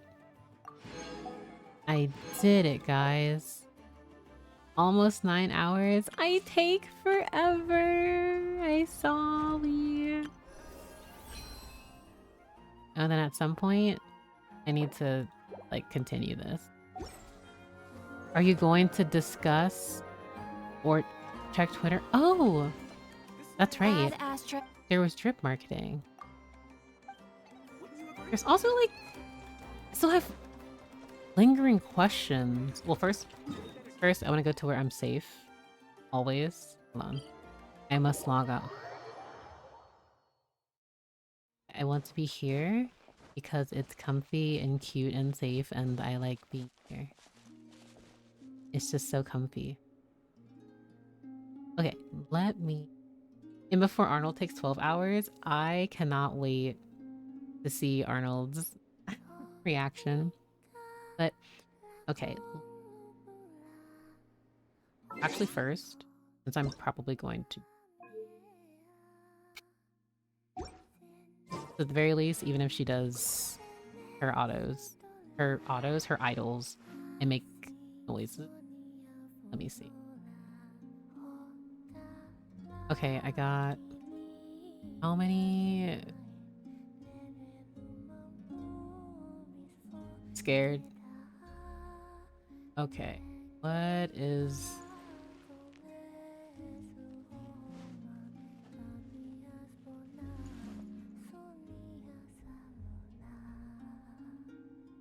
Woo!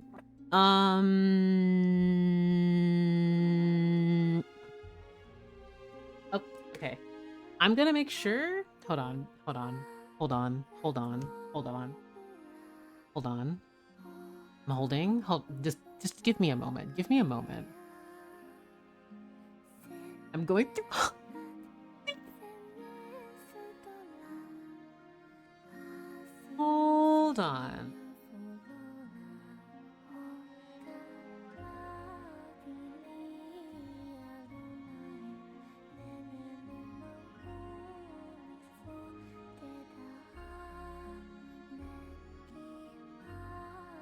I'm quiet because I don't even know what to say. Also, excuse me for just a moment.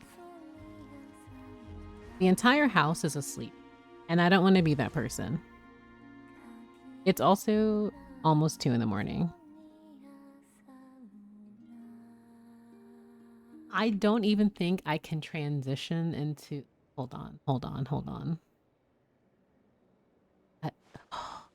Do I even...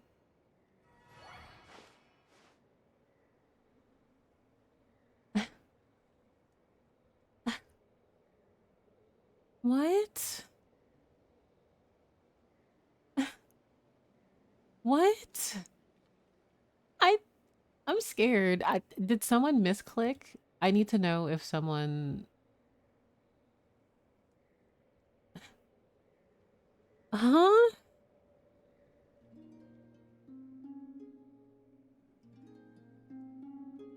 Let me do it.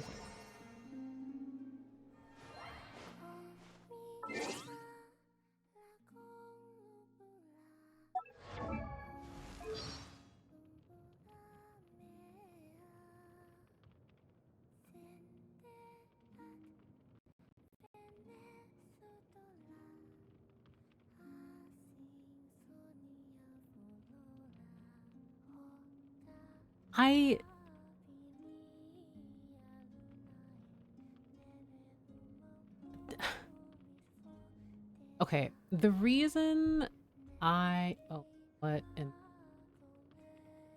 you know it's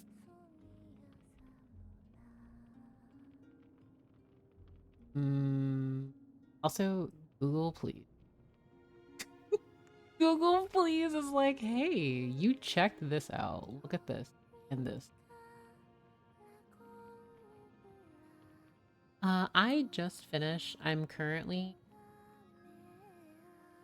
to figure out what I'm looking because I don't think properly.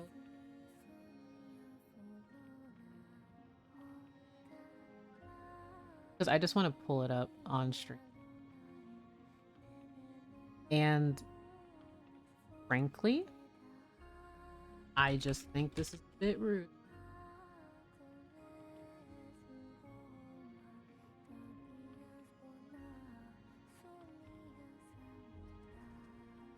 The most not serious. Hold on.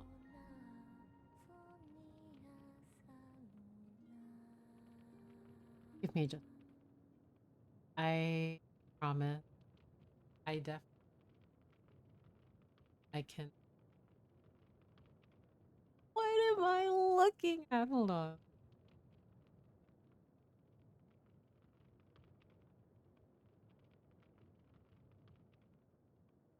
I'm actually really fearful now.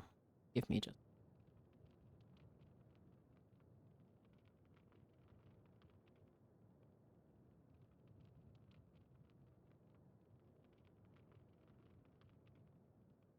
I have to resize this and everything. So if chat looks wonky, or everything looks wonky. But I don't understand. Vedrfolnir, probably one of my favorite characters moving forward. He's scary. I think Vedrfolnir, initially, not necessarily I didn't think much of him, but it's because the sinners have very select lore that we will only really probably get more about in Archon Quest and then select World Quest information. And it's vague at best a lot of the time.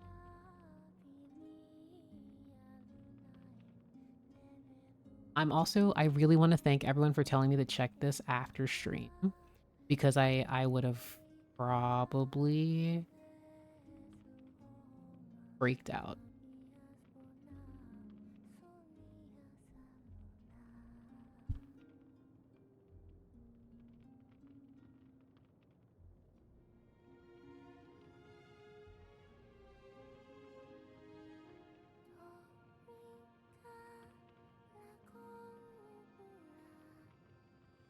Okay, well, this scene won't.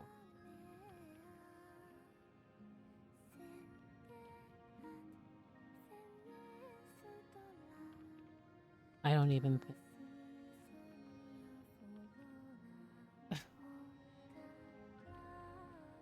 I was scared it had quest spoilers, so I said wait until after the quest. That's fair. Can we take a moment? What am I looking at? Right here of Solnari. Sin has tainted the past, and fate rules the future, but his story has yet to reach its end. Rari's obsession shakes the laws of the world. Such is the power of a sinner. I don't know. I don't think this scares me because, like, if they, like, I feel like they're going to do this with Dainsliff patch, and I'm going to be caught off guard, and I'm going to cry.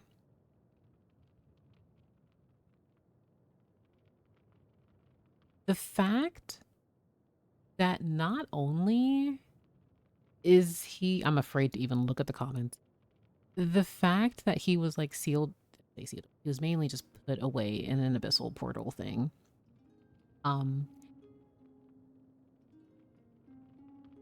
This, okay, genuinely speaking, this changes everything. This is probably not anything just for funsies. You're so right. You're so right, because we're going to be friends with him and it's going to be so fun, Smile. No, I'm sorry. I could never be friends with someone like Riri. I'm so sorry. I can't speak for the Traveler though.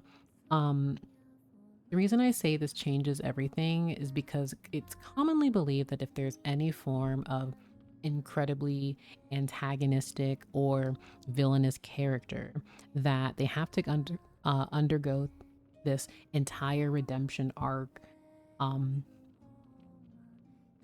some type of change that makes them quote unquote morally good or better, so that you're playing one of the quote unquote good guys. But the thing is, I don't know what this is. I checked the date, it's not April Fool. So I don't know what they mean by this. I don't.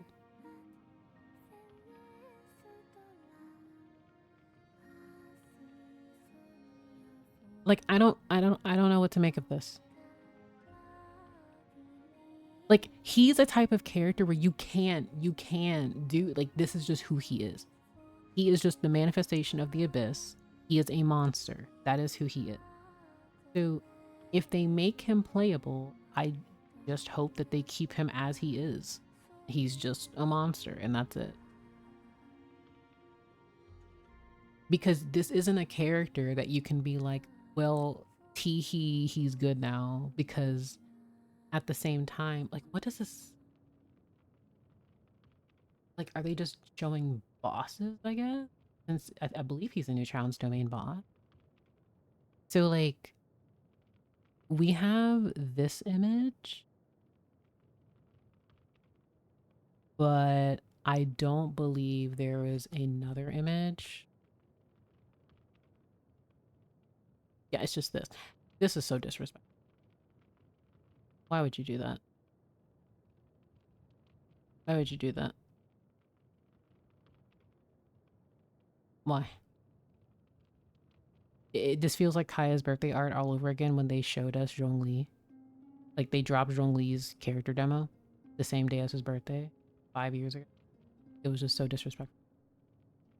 But yeah, so maybe maybe they just wanted to show his character art for something. I don't even know, because I really struggle to believe that this character is actually going to be played. Again, I will have to really see it to believe it. So this might be a Dainsliff situation where they're like, hey, here he is. In the future, he may be playable. Well, Dainsliff is confirmed playable, but I don't know what they're going to do with Rare. They did that with Kabe's birthday. They love to be shady with these characters, and I don't know why.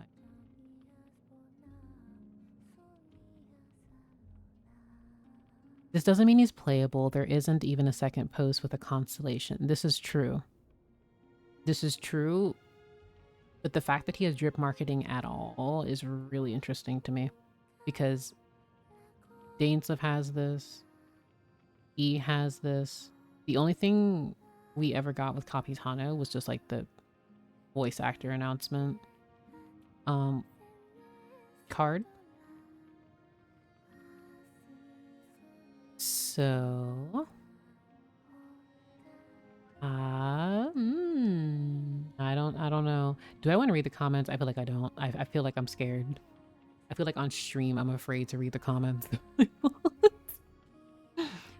I do think this is completely out of left field. Maybe I'm very hopeful. I feel like no one would have expected this kind of drip marketing. I don't know what this means. I'm sorry I'm repeating myself, but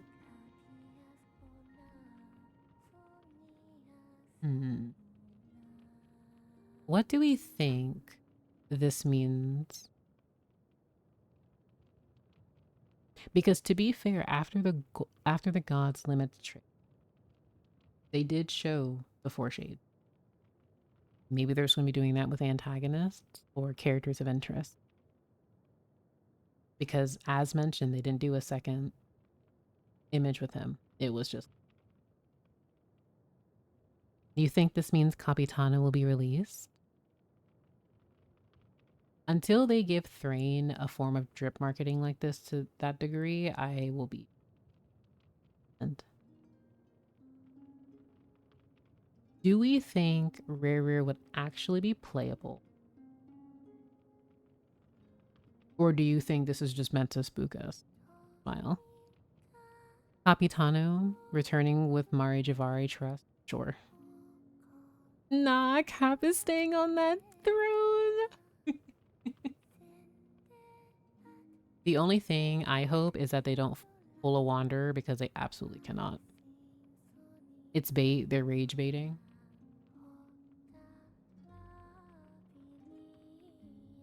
I think it's the hype for his inevitable return. I would lean more there, yeah.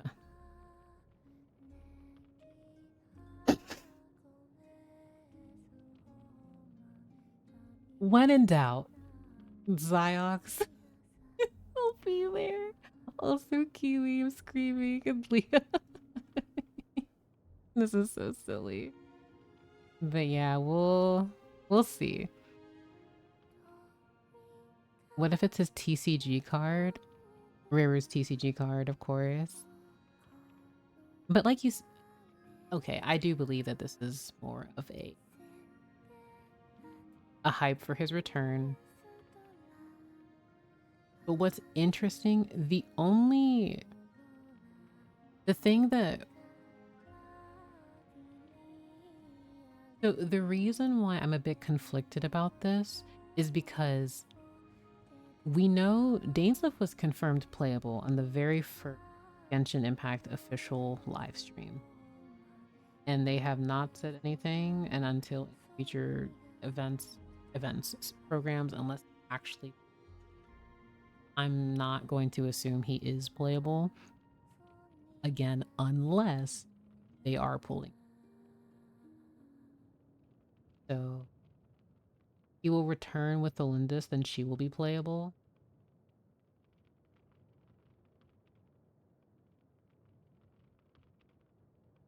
If the Lindis became a playable, that would actually be... River needs to get on that Varka's gym training.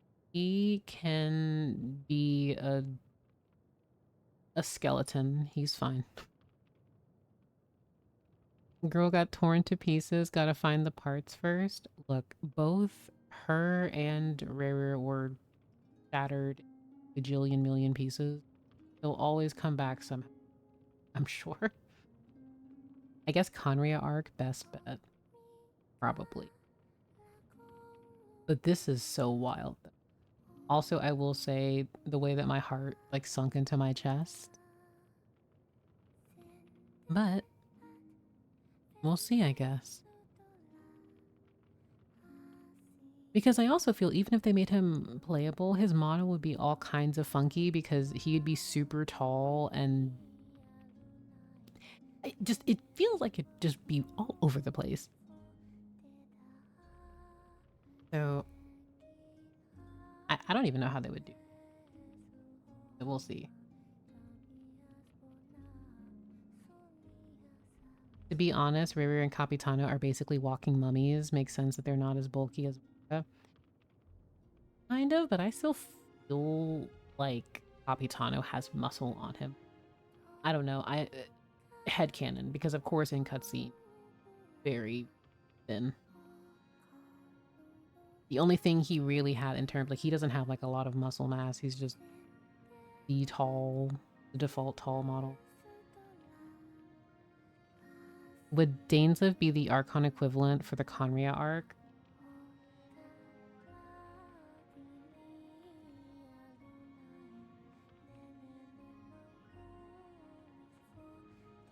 That's a good question. I feel like they have to...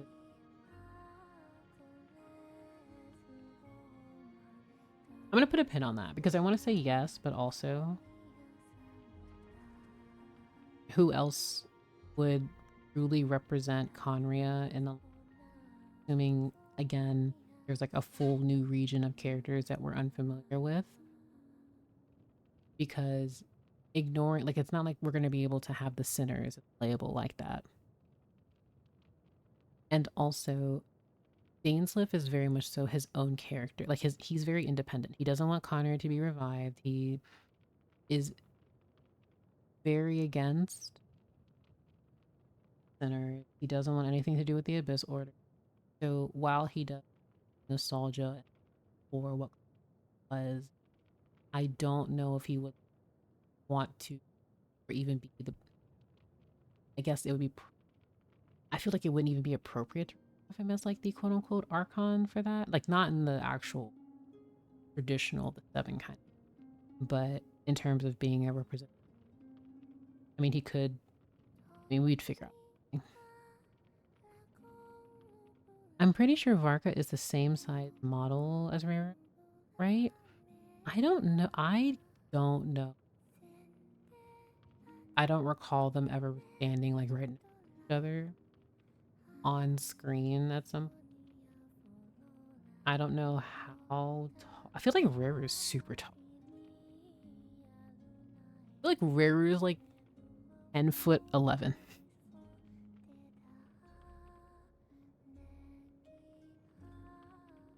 So, but I don't know. So we'll see. Dainsleif will definitely be the focus, like a focus.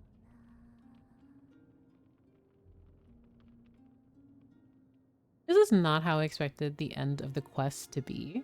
Again, I still have a lot to process, and now that there is Rarir's, this. Well, I want to know what this is. Oh wait, no, it's literally just... it's just his... And I suppose it's supposed to be like a melted... But in any case,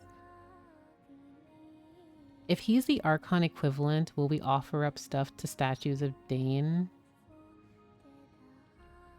No. The only thing I will offer Dainsleif is a hug. Smile. But no. On that note, I'm actually going to end stream here, guys. I just checked. I have been streaming for 9 hours. I'm sure this Archon quest was actually considerably short, but it took me a very long time. I need to rest my brain and come back when I am a bit more energized and my head isn't all. I want to thank everyone for lurking, stopping by. I will probably be lurking in some Lore Keepers streams in the next few days as everyone catches up with the story. And I'll be around on Twitter, Discord, and we'll do random Twitch streams. We'll see. But this Archon quest has definitely given me a lot to chew on. So I will be preparing a video within a month. And we'll see if I want to do some shorts and stuff. But it's 2 a.m. Time for me to get off. Thank you everyone again. This was really, really fun. And I hope everyone has a fantastic night. Thank you so, so much again. And I look forward to talking to everyone in the future here soon. Good night, everyone.